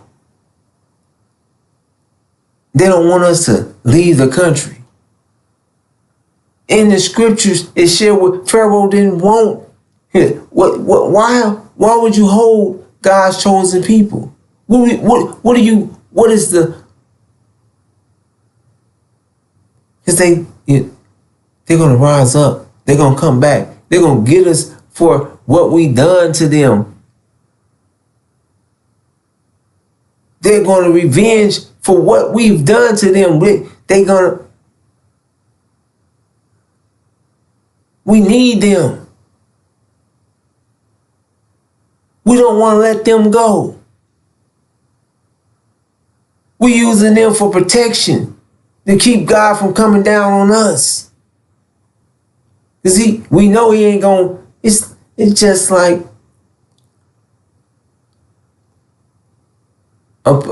you've been kidnapped and the kidnappers know that your parents wants to attack and bomb and blow, but they putting you out front. They keeping all you and your siblings out front and holding them as hostage. So, they won't attack as long as, their children, they see their children is here.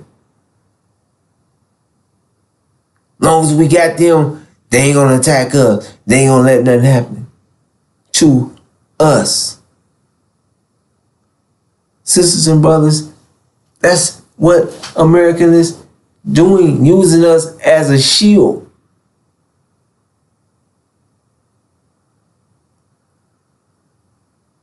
Sisters and brothers, this is our vision. That they don't want us to know our vision. They don't want us to have a vision. Because this vision lets us know where we're going. What we're not settling for. Because the people without one will perish. So why, if a people without a vision will perish, that's why they don't want you to have a vision. That's why they don't want us to have a vision. If you don't have a vision, you don't know where you're going. You accept anything. You're trying, you're looking, you're just moving, but you don't have a vision. You don't know which way you're going. Oh, we want some going, we gonna take, then you gotta think. You take something else other than the covenant. And God, look, in this covenant said, in that day, God made a covenant with Abraham, saying, unto thy seed have I given this land from the river of Egypt unto the great river, the river Euphrates. In the scripture, it already told you coming out with great substance. It shares in your covenant with God. God said, until Abram's seed have I given this land from the river Egypt unto the great river, the river Euphrates. So you have land. You're coming out of the land of your affliction with great substance, and you're going to your land. So you have, and this is a promise from God. God's word. I've given this land unto thy seed. So, sisters and brothers, this is ours. This is our land. This is where we're headed. This is where we're going. We're coming up out of this land of our affliction, and we're going back to our land. Now, that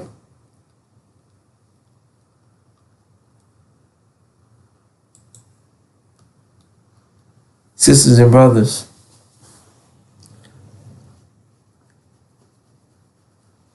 shares with you the land from the river Egypt unto the great river, the river Euphrates, is sitting right here. It's Arabia. Saudi Arabia is Arabia, which the house of Saud has stamped their filthy name in front of it. And the dragon is the house of Saudi, that America is keeping on our land. Now you see how that's connected? That's the connection. The dragon is sitting on our land.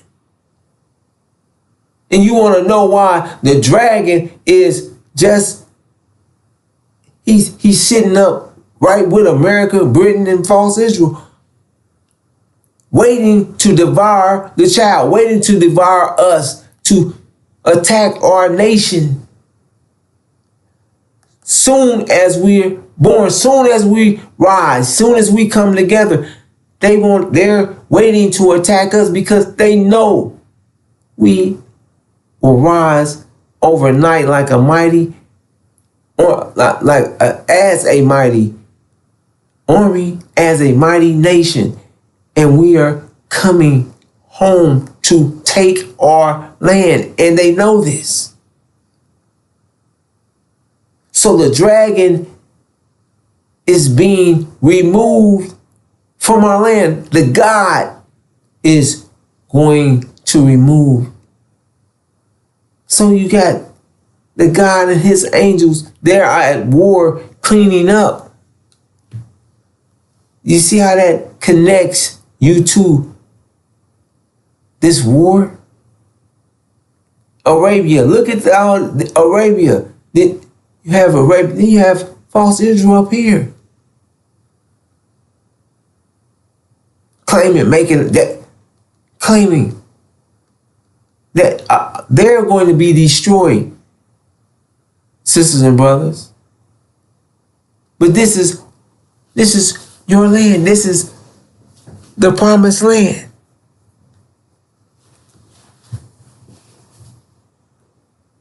So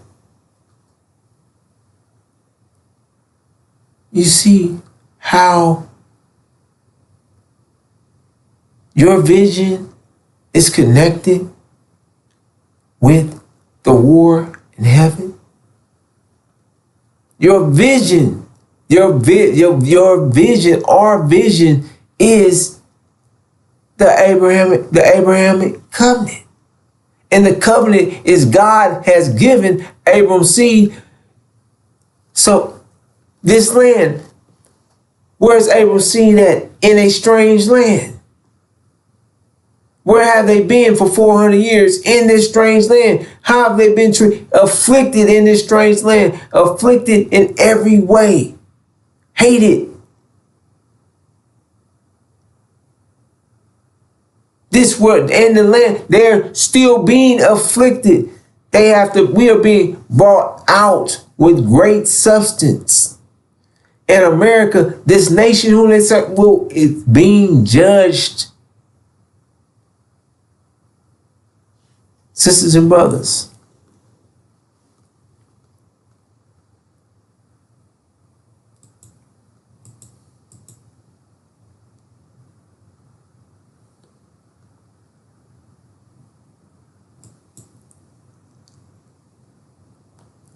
this is our vision.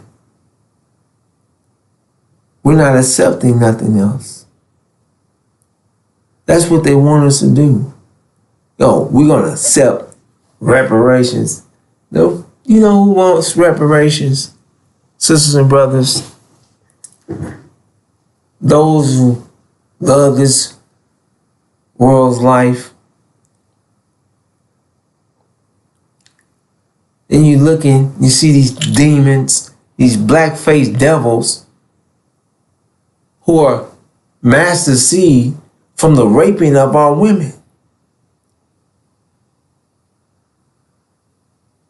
Then they produce a hybrid nation that looks like us, walks like us, and talks like us. And the scripture called them wolves in sheep clothing.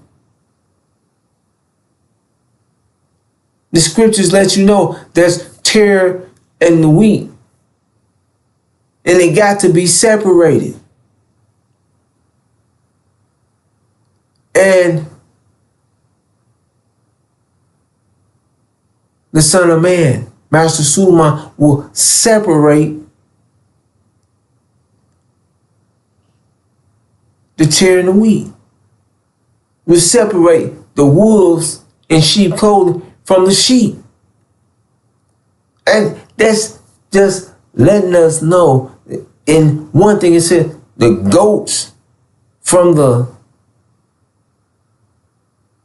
what it say? The goats from the,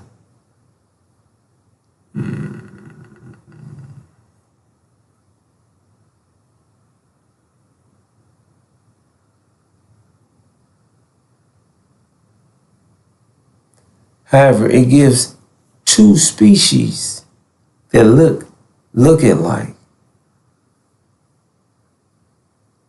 That you can confuse. You can confuse wheat and the tare. Then you can confuse wolf in sheep's clothing, because their nature, they have the nature of their devil fathers. Yeah, they have the color. That's why it sure didn't know it's the original man. It's the Caucasian white man.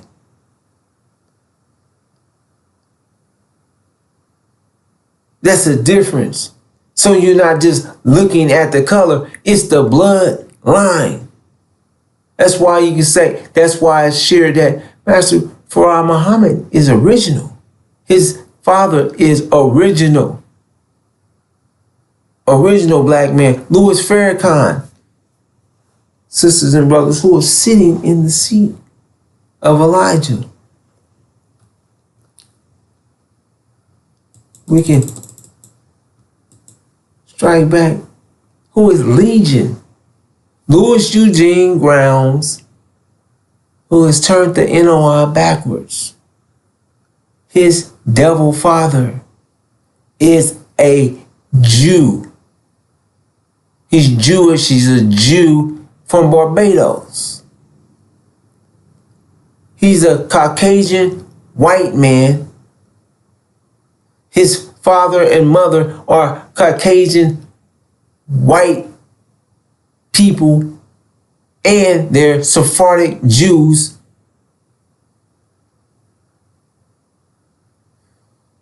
Making Louis Farrakhan a Sephardic Jew by his nature.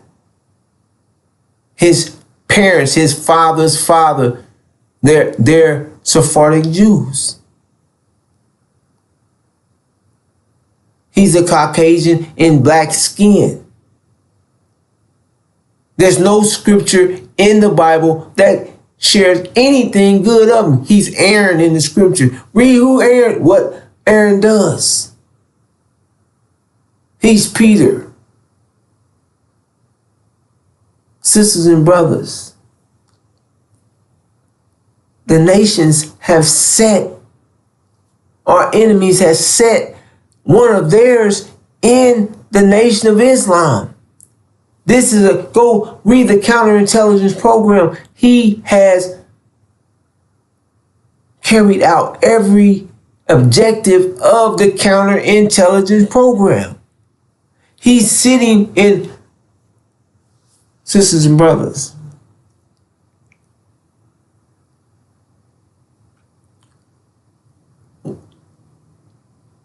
Brother Khalid Muhammad, one of Louis Farrakhan's student ministers, was. But he is now deceased. But he spoke up. And in him speaking up, he was shot, and, people around him was murdered.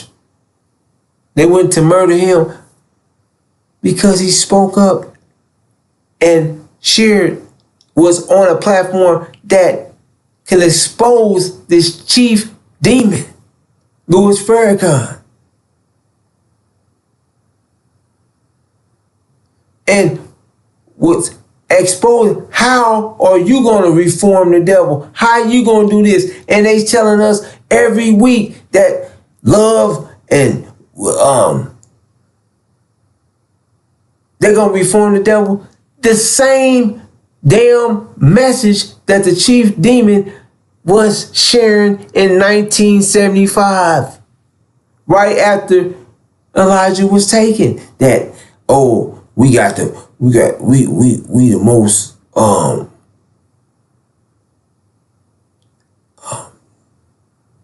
we love ourselves now so much, and we learn to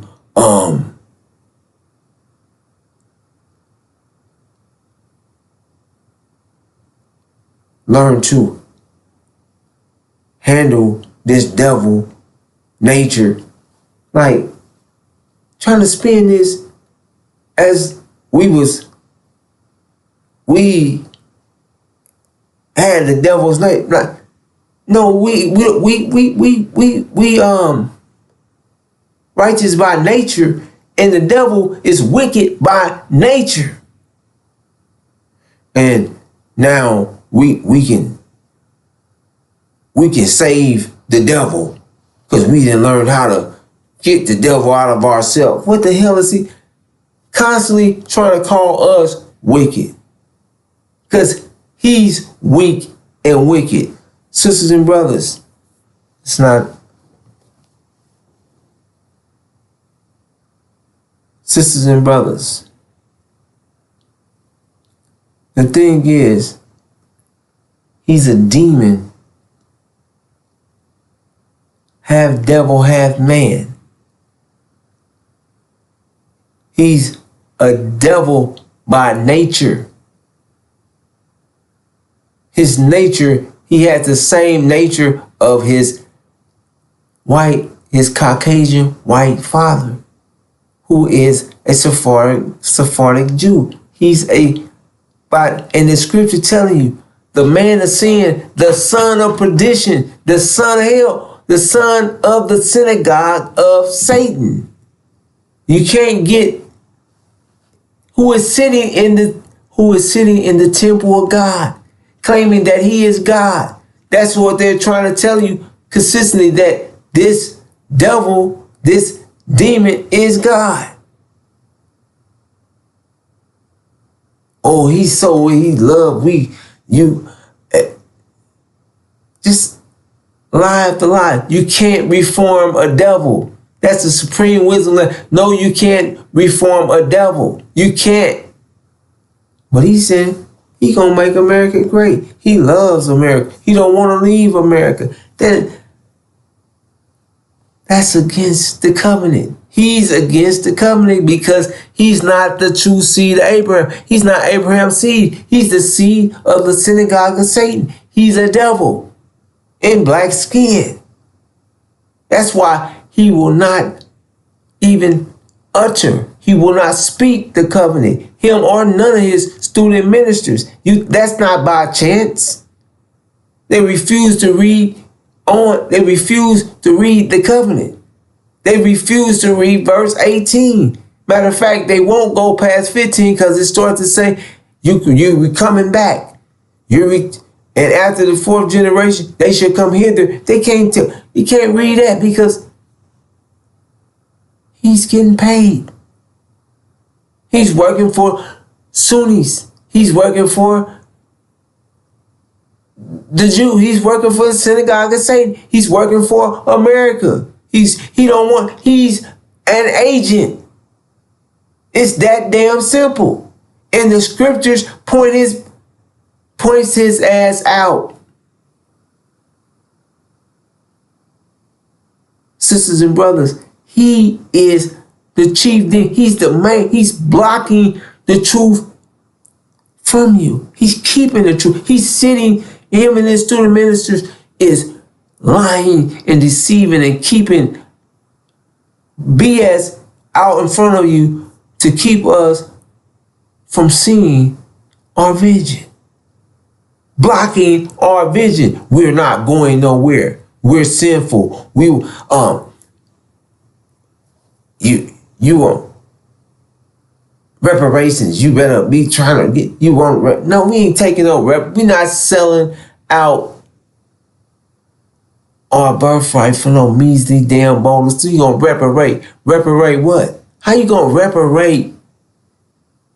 You want something in this land of your affliction. How the hell you gonna get what they constantly afflicting you? But I want some land to sit around and when they get ready to take the land back like they are, when they get ready to run through and burn you down, burn you out, put you up under and make a new lake out of your land and have you at the bottom of the lake and your whole city and everything. What about that? You'll never get nothing in this land of your affliction.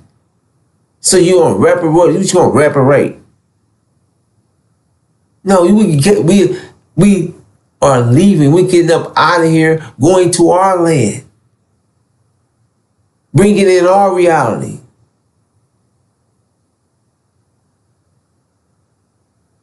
With that, sisters and brothers, let's begin to wrap this up.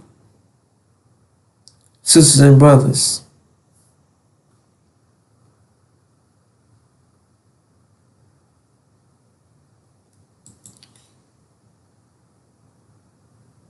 the world is witnessing the true nature of America, Britain, and false Israel, and what the West stands for, how they hold on to America, Britain, and false Israel. Their actions, they're watching America, Britain, and false Israel commit genocide. Open genocide, keeping children, women, and people from having food, medical supplies, things that they need just for living. They're suppressed. They're watching false Israel, and America is supplying all this military weaponry to use against these people.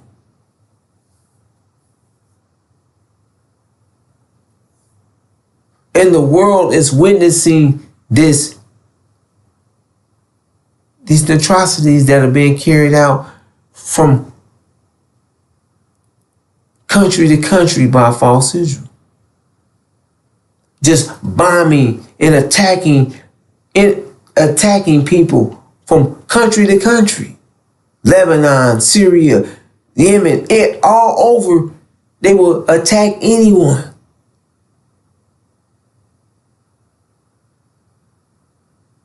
Bombing embassies, bombing schools, bombing apartment buildings where people live,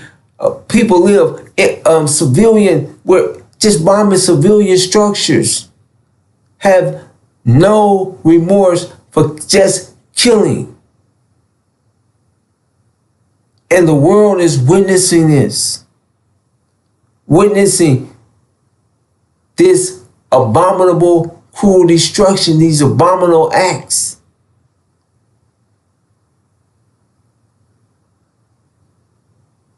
The world can see what they're dealing with, who they're dealing with, this devil, the synagogue of Satan, and the devil. Sisters and brothers, and they're all united as a united front against Iran. However, Iran is backed by the God. And you will soon see when false Israel in America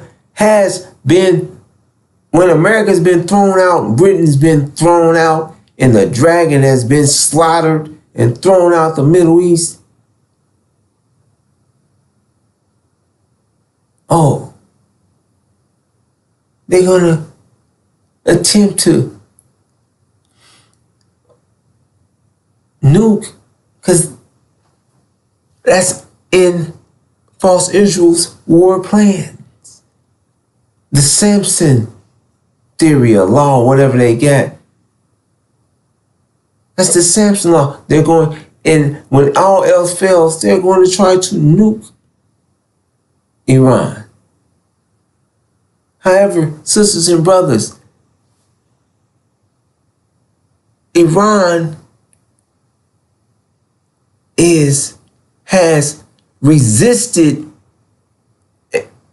and is resisting and is kicking all four of these countries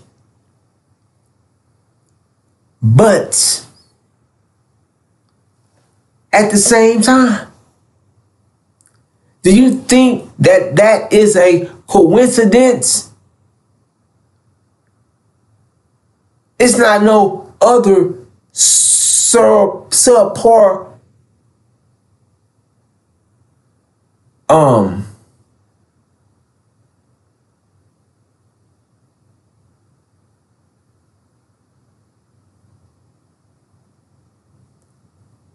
what I want to say.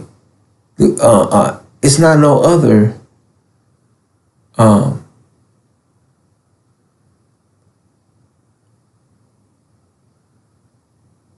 superpower. Like, it's not China. It's not Russia. They weren't the one that went to war with all three of them right now. No, Iran at war with Britain, false Israel, and America. The superpowers. Ones that say we got the biggest, the most toughest military on the planet. And false Israel is supposed to be the most innovative. They getting their butts kicked by Iran.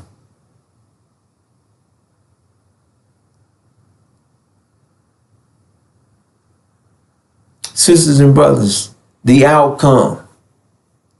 This war would take us into the war of Armageddon. This war is going to bring us, this world, into a economic collapse, which is going to affect the world economically and physically. Food shortages, all the things that come with economic collapse, food shortages, chaos, war, just the things that the scriptures describe that is coming. That's what this war is bringing up on the world. This war is bringing this element, these things, this is what is about, the world is about to witness. An economic shortage, economic collapse, food shortages. What does food shortages mean? Society, chaos is what the scriptures say. You got cannibalism and war and civil war and all these things is coming to the world from this war. This is what this war in heaven is bringing on the world. It's affecting the whole world. So the world is under judgment.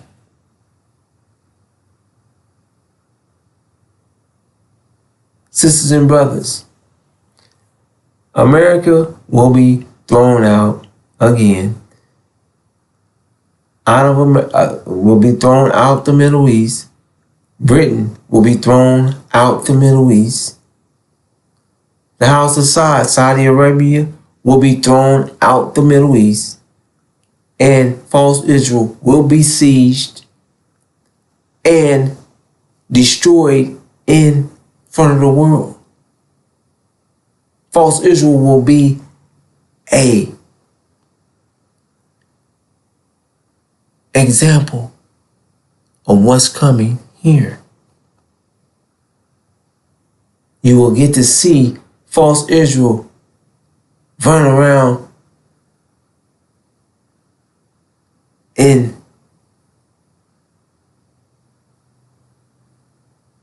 as their country collapsed, famine, everything they've done all come back on them. Everything they've done to Palestine and trying to commit on Lebanon, all that's coming on back on false Israel. And they're going to be starving to death. No water, no food, nothing coming in, nothing going out.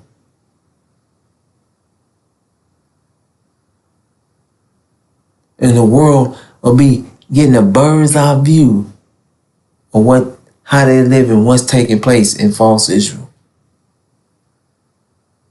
And the hearts of men will fail for what's coming here. What's going on over there is coming here, and it's going to cause men's hearts to fail. Sisters and brothers, this is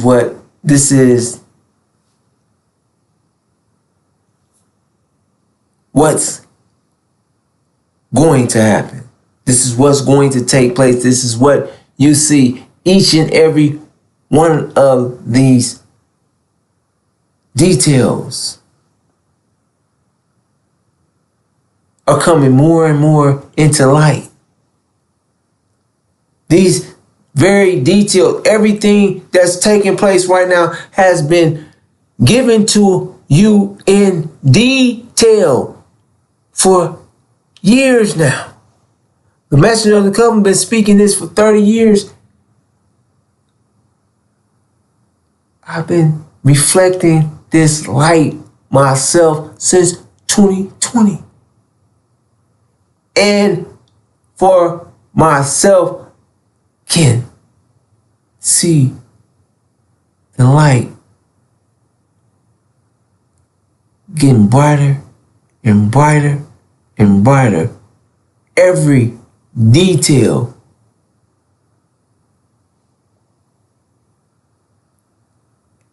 has come into reality, into what's taking place. Everything shared from the unsealed scriptures. Sisters and brothers, this war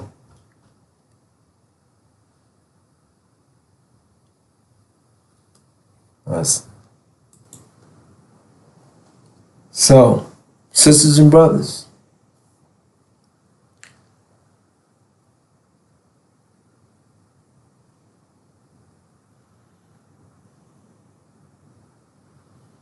America is going to attack us all.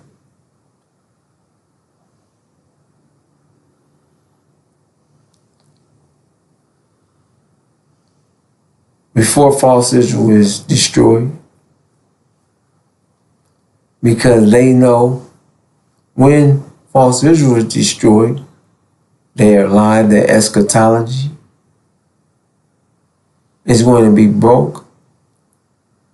We as a people will see and understand that there is no other people other than ourselves that are the true seed of Abraham.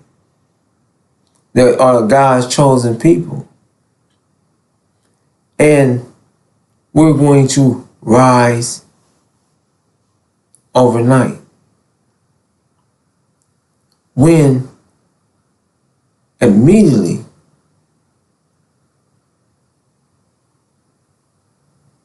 and they can't allow that, sisters and brothers. Our rise is their destruction.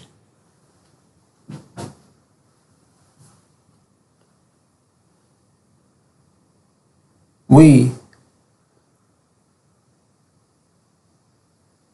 are a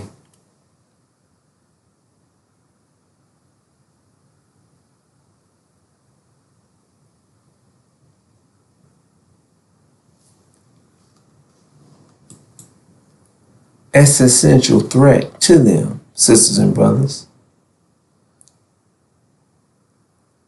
So They plan to attack us all.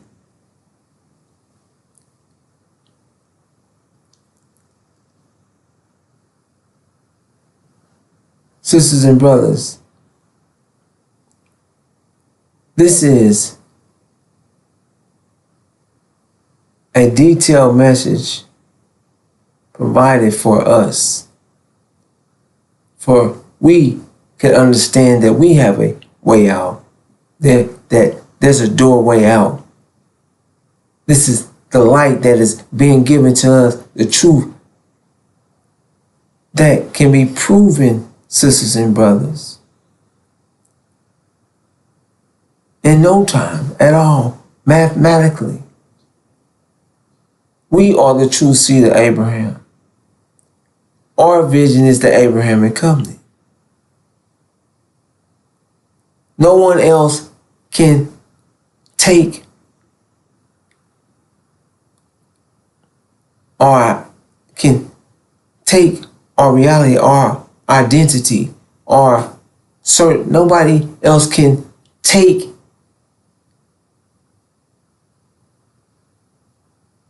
the truth and add it to you can't do it, especially with every part of our vision, our sojourn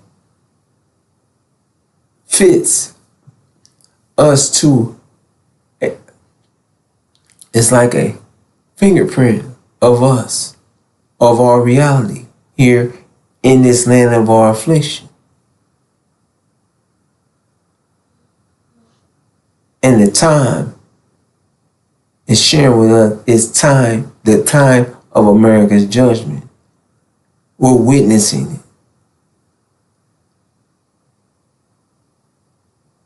Sisters and brothers, the messenger of the covenant will suddenly appear in the messenger's temple. Flee to the messenger of the covenant. When you see Jerusalem surrounded by armies, flee to the messenger of the covenant. The messenger of the covenant will suddenly appear in the messenger's temple.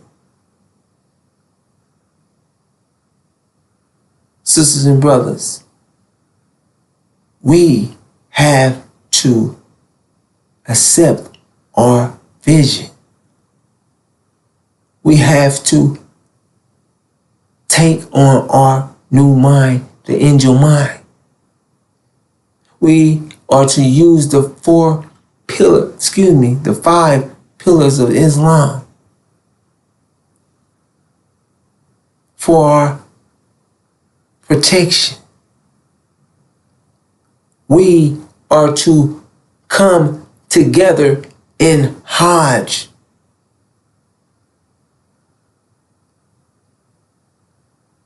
As one nation, one people, one body. And walk up out of this land. To come up out of America and return to our home, Arabia.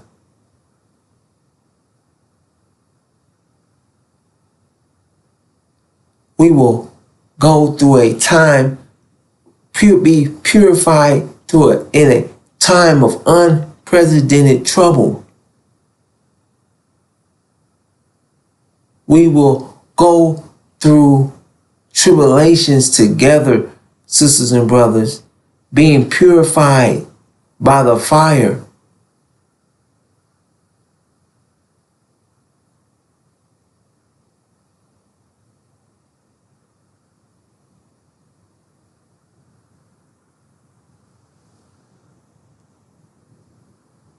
One nation, one people, one body, unified in Hajj, sisters and brothers, is our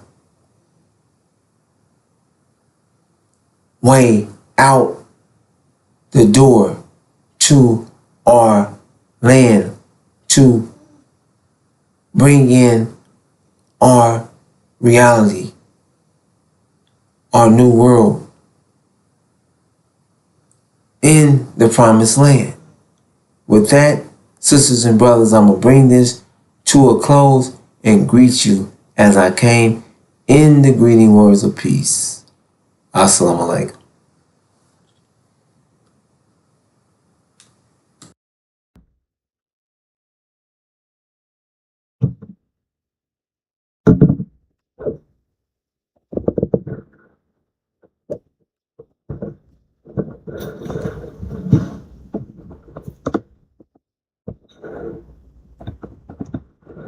Assalamu alaikum, brothers and sisters. It's David Hodge. Welcome. All right, brothers and sisters.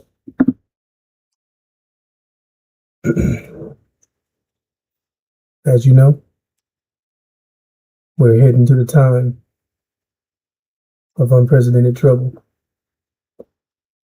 a time like no other,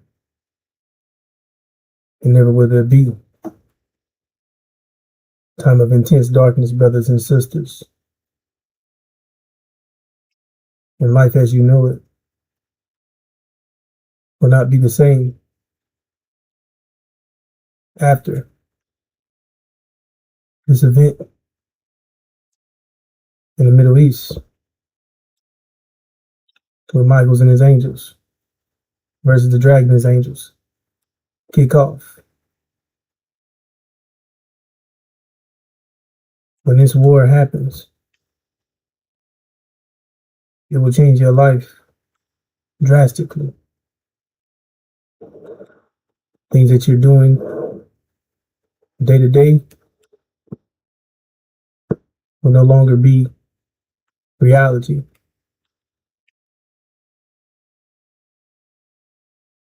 Things that you're used to will no longer be the norm.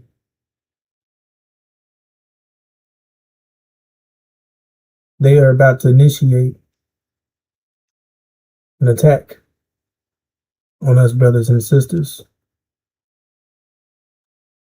It's about to get really dark. And we're here to give you the information to be successful during this time, brothers and sisters. And we are reflecting the light that will give you the ability to see during this time of intense darkness. And this is the only light there will be. And this light is for you, brothers and sisters, so we can make our exit out of America, because that will be our best option, brothers and sisters. Because what's about to take place here, you don't want any parts of what's about to take place here, brothers and sisters.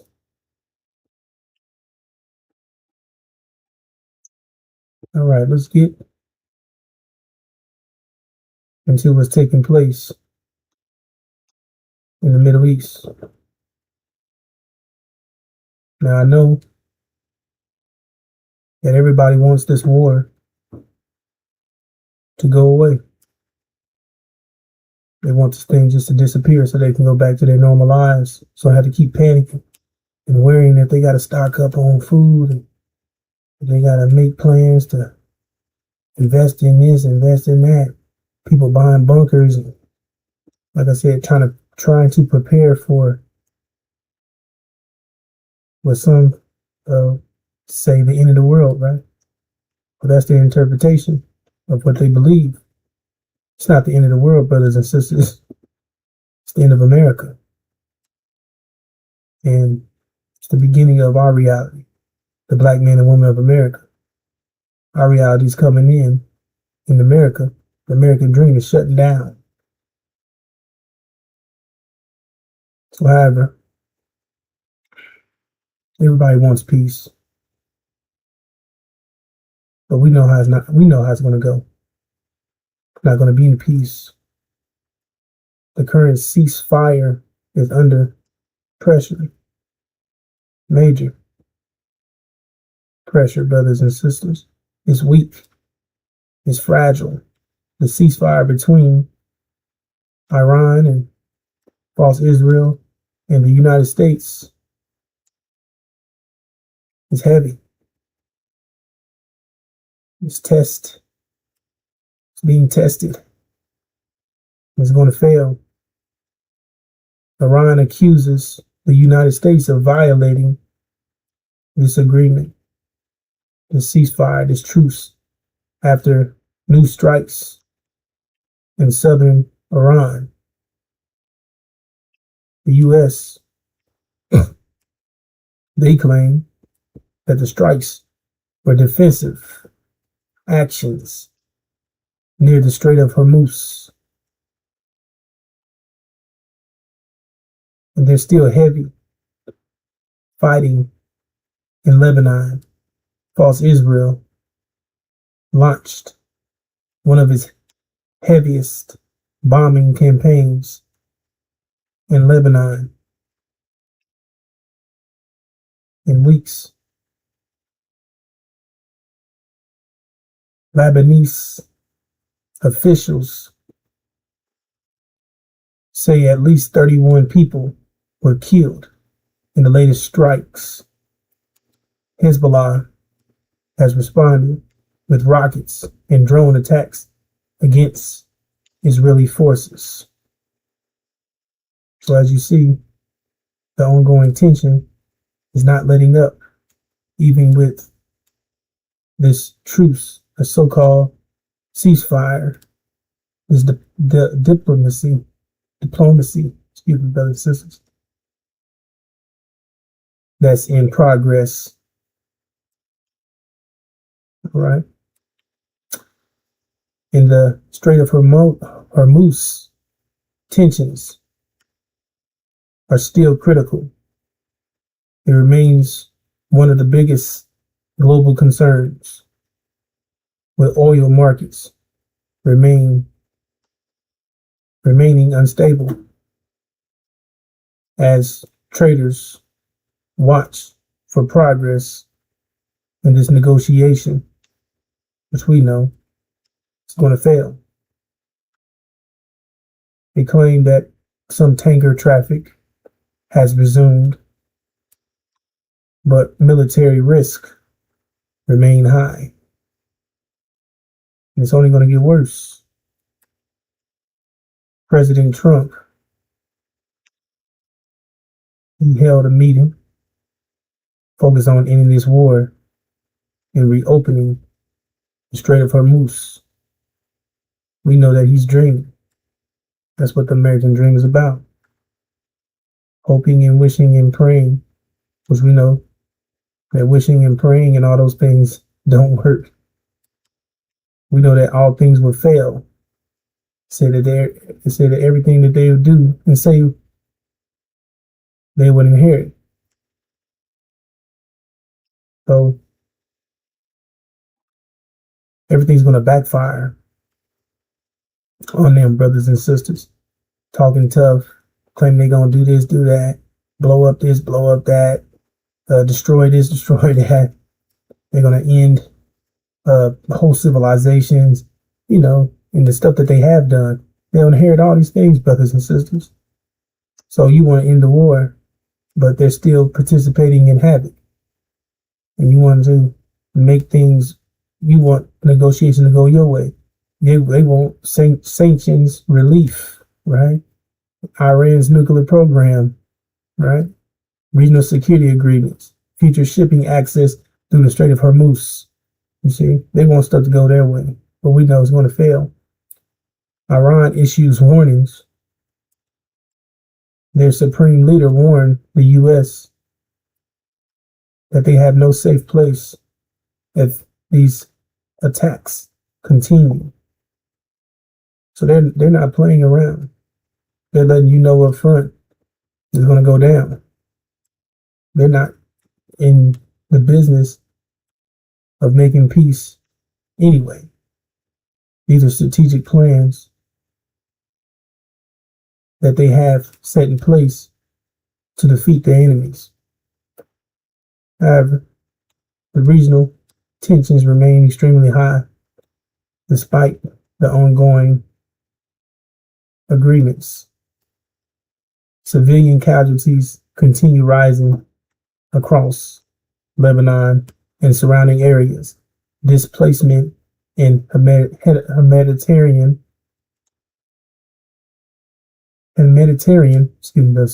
concerns are worsening.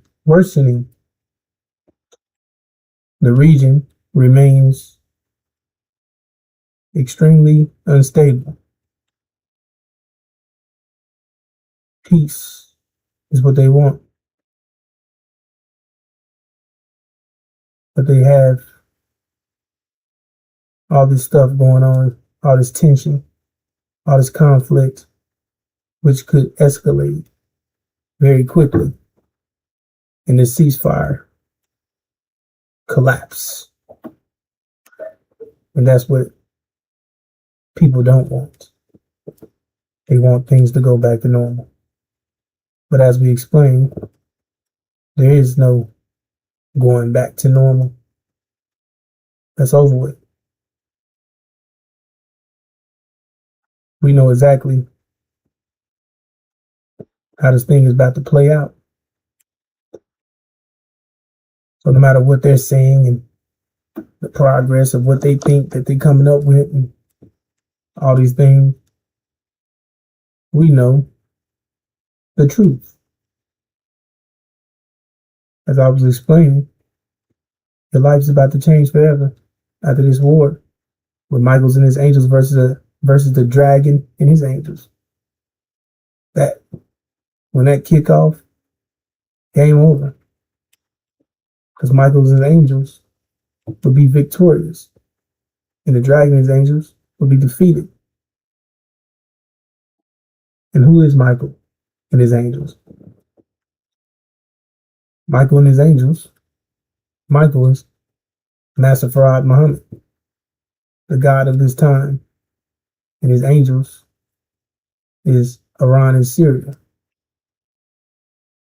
And there'll be versus the dragon and his angel. Who's the dragon? The house of Sa'ad, the false apostles, those claiming to be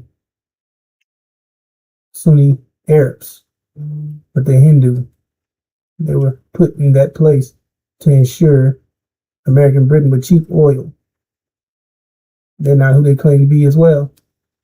They're false, along with their angels. American Britain and false Israel, another false opponent. They're allies. So these are the key players. And it says that, like I explained, Michaels and the angels will be victorious. There'll be a authority and power switch in the Middle East once they're defeated. And how do we know this? Because the angel tells us. It tells you in Revelation chapters 12. It says, and not. It proved strong. Not but place was found of them yet in the heaven, and was thrown the dragon, the great, the serpent, the archaic, the being called devil, and the Satan, the making to air, the being inhabited whole. He was thrown into the earth, and the angels of him with him were thrown. So that's simple. It's telling you exactly that they were defeated, that they were thrown out, that they were they were thrown to the earth. And he was kicked out. American Britain was kicked out of the Middle East. The dragon was kicked out, defeated and kicked out, leaving false Israel to be isolated for their destruction. And while everybody think there's about to be peace, there's not going to be any peace, brothers and sisters. There's not.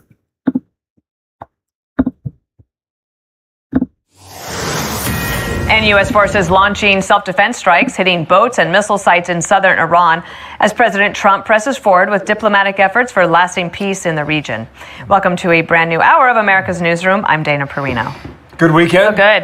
How about those Knicks? How about, are you dry yet? Because yes. That was a doozy, wasn't it? Yeah. Wow. I'm Bill Hemmer. Good morning. Hope you all had a wonderful Memorial weekend. Let's get back to it now. CENTCOM taking defensive action to protect American troops amid a fragile ceasefire, while negotiators appear to be moving closer to finalizing some sort of peace agreement. Maybe. And Republican Senator Dave McCormick telling us last hour that Iran can never be allowed to have a nuclear weapon. I think the president's been very clear on this. Secretary Rubio is very clear on this. And the Iranians have a choice. They can choose a path to prosperity for the Persian people, one of the great civilizations that's been run by radicals for 50 years, or we're going to have to go back to the drawing board and put additional pressure with military force, but they can't have a path to a nuclear weapon, period.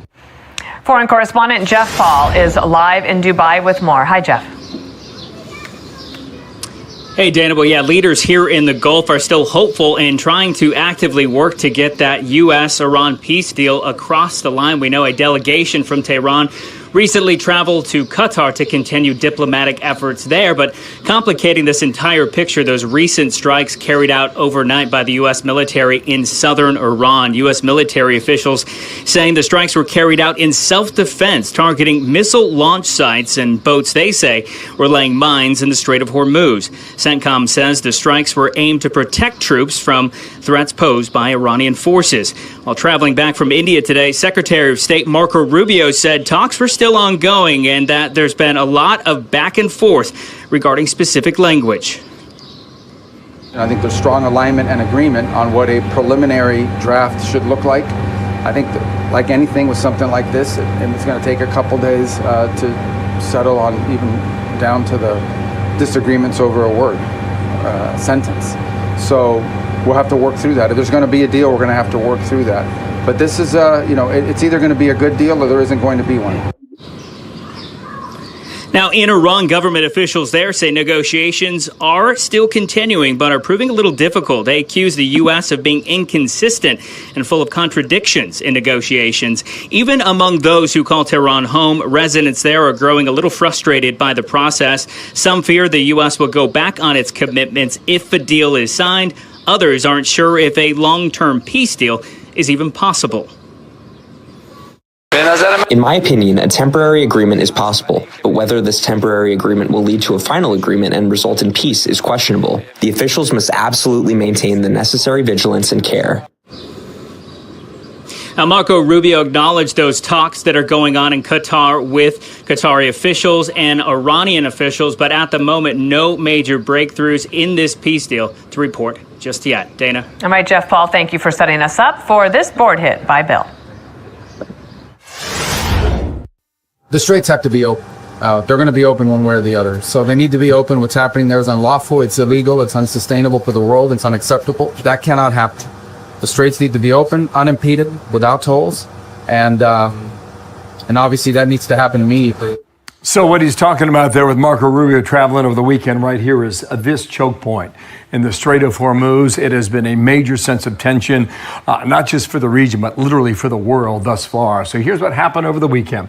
All right, and just recently, as of like 2 days ago, Iran says they want the jurisdiction, and they'll split it with Oman if Oman agrees to it, but the Iranians want to control it. So this is the asserted oversight area, okay? Everything you see here in pink, This is a large area, okay? Previously, the Iranians really just claimed that northern section of the strait where you see a few islands on the Iranian side of the body of water. But they want all this now. They want to control it. And so that's going to be a major source of discussion.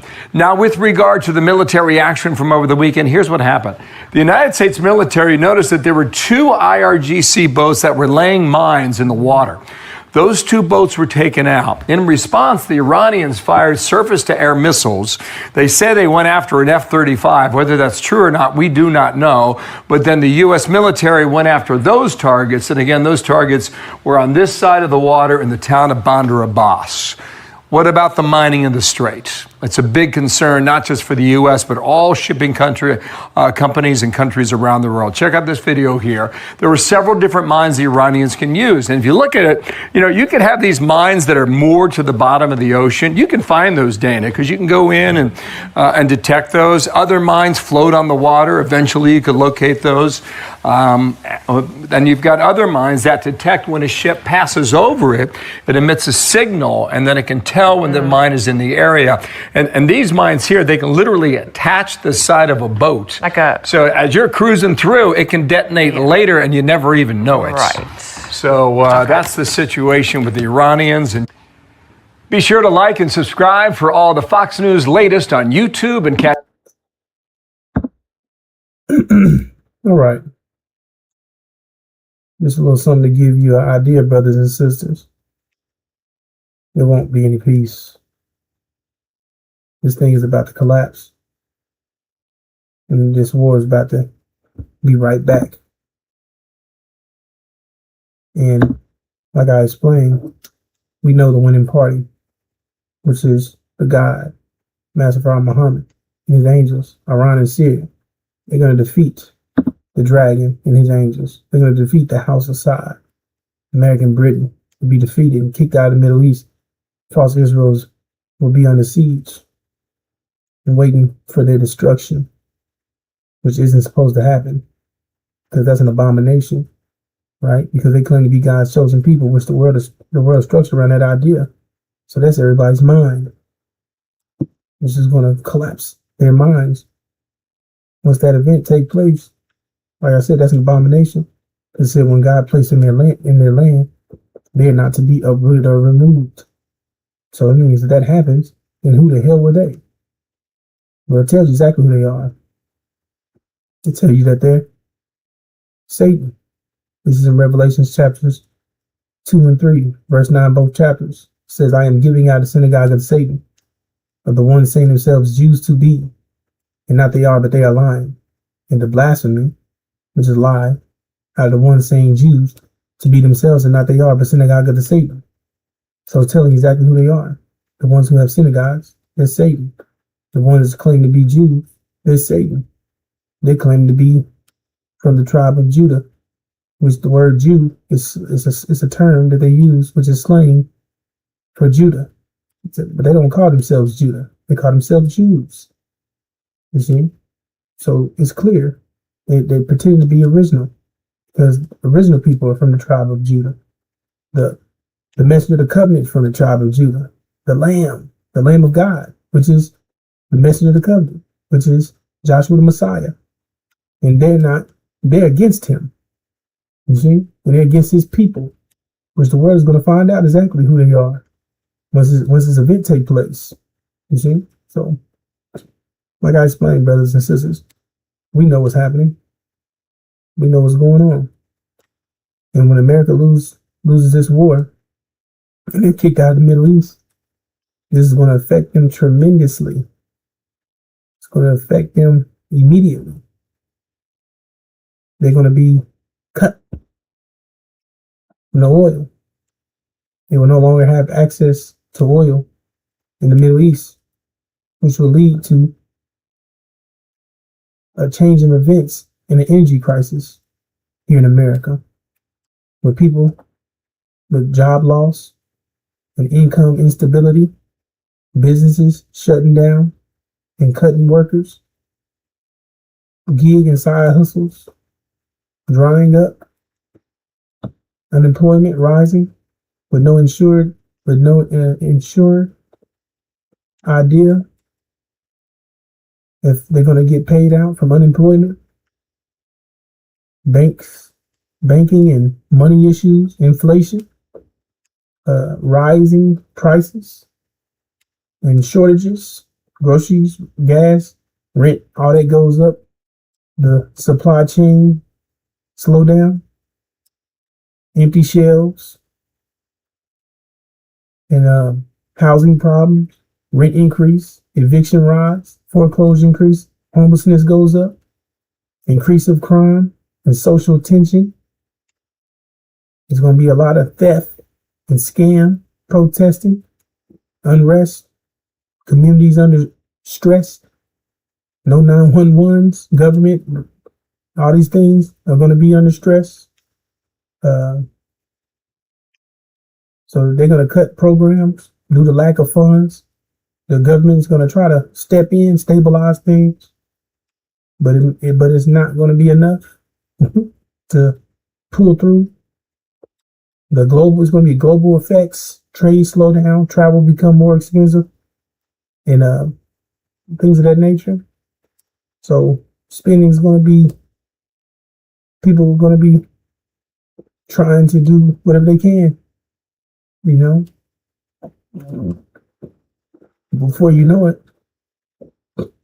that's just the beginning, like I explained, but there's going to be a total economic collapse. Once everything is out of stock, the things never resume because they're going to be cut completely from the oil, brothers and sisters. So that means it's going to be a famine here. No food, no oil, no water, no gas, no oil, no electricity, no electronics, no nothing, no getting around, no barbecues, no kickbacks, no concerts, no parties, no nothing, no getting on the internet, no social media, none of this crap that's going on. Ain't no more of what you think. It's going to be a total economic collapse, severe social unrest, people literally freezing to death, not having energy for heating in the dead of winter. Things are going to get real in a minute. So that's what I was saying earlier. Life as you know it is going to change dramatically, drastically. Things that you're used to will no longer be the norm. Things are not going to be like they used to be. Your life is going to change in a blink of an eye. In America, it's going down. It's on fire. It's about to be burnt down. So it means anything you invest in it, including yourself, is going to be burnt up with it. And that's why we tell our brothers and sisters to invest in yourself. Invest in your own vision, which is the Abraham covenant. This is our vision, brothers and sisters. Complete separation. Says you'll be a fool to stay here in the land of your imprisonment. Said the people out of vision would perish. So they make sure you don't have it. But it's right here, brothers and sisters. This is your vision. This is what they're keeping from you. So you perish. But that's why we're here to reflect the light and give you the information to be successful. Here it is. This is our reward for the 400 years of hell, of servitude and affliction. It says, in that day, God made a covenant with Abram, saying, unto thy seed have I given this land, from the river of Egypt unto the great river, the river Euphrates. Now, between those two coordinates is Arabia. Great Arabia, brothers and sisters, which is indicating that we're leaving. It even tells you here in the vision of horror, which what we went through, which we fit the description, and the only ones who fit the description, which false Israel do not. They're sitting in the wrong land. First of all, God said, give them Arabia. They're sitting in Palestine. Then it said you be sojourners. temporary. And the land is not yours. You see? Well, it also says that you'll be in a strange land, foreign land, right? That's not yours. And Israel claimed to be false Israel. They claimed they had been the Israels from Egypt, right? That left. Okay, so if they left from Egypt and went to Israel, that's not foreign. That's not strange. That's next door.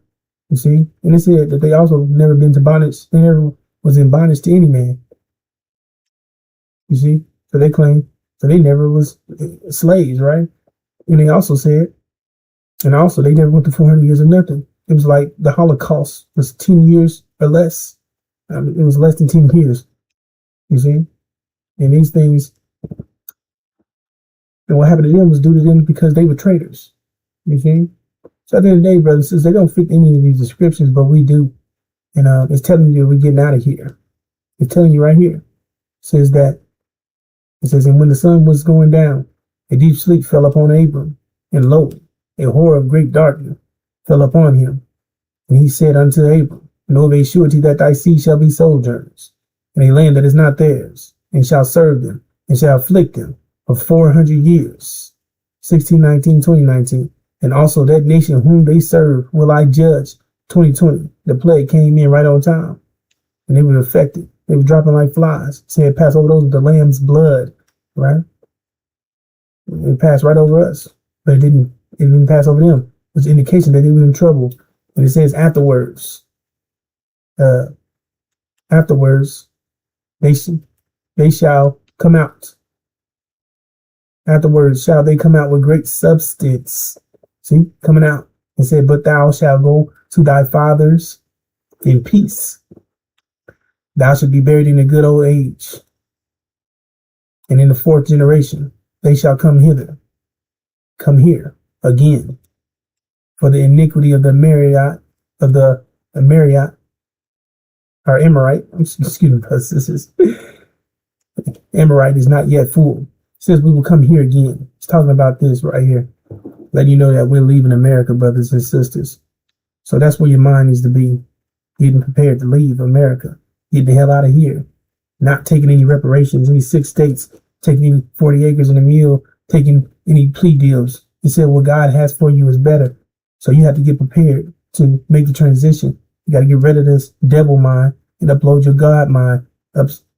Get this information at this time to be successful. The INJIL, the unsealed scripture, the information to be successful during this time, and get the information needed to be successful with the 5 mathematical pillars of Islam, which is your power and your protection.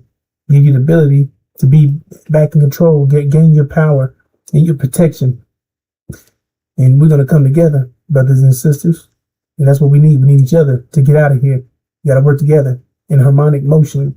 Hodge, working together. No conflict, no interferences, no confusion.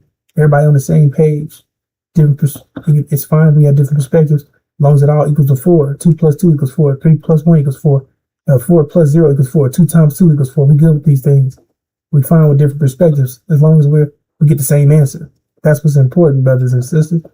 So we must work together to get out of here. It's going to be a trial for us. You know, this thing, we're going to blow right. This fire is meant to purify us, not to burn us up. So this is just a makeup test. We're going to get out of here.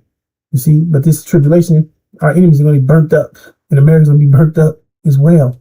Well, America's right. They're going to be in it. There's no escape for them. You see? So, brothers and sisters, we got to be 100% to go home. So you can't go home in the condition you're in because you bring hell with you. So that's the whole point of you being 100%. So we got to go through this testing. And we're going to get through this thing, brothers and sisters. Just hold on. All right. Let's take a look at what's going on over there.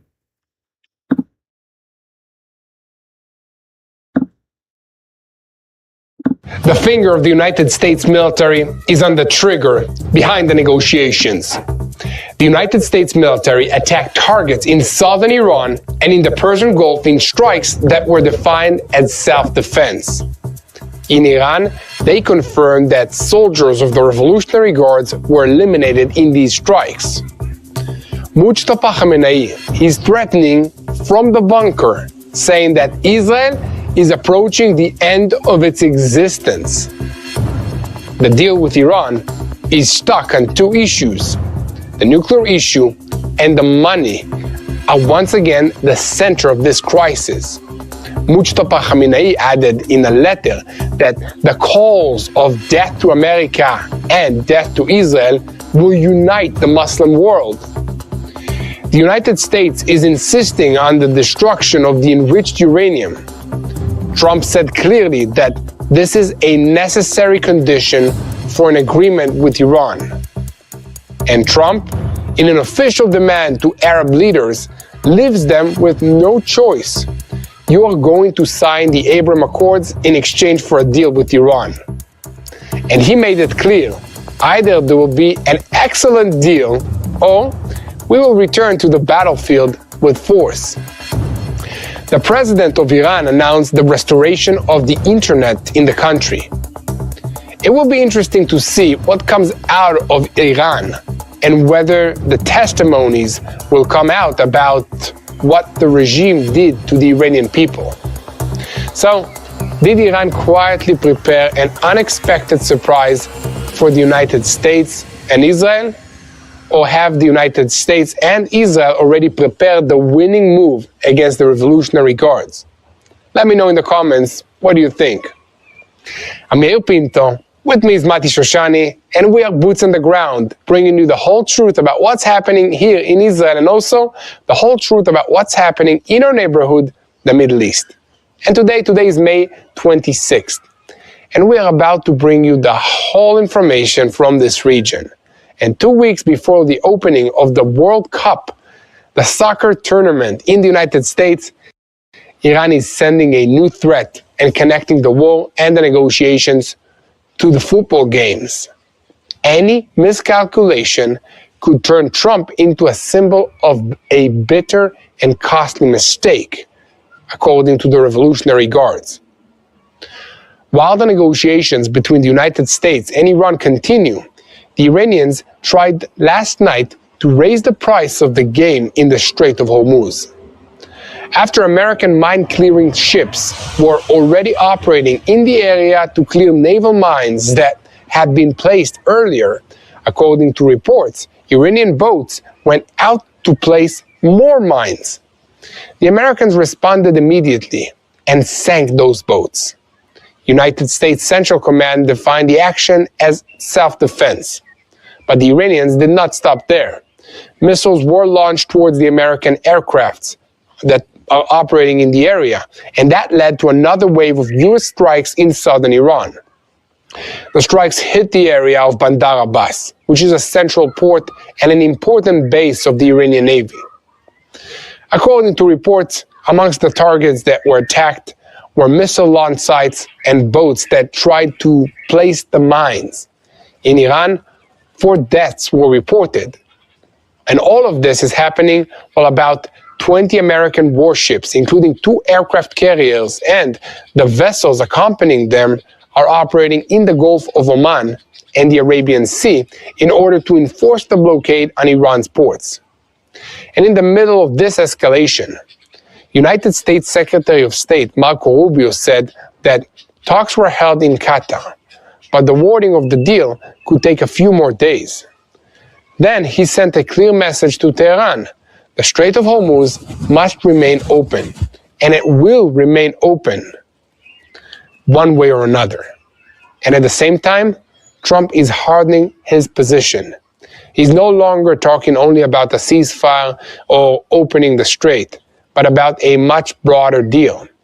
The destruction of Iran's enriched uranium or its transfer to the United States, supervision by the Atomic Energy Agency, and stopping the transfer of weapons to the terrorist organization Hezbollah, and also giving Israel freedom of action against Hezbollah in the event of a threat, and maybe also a regional move that will include normalization of the relations between Israel and additional Arab and Muslim countries. And meanwhile in Tehran, They're trying to turn Hormuz into a pressure card. The regime announced that it will collect payment from vessels under the title of Navigation and Maritime Protection Services. The Gulf states, they are warning that markets are nervous. And the message is clear. The negotiations may still be continuing, but the war over the strait is already taking place in practice. After the United States announced that it had attacked targets in Iran for the purpose of self-defense, the Revolutionary Guards announced that they had shut down an American UAV that entered Iranian airspace and fired towards a fighter jet. Look, last night, President Trump again posted on his social network Truth that the enriched uranium must leave Iran. The president wrote, the enriched uranium will be transferred immediately to the United States so it can be brought home and destroyed, or preferably with cooperation and coordination from the Islamic Republic of Iran, destroyed on site or in another acceptable location with the Atomic Energy Commission or its equivalent witnessing this process and making sure that the uranium was destroyed. On the other hand, the Iranians made it clear that they oppose removing the uranium at this stage. And not long ago, a letter arrived from Iran's supreme leader by courier, Mujtaba Khamenei, in a written message. Yes, I think it is really easy to make threats when you are sitting alone in a bunker underground and cannot leave the room. All you have left is to threat. So the supreme leader of Iran, Mujtaba Khamenei, published a written message this morning in which he threatened that the hands of time will not go backwards and that the people and countries of this region will no longer serve as a shield for American bases. In the message, which was published against the backdrop of the growing tension between Tehran and Washington, Khamenei added that America, in addition to no longer having any safe place for evil, for acts of aggression and for placing military bases in this region, is moving further and further away every day from its former status. And what about the agreement? Look, in the message that Khamenei published in honor of the pilgrimage to Mecca, the Muslim holiday, he attacked Israel, and he also attacked the United States. He wrote that the weak Zionist regime and the cancerous tumor of Israel have approached the final stages of their cursed lives. Iran continues to claim that it will not move forward in negotiations with the United States without the release of the frozen Iranian funds in Qatar. The dispute around the issue is in the process of being resolved through Qatari mediation. But in Iran, they're still concerned about previous American violations. At the same time, it was reported that Iran is demanding the immediate release of $12 billion with the signing of a memorandum of understanding, and the remainder within 60 days. And look, in the 12 weeks that have passed since the United States and Israel opened their military campaign against Iran, in which the supreme leader, Ayatollah Ali Khamenei, and many senior officials were killed, Tehran has constantly insisted that any agreement must focus on ending the conflict on all fronts. This includes Lebanon, where Iran-backed Hezbollah forces clashed with Israelis almost immediately after the fighting broke out. And the war against Hezbollah is moving up a gear. Israel received American support to intensify its actions against the terror organization. The IDF struck more than 100 Hezbollah targets. An unusual evacuation warning was delivered to the residents of the Lebanese city. The IDF opened a broad wave of strikes in the Bekaa Valley and in the south of the country, during which more than 100 terror targets were attacked. And Trump is raising the price, not only in agreement with Iran, but a new Middle East. While the negotiations with Tehran move forward, the President of the United States is placing a demand on the Arab and Muslim countries that pressured him to advance the agreement. If you want to deal with Iran, you must also join the Abraham Accords. Trump mentioned Saudi Arabia, Qatar, and Pakistan by name, and called on them to begin immediately signing a normalization agreement with Israel. According to him, additional countries need to follow them. And he even hinted that Iran itself could one day join the move. In simple words, Trump is trying to turn the agreement with Iran into a massive regional deal, opening Hormuz, stopping the escalation, and also a dramatic expansion of the Abraham Accords. The question now is whether Saudi Arabia, Qatar, and Pakistan will really enter a historic move with Israel, or whether Trump has simply placed a new price on the table for them. You want stability against Iran? Sign a peace agreement with Israel. And a shock is taking place in Britain. A wave of departure is sweeping the kingdom because of Muslim immigrants. The wave of British Jews leaving for Israel could turn into a flood. The kingdom is failing to protect the basic freedoms of its Jewish citizens, and we will bring you all the details soon. I'm Meir Pinto. With me is Mati Shoshani, and we are boots on the ground, bringing you the whole truth about what is happening in Israel and the war against the Revolutionary Guards in Iran, which is the head of the crumbling axis of evil in the Middle East. And 1 second before we begin, I want to call on you to continue spreading the truth. Share our content with as many people as possible. Click on the subscribe button. And most importantly, do not forget to look for me, Yair Pinto, and Mati Shoshani on our social media platforms so you can get a look through our eyes at what it is like to live in Israel under this war. Our senior Middle East correspondent, Mati Shoshani. After the Americans sank the Iranian boats and struck in southern Iran, are we still inside a ceasefire, or have we already entered the war that is taking place without anyone admitting it? This is absolutely no marketing gimmick. This is a one-time emergency clearance deal you'll never find again. A top-tier major American wholesale supplier suddenly shut down and stopped supply, leaving a whole batch of high-end, best-selling cowboy pilot watches piled up directly in our warehouse. These watches were originally supplied only to luxury top-tier hotels in... Look, this is a complicated question. Trump both is a creative negotiator, but also a very strong believer in the idea of the Abraham Accords and the next phase of the Abraham Accords. I want to explain this. It takes a couple years back in history to really understand what's happening right now. Before October 7th, 2023, the big item on the geopolitical map in Israel and in the Middle East was what? Was the idea of Saudi Arabia joining in to the Abraham Accords. That was what was on the table. In fact, there are rumors that say that one of the triggers for the Hamas attack was to thwart, to stop the attempts to bring in Saudi Arabia into the Abraham Accords. Why is this important? Trump has a vision for the Middle East that is more than just an idea of let's have a ceasefire, let's have a non-war situation. We're not actively or legally at war with most of the countries of the Gulf, or just don't have normalized relationships with them. His idea is a financial prosperity idea. His idea is a trade prosperity idea. The idea behind all of this is something that runs more into the business line of thought and the cooperation line of thought than a purely just non-war situation. And that's why his statements here that have to do with the Saudis or the Qataris about the Abraham Accords, I mean, they should be seen through two prisms. One is, of course, the fact that he's been calling on many countries, both Gulf states and, of course, the states that are in this case, of course, in Europe, that were not involved in this war.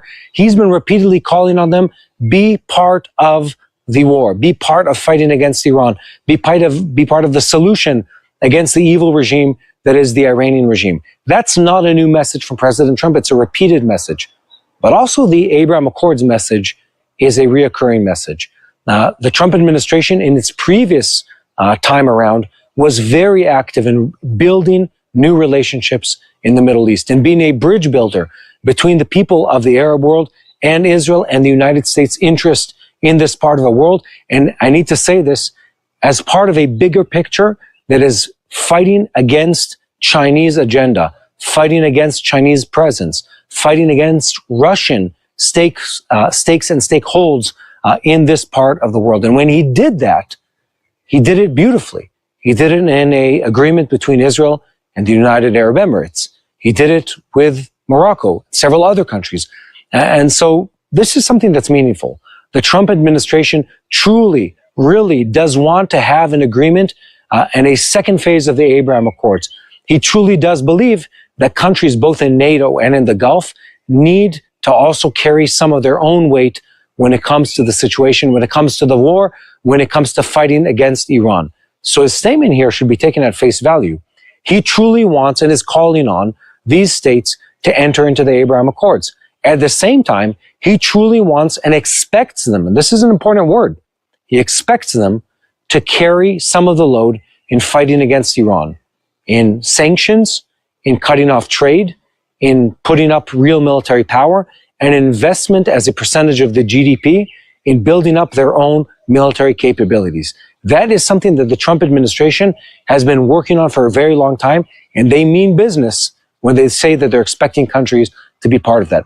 One last thing here. We keep saying on this channel that whatever happens next in the Middle East after the ceasefire is not going to be an outcome of just military power. You can't bomb your way into an agreement.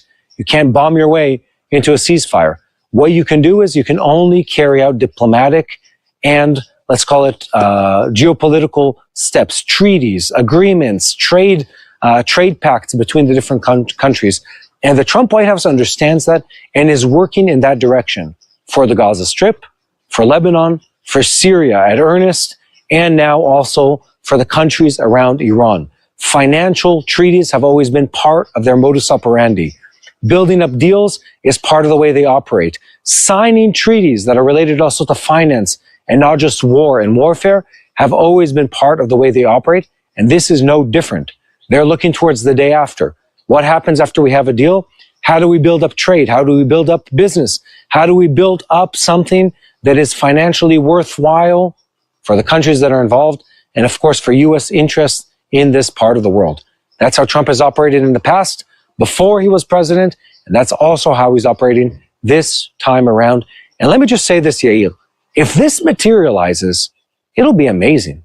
It'll be beautiful for Israel, for the Gulf states, for the Middle East. Building up a pact and a treaty of trade is something that will be absolutely essential and wonderful for these countries in the day after Iran, the day after the war ends, the day after the Strait of Hormuz opens up once more. I've been a pastor for over 20 years. This is a very important message that I urge every American to pay close attention to, especially if you live anywhere near these cities.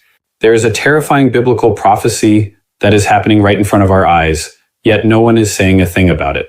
Matthew chapter 24, verses 7 through 8 says, "Nation will rise against nation, and kingdom against kingdom. There will be famines and earthquakes in various places. All these are the beginning of birth pains." If you've been paying attention to recent events, And Mati, is Trump's new demand to transfer the enriched uranium to the United States the real breaking point of the negotiations with Iran? That's a complicated question, Yael. And let me really give the big picture here for a second. In the White House, President Trump and his team need to think more than just about the current conflict taking place with Iran. On the event horizon that is coming down their direction are future challenges with the Chinese, with other countries around the world, with the Russians, and with the question of what will be the U.S., let's call it empire's position in the world when this current war with Iran ends. And to answer that, you have to look at what Trump has been doing in recent weeks. He's been meeting with the Chinese government.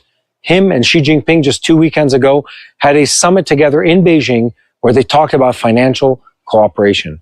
Trump has been calling on countries around the world to be part of rebuilding the economies of Gaza, of Lebanon, of Syria, of other countries that have been in conflict. And this current conflict that's taking place in or in with Iran is tied into also the future events that are going to take place. Now, you mentioned, Yael, Pakistan and China. Two of them are a great example of how China and the United States wage war, how they carry out conflicts, how they build their agendas, their powers in the world. The U.S. build bases, the U.S. puts soldiers, the U.S. fights wars that stop terrorism, that stop dictators around the world. But China doesn't operate that way. China doesn't have bases outside of China at all, in fact. They use soft financial power to promote their agenda. And how does this connect to Pakistan? Well, in the same way that the Chinese have been lending money to African countries, to other Asian countries, to the Iranians to a certain degree, they know how to throw around their weight when it comes to finances. Pakistan is a very problematic economy. It is a country on the brink of bankruptcy and insolvency every other day of the week. And that's not an exaggeration. You can look up their macroeconomic statistics. And when you do, you realize how dependent they are on foreign aid and on other countries lending them money. Where do you see this come to play? In this last war, several countries have looked at Pakistan and said, what on earth is going on here? Why are you working together with the Iranians? And for instance, the UAE said, you know what? We're not happy with the fact that you're doing this. Let's take back some of the loans that we've previously given you. And immediately when they do that, other countries, the Chinese, the Saudis, several other entities, the Qataris, they look and say, oh, look, here's a weak country with a huge population that sits on a land bridge, Pakistan. Maybe we want to be the ones that own their debt. And then someone else gives them money. Why do I tell you this not really interesting story? Because the story of the Pakistani debt is tied into China. China works through debt.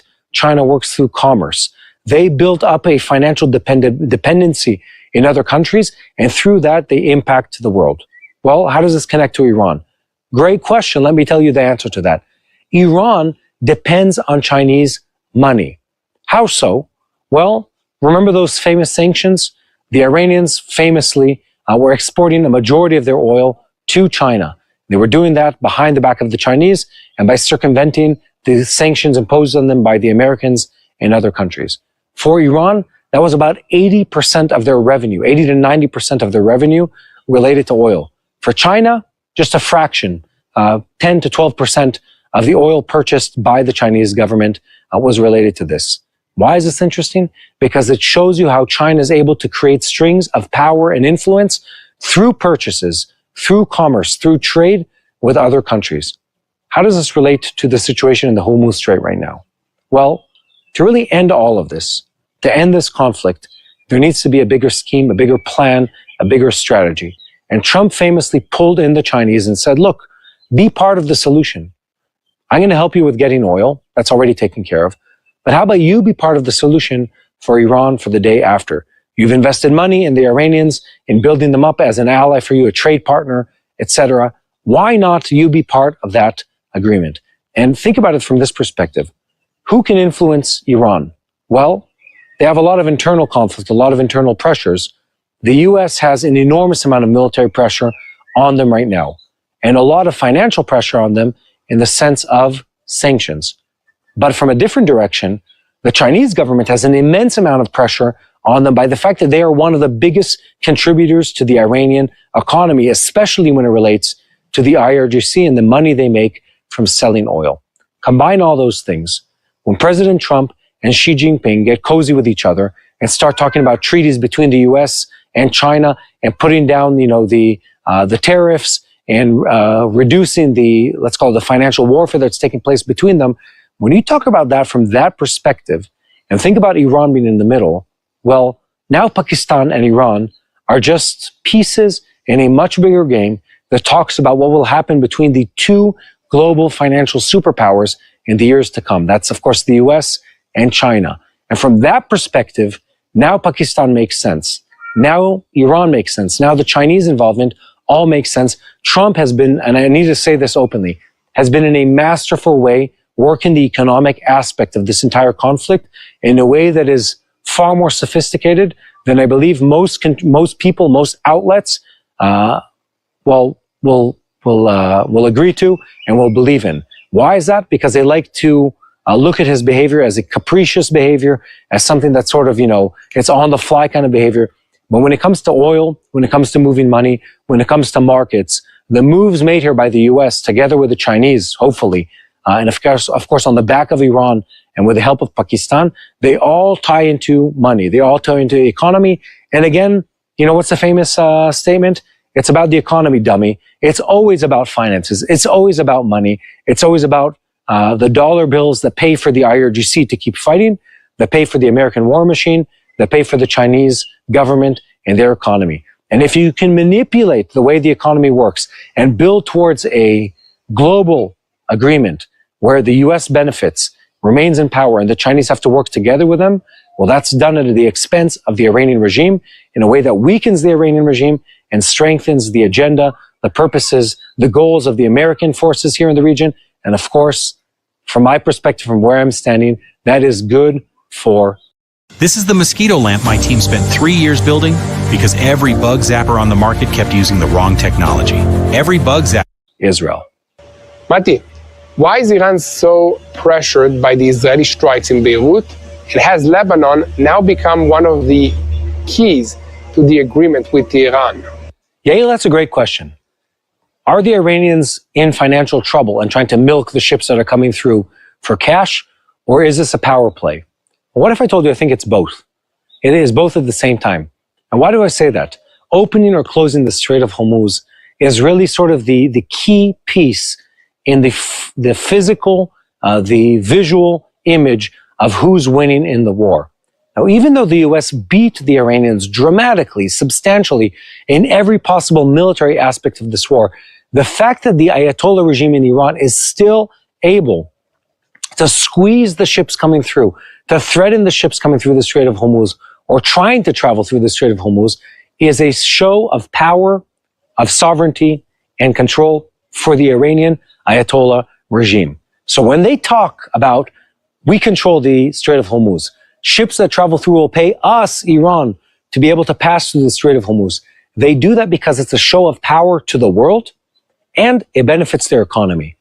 And more than that, I think the Iranians, they understood how beautifully it works when you close the Strait of Hormuz. Now, again, there's the whole element where it backfired on them quite dramatically, and they too are bleeding from the Strait of Hormuz, financially, I should say, bleeding from the Strait of Hormuz being closed, but that doesn't matter to them. If they can say, we are the ones, we are the regime, we are the power that closed off the Strait of Hormuz, and no one in the world, including the United States, was able to force us to open it, which is true, by the way, well, that's a show of power for them. That's 97% of the people hearing a voiceover generated with Revoicer can't tell it's not a real human voice. This video is created with a voice from Revoicer, and you are still here, watching and listening to what I have to say. That proves my point. So here's the deal. For a limited time, you're getting the deal of a lifetime. Normally, we will sell Revoicer as a monthly recurring service. But today, because you are in the first 1,000 people to join, you get the special founders offer. You can get Revoicer for a ridiculously low one-time fee and no monthly recurring fee. The price you see on this page is the lowest it'll ever be. In fact, the price increases with each minute that passes. If you want to lock in the price, don't refresh the page, don't bookmark it for later, just go ahead and click the Buy Now button below, right now. Once the launch ends, the price shoots way up. But honestly, even at $500, that's an incredible deal for the power you're being granted. You will make that amount back in no time. Outsourcing the creation of a single voiceover will cost you more than the price of this offering. And you will have to wait after the freelancers, not to mention that you could just not like the end result. And you will waste hundreds of dollars in vain. I'm 100% confident that you will love Revoicer. In fact, I'm so confident that I'm going to make this a complete risk-free decision for you. If you create a voiceover using Revoicer and you don't like it, I will refund all your money and let you keep the voiceover that you created. So, now that you have no risk, you also have no excuses. Go ahead and click the Buy Now button below and profit from the one-time payment offer and the